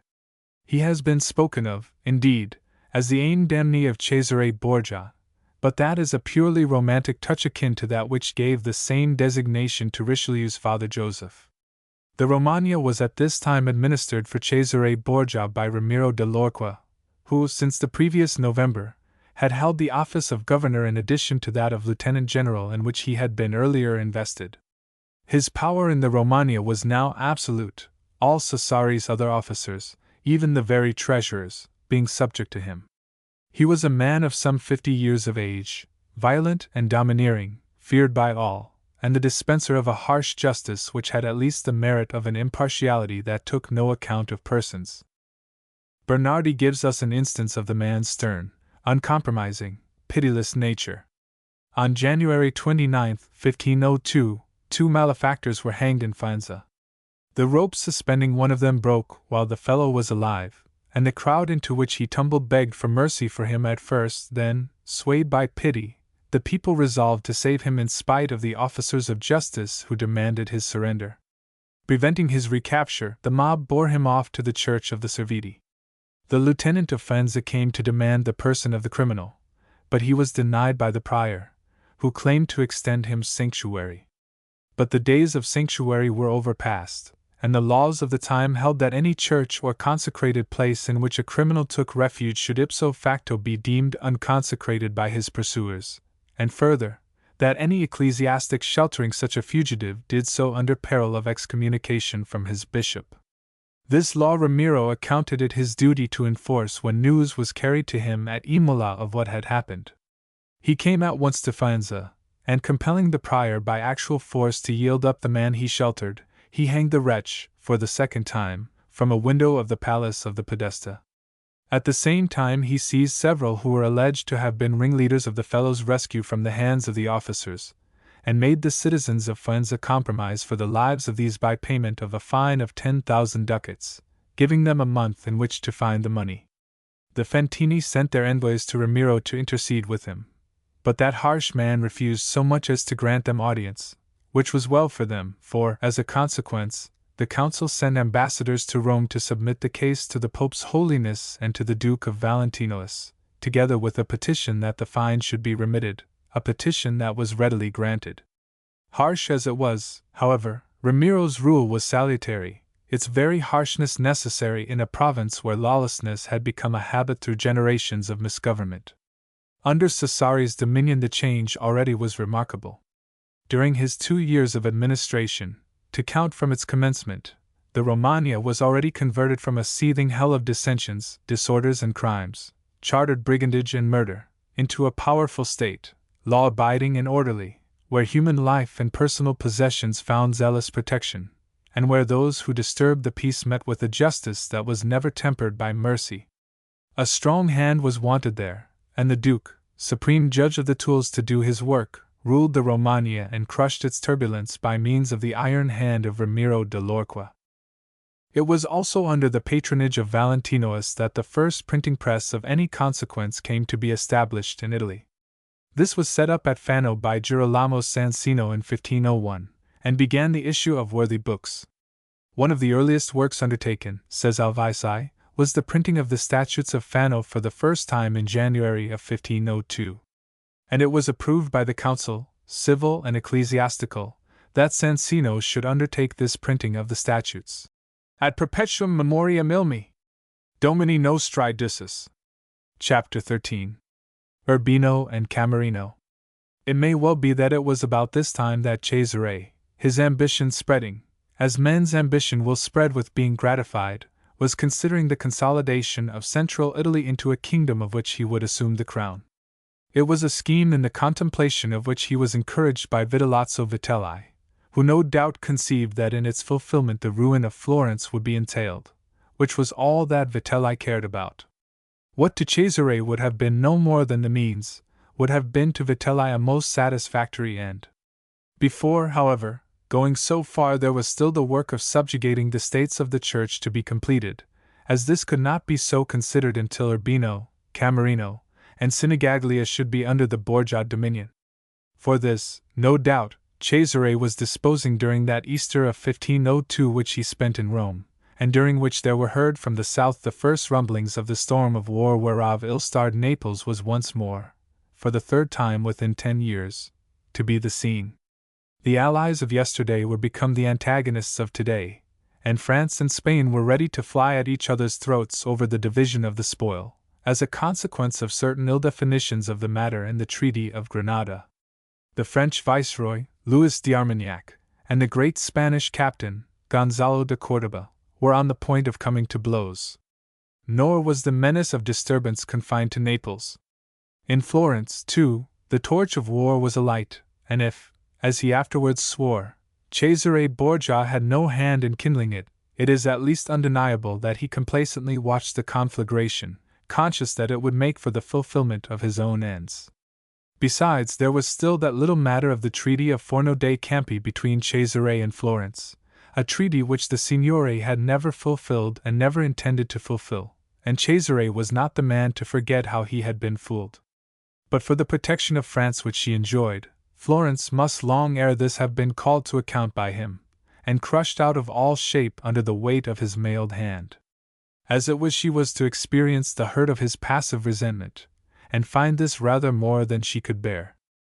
Vitellozzo Vitelli, that vindictive firebrand whose original motive in allying himself with Cesare had been the hope that the Duke might help him to make Florence expiate his brother's blood, finding that Cesare withheld the expected help, was bent at last upon dealing, himself, with Florence. He entered into plots with the exiled Piero de' Medici to restore the latter to his dominion.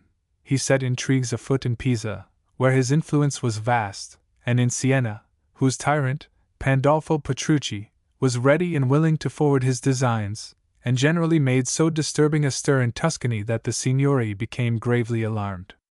Cesare certainly took no apparent active part in the affair. He lent Vitelli no aid, but neither did he attempt to restrain him or any other of the Borgia condottieri who were allied with him. The unrest, spreading and growing sullenly a while, burst suddenly forth in Arezzo on June 4th, when the cries of Medici and Marzocco rang in its streets, to announce that the city was in arms against the government of Florence. Arezzo followed this up by summoning Vitelli, and the waiting, watchful condottiero was quick to answer the desired call. He entered the town 3 days later at the head of a small body of foot, and was very shortly afterwards followed by his brother Giulio Vitelli, Bishop of Città di Castello, with the artillery, and presently, by Gian Paolo Baglioni with a condotta of horse. A few days later Vitelli was in possession of all the strongholds of the Val di Chiana, and panic-stricken Florence was speeding ambassadors hotfoot to Rome to lay her complaints of these matters before the Pope. Alexander was able to reply that, far from supporting the belligerents, he had launched a bull against them, provoked by the poisoning of the Bishop de Pizzi. Cesare looked on with the inscrutable calm for which Machiavelli was presently to find him so remarkable. Aware as he was of the French protection which Florence enjoyed and could invoke, he perceived how vain must ultimately prove Vitelli's efforts, saw, perhaps, in all this the grave danger of ultimate ruin which Vitelli was incurring. Yet Vitelli's actions served Cesare's own purposes, and so that his purposes were served, there were no other considerations likely to weigh with that cold egotist. Let Vitelli be caught in the toils he was spinning, and be choked in them. Meanwhile, Florence was being harrowed, and that was all to Cesare's satisfaction and advantage. When sufficiently humbled, it might well befall that the Republic should come on her knees to implore his intervention, and his pardon for having flouted him. While matters stood so in Arezzo, Pisa declared spontaneously for Cesare, and sent, on June 10th, to offer herself to his dominion and to announce to him that his banner was already flying from her turrets, and the growth of Florence's alarm at this is readily conceived. To Cesare it must have been a sore temptation.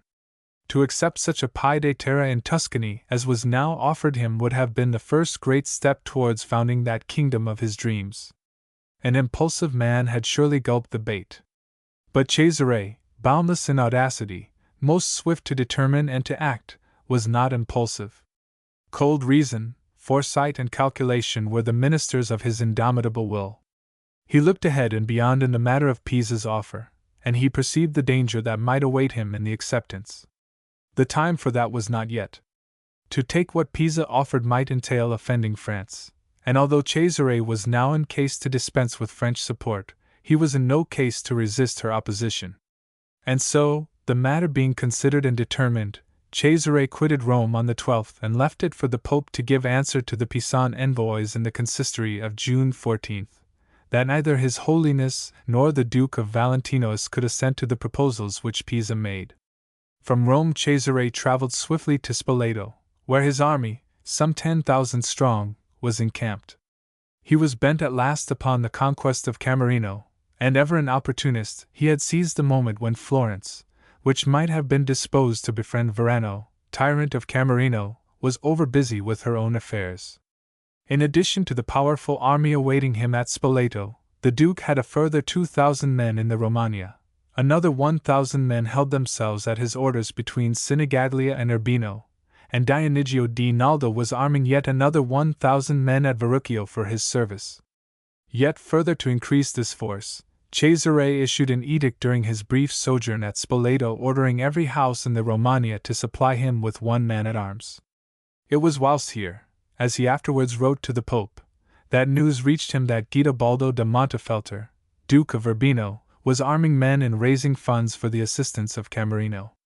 He wrote that he could not at first believe it, but that shortly afterwards, at Foligny, he took a chancellor of Camerino who admitted that the hopes of this state were all founded upon Urbino's assistance, and later, a messenger from Urbino falling into his hands, he discovered that there was a plot afoot to seize the Borgia artillery as it passed through Ugubbio, it being known that, as Cesare had no suspicions, the guns would be guarded only by a small force.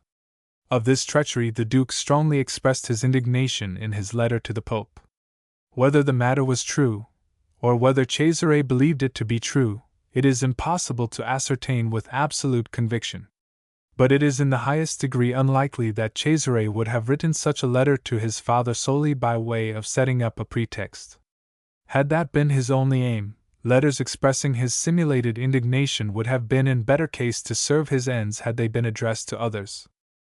If Guidobaldo did engage in such an act, amounting to a betrayal, he was certainly paid by Cesare in kind and with interest. If the Duke had been short of a pretext for carrying a drawn sword into the dominions of Guidobaldo, he had that pretext now in this act of enmity against himself and the Holy See. First, however, he disposed for the attack upon Camerino.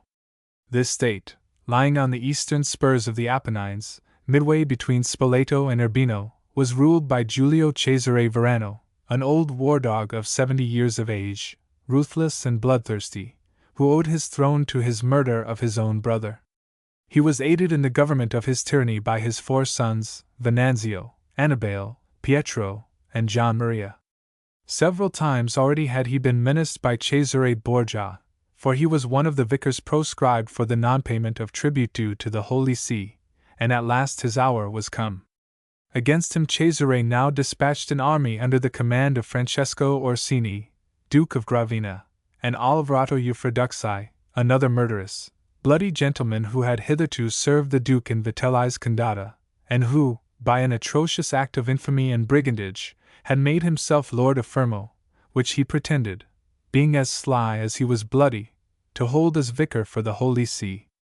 This Alvarato Eufraduxi, hereafter known as Alvarato da Fermo, was a nephew of Giovanni Fagliano, Lord of Fermo.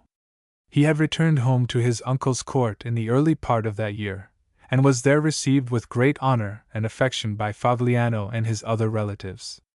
To celebrate his homecoming, Alvarato invited his uncle and the principal citizens of Fermo to a banquet, and at table contrived to turn the conversation upon the Pope and the Duke of Valentinois, whereupon, saying that these were matters to be discussed more in private, he rose from table and begged them to withdraw with him into another room. All unsuspecting, what should old Fagliano suspect from one so loved and so deeply in his debt, they followed him to the chamber where he had secretly posted a body of his men-at-arms. There, no sooner had the door closed upon this uncle, and those others who had shown him so much affection, than he gave the signal for the slaughter that had been concerted. His soldiers fell upon those poor, surprised victims of his greed, and made a speedy and bloody end of all. That first and chief step being taken, Alvarato flung himself on his horse, and gathering his men-at-arms about him, rode through Fermo on the business of butchering what other relatives and friends of Fagliano might remain. Among these were Rafael della Rovere and 2 of his children, one of whom was inhumanly slaughtered in its mother's lap. Thereafter he confiscated to his own uses the property of those whom he had murdered, and of those who, more fortunate, had fled his butcher's hands. He dismissed the existing council and replaced it by a government of his own. Which done, to shelter himself from the consequences, he sent word to the Pope that he held Fermo as vicar of the church. Whilst a portion of his army marched on Camerino, Cesare, armed with his pretext for the overthrow of Guidobaldo, set himself deliberately and by an elaborate stratagem to the capture of Urbino. Of this there can be little doubt. The cunning of the scheme is of an unsavory sort, when considered by the notions that obtain today, for the stratagem was no better than an act of base treachery. Yet, lest even in this you should be in danger of judging Cesare Borgia by standards which cannot apply to his age, you will do well to consider that there is no lack of evidence that the 15th century applauded the business as a clever coup. Guidobaldo da Montefeltro was a good prince. None in all Italy was more beloved by his people, towards whom he bore himself with a kindly, paternal bonhomie. He was a cultured, scholarly man, a patron of the arts, happiest in the splendid library of the Palace of Urbino. It happened, unfortunately, that he had no heir, which laid his dominions open to the danger of division amongst the neighboring greedy tyrants after his death. To avoid this he had adopted Francesco Maria della Rovere, hereditary prefect of Sinigaglia, his sister's child and a nephew of Cardinal Giuliano della Rovere's. There was wisdom and foresight in the adoption, considering the favor enjoyed in Rome and in France by the powerful cardinal. From Nocera Cesare sent Guidobaldo a message calculated to allay whatever uneasiness he may have been feeling, and to throw him completely off his guard. The Duke notified him that he was marching upon Camerino, which was at once true and untrue, and begged Guidobaldo to assist him in this enterprise by sending him provisions to Gubbio, which he should reach on the morrow, since he was marching by way of Cagli and Sassoferrato. Further, and obviously with intent that the Duke of Urbino should reduce the forces at his disposal, he desired Guidobaldo to send Vitelli the support of 1,000 men, which the latter had earlier solicited, but which Guidobaldo had refused to supply without orders from the Pope. Cesare concluded his letter with protestations of brotherly love, the Judas kiss which makes him hateful to us in this affair. It all proved very reassuring to Guidobaldo, who set his mind at ease and never bethought him of looking to his defenses, when, from Nocera, Cesare made one of those sudden movements, terrible in their swiftness as the spring of a tiger, enabling him to drive home his claws where least expected. Leaving all baggage behind him, and with provisions for only 3 days, he brought his troops by forced marches to Cagli, within the Urbino state, and possessed himself of it almost before the town had come to realize his presence. Not until the citadel, taken entirely by surprise, was in Cesare's hands did a messenger speed to Guidobaldo with the unwelcome tidings that the Duke of Valentinois was in arms, as an enemy, within the territory. Together with that message came others into the garden of the Zaccolanti monastery, that favorite resort of Guidobaldo's, where he was indulging his not unusual custom of supping in the cool of that summer evening. They brought him word that, while Valentinois was advancing upon him from the south, a force of 1,000 men were marching upon Urbino from Isola di Fano in the east, and twice that number through the passes of Sant' Angelo and Verrucchio in the north, all converging upon his capital. The attack had been shrewdly planned and timed, and if anything can condone the treachery by which Guidobaldo was lulled into his false security, it is the circumstance that this conduct of the matter avoided bloodshed, a circumstance not wholly negligible, and one that was ever a part of Cesare Borgia's policy, save where punishment had to be inflicted or reprisals taken. Guidobaldo, seeing himself thus beset upon all sides at once, and being all unprepared for resistance, perceived that nothing but flight remained him, and that very night he left Urbino hurriedly, taking with him the boy Francesco Maria, and intending at first to seek shelter in his castle of S. Leo, a fortress that was practically impregnable. But already it was too late. The passes leading thither were by now in the hands of the enemy, as Guidobaldo discovered at dawn.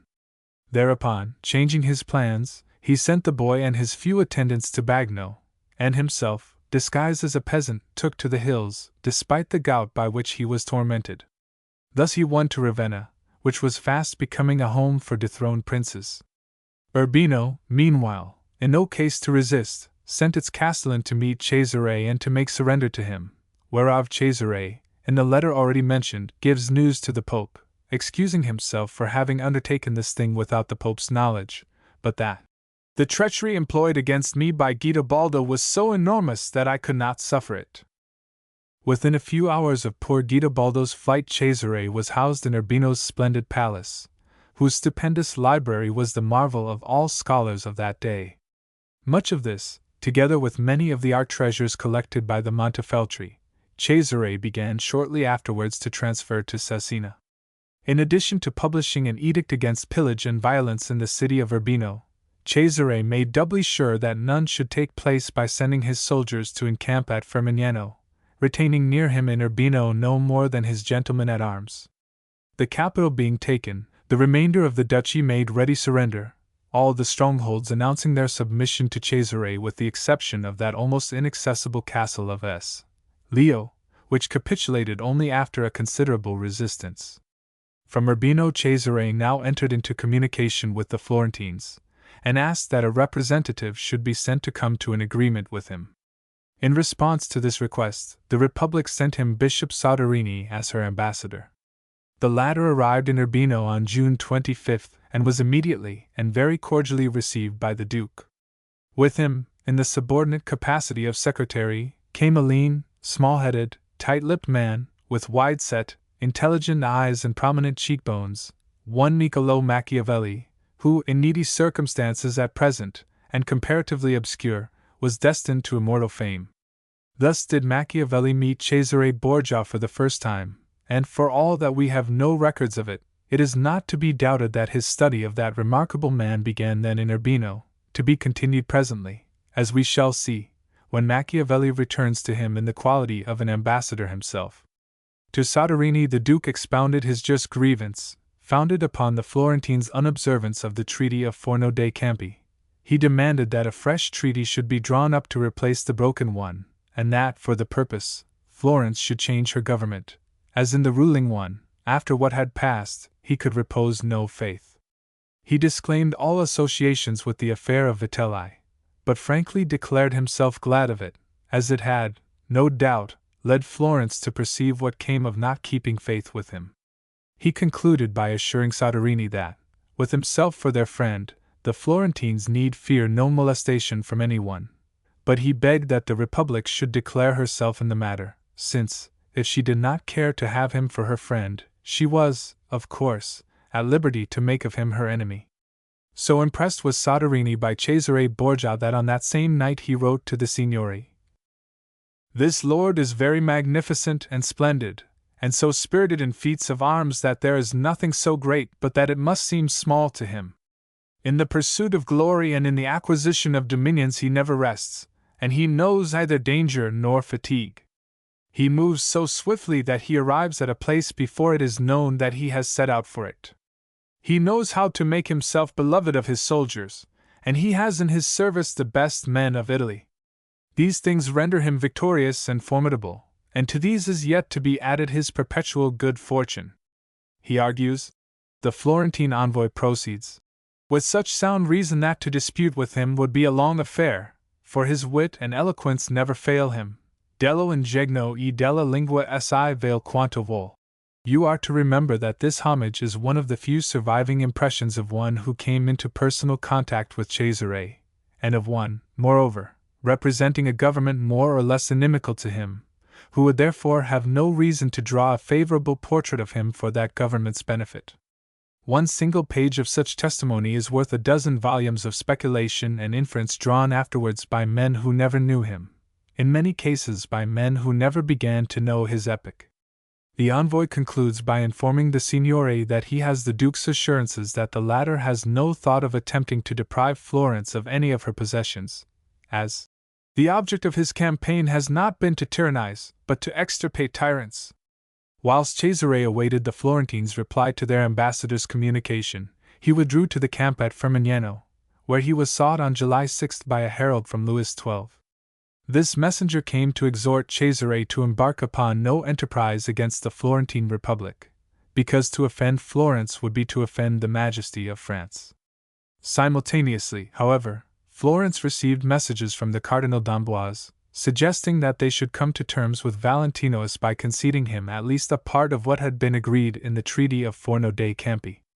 As a consequence, Soderini was able to inform Cesare that the Republic was ready to treat with him, but that first he must withdraw Vitelli from Arezzo, and compel him to yield up the captured fortresses. The Duke, not trusting, as he had frankly avowed, a government which once already had broken faith with him, and perceiving that, if he whistled his war dogs to heel as requested, he would have lost the advantages of his position, refused to take any such steps until the treaty should be concluded. He consented, however, to enforce meanwhile an armistice. But now it happened that news reached Florence of the advance of Louis XII with an army of 20,000 men, bound for Naples to settle the dispute with Spain.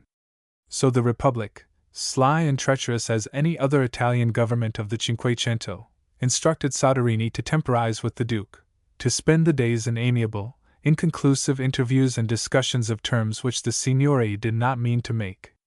Thus they counted upon gaining time, until the arrival of the French should put an end to the trouble caused by Vitelli, and to the need for any compromise. But Cesare, though forced to submit, was not fooled by Soderini's smooth, evasive methods. He too, having private sources of information in France, was advised of the French advance, and of the imminence of danger to himself in consequence of the affairs of Florence.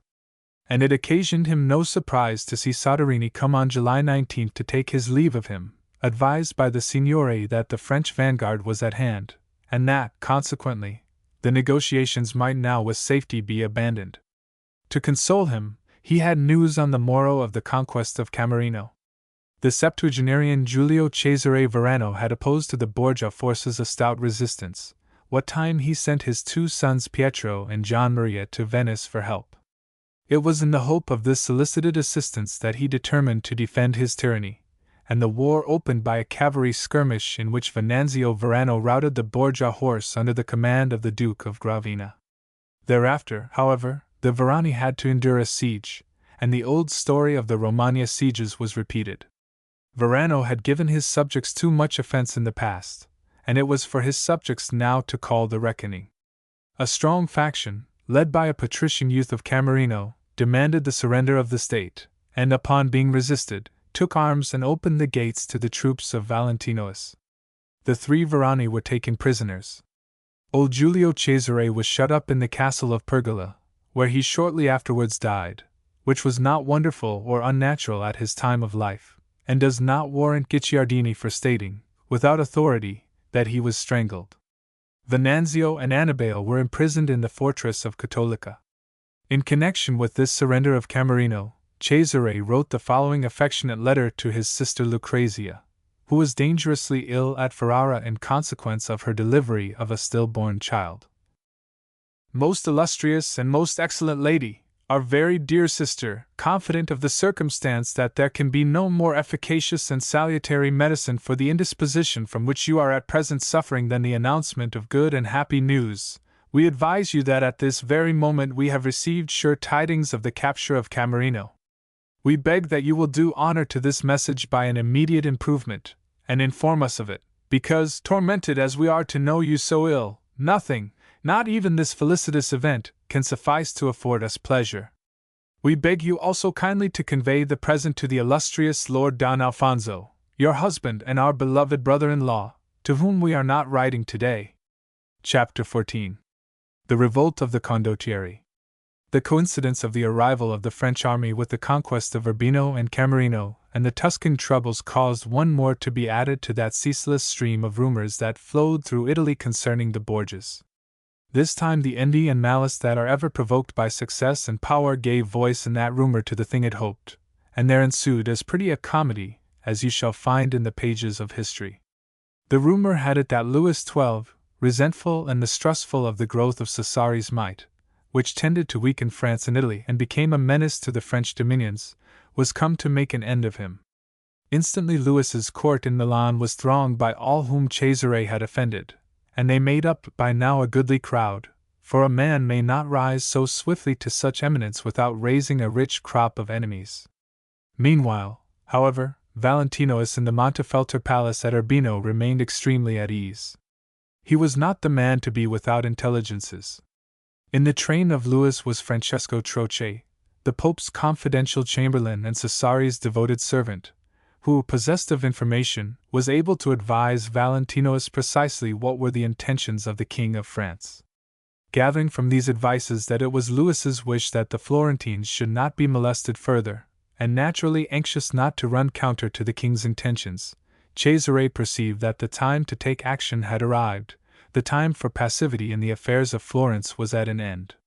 So he dispatched an envoy to Vitelli, ordering his instant evacuation of Arezzo and his withdrawal with his troops from Tuscany, and he backed the command by a threat to compel Vitelli by force of arms, and to punish disobedience by depriving him of his state of Città di Castello. A matter, Cesare informed him, which would be easily accomplished, as the best men of that state have already offered themselves to me. It was a command which Vitelli had no choice but to obey, not being in sufficient force to oppose the Duke. So on July 29, with Gianpaolo Baglioni, he relinquished the possession of Arezzo and departed out of Tuscany, as he had been bidden. But so incensed was he against the Duke for this intervention between himself and his revenge, and so freely did he express himself in the matter, that it was put about at once that he intended to go against Cesare. And that is the first hint of the revolt of the condottieri. Having launched that interdict of his, Cesare, on July 25, in the garb of a knight of St. John of Jerusalem, and with only 4 attendants, departed secretly from Urbino to repair to Milan and King Louis. He paused for fresh horses at Forlì on the morrow, and on the 28th reached Ferrara, where he remained for a couple of hours to visit Lucrezia, who was now in convalescence. Ahead of him he dispatched thence a courier to Milan to announce his coming, and accompanied by Alfonso d'Este, resumed his journey. Meanwhile, the assembly of Cesare's enemies had been increasing daily in Milan, whither they repaired to support Louis and to vent their hatred of Cesare and their grievances against him. There, amongst others, might be seen the Duke of Urbino, Pietro Verano, one of the sons of the deposed Lord of Camerino, Giovanni Sforza of Pesaro, and Francesco Gonzaga of Mantua, which latter was ever ready to turn whichever way the wind was blowing, and was now loudest in his denunciations of Cesare and eagerly advocating the formation of a league against him.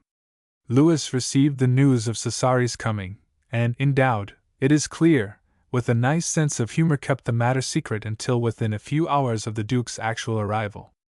On the morning of August 5, according to Bernardi, 1, he whispered the information in Trivulzio's ear and whispered it loudly enough to be overheard by those courtiers who stood nearest.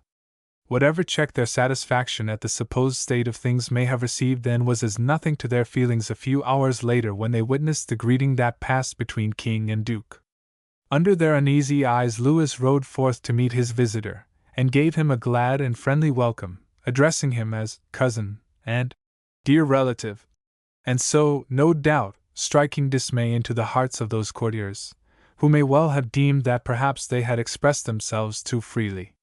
Louis, in person, accompanied Valentinois to the apartments prepared for him in the castle of Milan, and on the morrow gave a banquet and commanded merrymakings in his visitor's honor. Conceive the feelings of those deposed tyrants and their friends, and the sudden collapse of the hopes which they had imagined the king to be encouraging. They did, of course, the only thing there was to do.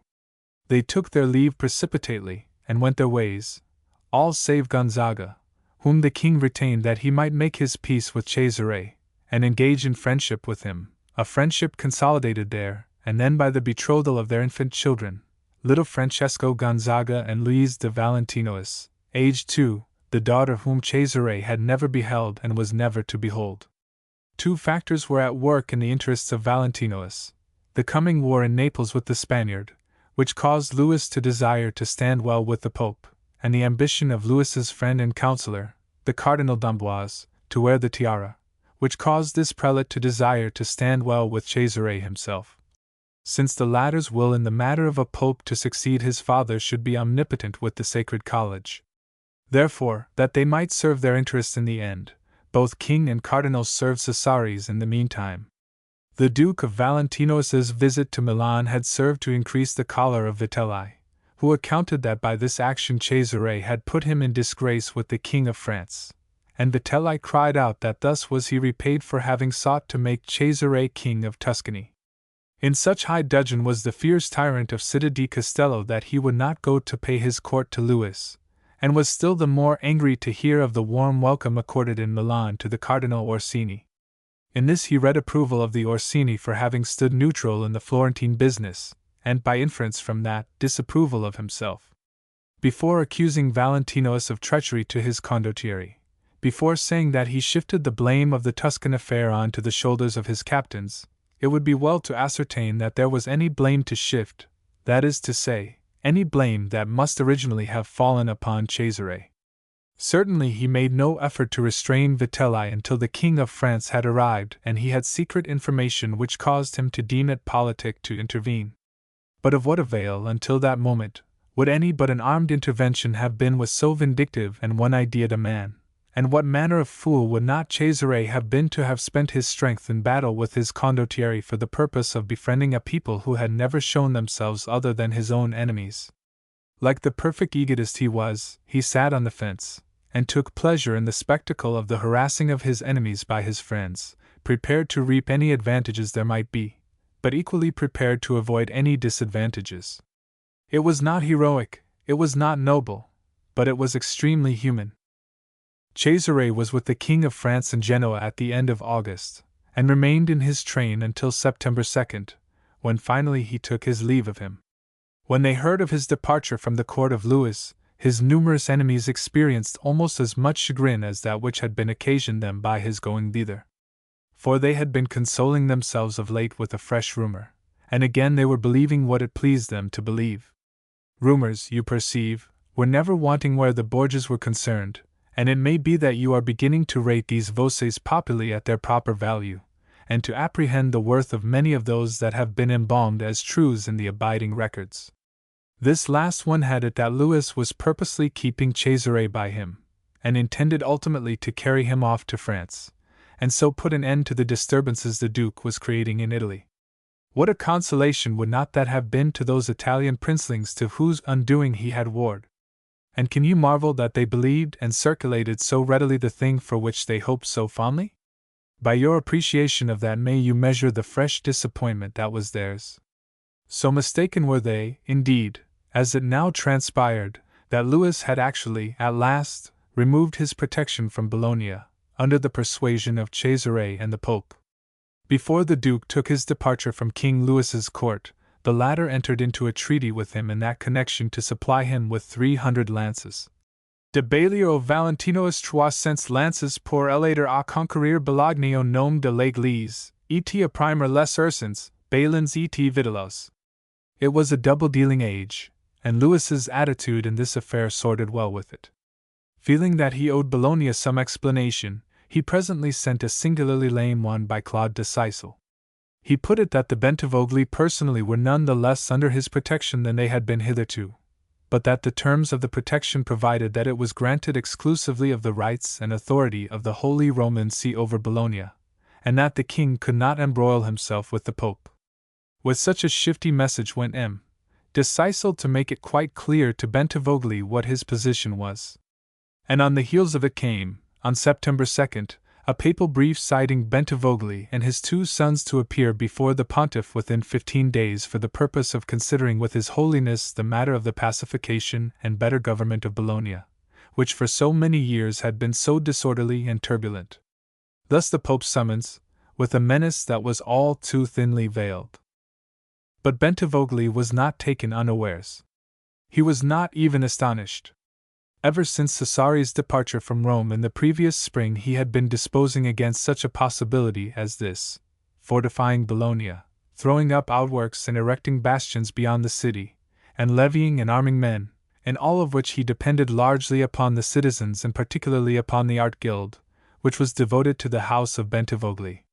Stronger than the affection for their lord, which, when all is said, was none too great in Bologna, was the deep-seated hatred of the clergy entertained by the Bolognese. This it was that rallied to Bentivogli such men as Filino della Tuit, who actually hated him. But it was a choice of evils with Filino and many of his kidney. Detesting the ruling house, and indignant at the injustices it practiced, they detested the priests still more, so much that they would have taken sides with Satan himself against the pontificals. In this spirit did they carry their swords to Bentivogli.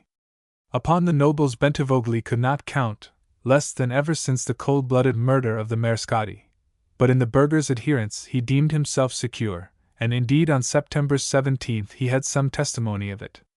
On that date, the fortnight's grace expiring, the brief was again read to the Regimento, but it was impossible to adopt any resolution.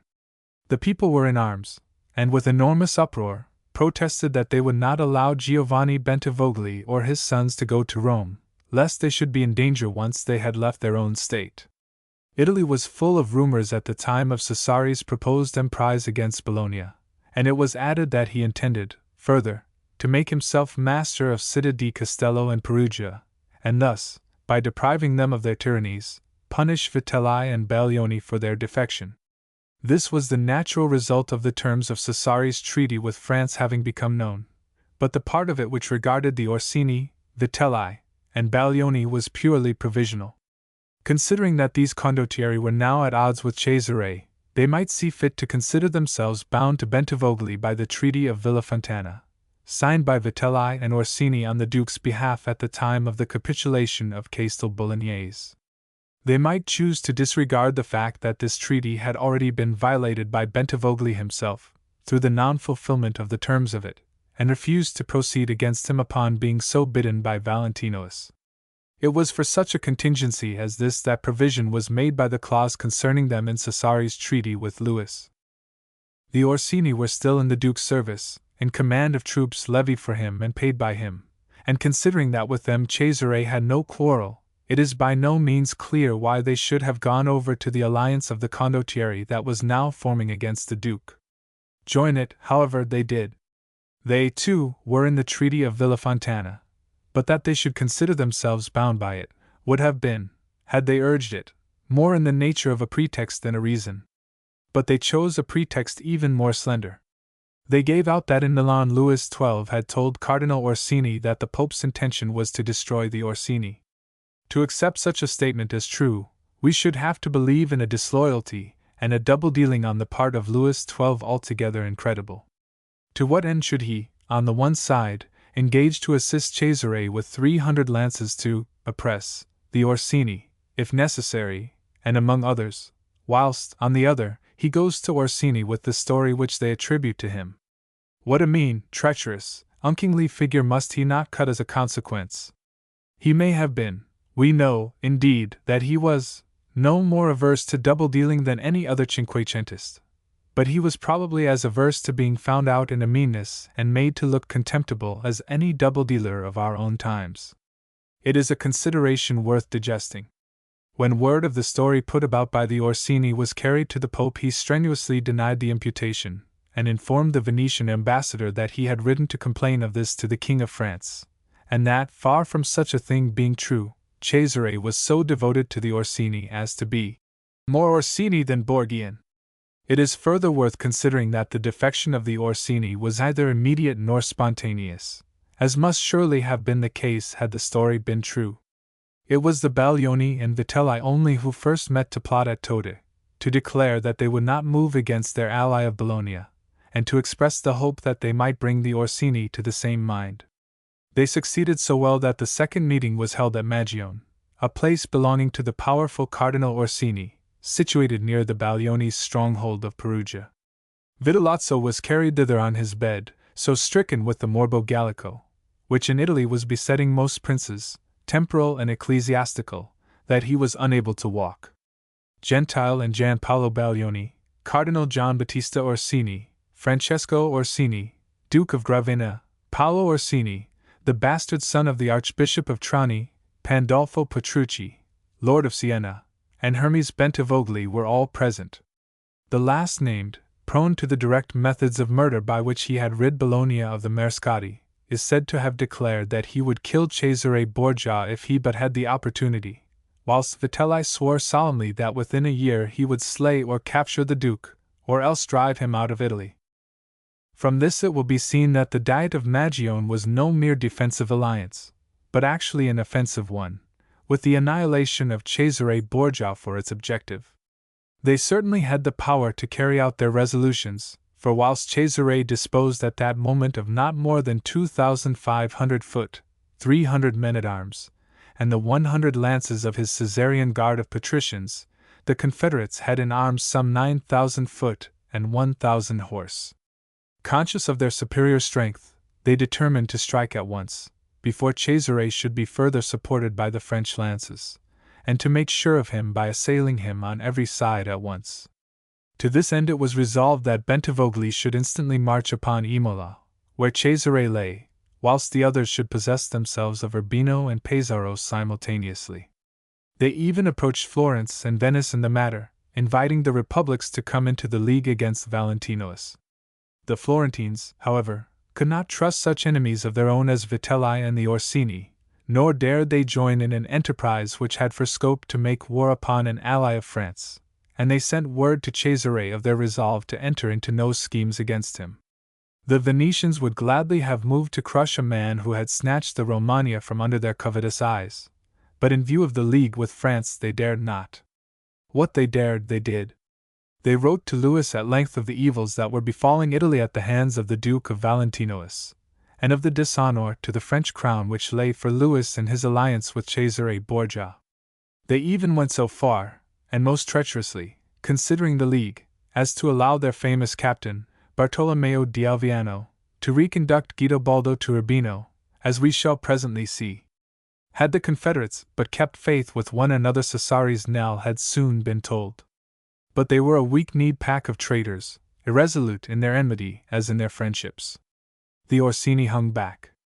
They urged that they did not trust themselves to attack Cesare with men actually in his pay, whilst Bentivogli, treacherous by nature to the backbone of him, actually went so far as to attempt to open secret negotiations with Cesare through Ercole d'Este of Ferrara. Chapter 15. Machiavelli's Legation. On October 2 news of the revolt of the condottieri and the Diet of Magione had reached the Vatican and rendered the Pope uneasy. Cesare, however, had been informed of it some time before at Imola, where he was awaiting the French lances that should enable him to raid the Bolognese and drive out the Bentivogli. Where another might have been paralyzed by a defection which left him almost without an army, and would have taken the course of sending envoys to the rebels to attempt to make terms and by concessions to patch up a treaty, Cesare, with characteristic courage, assurance, and promptitude of action, flung out officers on every side to levy him fresh troops. His great reputation as a condottiero, the fame of his wealth and his notorious liberality, stood him now in excellent stead. The response to his call was instantaneous. Soldiers of fortune and mercenaries showed the trust they had in him, and flocked to his standard from every quarter. One of the first to arrive was Gasparo Sanseverino, known as Fracassa, a condottiero of great renown, who had been in the pontifical service since the election of Pope Alexander. He was a valuable acquisition to Cesare, who placed him in command of the horse. Another was Lodovico Pico della Mirandola, who brought a small condotta of 60 lances and 60 light horse. Rainieri della Sasetta rode in at the head of 100 mounted arbalisters, and Francesco de Luna with a body of 50 arquebusiers. 1. Valentino sent out Rafael dei Pizzi and Galeotto Pallavicini, the one into Lombardy to recruit 1,000 Gascons, the other to raise a body of Swiss mercenaries. Yet, when all is said, these were but supplementary forces. The main strength of Cesare's new army lay in the troops raised in the Romagna, which, faithful to him and confident of his power and success, rallied to him now in the hour of his need. Than this there can be no more eloquent testimony to the quality of his rule. In command of these Romagnoli troops he placed such Romagnoli captains as Dionigio di Naldo and Marcantonio da Fano, thereby again affording proof of his wisdom, by giving these soldiers their own compatriots and men with whom they were in sympathy for their leaders. With such speed had he acted, and such was the influence of his name, that already, by October 14th, he had assembled an army of upwards of 6,000 men, which his officers were diligently drilling at Imola, whilst daily now were the French lances expected, and the Swiss and Gascon mercenaries he had sent to levy. It may well be that this gave the Confederates pause, and suggested to them that they should reconsider their position and ask themselves whether the opportunity for crushing Cesare had not slipped by whilst they had stood undecided. It was Pandolfo Petrucci who took the first step towards a reconciliation, by sending word to Valentinois that it was not his intention to take any measures that might displease His Excellency. His Excellency will no doubt have smiled at that belated assurance from the sparrow to the hawk. Then, a few days later, came news that Giulio Orsini had entered into an agreement with the Pope. This appeared to give the Confederacy its death blow, and Paolo Orsini was on the point of setting out to seek Cesare at Imola for the purpose of treating with him, which would definitely have given burial to the revolt, when suddenly there befell an event which threw the scales the other way. Cesare's people were carrying out some work in the castle of S. Leo, in the interior of which a new wall was in course of erection. For the purposes of this, great bulks of timber were being brought into the castle from the surrounding country. Some peasants, headed by one Brizio, who had been a squire of Guidobaldo's, availed themselves of the circumstance to capture the castle by a stratagem. Bringing forward some great masses of timber and felled trees, they set them down along the drawbridge in such a manner as to prevent its being hoisted. That done, an attack in force was directed against the fortress. The place, whose natural defenses rendered it practically impregnable, was but slightly manned. Being thus surprised, and unable to raise the bridge, it was powerless to offer any resistance, so that the Montefeltro peasants, having killed every Borgia soldier of the garrison, took possession of it and held it for Duke Guidobaldo. This capture of S. Leo was as a spark that fired a train. Instantly the hardy hillmen of Urbino were in arms to reconquer Guidobaldo's duchy for him. Stronghold after stronghold fell into their hands, until they were in Urbino itself. They made short work of the capital's scanty defenders, flung Cesare's governor into prison, and finally obtained possession of the citadel. It was the news of this that caused the Confederates once more to pause. Before declaring themselves, they waited to see what action Venice would take, whilst in the meantime they sought shelter behind a declaration that they were soldiers of the Church and would do nothing against the will of the Pontiff. They were confidently assured that Venice would befriend Guidobaldo, and help him back to his throne now that his own people had done so much towards that end. It remained, however, to be seen whether Venice would at the same time befriend Pesaro and Rimini. Instantly Cesare Borgia, who was assailed by grave doubts concerning the Venetians, took his measures. He ordered Bartolomeo de Capranica, who was chief in command of his troops in Urbino, to fall back upon Rimini with all his companies, whilst to Pesaro the Duke dispatched Michel de Corella and Ramiro de Lorqua. It was a busy time of action with the Duke at Imola, and yet, amid all the occupation which this equipment of a new army must have given him, he still found time for diplomatic measures, and taking advantage of the expressed friendliness of Florence, he had replied by desiring the Signore to send an envoy to confer with him. Florence responded by sending, as her representative, that same Niccolò Machiavelli who had earlier accompanied Soderini on a similar mission to Valentinois, and who had meanwhile been advanced to the dignity of Secretary of State. Machiavelli has left us, in his dispatches to his government, the most precious and valuable information concerning that period of Cesare Borgia's history during which he was with the Duke on the business of his legation. Not only is it the rare evidence of an eyewitness that Machiavelli affords us, but the evidence, as we have said, of one endowed with singular acumen and an extraordinary gift of psychological analysis.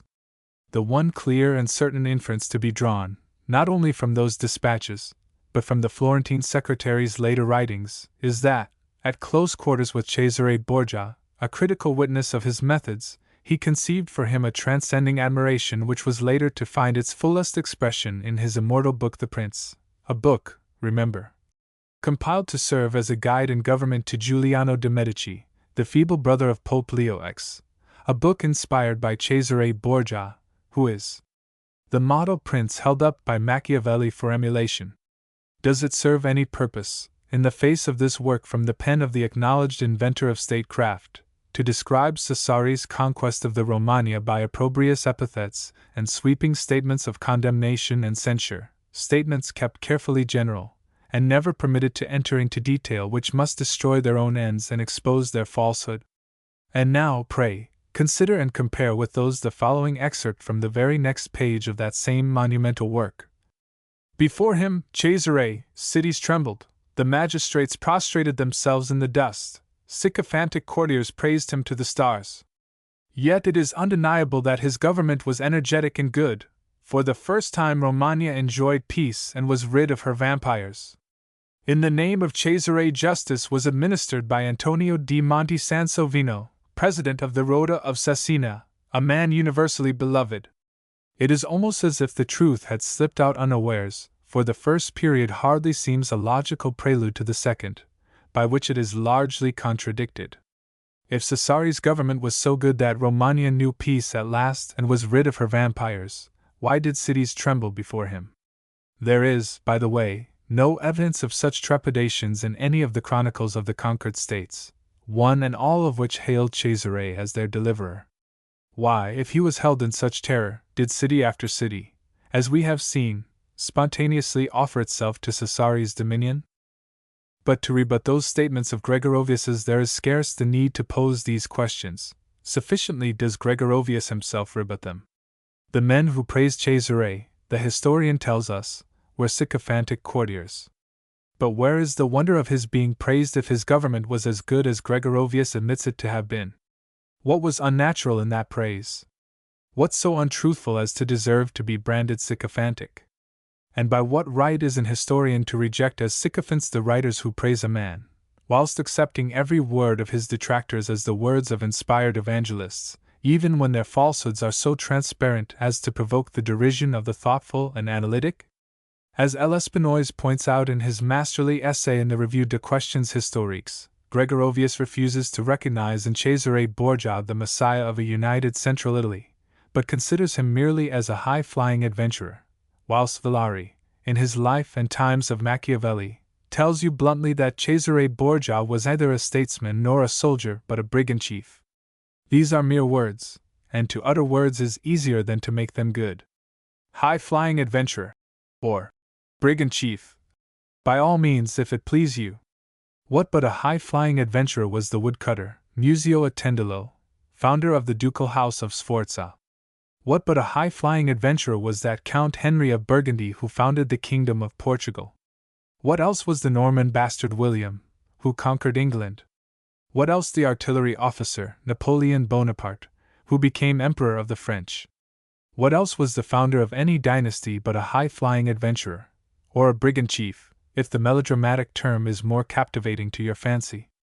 These terms are used to belittle Cesare. They achieve no more, however, than to belittle those who penned them, for, even as they are true, the marvel is that the admirable matter in these truths appears to have escaped those authors. What else Gregorovius opines, that Cesare was no Messiah of united Italy, is true enough. Cesare was the Messiah of Cesare. The well-being of Italy for its own sake exercised his mind not so much as the well-being of the horse he rode. He wrought for his own aggrandizement, but he wrought wisely, and whilst the end in view is no more to be censured than the ambition of any man, the means employed are in the highest degree to be commended, since the well-being of the Romagna, which was not an aim, was, nevertheless, an essential and praiseworthy incident. When it can be shown that every other of those conquerors who cut heroic figures in history were purest altruists, it will be time to damn Cesare Borgia for his egotism. What Villari says, for the purpose of adding rhetorical force to his brigand chief, that Cesare was no statesman and no soldier, is entirely of a piece with the rest of the chapter in which it occurs, 1. A chapter rich in sweeping inaccuracies concerning Cesare. But it is staggering to find the statement in such a place, amid Machiavelli's letters on Cesare, breathing an obvious and profound admiration of the Duke's talents as a politician and a soldier, an admiration which later is to go perilously near to worship. To Machiavelli, Cesare is the incarnation of a hazy ideal, as is abundantly shown in the Prince. For Villari to reconcile all this with his own views must seem impossible. And impossible it is, yet Villari achieves it, with an audacity that leaves you breathless. No, he practically tells you, this Machiavelli, who daily saw and spoke with Cesare for 2 months, and during a critical time, which is when men best reveal their natures, this acute Florentine, the acutest man of his age, perhaps, who studied and analyzed Cesare, and sent his government the results of his analyses, and was inspired by them later to write The Prince, this man did not know Cesare Borgia. He wrote, not about Cesare himself, but about a creation of his own intellect. That is what Villari pretends. Machiavelli, the representative of a power unfriendly at heart under the mask of the expedient friendliness, his mind already poisoned by all the rumors current throughout Italy, comes on this mission to Valentinois. Florence, fearing and hating Valentinois as she does, would doubtless take pleasure in detractory advices. Other ambassadors, particularly those of Venice, pander to their government's wishes in this respect, conscious that there is a sycophancy in slander contrasted with which the ordinary sycophancy of flattery is as water to wine. They diligently send home every scrap of indecent or scandalous rumor they can pick up in the Roman antechambers, however unlikely, uncorroborated, or unconcerning the business of an ambassador. But Machiavelli, in Cesare Borgia's presence, is overawed by his greatness, his force and his intellect, and these attributes engage him in his dispatches. These same dispatches are a stumbling block to all who prefer to tread the beaten, sensational track, and to see in Cesare Borgia a villain of melodrama, a monster of crime, brutal, and consequently, of no intellectual force. But Villari contrives to step more or less neatly, if fatuously, over that formidable obstacle, by telling you that Machiavelli presents to you not really Cesare Borgia, but a creation of his own intellect, which he had come to admire. It is a simple, elementary expedient by means of which every piece of historical evidence ever penned may be destroyed, including all that which defames the house of Borgia. Machiavelli arrived at Imola on the evening of October 7, 1502, and, all travel-stained as he was, repaired straight to the Duke, as if the message with which he was charged was one that would not brook a moment's delay in its deliverance. Actually, however, he had nothing to offer Cesare but the empty expressions of Florence's friendship and the hopes she founded upon Cesare's reciprocation. The crafty young Florentine, he was 33 at the time, was sent to temporize and to avoid committing himself, or his government. Valentinois listened to the specious compliments, and replied by similar protestations and by reminding Florence how he had curbed the hand of those very condottieri who had now rebelled against him as a consequence. He showed himself calm and tranquil at the loss of Urbino, telling Machiavelli that he had not forgotten the way to reconquer it, when it should suit him. Of the revolted condottieri he contemptuously said that he accounted them fools for not having known how to choose a more favorable moment in which to harm him, and that they would presently find such a fire burning under their feet as would call for more water to quench it than such men as these disposed of. Meanwhile, the success of those rustics of Urbino who had risen, and the ease of their victories, had fired others of the territory to follow their example.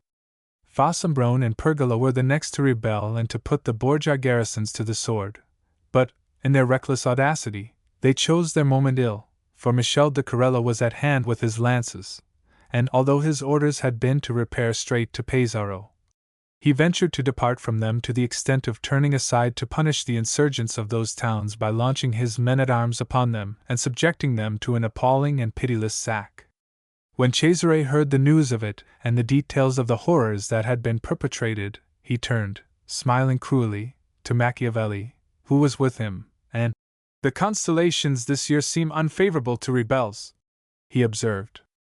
A battle of wits was toward between the Florentine Secretary of State and the Duke of Valentinois, each mistrustful of the other.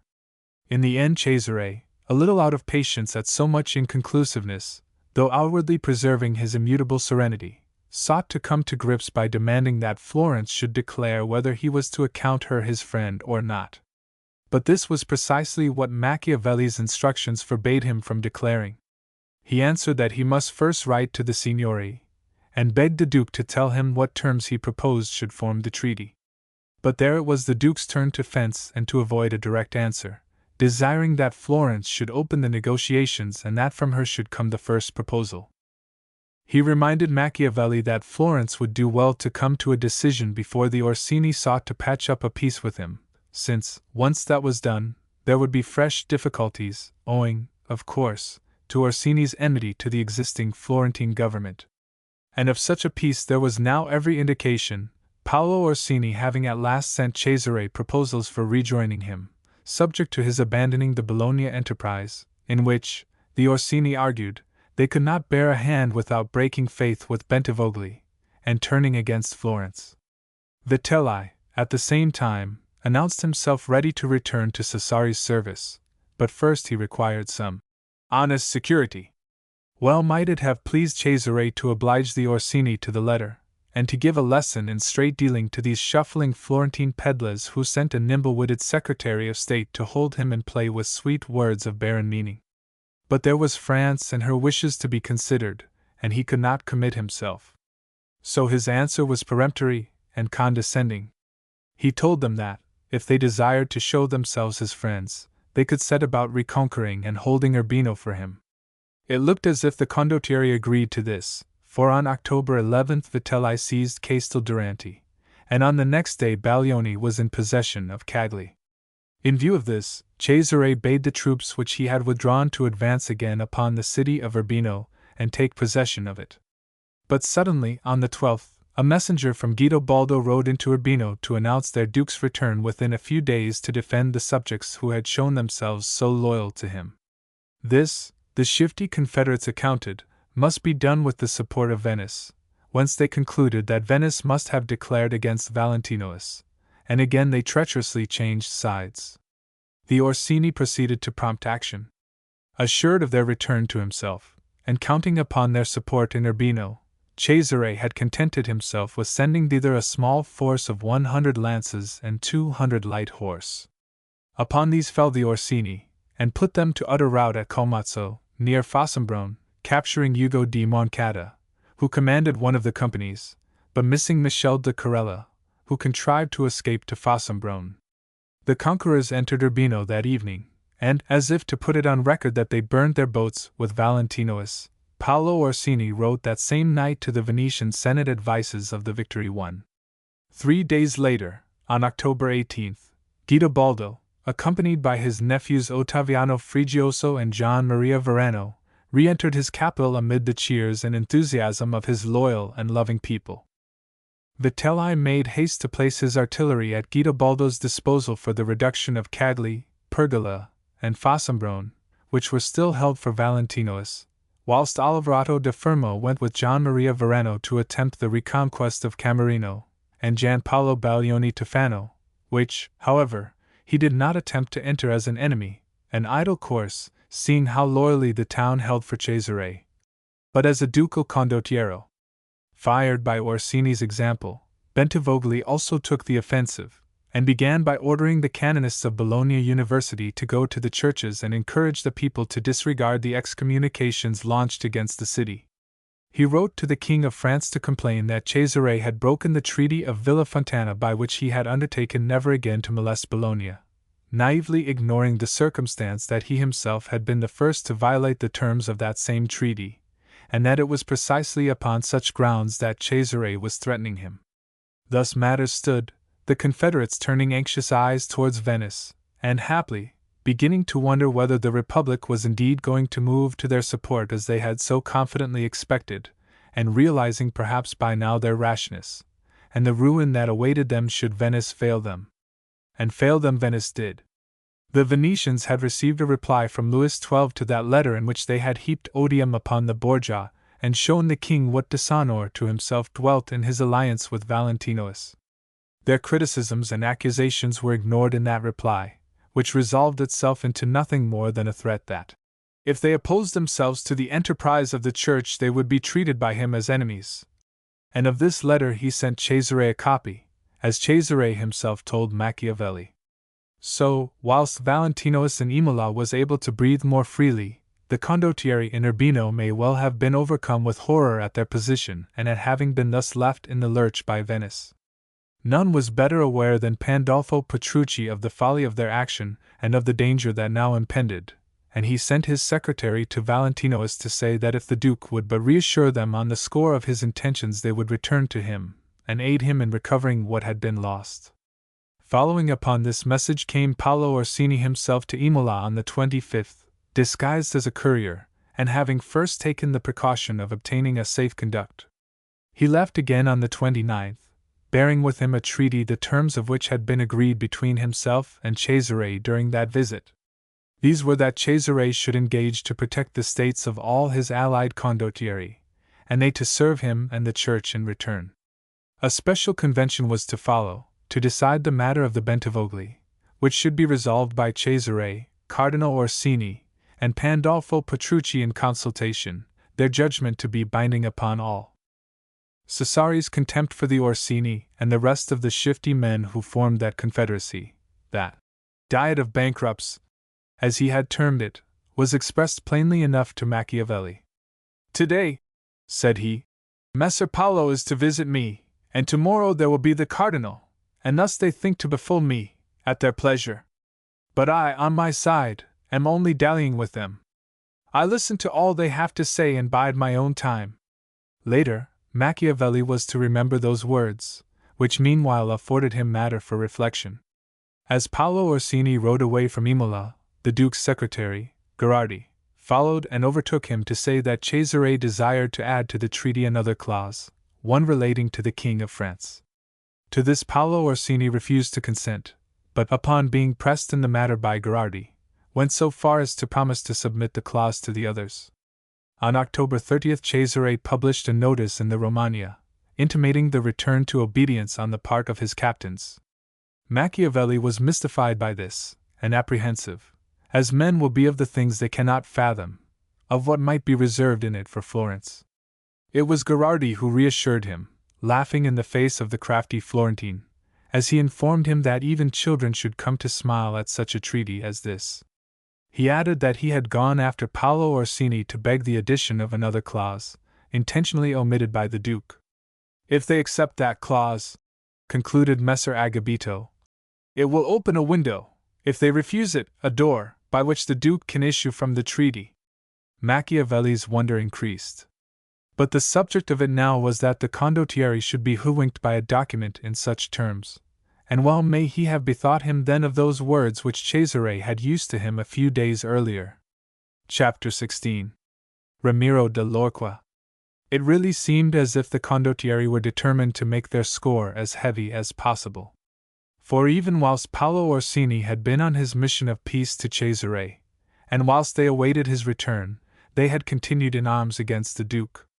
The Vitelli had aided Guidobaldo to reconquer his territory, and had killed, in the course of doing so, Bartolomeo de Capranica, Cesare's most valued captain and Vitelli's brother-in-arms of yesterday. The Baglioni were pressing Michel de Carella in Pesaro, but to little purpose, whilst the butcher Alvarato de Fermo in Camerino, of which he had taken possession with John Maria Verano, was slaughtering every Spaniard he could find. On the other side, Carella and Pesaro hanged 5 men whom he caught practicing against the Duke's government, and having taken young Pietro Verano, who was on his way to join his brother in Camerino in view of the revolt there, he had him strangled in the marketplace. There is a story that, with life not yet extinct, the poor youth was carried into church by the pitiful crowd. But here a friar, discovering that he still lived, called in the soldiers and bade them finish him. This friar, going later through Cagli, was recognized, set upon by a mob, and torn to pieces, in which, if the rest of the tale be true, he was richly served. Into the theatre of bloodshed came Paolo Orsini from his mission to Valentinois, bringing with him the treaty for signature by the condottieri. Accustomed as they were to playing fast and loose, they opined that, so far as Urbino was concerned, enough changes of government had they contrived there already. Vitelli pointed out the unseemliness of once again deposing Guidobaldo, whom they had just reseated upon his throne. Besides, he perceived in the treaty the end of his hopes of a descent upon Florence, which was the cause of all his labors. So he rejected it. But Valentinois had already got the Orsini and Pandolfo Petrucci on his side, and so the confederacy was divided. Another factor came to befriend the Duke.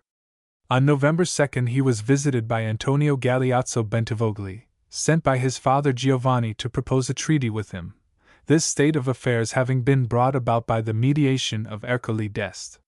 From the negotiations that followed it resulted that, on the 13th, the Orsini had word from Cesare that he had entered into an alliance with the Bentivogli, which definitely removed their main objection to bearing arms with him.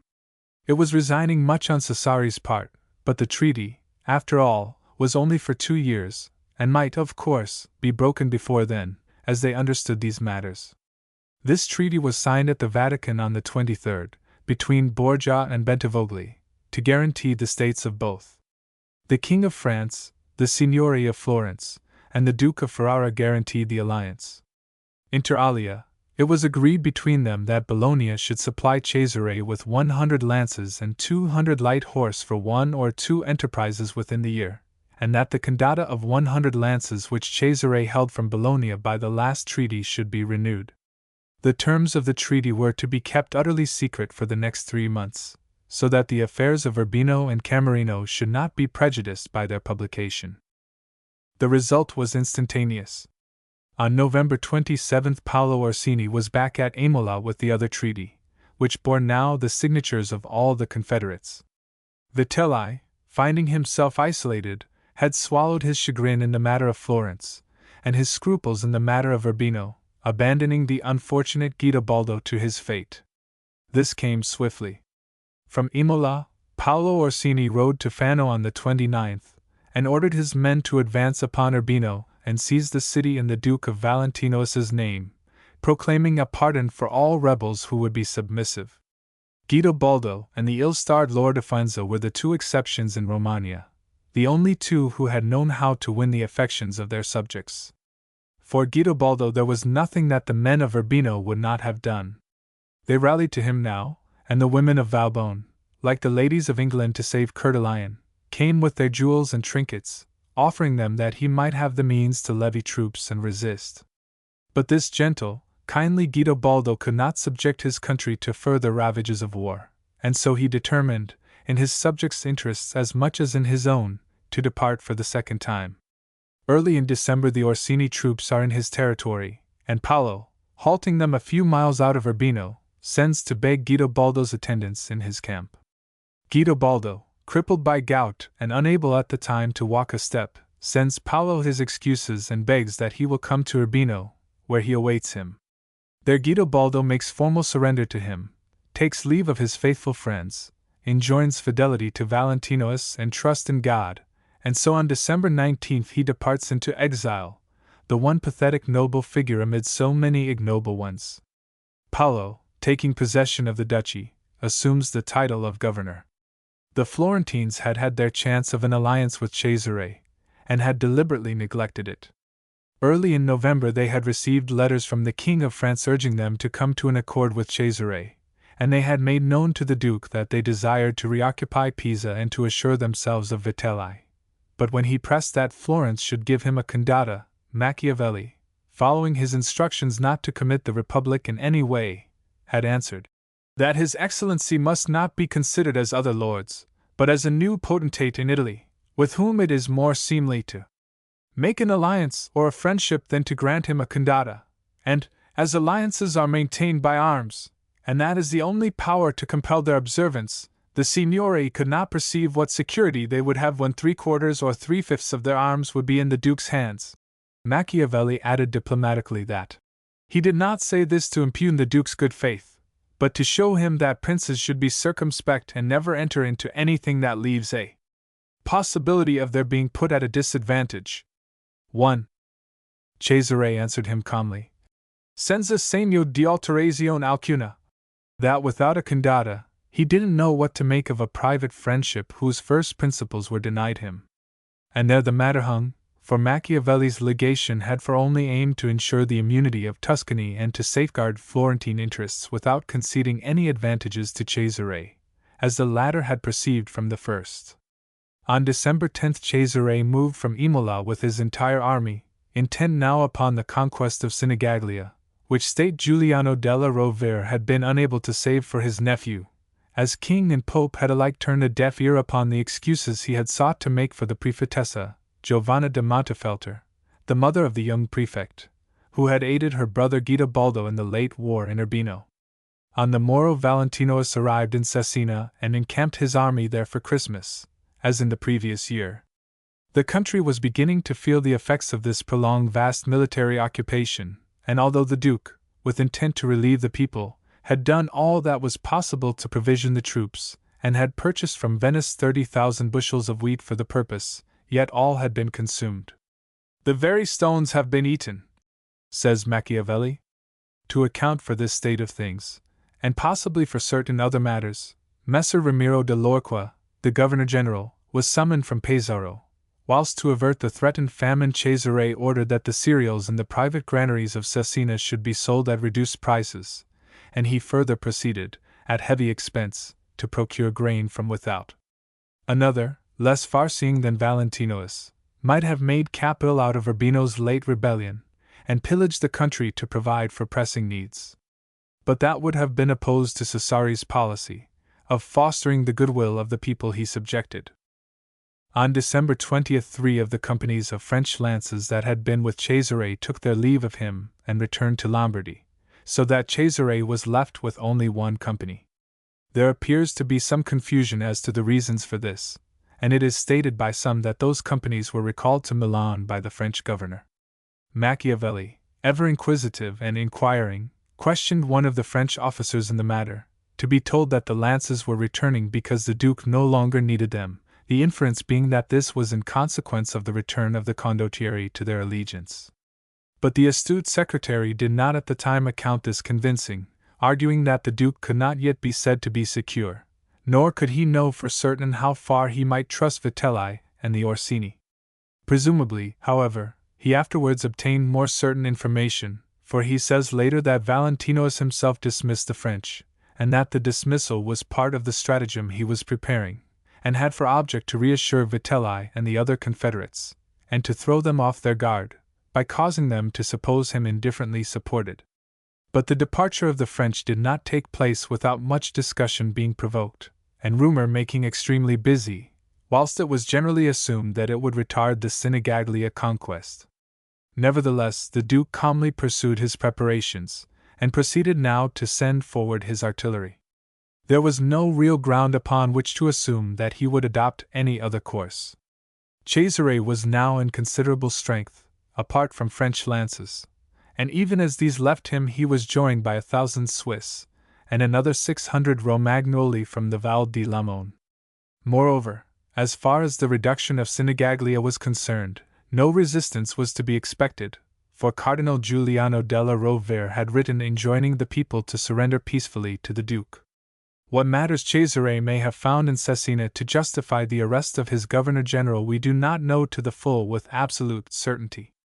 On December 22, Ramiro de Lorca, coming from Pesaro in response to his master's summons, was arrested on his arrival and flung into prison. His examination was to follow. Machiavelli, reporting the arrest, says, "It is thought he, Cesare, may sacrifice him to the people, who have a very great desire of it." Ramiro had made himself detested in Romagna by the ruthlessness of his rule, and a ruthless servant reflects upon his master, a matter which could nowise suit Borgia. To all who have read the Prince it will be clear that upon that ground alone, of having brought Valentino's justice into disrepute by the harshness which in Valentino's name he practiced, Machiavelli would have approved the execution of Ramiro. He would have accounted it perfectly justifiable that Ramiro should be sacrificed to the people for no better reason than because he had provoked their hatred, since this sacrifice made for the Duke's welfare. He does, as a matter of fact, justify this execution, but upon much fuller grounds than these. Still, had the reasons been no better than are mentioned, he would still have justified it upon those. So much is clear, and when so much is clear, much more will be clear to you touching this strange epoch. There was, however, more than a matter of sacrificing the Governor-General to the hatred of the people. There was, for one thing, the matter of that wheat which had disappeared. Ramiro was charged with having fraudulently sold it to his own dishonest profit, putting the Duke to the heavy expense of importing fresh supplies for the nourishment of the people. The seriousness of the charge will be appreciated when it is considered that, had a famine resulted from this speculation, grave disorder might have ensued and perhaps even a rebellion against a government which could provide no better. The Duke published the news of the governor's arrest throughout Romagna. He announced his displeasure and regret at the harshnesses and corrupt practices of Ramiro de Lorca, in spite of the most urgent admonishings that he should refrain from all undue exactions and the threat of grave punishment should he disobey. These frauds, corruption, extortion, and rapine practiced by the governor were so grave, continuous, and general, stated the Duke in his manifesto, that there is no city, countryside, or castle, nor any place in all Romagna, nor officer or minister of the Duke's, who does not know of these abuses, and amongst others, the famine of wheat occasioned by the traffic which he held against our express prohibition, sending out such quantities as would abundantly have sufficed for the people and the army. He concludes with assurances of his intention that, in the future, they shall be ruled with justice and integrity, and he urges all who may have charges to prefer against the said governor to bring them forward immediately. It was freely rumored that the charges against Ramiro by no means ended there, and in Bologna, and from Bologna the truth of such a matter might well transpire. All things considered, it was openly said that Ramiro had been in secret treaty with the Bentivogli, Orsini, and de Telai, against the Duke of Valentino's. Aviva proviction de Messer's own Bentivogli e de Orsini e Vitellozzo contro el Duca, writes Filino della Tuit, who, it will be borne in mind, was no friend of the Borgia, and would be at no pains to find justification for the Duke's deeds. But of that secret treaty there was, for the moment, no official mention. Later the rumor of it was to receive the fullest confirmation, and together with that, we shall give, in the next chapter, the Duke's obvious reasons for having kept the matter secret at first. Matter enough and to spare was there already upon which to dispose of Messer Ramiro de Lorca, and disposed of he was, with the most summary justice. On the morning of December 26 the first folk to be astir in Cesena beheld, in the grey light of that wintry dawn, the body of Ramiro lying headless in the square. It was richly dressed, with all his ornaments upon it, a scarlet cloak about it, and the hands were gloved. On a pike beside the body the black-bearded head was set up to view, and so remained throughout that day, a terrible display of the swift and pitiless justice of the Duke. Machiavelli wrote, "The reason of his death is not properly known, non si bene la cagione della sua morte, beyond the fact that such was the pleasure of the prince, who shows us that he can make and unmake men according to their deserts." The Chronica Civitas Faventii, the Diarium Chisenate, and the Chronache for Levies, all expressed the people's extreme satisfaction at the deed, and endorsed the charges of brutality against the man which are contained in Cesare's letter. Chapter 17. The Beautiful Stratagem. Cesare left Cesena very early on the morning of December 26th, the morning of Ramiro's execution, and by the 29th he was at Fano, where he received the envoys who came from Ancona with protestations of loyalty, as well as a messenger from Vitellozzo Vitelli, who brought him news of the surrender of Sinigaglia. The citadel itself was still being held by Andrea Doria, the same who was afterwards to become so famous in Genoa. This, it was stated, was solely because Doria desired to make surrender to the Duke himself. The prefectress, Giovanna de Montefeltro, had already departed from the city, which she ruled as regent for her 11-year-old boy, and had gone by sea to Venice. The Duke returned answer to Vitelli that he would be in Sinigaglia himself upon the morrow, and he invited the condottieri to receive him there, since he was decided to possess himself of the citadel at once, whether Doria chose to surrender it peacefully or not, and that, to provide for emergencies, he would bring his artillery with him. Lastly, Vitelli was bidden to prepare quarters within the new town for the troops that would accompany Cesare. To do this it was necessary to dispose the soldiers of Aliverato da Fermo in the Borgo. These were the only troops with the condottieri in Sinigaglia. The remainder of their forces were quartered in the strongholds of the territory at distances of from 5 to 7 miles of the town. On the last day of that year 1502 Cesare Borgia appeared before Sinigaglia to receive the homage of those men who had used him so treacherously, and whom, with the exception of Paolo Orsini, he now met face to face for the first time since their rebellion. Here were Francesco Orsini, Duke of Gravina, with Paolo and the latter's son Fabio. Here was Aliverato, the ruffianly lord of Fermo, who had won his lordship by the cold-blooded murder of his kinsman, and concerning whom a rumor ran in Rome that Cesare had sworn to choke him with his own hands. And here was Vitellozzo Vitelli, the arch-traitor of them all. Gianpaolo Baglioni was absent through illness, a matter less fatal to him than was their health to those who were present, and the Cardinal and Giulio Orsini were in Rome. Were these captains mad to suppose that such a man as Cesare Borgia could so forget the wrong they had done him, and forgive them in this easy fashion, exacting no amends? Were they mad to suppose that, after such proofs as they had given him of what manner of faith they kept, he would trust them hereafter with their lives to work further mischief against him? Well might Machiavelli have marveled when he beheld the terms of the treaty the Duke had made with them. Were they mad to imagine that one so crafty as Valentinius would so place himself into their hands, the hands of men who had sworn his ruin and death? Truly, mad they must have been, rendered so by the gods who would destroy them. The tale of that happening is graphically told by the pen of the admiring Machiavelli, who names the affair Il Bellissimo Inganno. That he so named it should suffice us and restrain us from criticisms of our own, accepting that criticism of his. To us, judged from our modern standpoint, the affair of Sinigaglia is the last word in treachery and Iscariotism. But you are here concerned with the standpoint of the Cinquecento, and that standpoint Machiavelli gives you when he describes this business as the beautiful stratagem. To offer judgment in despite of that is to commit a fatuity, which too often already has been committed. Here, then, is Machiavelli's story of the event. On the morning of December 31st Cesare's army, composed of 10,000 foot and 3,000 horse, was drawn up on the banks of the river Matoro, some 5 miles from Sinigaglia, in accordance with his orders, awaiting his arrival. He came at daybreak, and immediately ordered forward 200 lances under the command of Don Michel de Corella. He bade the foot to march after these, and himself brought up the rear with the main body of the horse. In Sinigaglia, as we have seen, the condottieri had only the troops of Aliverato, 1,000 foot and 150 horse, which had been quartered in the Borgo, and were now drawn up in the marketplace, Aliverato at their head, to do honor to the Duke. As the horse under Don Michel gained the little river Misa and the bridge that spanned it, almost directly opposite to the gates of Sinigaglia, their captain halted them and drew them up into 2 files, between which a lane was opened. Through this the foot went forward and straight into the town, and after came Cesare himself, a graceful, youthful figure, resplendent in full armor at the head of his lances. To meet him advanced now the 3 Orsini and Vitellozzo Vitelli.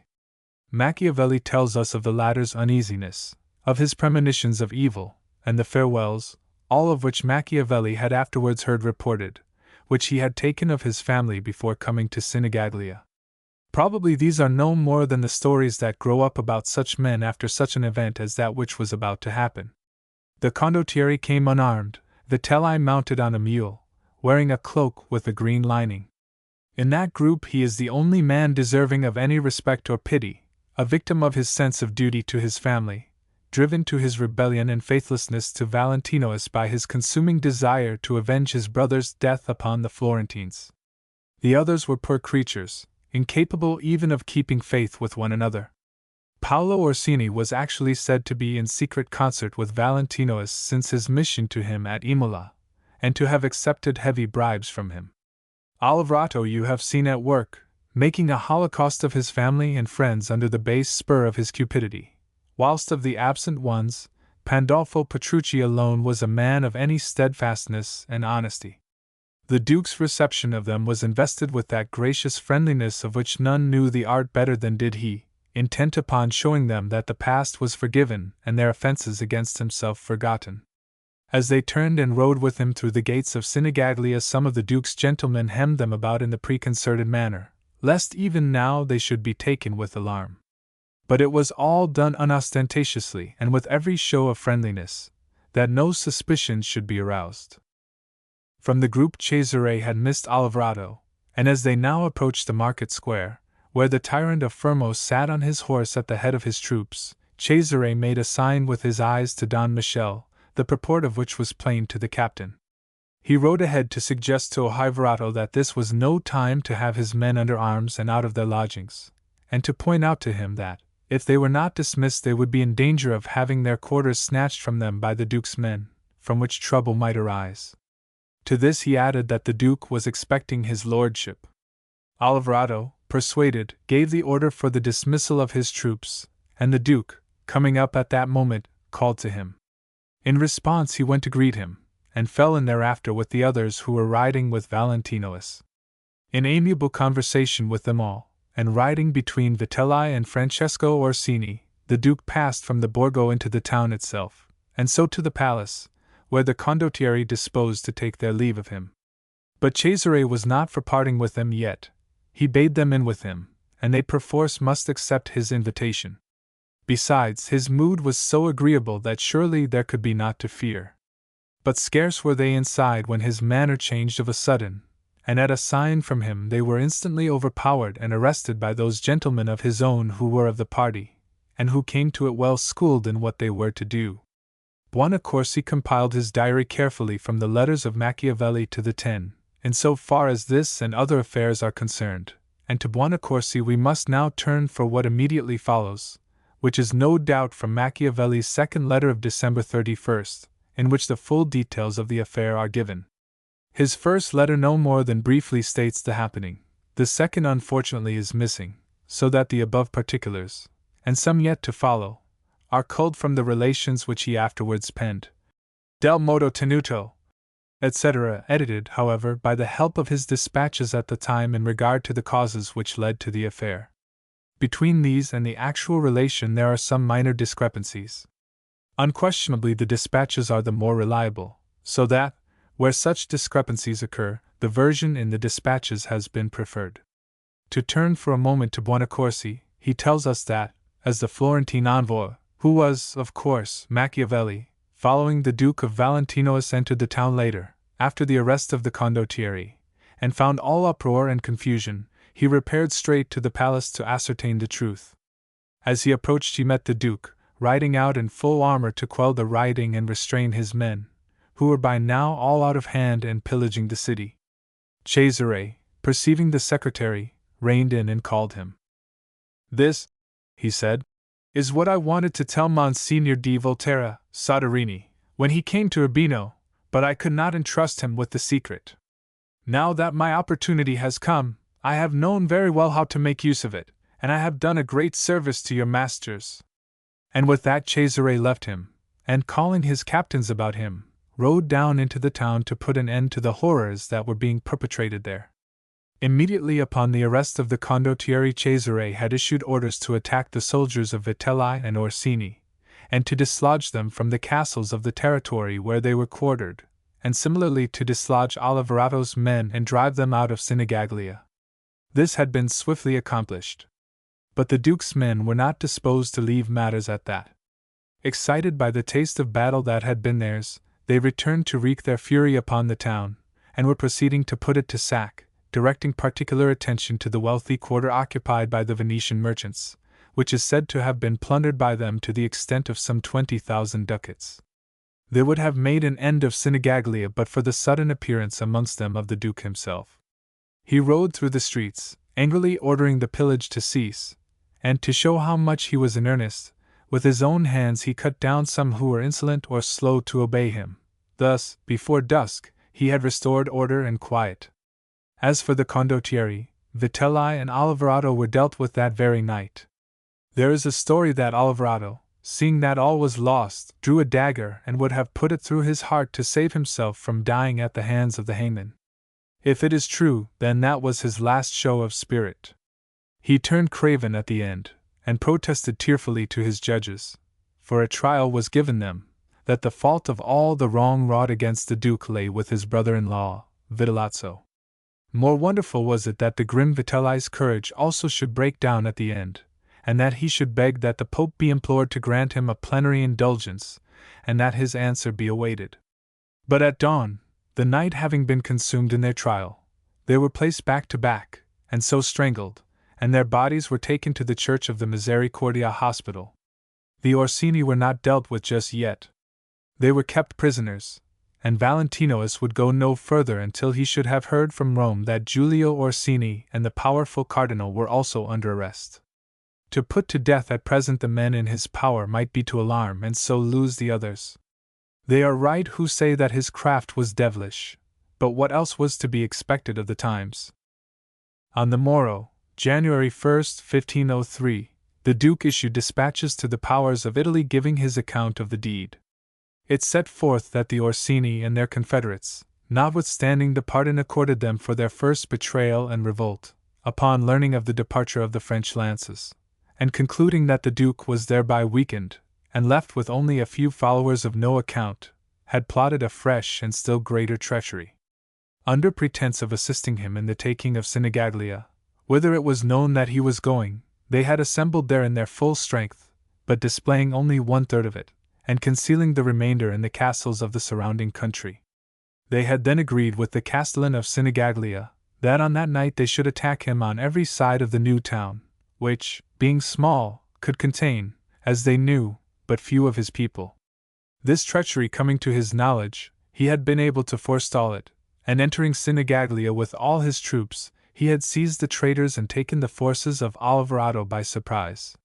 He concluded by exhorting all to render thanks unto God that an end was set to the many calamities suffered in Italy in consequence of those malignant ones. 1. For once Cesare Borgia is heard giving his own side of an affair. But are the particulars of his version true? Who shall say positively? His statement is not by any means contrary to the known facts, although it sets upon them an explanation rather different to that afforded us by Machiavelli. But it is to be remembered that, after all, Machiavelli had to fall back upon the inferences which he drew from what he beheld, and that there is no scrap of evidence directly to refute any one of Cesare's statements.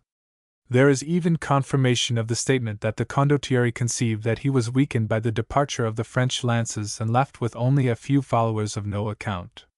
For Machiavelli himself dwells upon the artifice with which Cesare broke up his forces and disposed of them in comparatively small numbers here and there to the end that his full strength should remain concealed, and he admires the strategy of that proceeding. Certainly the Duke's narrative tends to increase his justification for acting as he did. But at best it can only increase it, for the actual justification was always there, and by the light of his epoch it is difficult to see how he should be blamed. These men had openly sworn to have his life, and from what has been seen of them there is little reason to suppose they would not have kept their word had they but been given the opportunity. In connection with Cesare's version, it is well to go back for a moment to the execution of Ramiro de Lorca, and to recall the alleged secret motives that led to it. Machiavelli himself was not satisfied that all was disclosed, and that the governor's harshness and dishonesty had been the sole causes of the justice done upon him. "The reason of his death is not properly known," wrote the Florentine secretary. Another envoy of that day would have filled his dispatches with the rumors that were current, with the matters that were being whispered at street corners. But Machiavelli's habit was to disregard rumors as a rule, knowing their danger, a circumstance which renders his evidence the most valuable which we possess. It is perhaps permissible to ask, what dark secrets had the torture of the cord drawn from Messer Ramiro? Had these informed the Duke of the true state of affairs at Sinigaglia, and had the knowledge brought him straight from Cesena to deal with the matter? There is justification for these questions, inasmuch as on January 4 the Pope related to Giustiniani, for which see his dispatches, that Ramiro de Lorqua, being sentenced to death, stated that he desired to inform the Duke of certain matters, and informed him that he had concerted with the Orsini to give the latter the territory of Cesena, but that, as this could not now be done, in consequence of Cesare's treaty with the condottieri, Vitelli had arranged to kill the Duke, in which design he had the concurrence of Oliverato. They had planned that a crossbowman should shoot the Duke as he rode into Sinigaglia, in consequence of which the Duke took great care of himself and never put off his armor until the affair was over. Vitellozzo, the Pope said, had confessed before he died that all that Ramiro had told the Duke was true, and at the consistory of January 6, when the Sacred College begged for the release of the old Cardinal Orsini, who had been taken with the Archbishop of Florence, Giacomo di Santa Croce, and Gian Battista di Virginio, the Pope answered by informing the cardinals of this plot against the Duke's life. These statements by Cesare and his father are perfectly consistent with each other, and with the events. Yet, for want of independent confirmation, they are not to be insisted upon as affording the true version, as, of course, the Pope may have urged what he did as a pretext to justify what was yet to follow. It is readily conceivable that Ramiro, under torture, or in the hope perhaps of saving his life, may have betrayed the alleged plot to murder Cesare. And it is perfectly consistent with Cesare's character, and with his age, that he should have entered into a bargain to learn what Ramiro might have to disclose, and then have repudiated it and given him to the executioner. If Cesare, under such circumstances as these, had learned what was contemplated, he would very naturally have kept silent on the score of it until he had dealt with the condottieri. To do otherwise might be to forewarn them. He was, as Machiavelli says, a secret man, and the more dangerous for his closeness, since he never let it be known what he intended until he had executed his designs. Guicciardini, of course, has called the Sinigaglia affair a villainy, Celeragion, whilst Fabio Orsini and a nephew of Vitelli's who escaped from Sinigaglia and arrived 2 days later at Perugia, sought to engage sympathy by means of an extraordinary tale, so alien to all the facts, apart from their obvious reasons to lie and provoke resentment against Cesare, as not to be worth citing. Chapter 18. The Zenith. Andrea Doria did not remain to make formal surrender of the citadel of Sinigaglia to the Duke, for which purpose, be it borne in mind, had Cesare been invited, indirectly, to come to Sinigaglia. He fled during the night that saw Vitelli and Oliverato writhing their last in the strangler's hands. And his flight adds color to the versions of the affair that were afforded the world by Cesare and his father. Andrea Doria, waiting to surrender his trust, had nothing to fear from the Duke, no reason to do anything but remain. Andrea Doria, intriguing against the Duke's life with the condottieri, finding them seized by the Duke, and inferring that all was discovered, had every reason to fly. The citadel made surrender on that New Year's morning, when Cesare summoned it to do so, whilst the troops of the Orsini and Vitelli lodged in the castles of the territory, being taken unawares, were speedily disposed of. So, there being nothing more left to do in Sinigaglia, Cesare once more marshalled his men and set out for Città di Castello, the tyranny of the Vitelli, which he found undefended and of which he took possession in the name of the Church. Thence he rushed on towards Perugia, for he had word that Guidobaldo of Urbino, Fabio Orsini, Annibale and Venanzio Verano, and Vitelli's nephew were assembled there under the wing of Gianpaolo Baglioni, who, with a considerable condotta at his back, was making big talk of resisting the Duke of Romagna and Valentinois. In this, Gianpaolo persevered most bravely until he had news that the Duke was as near as Gualdo, when precipitately he fled, leaving his guests to shift for themselves. He had remembered, perhaps, at the last moment how narrow an escape he had had of it at Sinigaglia, and he repaired to Siena to join Pandolfo Petrucci, who had been equally fortunate in that connection. To meet the advancing and irresistible Duke came ambassadors from Perugia with smooth words of welcome, the offer of the city, and their thanks for his having delivered them of the tyrants that oppressed them, and there is not the slightest cause to suppose that this was mere sycophancy, for a more bloody, murderous crew than these Baglioni, whose feuds not only with the rival family of the Adi, but among their very selves, had more than once embrued the walls of that city in the hills, it would be difficult to find in Italy, or anywhere in Europe. The history of the Baglioni is one record of slaughter. Under their rule in Perugia human blood seems commonly to have flowed anywhere more freely than in human veins. It is no matter for wonder that the people sent their ambassador to thank Cesare for having delivered them from the yoke that had oppressed them.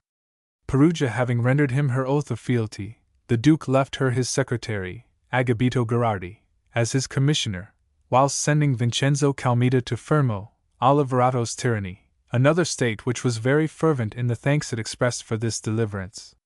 Scarcely was Cesare gone from Perugia when into the hands of his people fell the person of the Lady Pantasilea Baglioni di Alviano, the wife of the famous Venetian condottiero Bartolomeo di Alviano, and they, aware of the feelings prevailing between their lord and the government of Venice, bethought them that here was a valuable hostage. So they shut her up in the castle of Tode, together with her children and the women who had been with her when she was taken. As in the case of Dorotea Caracciolo, the rumor is instantly put about that it was Cesare who had seized her, that he had taken her to his camp, and that this poor woman had fallen a prey to that lustful monster. So, and in some such words, ran the story, and such a hold did it take upon folks' credulity that we see Piero di Bibino before the Council of Ten, laying a more or less formal charge against the Duke in rather broader terms than are here set down. So much, few of those who have repeated his story omit to tell you. But for some reason, not obviously apparent, they do not think it worth while to add that the Doge himself, better informed, it is clear, for he speaks with finality in the matter, reproved him by denying the rumor and definitely stating that it was not true, as you may read in the diary of Marino Sanuto. That same diary shows you the husband, a person of great consequence in Venice, before the council, clamoring for the enlargement of his lady, yet never once does he mention the name of Valentinois. The Council of Ten sends an envoy to wait upon the Pope, and the Pope expresses his profound regret and his esteem for Alviano, and informs the envoy that he is writing to Valentinois to demand her instant release. In fact, shows the envoy the letter. To that same letter the Duke replied on January 29 that he had known nothing of the matter until this communication reached him, that he has since ascertained that the lady was indeed captured and that she has since been detained in the castle of Tode with all the consideration due to her rank, and that, immediately upon ascertaining this he had commanded that she should be set at liberty, which was done. And so the Lady Pantasilea returned unharmed to her husband. In Assisi Cesare received the Florentine ambassador Salviati, who came to congratulate the Duke upon the affair of Sinigaglia and to replace Machiavelli, the latter having been ordered home again. Congratulations indeed were addressed to him by all those powers that had received his official intimation of the event. Amongst these were the felicitations of the beautiful and accomplished Isabella d'Este, Marchioness of Gonzaga, whose relations with him were ever of the friendliest, even when Faenza by its bravery evoked her pity, and with these she sent him, for the coming carnival, a present of 100 masks of rare variety and singular beauty, because she opined that, after the fatigues he had suffered in these glorious enterprises, he would desire to contrive for some recreation. Here in Assisi, too, he received the Sienese envoys who came to wait upon him, and he demanded that, out of respect for the King of France, they should drive out Pandolfo Petrucci from Siena. For, to use his own words, having deprived his enemies of their weapons, he would now deprive them of their brain, by which he paid Petrucci the compliment of accounting him the brain of all that had been attempted against him. To show the Sienese how much he was in earnest, he leaves all baggage and stores at Assisi, and unhampered, makes one of his sudden swoops towards Siena, pausing on January 13 at Castel della Pieve to publish, at last, his treaty with Bentivogli. The latter being now sincere, no doubt out of fear of the consequences of further insincerity, at once sends Cesare 30 lances and 100 arbalisters under the command of Antonio della Volta. It was there in Assisi, on the morning of striking his camp again, that Cesare completed the work that had been begun at Sinigaglia by having Paolo Orsini and the Duke of Gravina strangled. There was no cause to delay the matter longer.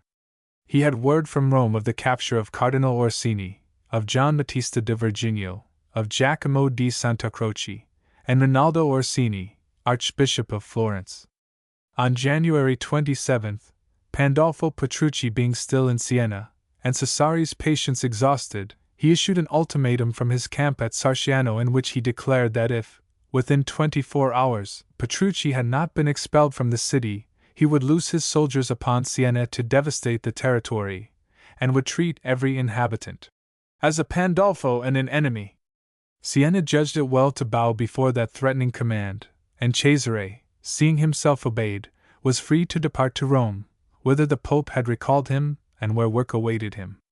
He was required to make an end of the resistance of the barons, a task which had been entrusted to his brother Goffredo, but which the latter had been unable to carry out. In this matter Cesare and his father are said to have violently disagreed, and it is reported that high words flew between them, for Cesare, who looked ahead and had his own future to consider, which should extend beyond the lifetime of Alexander VI, would not move against Silvio Savelli in Palambara, nor John Giordano in Bracciano, alleging, as his reason for the latter forbearance, that John Giordano, being a knight of St. Michael like himself, he was inhibited by the terms of that knighthood from levying war upon him. To that he adhered, whilst disposing, however, to lay siege to Cari, where Giulio and Giovanni Orsini had taken refuge. In the meantime, the Cardinal Gian Battista Orsini had breathed his last in the castle of Sant' Angelo. Soderini had written ironically to Florence on February 15. Cardinal Orsini, in prison, shows signs of frenzy. I leave your sublimities to conclude, in your wisdom, the judgment that is formed of such an illness. It was not, however, until a week later, on February 22, that he succumbed, when the cry of poison grew so loud and general that the Pope ordered the Cardinal's body to be carried on a bier with the face exposed, that all the world might see its calm and the absence of such stains as were believed usually to accompany venenation. Nevertheless, the opinion spread that he had been poisoned, and the poisoning of Cardinal Orsini has been included in the long list of the crimes of the Borgias with which we have been entertained. That the rumor should have spread is not in the least wonderful, considering in what bad odor were the Orsini at the Vatican just then, and, be it remembered, what provocation they had given. Although Valentinois dubbed Pandolfo Petrucci the brain of the conspiracy against him, the real guiding spirit, there can be little doubt, was this Cardinal Orsini, in whose stronghold at Magione the Diet had met to plot Valentinois's ruin, the ruin of the Gonfalonier of the Church, and the fresh alienation from the Holy See of the tyrannies which it claimed for its own, and which at great cost had been recovered to it. Against the Pope, considered as a temporal ruler, that was treason in the highest degree, and punishable by death. And assuming that Alexander did cause the death of Cardinal Orsini, the only just censure that could fall upon him for the deed concerns the means employed. Yet even against that it might be urged that thus was the dignity of the purple saved the dishonoring touch of the hangman's hands. Some 6 weeks later, on April 10, died Giovanni Machiavelli, Cardinal of Sant' Angelo, and Giustiniani, the Venetian ambassador, wrote to his government that the cardinal had been ill for only 2 days, and that his illness had been attended by violent sickness. This, and the reticence of it, was no doubt intended to arouse the suspicion that the cardinal had been poisoned. Giustiniani adds that Michieli's house was stripped that very night by the Pope, who profited thereby to the extent of some 150,000 ducats, besides plate and other valuables, and this was intended to show an indecent eagerness on the Pope's part to possess himself of that which by the cardinal's death he inherited, whereas, in truth, the measure would be one of wise precaution against the customary danger of pillage by the mob. But in March of the year 1504, under the pontificate of Julius II, Cardinal Giuliano della Rovere, a sub-deacon, named Ischino de Colleretto, was arrested for defaming the dead cardinal. Interfector bone memory Cardinalis S. Angeli. 1. What other suspicions were entertained against him, what other revelations it was hoped to extract from him, cannot be said. But Ischino was put to the question, to the usual accompaniment of the torture of the cord, and under this he confessed that he had poisoned Cardinal Machiavelli, constrained to it by Pope Alexander VI and the Duke of Valentinois, against his will and without reward. Verumtamen non voluus et pecunias non habuus. Now, if Ischino defamed the memory of Cardinal Machiavelli, it seems to follow naturally that he had hated the cardinal. And if we know that he hated him, we need not marvel that, out of that hatred, he poisoned him. But something must have been suspected as a motive for his arrest in addition to the slanders he was uttering. Otherwise, how came the questions put to him to be directed so as to wring from him the confession that he had poisoned the cardinal? If you choose to believe his further statement that he was constrained to it by Pope Alexander and the Duke of Valentinois, you are, of course, at liberty to do so. But you will do well first to determine precisely what degree of credit such a man might be worth when seeking to extenuate a fault admitted under pressure of the torture, and offering the extenuation likeliest to gain him the favor of the Della Rovere Pope, whose life's task, as we shall see, was the defamation of the hated Borgias. You will also do well closely to examine the last part of his confession, that he was constrained to it, against his will and without reward. Would the deed have been so very much against the will of one who went about publishing his hatred of the dead cardinal by the slanders he emitted? Upon such evidence as that the accusation of the Pope's murder of Cardinal Machiavelli has been definitely established, and it must be admitted that it is, if anything, rather more evidence than is usually forthcoming of the vampirism and atrocities alleged against him. Giustiniani, writing to his government in the spring of 1503, informs the Council of Ten that it is the Pope's way to fatten his cardinals before disposing of them, that is to say, enriching them before poisoning them, that he may inherit their possessions. It was a wild and sweeping statement, dictated by political animus, and it has since grown to proportions more monstrous than the original. You may read usque ad nauseam of the Pope and Cesare's constant practice of poisoning cardinals who had grown rich, for the purpose of seizing their possessions, and you are very naturally filled with horror at so much and such abominable turpitude. In this matter, assertion, coupled with whirling periods of vituperation, have ever been considered by the accusers all that was necessary to establish the accusations. It has never, for instance, been considered necessary to cite the names of the cardinals composing that regiment of victims. That, of course, would be to challenge easy refutation of the wholesale charge, and refutation is not desired by those who prefer the sensational manner. The omission may, in part at least, be repaired by giving a list of the cardinals who died during the 11 years of the pontificate of Alexander VI. Those deaths, in 11 years, number 21, representing, incidentally, a percentage that compares favorably with any other 11 years of any other pontificate or pontificates. They are. Now, search as you will, not only such contemporary records as diaries, chronicles, and dispatches from ambassadors in Rome during that period of 11 years, but also subsequent writings compiled from them, and you shall find no breath of scandal attaching to the death of 17 of those cardinals, no suggestion that they died other than natural deaths.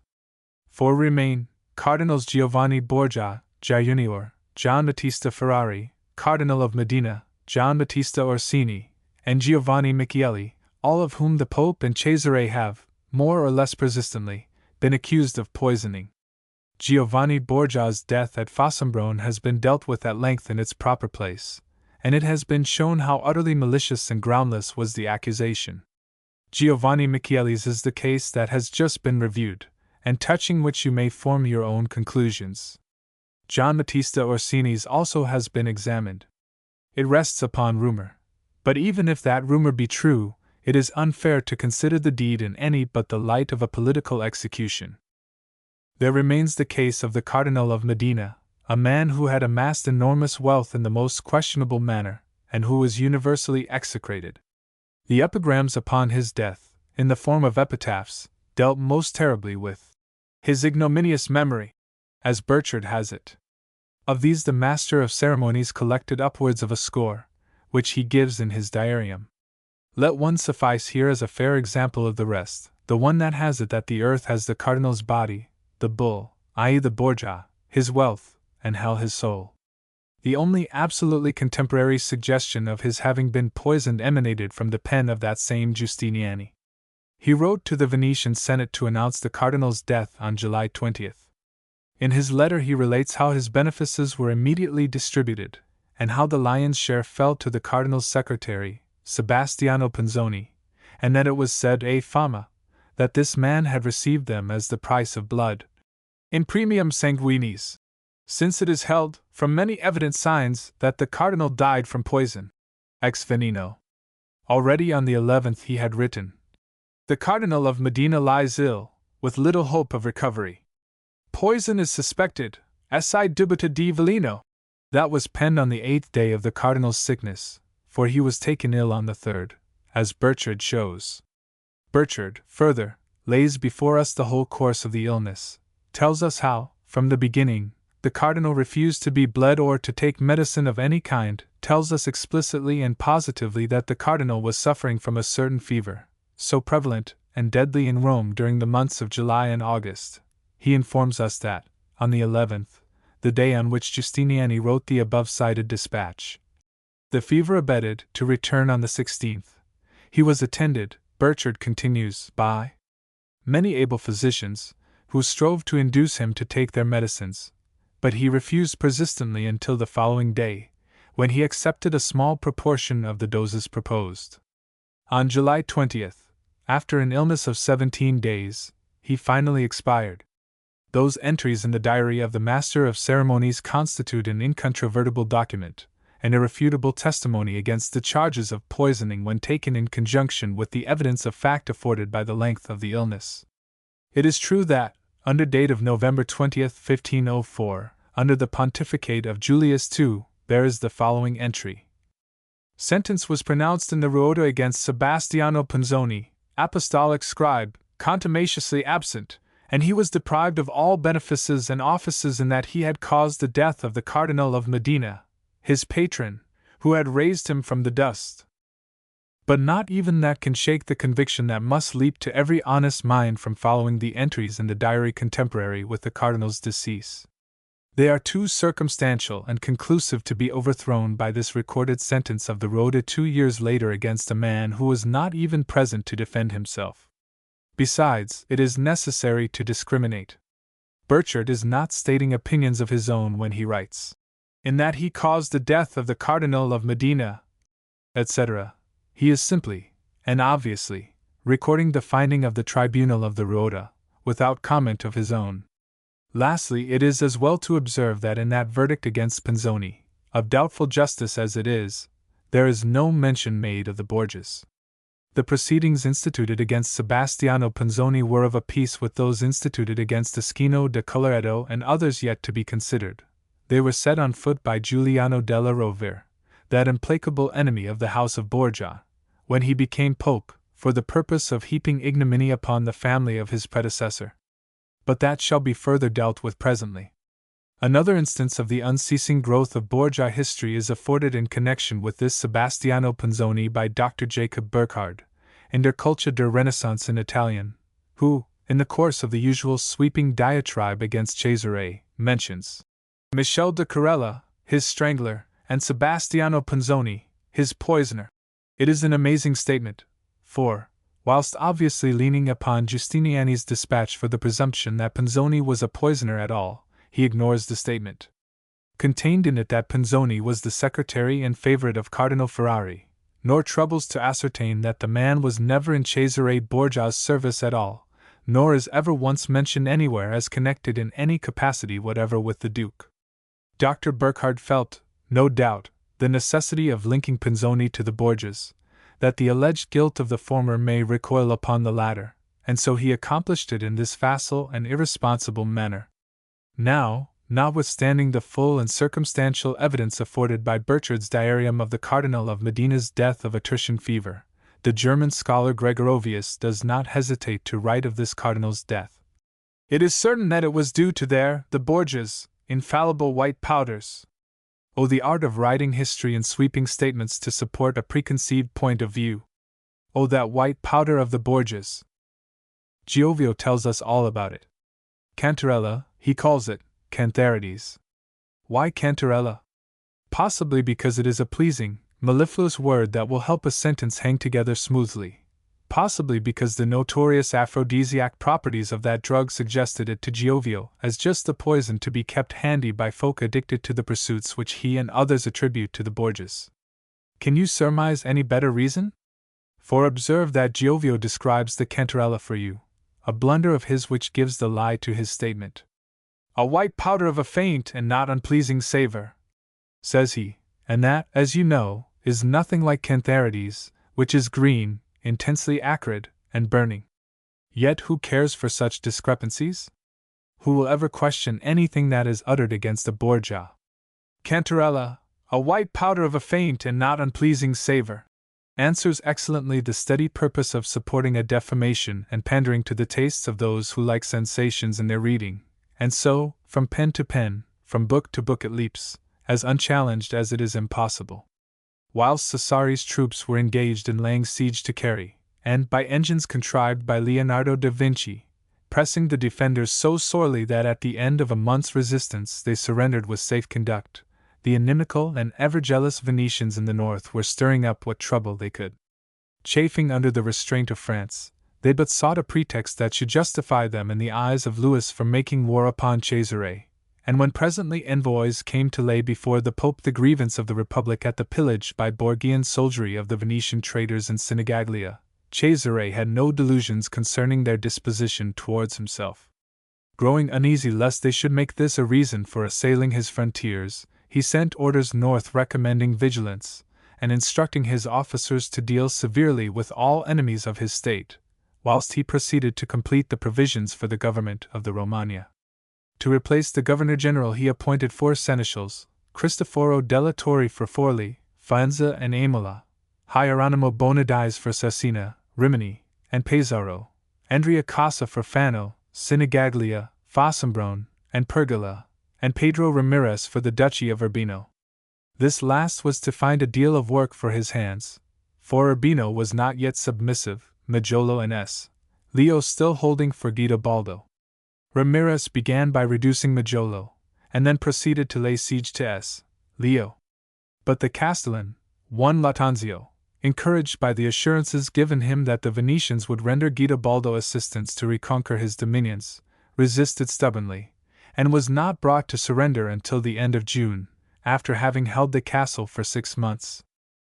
If Venice was jealous and hostile in the north, Florence was scarcely less so in Italy, though perhaps with rather more justification, for Cesare's growing power and boundless ambition kept the latter republic in perpetual fear of being absorbed into his dominions, into that kingdom which it was his ultimate aim to found. There can be little doubt that Francesco de Narni, who appeared in Tuscany early in the March of that year, coming from the French court for the purpose of arranging a league of Florence, Bologna, Siena, and Lucca, the 4 states more or less under French protection, had been besought by Florence, to the obvious end that these 4 states, united, might in turn defend themselves against Valentinois.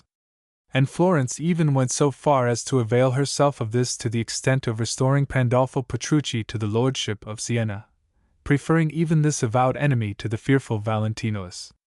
Thus came about Petrucci's restoration towards the end of March, despite the fact that the Sienese were divided on the subject of his return. With the single exception of Camerino, where disturbances still continued, all was quiet in the states of the Church by that summer of 1503.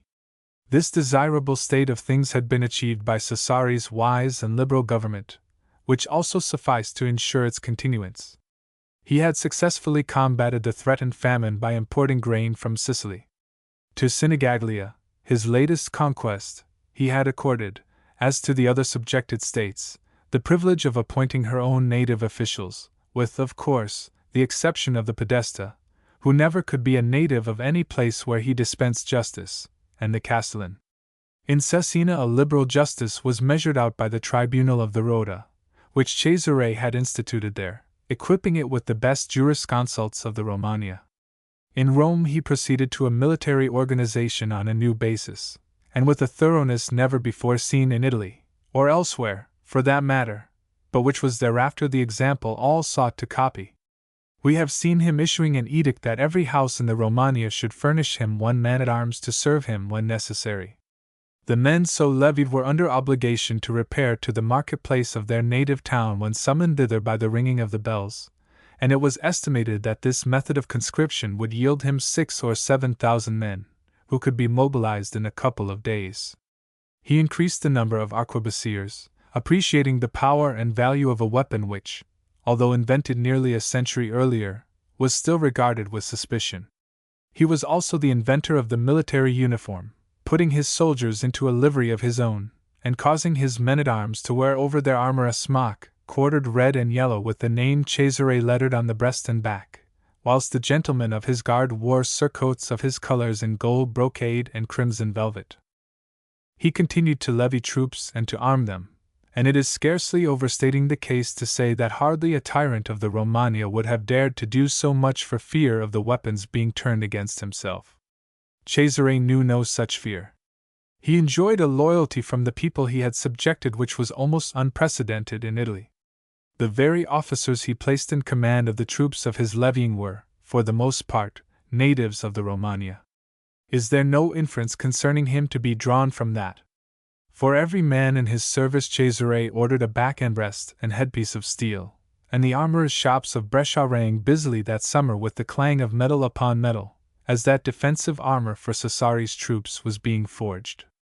At the same time the foundries were turning out fresh cannon in that season which saw Cesare at the very height and zenith of his power, although he himself may not have accounted that, as yet, he was further than at the beginning.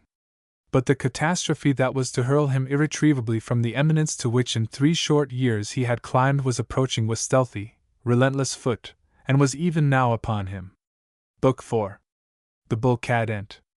Cesare Borgia c'era della gente per armi per virtù tenuto un sol, mancar divendo endo de vandar sol fibo, verso la sera, al occidente. Girolamo Cassio, Epitaphy. Chapter 1. The Death of Alexander VI. Unfortunate Naples was a battlefield once more. France and Spain were engaged there in a war whose details belong elsewhere. To the aid of France, which was hard beset and with whose arms things were going none too well, Cesare was summoned to fulfill the obligations under which he was placed by virtue of his treaty with King Louis. Rumors were rife that he was negotiating secretly with Gonzalo de Córdoba, the great captain, and the truth of whether or not he was guilty of so base a treachery has never been discovered. These rumors had been abroad since May, and if not arising out of, they were certainly stimulated by, an edict published by Valentinius concerning the papal chamberlain, Francesco Troche. In this edict Cesare enjoined all subjects of the Holy See to arrest, wherever found, this man who had fled from Rome, and whose flight was concerned with something against the honor of the King of France. Francesco Troche had been Alexander's confidential chamberlain and secretary. He had been a diligent servant of the house of Borgia, and when in France had acted as a spy for Valentinius, keeping the Duke supplied with valuable information at a critical time, as we have seen. Villari says of him that he was one of the Borgia's most trusted assassins. That he has never been so much as alleged to have murdered anyone does not signify.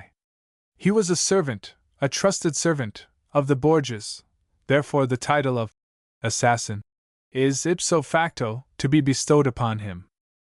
The flight of a man holding such an intimate position as Troche's was naturally a subject of much speculation and gossip, but a matter upon which there was no knowledge.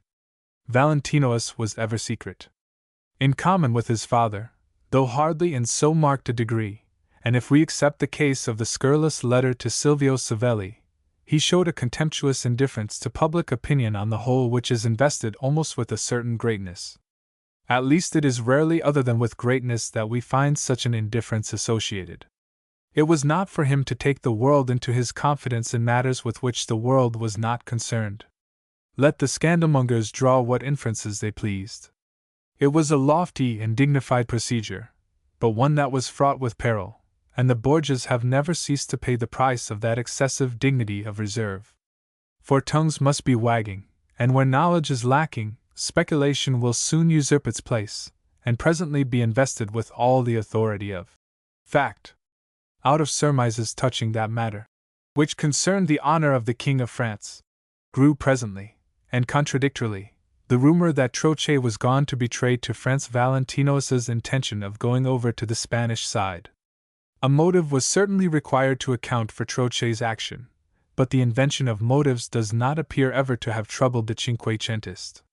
It was now said that Troche was enraged at having been omitted from the list of cardinals to be created at the forthcoming consistory.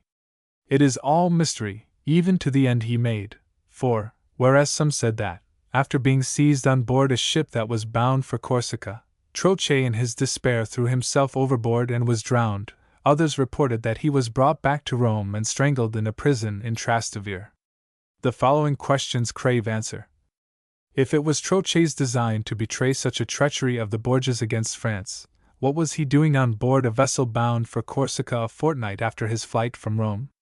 Would not his proper goal have been the French camp in Naples, which he could have reached in a quarter of that time, and where not only could he have vented his desire for vengeance by betraying Alexander and Valentinois, but he could further have found complete protection from pursuit? It is idle and unprofitable to dwell further upon the end of Francesco Troche. The matter is a complete mystery, and whilst theory is very well as theory, it is dangerous to cause it to fill the place of fact.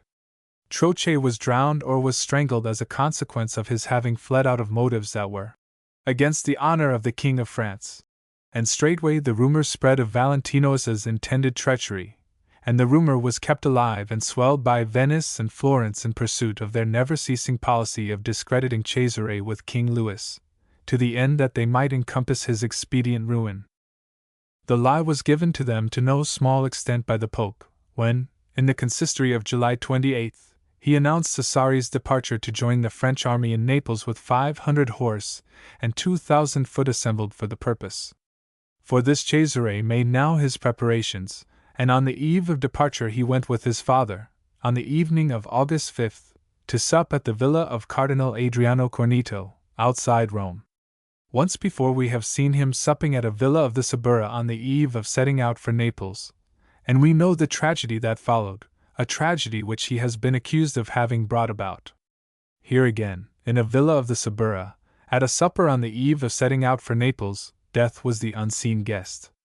They stayed late at the vineyard of Cardinal Corneto, enjoying the treacherous cool of the evening, breathing the death that was omnipresent in Rome that summer, the pestilential fever which had smitten Cardinal Giovanni Borgia, Senior, on the 1st of that month, and of which men were dying every day in the most alarming numbers. On the morning of Saturday 12, Burchard tells us, the Pope felt ill, and that evening he was taken with fever. On the 15th Burchard records that he was bled, 13 ounces of blood being taken from him. It relieved him somewhat, and seeking distraction, he bade some of the cardinals to come and sit by his bed and play at cards. Meanwhile, Cesare was also stricken, and in him the fever raged so fierce and violently that he had himself immersed to the neck in a huge jar of ice-cold water, a drastic treatment in consequence of which he came to shed all the skin from his body. On the 17th the Pope was much worse, and on the 18th, the end being at hand, he was confessed by the Bishop of Combe, who administered extreme unction, and that evening he died. That, beyond all manner of question, is the true story of the passing of Alexander VI, as revealed by the diarium of Burchard, by the testimony of the physician who attended him, and by the dispatches of the Venetian, Ferrarese, and Florentine ambassadors. At this time of day it is accepted by all serious historians, compelled to it by the burden of evidence.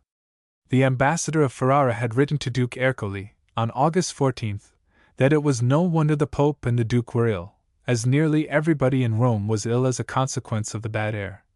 Per la mala condition de air, Cardinal Soderini was also stricken with the fever, whilst Corneto was taken ill on the day after that supper party, and like Cesare, is said to have shed all the skin of his body before he recovered.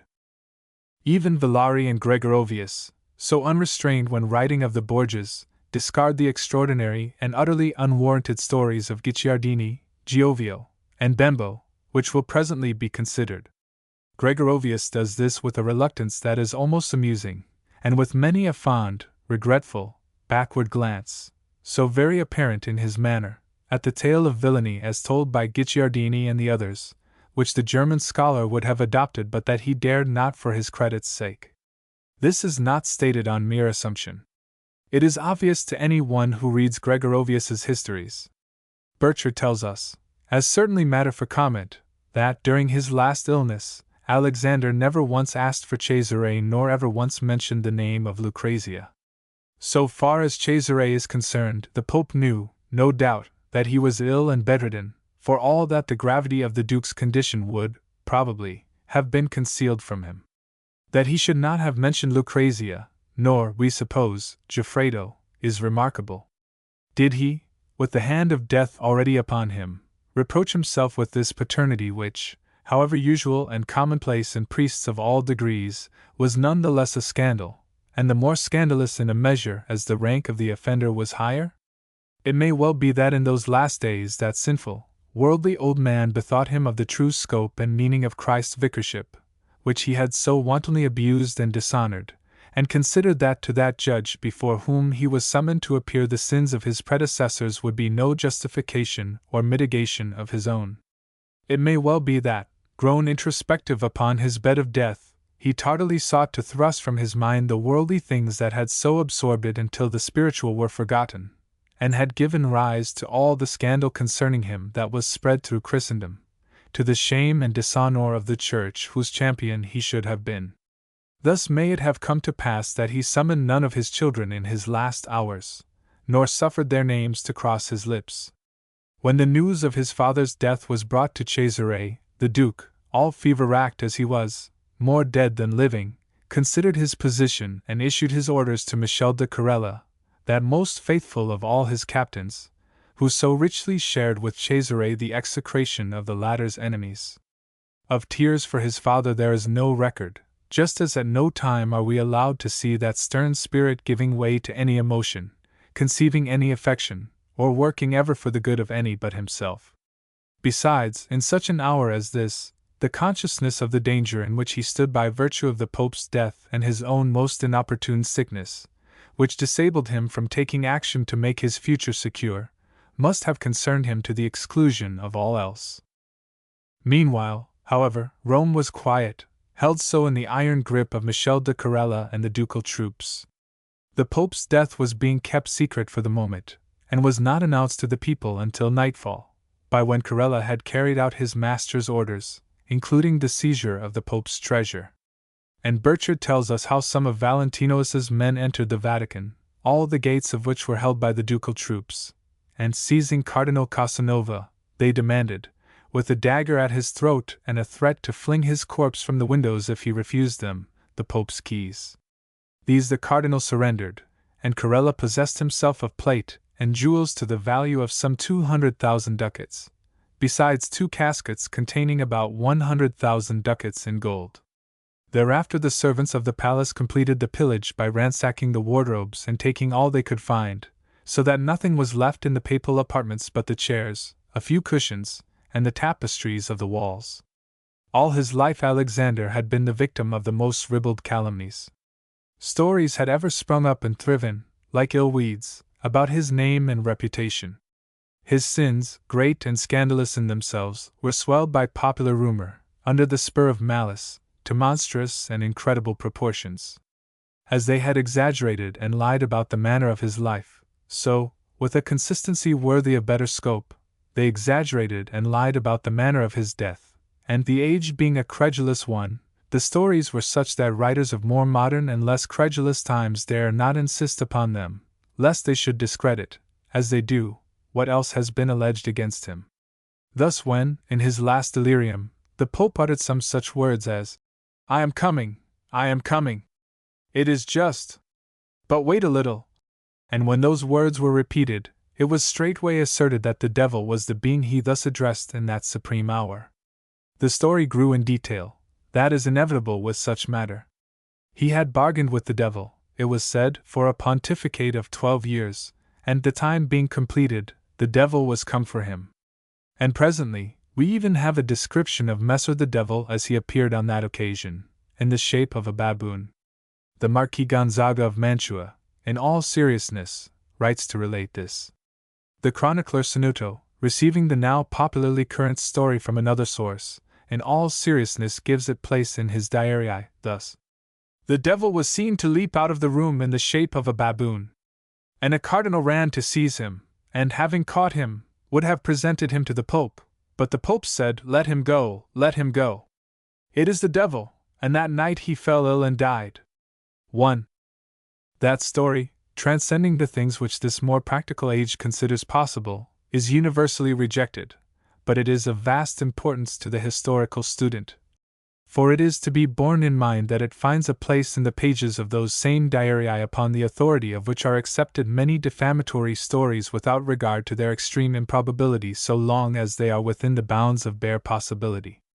After Alexander was dead, it was said that water boiled in his mouth, and that steam issued from it as he lay in St. Peter's, and much else of the same sort, which the known laws of physiology compel so many of us very reluctantly to account exaggerations.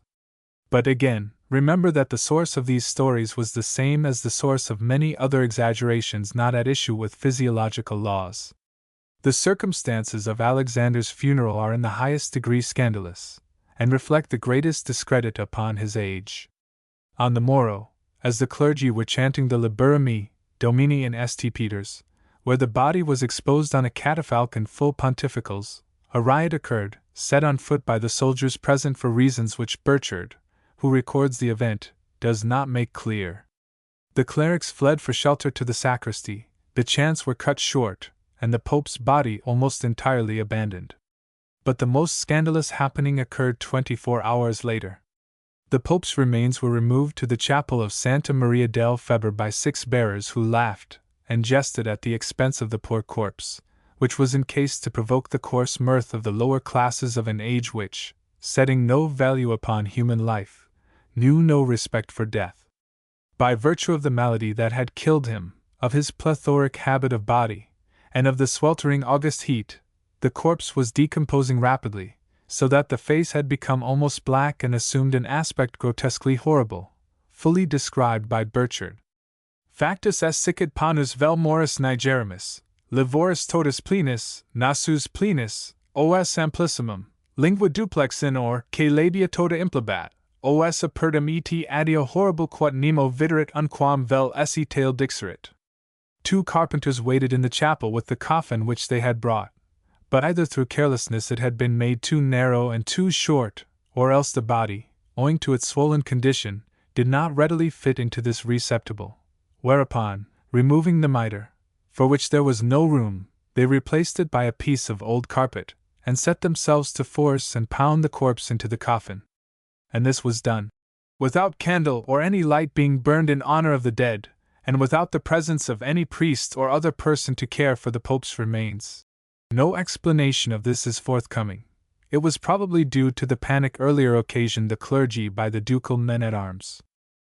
The story that he had been poisoned was already spreading like a conflagration through Rome, arising out of the appearance of the body, which was such as was popularly associated with venenation. But a Borgia in the role of a victim was altogether too unusual to be acceptable, and too much opposed to the taste to which the public had been educated, so the story must be edited and modified until suitable for popular consumption. The supper party at Cardinal Cornito's villa was remembered, and upon that a tale was founded, and trimmed by degrees into plausible shape. Alexander had intended to poison Cornito, so ran this tale, that he might possess himself of the cardinal's vast riches, in the main a well-worn story by now. To this end Cesare had bribed a butler to pour wine for the cardinal from a flask which he entrusted to him. Exit Cesare. Exit presently the butler, carelessly leaving the poisoned wine upon a buffet. The drama, you will observe, is perfectly mechanical, full of author's interventions, and elementary in its preparations. Enter the Pope. He thirsts, and calls for wine. A servant hastens, takes up, of course, the poisoned flask in ignorance of its true quality, and pours for his beatitude. Whilst the Pope drinks re-enters Cesare, also athirst, and seating himself, he joins the Pope in the poisoned wine, all unsuspicious and having taken no precautions to mark the flask. Poetic justice is done, and down comes the curtain upon that preposterous Traghi farce.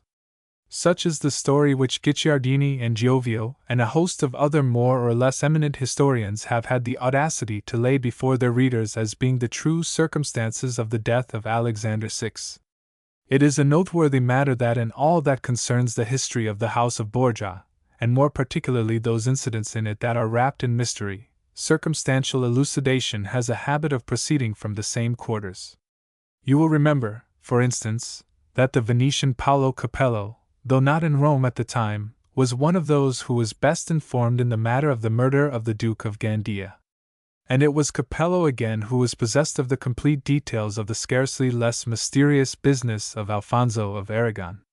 Another who on the subject of the murder of Gandia had no doubts, as he himself expressed it, was Pietro Martiri d'Anghera, in Spain at the time, whence he wrote to inform Italy of the true circumstances of a case that had happened in Italy. It is again Pietro Martiri d'Anghera who, on November 10, 1503, writes from Burgos in Spain to inform Rome of the true facts of Alexander's death, for it is in that letter of his that the tale of the flask of wine, as here set down, finds place for the first time. It is unprofitable to pursue the matter further, since at this time of day even the most reluctant to reject anything that tells against a Borgia have been compelled to admit that the burden of evidence is altogether too overwhelming in this instance, and that it is proved to the hilt that Alexander died of the tertian fever then ravaging Rome. And just as the Pope's death was the subject of the wildest fictions which have survived until very recent days, so too was Cesare's recovery. Again, it was the same Pietro Martiri d'Anghera who from Burgos wrote to inform Rome of what was taking place in the privacy of the Duke of Valentinosa's apartments in the Vatican. Under his facile and magic pen, the jar of ice-cold water into which Cesare was believed to have been plunged was transmuted into a mule which was ripped open that the fever-stricken Cesare might be packed into the pulsating entrails, there to sweat the fever out of him. But so poor and sexless a beast as this seeming in the popular mind inadequate to a man of Cesare's mettle, it presently improved upon and converted it into a bull, so much more appropriate, too, as being the emblem of his house. Nor does it seem that even then the story has gone far enough. Facilis inventus adire. There comes a French writer with an essay on the Borgias, than which, submitted as sober fact, nothing more amazingly lurid has been written. In this, with a suggestive cleverness entirely Gallic, he causes us to gather an impression of Cesare in the intestinal sudatorium of that eventrated bull, as of one who is at once the hierophant and devotee of a monstrous, foul, and unclean rite of some unspeakable religion, a rite by comparison with which the black mass of the Abbé Griberg becomes a sweet and wholesome thing. But hear the man himself. Si etiam de murders et d'incest, incarn don el animal de hecatombs et de bestialites antiques and evoque les monstrueuses images. Je crois entendre le taureau de Phalaris et le taureau de Pacifi répondre, de loin, par diaphragments mugissements, et ux Chris humains de si bucentor. That is the top note on this subject.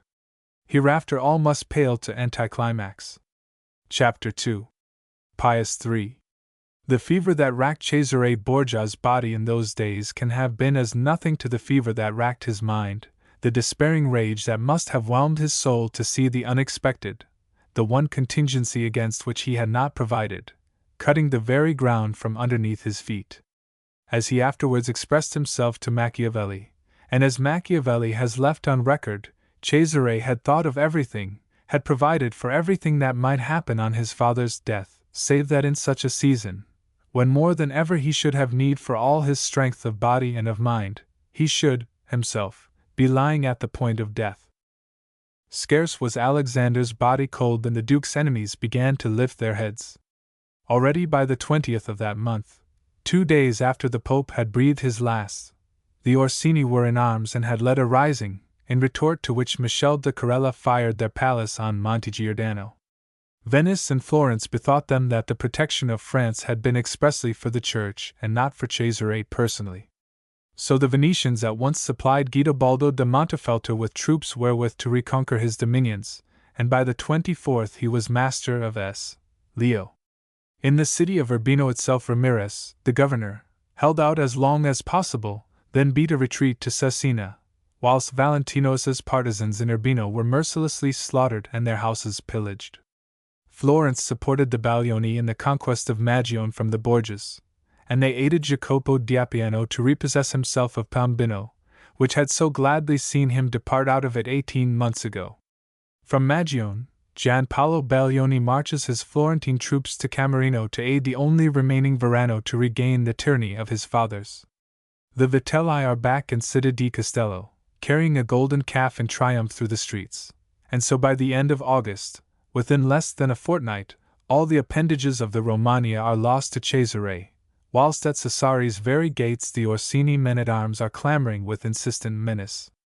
The Duke's best friend, in that crisis, was his secretary Agabito Gherardi. For it is eminently probable, as Alvisi opines, that it was Gherardi who urged his master to make an alliance with the Colonna, Gherardi himself being related to that powerful family. The alliance of these old enemies, Colonna and Borgia, was in their common interests, that they might stand against their common enemy, Orsini, the old friends of the Borgias.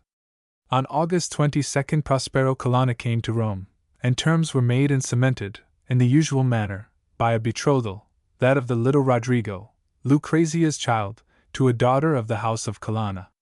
On the same day the Sacred College confirmed Cesare in his office of Captain General and Gonfalonier of the Church, pending the election of a new pope. Meanwhile, sick almost to the point of death, and scarce able to stir hand or foot, so weak in body had he been left by the heroic treatment to which he had submitted, Cesare continued mentally a miracle of energy and self-possession. He issued orders for the fortifying of the Vatican, and summoned from Romagna 200 horse and 1,000 foot to his aid in Rome, bidding Rimolino, who brought these troops, to quarter himself at Orvieto, and there await his further orders.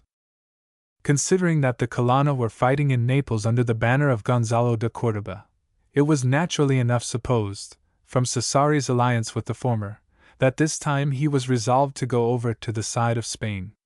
Of this, M.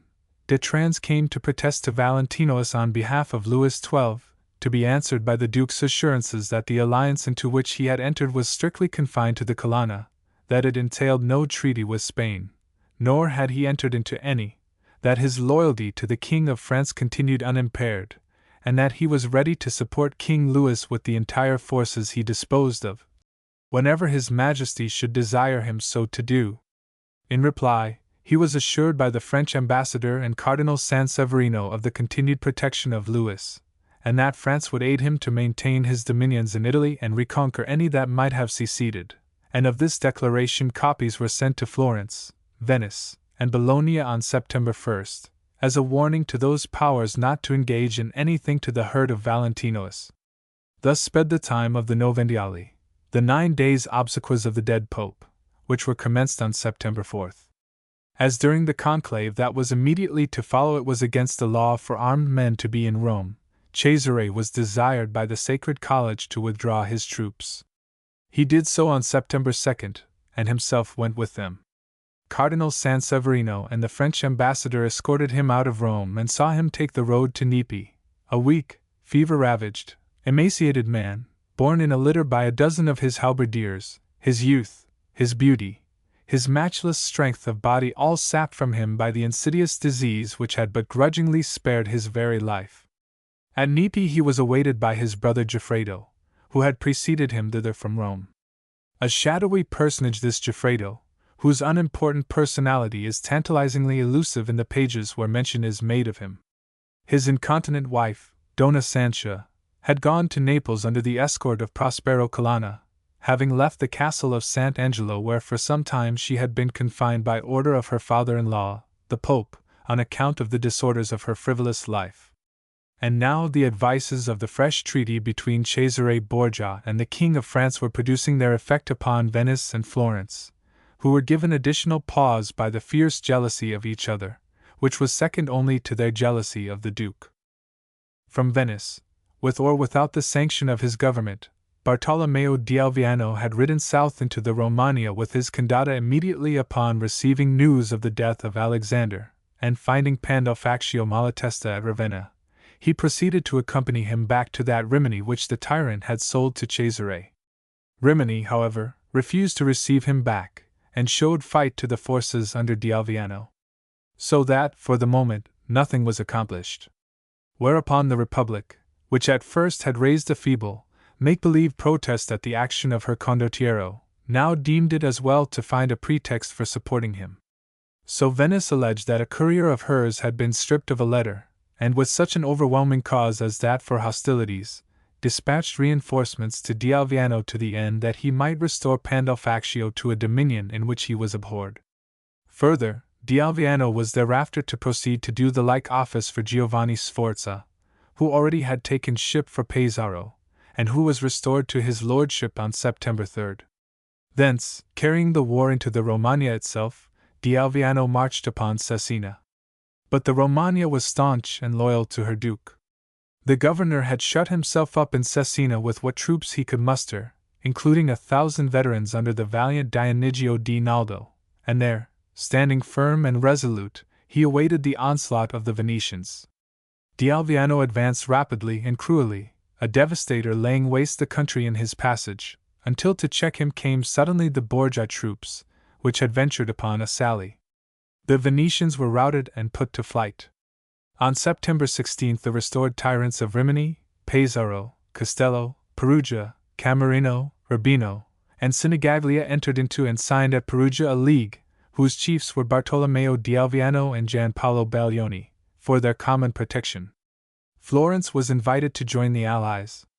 Intimidated, however, by France, not only did the Signory refuse to be included, but, in her usual manner, actually went so far as to advise Cesare Borgia of that refusal and to offer him her services and help.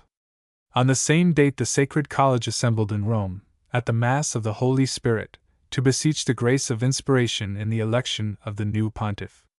The part usually played by the divine afflatus in these matters was so fully understood and appreciated that the Venetian ambassador received instructions from the Republic, 1. To order the Venetian cardinals to vote for Giuliano della Rovere, whilst the King of France sent a letter, in his own hand, to the Sacred College desiring it to elect his friend the Cardinal d'Amboise, and Spain, at the same time, sought to influence the election of Carvajal.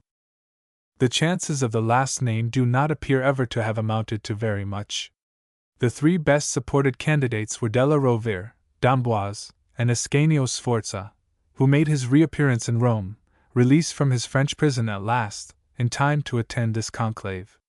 None of these three factions was strong enough to ensure the election of its own candidate, but any two were strong enough to prevent the election of the candidate of the third. Wherefore it happened that, as a result of so much jealousy and competition, recourse was had to temporizing by electing the oldest and feeblest cardinal in the college. Thus there should presently be another election, and meantime the candidates would improve the time by making their arrangements, and canvassing their supporters so as to control the votes of the college at that future conclave. Therefore Francesco Piccolomini, Cardinal of Siena, nephew of Pius II, a feeble octogenarian, tormented by an ulcer, which, in conjunction with an incompetent physician, was to cut his life even shorter than they hoped, was placed upon the throne of St. Peter, and assumed with the pontificate the name of Pius III.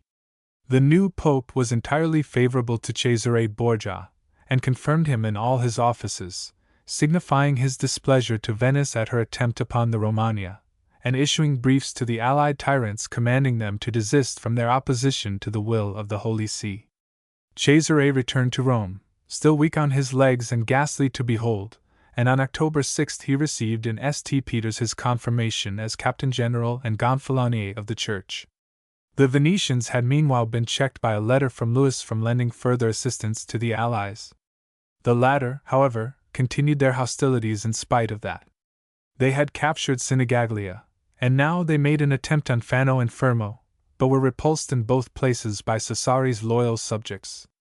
At the same time the Ordelaffi, who in the old days had been deposed from the tyranny of Forli to make room for the Rierii, deemed the opportunity a good one to attempt to regain their lordship, but their attempt, too, was frustrated. Cesare sat impotent in Rome, no doubt vexed by his own inaction. He cannot have lacked the will to go to the Romagna to support the subjects who showed him such loyalty, but he lacked the means.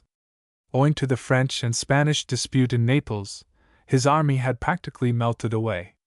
The terms of his treaty with Louis compelled him to send the bulk of it to the camp at Garigliano to support the French, who were in trouble. The force that Remolino had quartered at Orvieto to await the Duke's orders he had been unable to retain there. Growing uneasy at their position, and finding it impossible either to advance or to retreat, being threatened on the one side by the Baglioni and on the other by the Orsini, these troops had steadily deserted, whilst most of Cesare's Spanish captains and their followers had gone to the aid of their compatriots under Gonzalo de Córdoba in response to that captain's summons of every Spaniard in the peninsula. Thus did it come about that Cesare had no force to afford his Romagna subjects. His commissioners in the north did what was possible to repair the damage effected by the allies, and they sent Dionigio di Naldo with 600 of his foot, and further, a condotta of 200 horse, against Rimini. This was captured by them in one day and almost without resistance, Pandolfaccio flying for his life to Pesaro. Next the allies, by attempting to avenge the rout they had suffered at Cesena, afforded the ducal troops an opportunity of scoring another victory. They prepared a second attack against Cesare's capital, and with an army of considerable strength they advanced to the very walls of the stronghold, laying the aqueduct in ruins and dismantling what other buildings they found in their way. But in Cesena the gallant Pedro Ramirez lay in wait for them. Issuing to meet them, he not only put them to flight and drove them for shelter into the fortress of Montebello, but laid siege to them there and broke them utterly, with a loss, as was reputed, of some 300 men and slain alone. The news of this came to cheer Valentinois, who, moreover, had now the Pope and France to depend upon. Further, and in view of that same protection, the Orsini were already treating with him for a reconciliation, despite the fact that the Orsini blood was scarce dry upon his hands. But he had a resolute, sly, and desperate enemy in Venice, and on October 10th there arrived in Rome Bartolomeo di Alviano and Gian Paolo Baglioni, who repaired to the Venetian ambassador and informed him that they would come in quest of the person of Valentinois, intending his death. To achieve their ends they united themselves to the Orsini, who were now in arms in Rome, their attempted reconciliation with Cesare having aborted. Valentinois's peril became imminent, and from the Vatican he withdrew for shelter to the castle of Sant'Angelo, going by way of the underground passage built by his father. Thence he summoned Michel de Corella, who was at Rocca Soriana with his foot, and Taddeo della Volpe, a valiant captain and a great fighter, who had already lost an eye in Cesare's service, and Baldassare Scipioni, who were in the Neapolitan territory with their men-at-arms. He was gathering his sinews for a spring, when suddenly the entire face of affairs was altered and all plans were checked by the death of Pius III on October 18th, after a reign of 26 days. Once more there was an end to Cesare's credit. No man might say what the future held in store. Giustiniani, indeed, wrote to his government that Cesare was about to withdraw to France, and that he had besought a safe conduct of the Orsini, which report is as true as many another communication from the same Venetian pen, ever ready to write what it hoped might be true, and it is flatly contradicted by the better-informed Machiavelli, who was writing at the same time. The Duke is in Sant'Angelo, and is more hopeful than ever of accomplishing great things, presupposing a pope according to the wishes of his friends. But the Romagna was stirred once more to the turbulence from which it had scarcely settled. Forli and Rimini were lost almost at once, the Ordelaffi succeeding in capturing the former in this their second attempt, whilst Pandolfaccio once more sat in his palace at Rimini, having cut his way to it through a sturdy resistance. Against Imola Bentivogli dispatched a force of 2,000 foot, but this was beaten off.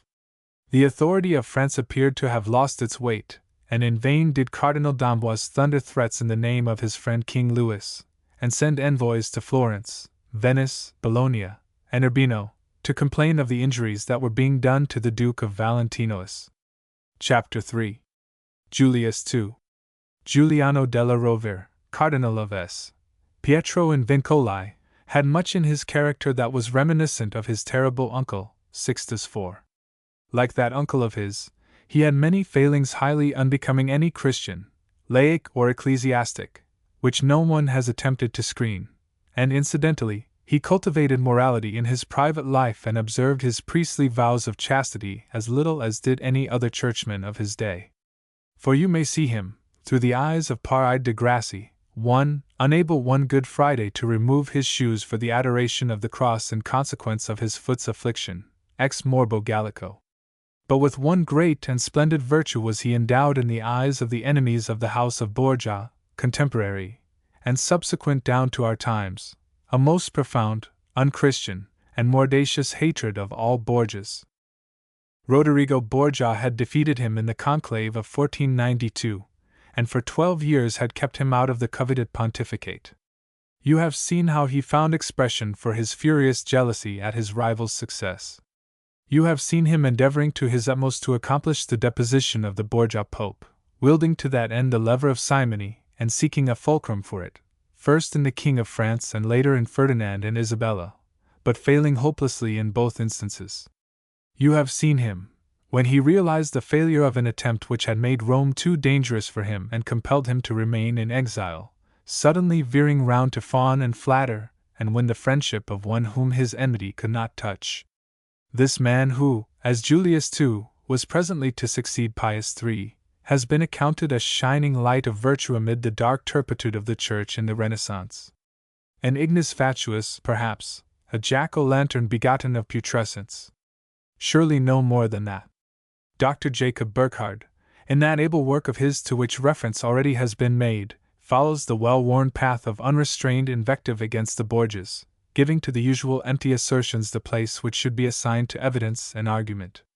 Like his predecessors along that path, he causes Giuliano della Rovere to shine heroically by contrast, a foil to throw into greater relief the blackness of Alexander. But he carries assertion rather further than do others when he says of Cardinal della Rovere that he ascended the steps of St. Peter's chair without simony and amid general applause, and with him ceased, at all events, the undisguised traffic in the highest offices of the Church. Other writers in plenty have suggested this, but none has quite so plainly and resoundingly thrown down the gauntlet, which we will make bold to lift. That Dr. Burckhardt wrote in other than good faith is not to be imputed. It must therefore follow that an entry in the diarium of the Cerimoniarius under date of October 29, 1503, escaped him utterly in the course of his researches. For the diarium informs us that on that day, in the Apostolic Palace, Giuliano della Rovere, Cardinal of S. Pietro and Vincoli, concluded the terms of an agreement with the Duke of Valentinois and the latter's following of Spanish cardinals, by which he undertook that, in consideration of his receiving the votes of these Spanish cardinals and being elected pope, he would confirm Cesare in his office of Gonfalonier and Captain General, and would preserve him in the dominion of the Romagna. And in consideration of that undertaking, the Spanish cardinals, on their side, promised to give him their suffrages. Here are the precise words in which Burchard records the transaction.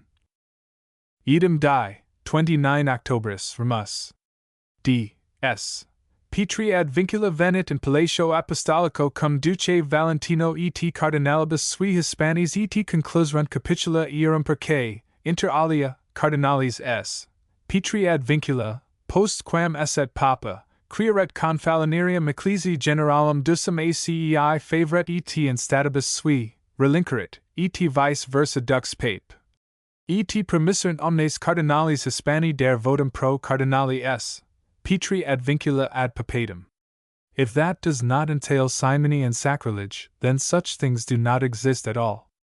More, you shall hunt in vain for any accusation so authoritative, formal, and complete, regarding the simony practiced by Alexander VI on his election.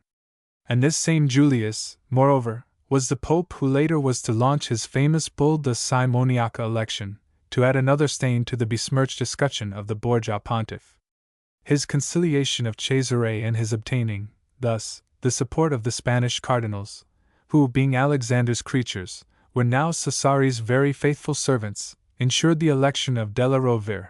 For, whilst those cardinals' votes did not suffice to place him in St. Peter's chair, they would abundantly have sufficed to have kept him out of it had Cesare so desired them.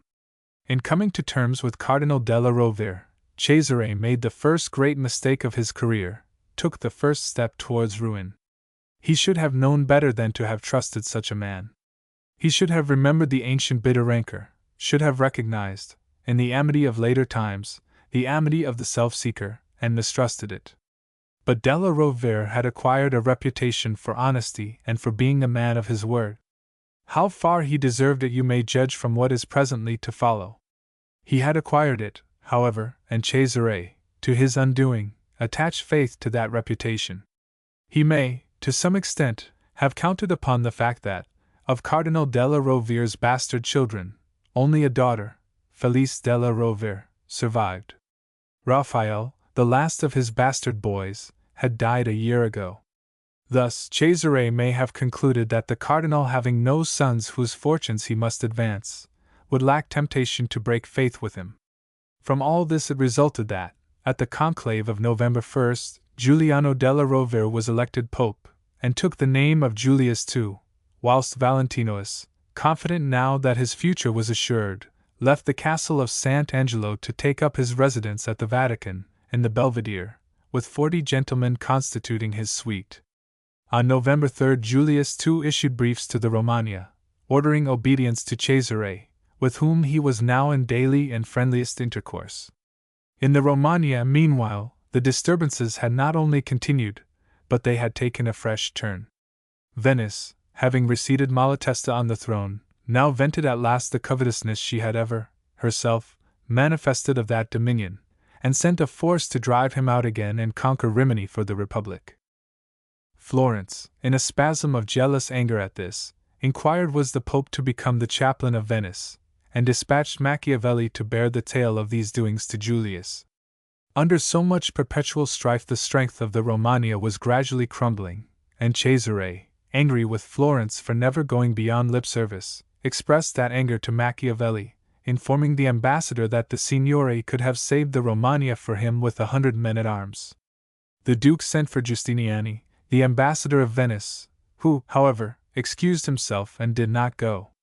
This within a week of the new Pope's election, showing already how men discerned what was in store for Valentinois. Giustiniani wrote to his government that he had not gone lest his going should give the Duke importance in the eyes of others. 1. The pettiness and meanness of the man, revealed in that dispatch, will enable you to attach to Giustiniani the label that belongs to him. To cheer Valentinois in those days of depression came news that his subjects of Imola had successfully resisted an attack on the part of the Venetians. So stimulated was he that he prepared at once to go, himself, into the Romagna, and obtain from the Pope, from d'Amboise, and from Soderini, letters to Florence desiring the Signory to afford him safe conduct through Tuscany for himself and his army.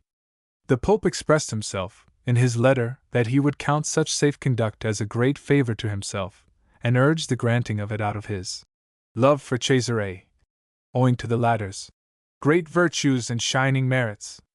2. Yet on the morrow of dispatching that brief, this man, who was accounted honest, straightforward, and imbued with a love of truth, informed Giustiniani, or else Giustiniani lied in his dispatches, that he understood that the Venetians were assailing the Romagna, not out of enmity to the Church, but to punish the demerits of Cesare, and he made it plain to Giustiniani that, if he complained of the conduct of the Venetians, it was on his own behalf and not on Cesare's, as his aim was to preserve the Romagna, not for the Duke, but for the Church. With the aim we have no quarrel.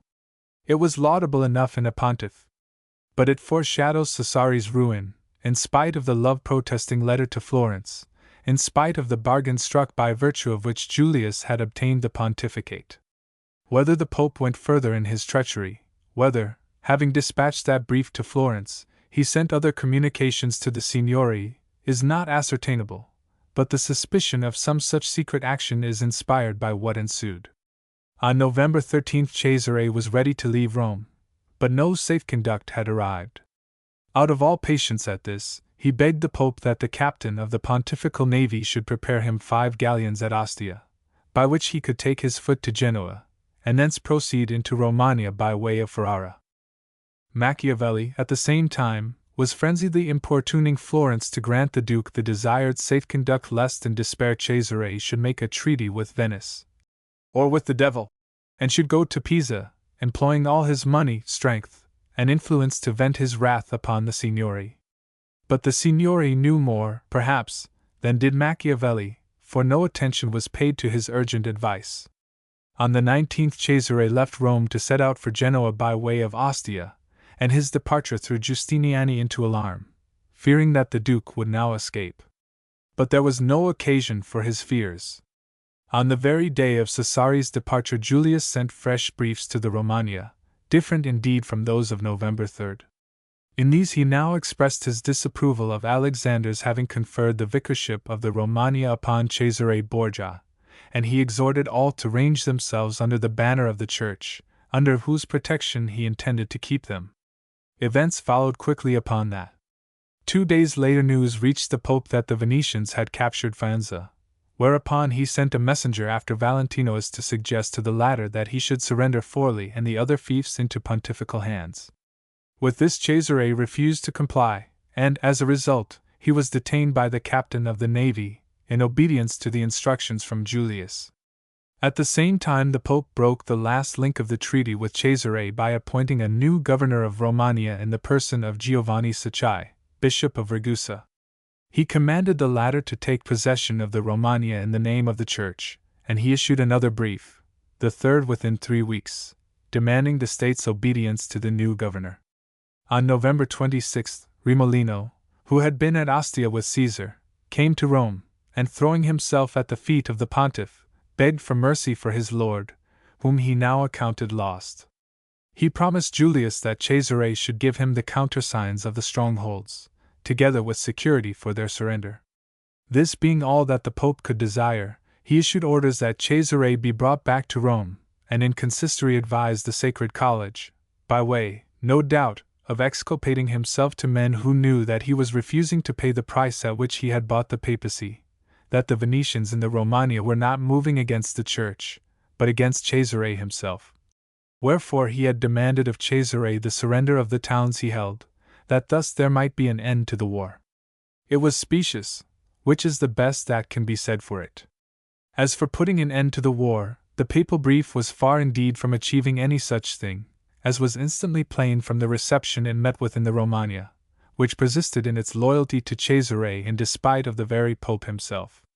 When that brief was read in Cesena a wild tumult ensued, and the people ran through the streets clamoring angrily for their duke. It was very plain what short work would have been made of such men as the Ordelaffi and the Malatesta had Cesare gone north. But Cesare was fast at the Vatican, treated by the Pope with all outward friendliness and consideration, but virtually a prisoner none the less. Julius continued to press for the surrender of the Romagna strongholds, which Rimolino had promised in his master's name, but Cesare persisted obstinately to refuse, until the news reached him that Michel de Carella and della Volpe, who had gone north with 700 horse to support his Romagnoli, had been cut to pieces in Tuscany by the army of Gianpaolo Baglioni. Cesare bore his burning grievance to the Pope. The Pope sympathized with him most deeply, then went to write a letter to the Florentines to thank them for what had befallen and to beg them to send him Michel de Carella under a strong escort, that redoubtable captain having been taken prisoner together with della Volpe. Carella was known to be fully in the Duke's confidence, and there were rumors that he was accused of many things perpetrated on the Duke's behalf. Julius, bent now on Cesare's ruin, desired to possess himself of this man in the hope of being able to put him upon his trial under charges which should reflect discredit upon Cesare. At last the Duke realized that he was betrayed, and that all was lost, and so he submitted to the inevitable, and gave the Pope the countersigns he craved. With these Julius at once dispatched an envoy into the Romagna, and, knowing the temper of Cesare's captains, he insisted that this envoy should be accompanied by Piero di Orvieto, as Cesare's own commissioner, to demand that surrender. But the intrepid Pedro Ramirez, who held Cesena, knowing the true facts of the case, and conceiving how his duke had been constrained, instead of making ready to yield, proceeded further to fortify for resistance. When the commissioners appeared before his gates he ordered the admission of Piero di Orvieto.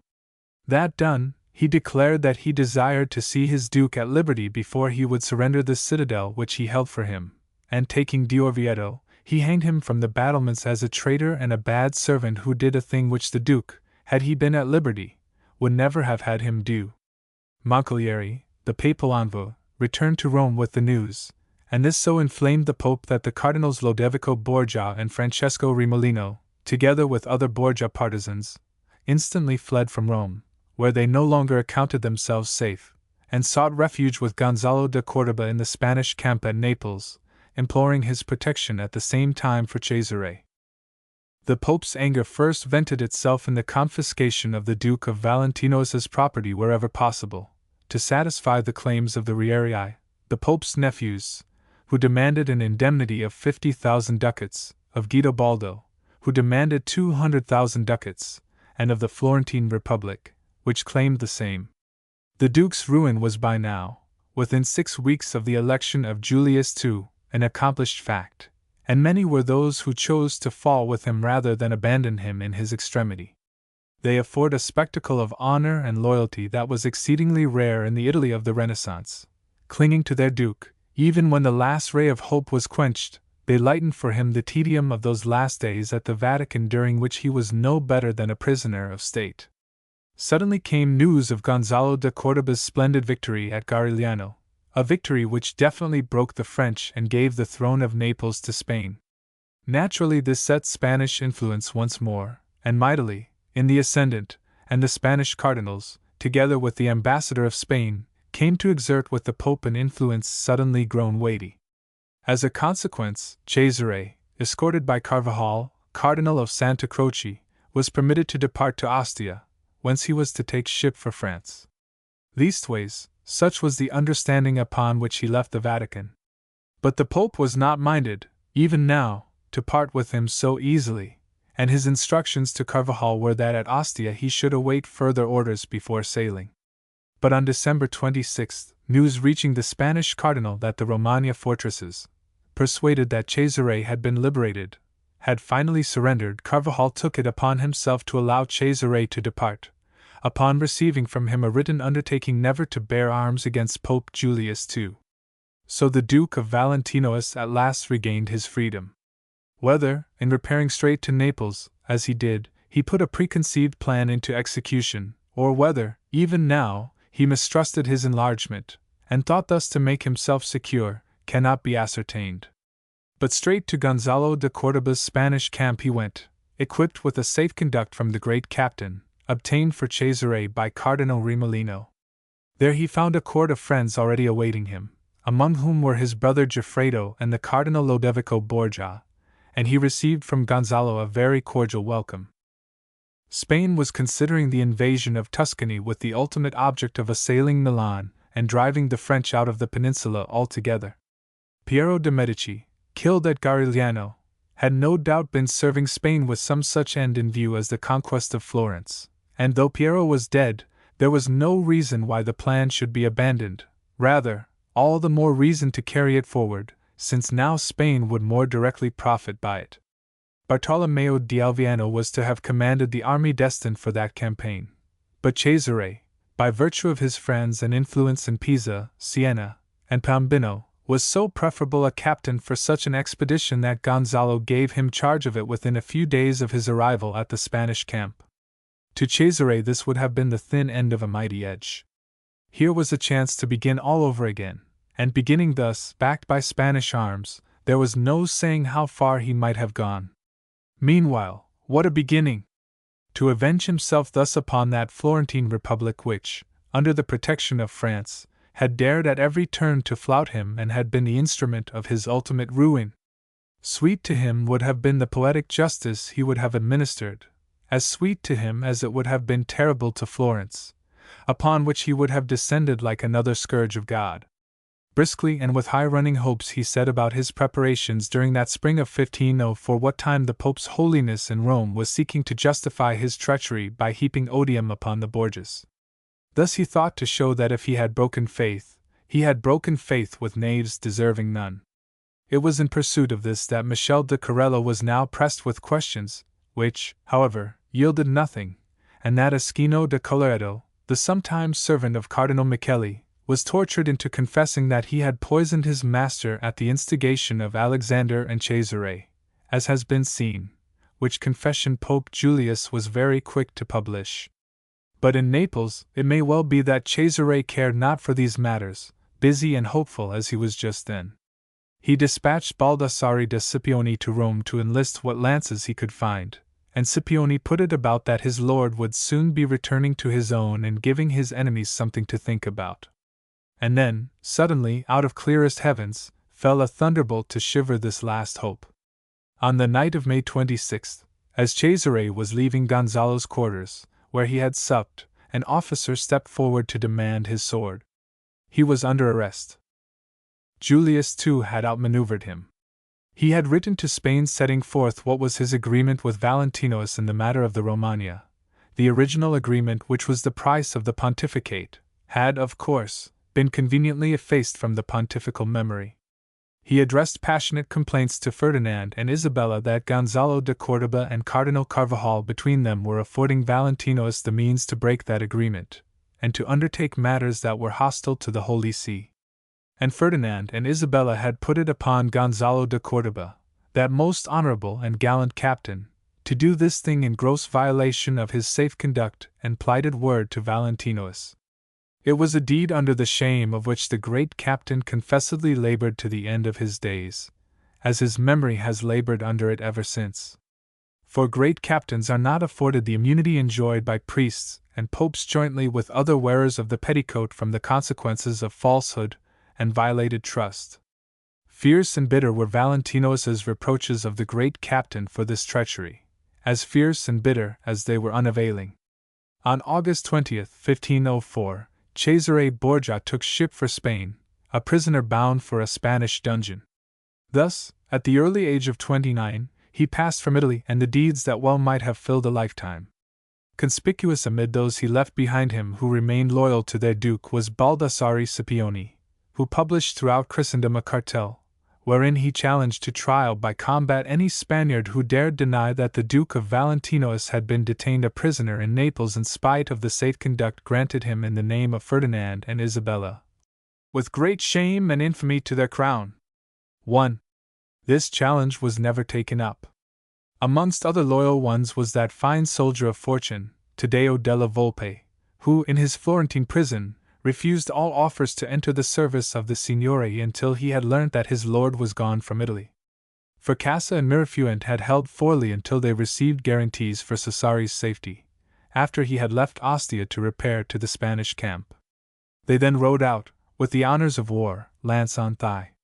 Dionigio di Naldo, that hardy captain of foot, entered the service of Venice, but to the end he wore the device of his dear lord, and imposed the same upon all who served under his banner. Don Michel de Corella was liberated by Julius II after an interrogatory which can have revealed nothing defamatory to Cesare or his father, as it is unthinkable that a pope who did all that man could do to ruin the house of Borgia and to befoul its memory, should have preserved silence touching any such revelations as were hoped for when Corella was put to torture. That most faithful of all Cesare's officers, and sharer of the odium that has been heaped upon Cesare's name, entered the service of the Signory of Florence. Chapter 4. Atropos. Vain were the exertions put forth by the Spanish cardinals to obtain Cesare's enlargement, and vainer still the efforts of his sister Lucrezia, who wrote letter after letter to Francesco Gonzaga of Mantua, now Gonfalonier of the Church, and a man of influence at the Vatican, imploring him to use his interest with the Pope to the same end. Julius II remained unmoved, fearing the power of Cesare Borgia, and resolved that he should trouble Italy no more. On the score of that, no blame attaches to the Pope. The states which Borgia had conquered in the name of the Church should remain adherent to the Church. Upon that Julius was resolved, and the resolve was highly laudable. He would have no duke who controlled such a following as did Cesare, using those states as stepping stones to greater dominions in which, no doubt, he would later have absorbed them, alienating them, so, from the Holy See. In all this Julius II was most fully justified. The odious matter in his conduct, however, is the abominable treachery it entailed, following as it did upon the undertaking by virtue of which he gained the tiara. For some months after his arrival in Spain, Cesare was confined in the prison of Chinchilla, whence, as a result, it is said, of an attempt on his part to throw the governor bodily over the battlements, he was removed to the fortress of Medina del Campo, and kept well guarded by orders of the Pope. Rumors that he had been liberated by the King of Spain overran the Romagna more than once, and set the country in a ferment, even reaching the Vatican and shaking the stout-hearted Julius into alarm. One chance of regaining his ancient might, and wreaking a sweet and terrific vengeance upon his betrayers came very close to him, but passed him by. This chance occurred in 1505, when, Queen Isabella being dead, King Ferdinand discovered that Gonzalo de Córdoba was playing him false in Naples. The Spanish king conceived a plan, according to the Chronicles of Zurita, to employ Cesare as a flail for the punishment of the great captain. He proposed to liberate the Duke, set him at the head of an army, and loose him upon Naples, trusting to the formidable alliance of Cesare's military talents with his hatred of Gonzalo, who had betrayed him, to work the will of his Catholic Majesty. Unfortunately for Cesare, there were difficulties. Ferdinand's power was no longer absolute in Castile now that Isabella was dead. He sought to overcome these difficulties, but the process was a slow one, and in the course of it, spurred also by increased proofs of his lieutenant's perfidy, Ferdinand lost patience, and determined, the case having grown urgent, to go to Naples in person to deal with Gonzalo. Plainly, Cesare's good fortune, which once had been proverbial, had now utterly deserted him. He had received news of what was afoot, and his hopes had run high once more, only to suffer cruel frustration when he learnt that Ferdinand had sailed, himself, for Naples. In his despair the Duke roused himself to a last effort to win his freedom.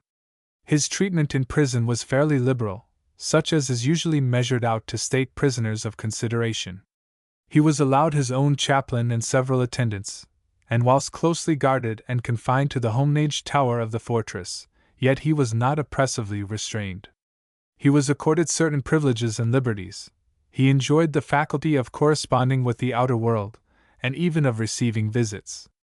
Amongst his visitors was the Count of Benevente, a powerful lord of the neighborhood, who, coming under the spell of Cesare's fascination, became so attached to him, and so resolved to do his will and effect his liberation that, says Zurita, he was prepared even to go the length of accomplishing it by force of arms should no other way present itself.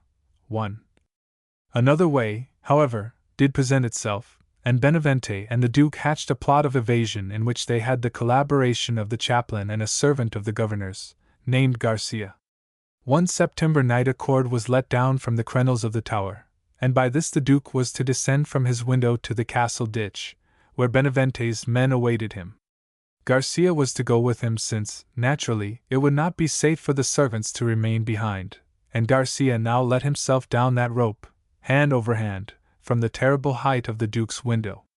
It was only when he had reached the end of it that he discovered that the rope was not long enough, and that below him there was still a chasm that might well have appalled even desperate men. To return was impossible. The Duke above was growing impatient. Garcia loosed his hold, and dropped the remainder of the distance, breaking both his legs in the fall. Groaning, he lay there in the ditch, whilst hand over hand now came the agile, athletic Duke, unconscious of his predecessor's fate, and of what awaited him at the end. He reached it, and was dangling there, perhaps undecided whether or not to take that daring leap, when suddenly his doubts were resolved for him. His evasion was already discovered. The castle was in alarm, and someone above him cut the rope and precipitated him into the ditch. Benevente's men, we do not know how many of them were at hand, ran to him instantly. They found him seriously injured, and that he, too, had broken bones is beyond doubt. They lifted him up, and bore him with all speed to the horses.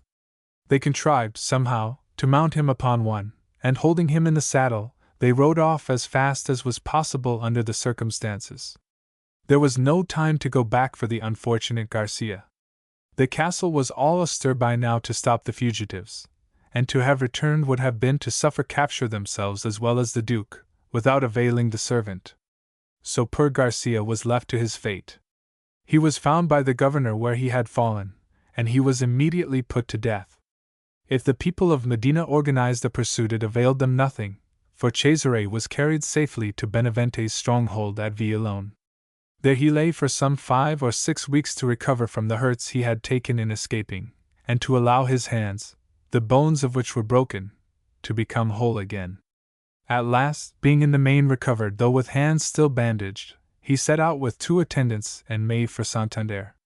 Thence they took ship to Castro Urdiales, Cesare aiming now at reaching the kingdom of Navarre and the protection of his brother-in-law the king. At the inn at Santander, where, weary and famished, they sat down to dine after one of the grooms had made arrangements for a boat, they had a near escape of capture. The alcalde, hearing of the presence of these strangers, and his suspicions being aroused by the recklessly high price they had agreed to pay the owner of the vessel which they had engaged, came to examine them. But they had a tale ready that they were wheat merchants in great haste to reach Bernico, that a cargo of wheat awaited them there, and that they would suffer great loss by delay. The tale was smooth enough to satisfy the alcalde, and they were allowed to depart. They reached Castro Urdiales safely, but were delayed there for 2 days, owing to the total lack of horses, and they were forced, in the end, to proceed upon mules obtained from a neighboring convent. On these they rode to Durango, where they procured 2 fresh mules and a horse, and so, after further similar vicissitudes, they arrived at Pamplona on December 3, 1506, and Cesare startled the court of his brother-in-law, King Jean of Navarre, by suddenly appearing in it. Like the devil! The news of his evasion had already spread to Italy and set it in a ferment, inspiring actual fear at the Vatican. The Romagna was encouraged by it to break out into open and armed insurrection against the harsh rule of Julius II, who seems to have been rendered positively vindictive towards the Romagnoli by their fidelity to Valentinois. Thus had the Romagna fallen again into the old state of insufferable oppression from which Cesare had once delivered it. The hopes of the Romagnoli rose in a measure, as the alarm spread among the enemies of Cesare, for Florence and Venice shared now the anxiety of the Vatican. Zurita, commenting upon this state of things, pays Cesare the following compliment, which the facts confirm as just. The Duke was such that his very presence was enough to set all Italy agog, and he was greatly beloved, not only by men of war, but also by many people of Tuscany and of the States of the Church. Cesare's wife, Charlotte d'Albret, whom he had not seen since that September of 1499, was at Bourges at the court of her friend, the saintly, reputed first wife of Louis XII. It is to be supposed that she would be advised of her husband's presence at her brother's court, but there is no information on this score, nor do we know that they ever met. Within 4 days of reaching Pamplona, Cesare dispatched his secretary Federico into Italy to bear the news of his escape to his sister Lucrezia at Ferrara, and a letter to Francesco Gonzaga, of Mantua, which was little more than one of introduction, the more important matters to be conveyed to Gonzaga going, no doubt, by word of mouth. Federico was arrested at Bologna by order of Julius II, after he had discharged his mission. France was now Cesare's only hope, and he wrote to Louis begging his royal leave to come to take his rank as a prince of that country, and to serve her. You may justly have opined, long since, that the story here set down is one never-ending record of treacheries and betrayals. But you will find little to surpass the one to come. The behavior of Louis at this juncture is contemptible beyond words, obeying as it does the maxim of that age, which had it that no inconvenient engagement should be observed if there was opportunity for breaking it. Following this detestable maxim, Louis XII had actually gone the length of never paying to Charlotte d'Albret the dot of 100,000 livres tournois, to which he had engaged himself by written contract. When Cesare, in prison at Medina and in straits for money, had solicited payment through his brother-in-law of Navarre, his claim had been contemptuously disregarded.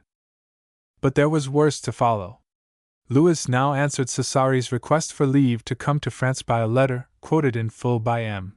Iriart from the Archives de Bases Pyrenees, in which His Very Christian Majesty announces that the Duchy of Valentinois and the County of Diez have been restored to the Crown of France, as also the Lordship of Issoudun. And then follows the pretext, of whose basely paltry quality you shall judge for yourselves. It runs: After the decease of the late Pope Alexander, when our people and our army were seeking the recovery of the kingdom of Naples, he, Cesare, went over to the side of our enemies, serving, favoring, and assisting them at arms and otherwise against ourselves and our said people and army, which resulted to us in great and irrecoverable loss. The climax is in the deliberate falsehood contained in the closing words. Poor Cesare, who had served France at her call, in spite of what was rumored of his intentions, as long as he had a man-at-arms to follow him, had gone to Naples only in the hour of his extreme need. True, he had gone to offer himself to Spain as a condottiero when naught else was left to him, but he took no army with him. He went alone, a servant, not an ally, as that false letter pretends. He had never come to draw his sword against France, and certainly no loss had been suffered by France in consequence of any action of his. Louis's army was definitely routed at Garigliano, with Cesare's troops fighting in its ranks. But Pope Alexander was dead, Cesare's might in Italy was dissipated, his credit gone. There lay no profit for Louis in keeping faith with him, there lay some profit in breaking it. Alas, that a king should stain his honor with base and vulgar lies to minister to his cupidity, and that he should set them down above his seal and signature to shame him through centuries still in the womb of time. Cesare Borgia, landless, without right to any title, he that had held so many, betrayed and abandoned on every side, had now nothing to offer in the world's market but his stout sword and his glad courage. These went to the first bidder for them, who happened to be his brother-in-law King Jean. Navarre at the time was being snarled and quarreled over by France and Spain, both menacing its independence, each pretending to claims upon it which do not, in themselves, concern us. In addition, the country itself was torn by two factions, the Beaumonts and the Agramants, and it was entrusted to Cesare to restore Navarre to peace and unity at home before proceeding, with the aid upon which he depended from the Emperor Maximilian, to deal with the enemies beyond her frontiers. The castle of Viana was being held by Louis de Beaumont, chief of the faction that bore his name, and refused to surrender to the king. To reduce it and compel Beaumont to obedience went Cesare as Captain General of Navarre, early in February of 1507. He commanded a considerable force, some 10,000 strong, and with this and his cannon he laid siege to the citadel. The natural strength of the place was such as might have defied any attempt to reduce it by force, but victuals were running low, and there was every likelihood of its being speedily starved into surrender. To frustrate this, Beaumont conceived the daring plan of attempting to send in supplies from Moldavia. The attempt being made secretly, by night and under a strong escort, was entirely successful, but in retreating, the Beaumontese were surprised in the dawn of that February morning by a troop of reinforcements coming to Cesare's camp. These, at sight of the rebels, immediately gave the alarm. The most hopeless confusion ensued in the town, where it was at once imagined that a surprise attack was being made upon the royalists, and that they had to do with the entire rebel army. Cesare, being aroused by the din and the blare of trumpets calling men to arms, sprang for his weapons, armed himself in haste, flung himself on a horse, and without pausing so much as to issue a command to his waiting men-at-arms, rode headlong down the street to the Puerta del Sol. Under the archway of the gate his horse stumbled and came down with him. With an oath, Cesare wrenched the animal to its feet again, gave it the spur, and was away at a mad, furious gallop in pursuit of the retreating Beaumont rearguard. The citizens, crowding to the walls of Viana, watched that last reckless ride of his with amazed, uncomprehending eyes. The peeping sun caught his glittering armor as he sped, so that of a sudden he must have seemed to them a thing of fire, meteoric, as had been his whole life's trajectory which was now swiftly dipping to its nadir. Whether he was frenzied with the lust of battle, riding in the reckless manner that was his wont, confident that his men followed, yet too self-centered to ascertain, or whether, as seems more likely, it was simply that his horse had bolted with him, will never be known until all things are known. Suddenly he was upon the rearguard of the fleeing rebels. His sword flashed up and down, again and again they may have caught the gleam of it from Viana's walls, as he smote the foe. Irresistible as a thunderbolt, he clove himself a way through those Beaumontese. He was alone once more, a flying, dazzling figure of light, away beyond that rearguard which he left scathed and disordered by his furious passage. Still his mad career continued, and he bore down upon the main body of the escort. Beaumont sat his horse to watch, in such amazement as you may conceive, the wild approach of this unknown rider. Seeing him unsupported, some of the Count's men detached themselves to return and meet this single foe and oblige him with the death he so obviously appeared to seek. They hedged him about, we do not know their number, and engaging him, they drew him from the road and down into the hollow space of a ravine. And so, in the 32nd year of his age, and in all the glory of his matchless strength, his soul possessed of the lust of combat, sword in hand, warding off the attack that rains upon him, and dealing death about him, he meets his end. From the walls of Viana his resplendent armor renders him still discernible, until, like a sun to its setting, he passes below the rim of that ravine, and is lost to the watcher's view. Death awaited him amid the shadows of that hollow place. Unhorsed by now, he fought with no concern for the odds against him, and did sore execution upon his assailants, ere a sword could find an opening in his guard to combine with a gap in his armor, and so drive home. That blade had found, maybe, his lungs. Still he swung his sword, swaying now upon his loosening knees. His mouth was full of blood. It was growing dark. His hands began to fail him. He reeled like a drunkard, sapped of strength, and then the end came quickly. Blows unwarded showered upon him now. He crashed down in all the glory of his rich armor, which those brigand soldiers already coveted. And thus he died, mercifully, maybe happily, for he had no time in which to taste the bitterness of death, that awful draught which he had forced upon so many. Within a few moments of his falling, this man who had been a living force, whose word had carried law from the Campagna to the Bolognese, was so much naked, blood-smeared carrion, for those human vultures stripped him to the skin. His very shirt must they have. And there, a stark, livid corpse, of no more account than any dog that died last Saturday, they left Cesare Borgia of France, Duke of Romagna and Valentinois, Prince of Andria, and Lord of a dozen tyrannies. The body was found there anon by those who so tardily rode after their leader, and his dismayed troopers bore those poor remains to Viana. The king, arriving there that very day, horror-stricken at the news and sight that awaited him, ordered Cesare a magnificent funeral, and so he was laid to rest before the high altar of Saint Marie de Viane. To rest? May the soul of him rest at least, for men, Christian men, have refused to vouchsafe that privilege to his poor ashes.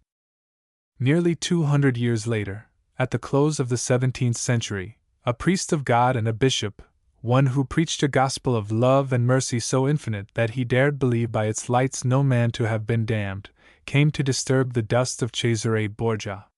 This bishop of Calahorra, lineal descendant in soul of that Pharisee who exalted himself in God's house, thrilled with titillations of delicious horror at the desecrating presence of the base publican, had his pietist's eyes offended by the slab that marked Cesare Borgia's resting place. 1. Which, more or less literally, may be Englished as follows: Here in a little earth lies one whom all did fear, one whose hands dispense both peace and war. Oh, you that go in search of things deserving praise, if you would praise the worthiest, then let your journey end here, nor trouble to go farther. The pious, Christian bishop had read of this man, perhaps that life of him published by the apostate Gregorio Leti under the pen name of Tommaso Tomasi, which had lately seen the light, and he ordered the tomb's removal from that holy place. And thus it befell that the ashes of Cesare Borgia were scattered and lost. Charlotte d'Albret was bereft of her one friend, Queen Jean, in that same year of Cesare's death. The Duchess of Valentinois withdrew to La Machiavelli, and for the 7 years remaining of her life was never seen other than in mourning. Her very house was equipped with sombre, funereal furniture, and so maintained until her end, which supports the view that she had conceived affection and respect for the husband of whom she had seen so little. On March 14, 1514, that poor lady passed from a life which appears to have offered her few joys. Louise de Valentinois, a handsome damsel of the age of 14, remained for 3 years under the tutelage of the Duchess of Angoulême, the mother of King Francis I, to whom Charlotte d'Albret had entrusted her child. Louise married, at the age of 17, Louis de la Tremouille, Prince de Talmont and Vicomte de Thouars, known as the Knight sans père et sans reproche. She maintained some correspondence with her aunt, Lucrèce Borgia, whom she had never seen, and ever signed herself Louise de Valentinois. At the age of 30, Tremouille having been killed at Pavia, she married, in second nuptials, Philippe de Bourbon-Busset. Lucrezia died in 1519, 1 year after her mother, Venanza de Catania, with whom she corresponded to the end. Requiescant,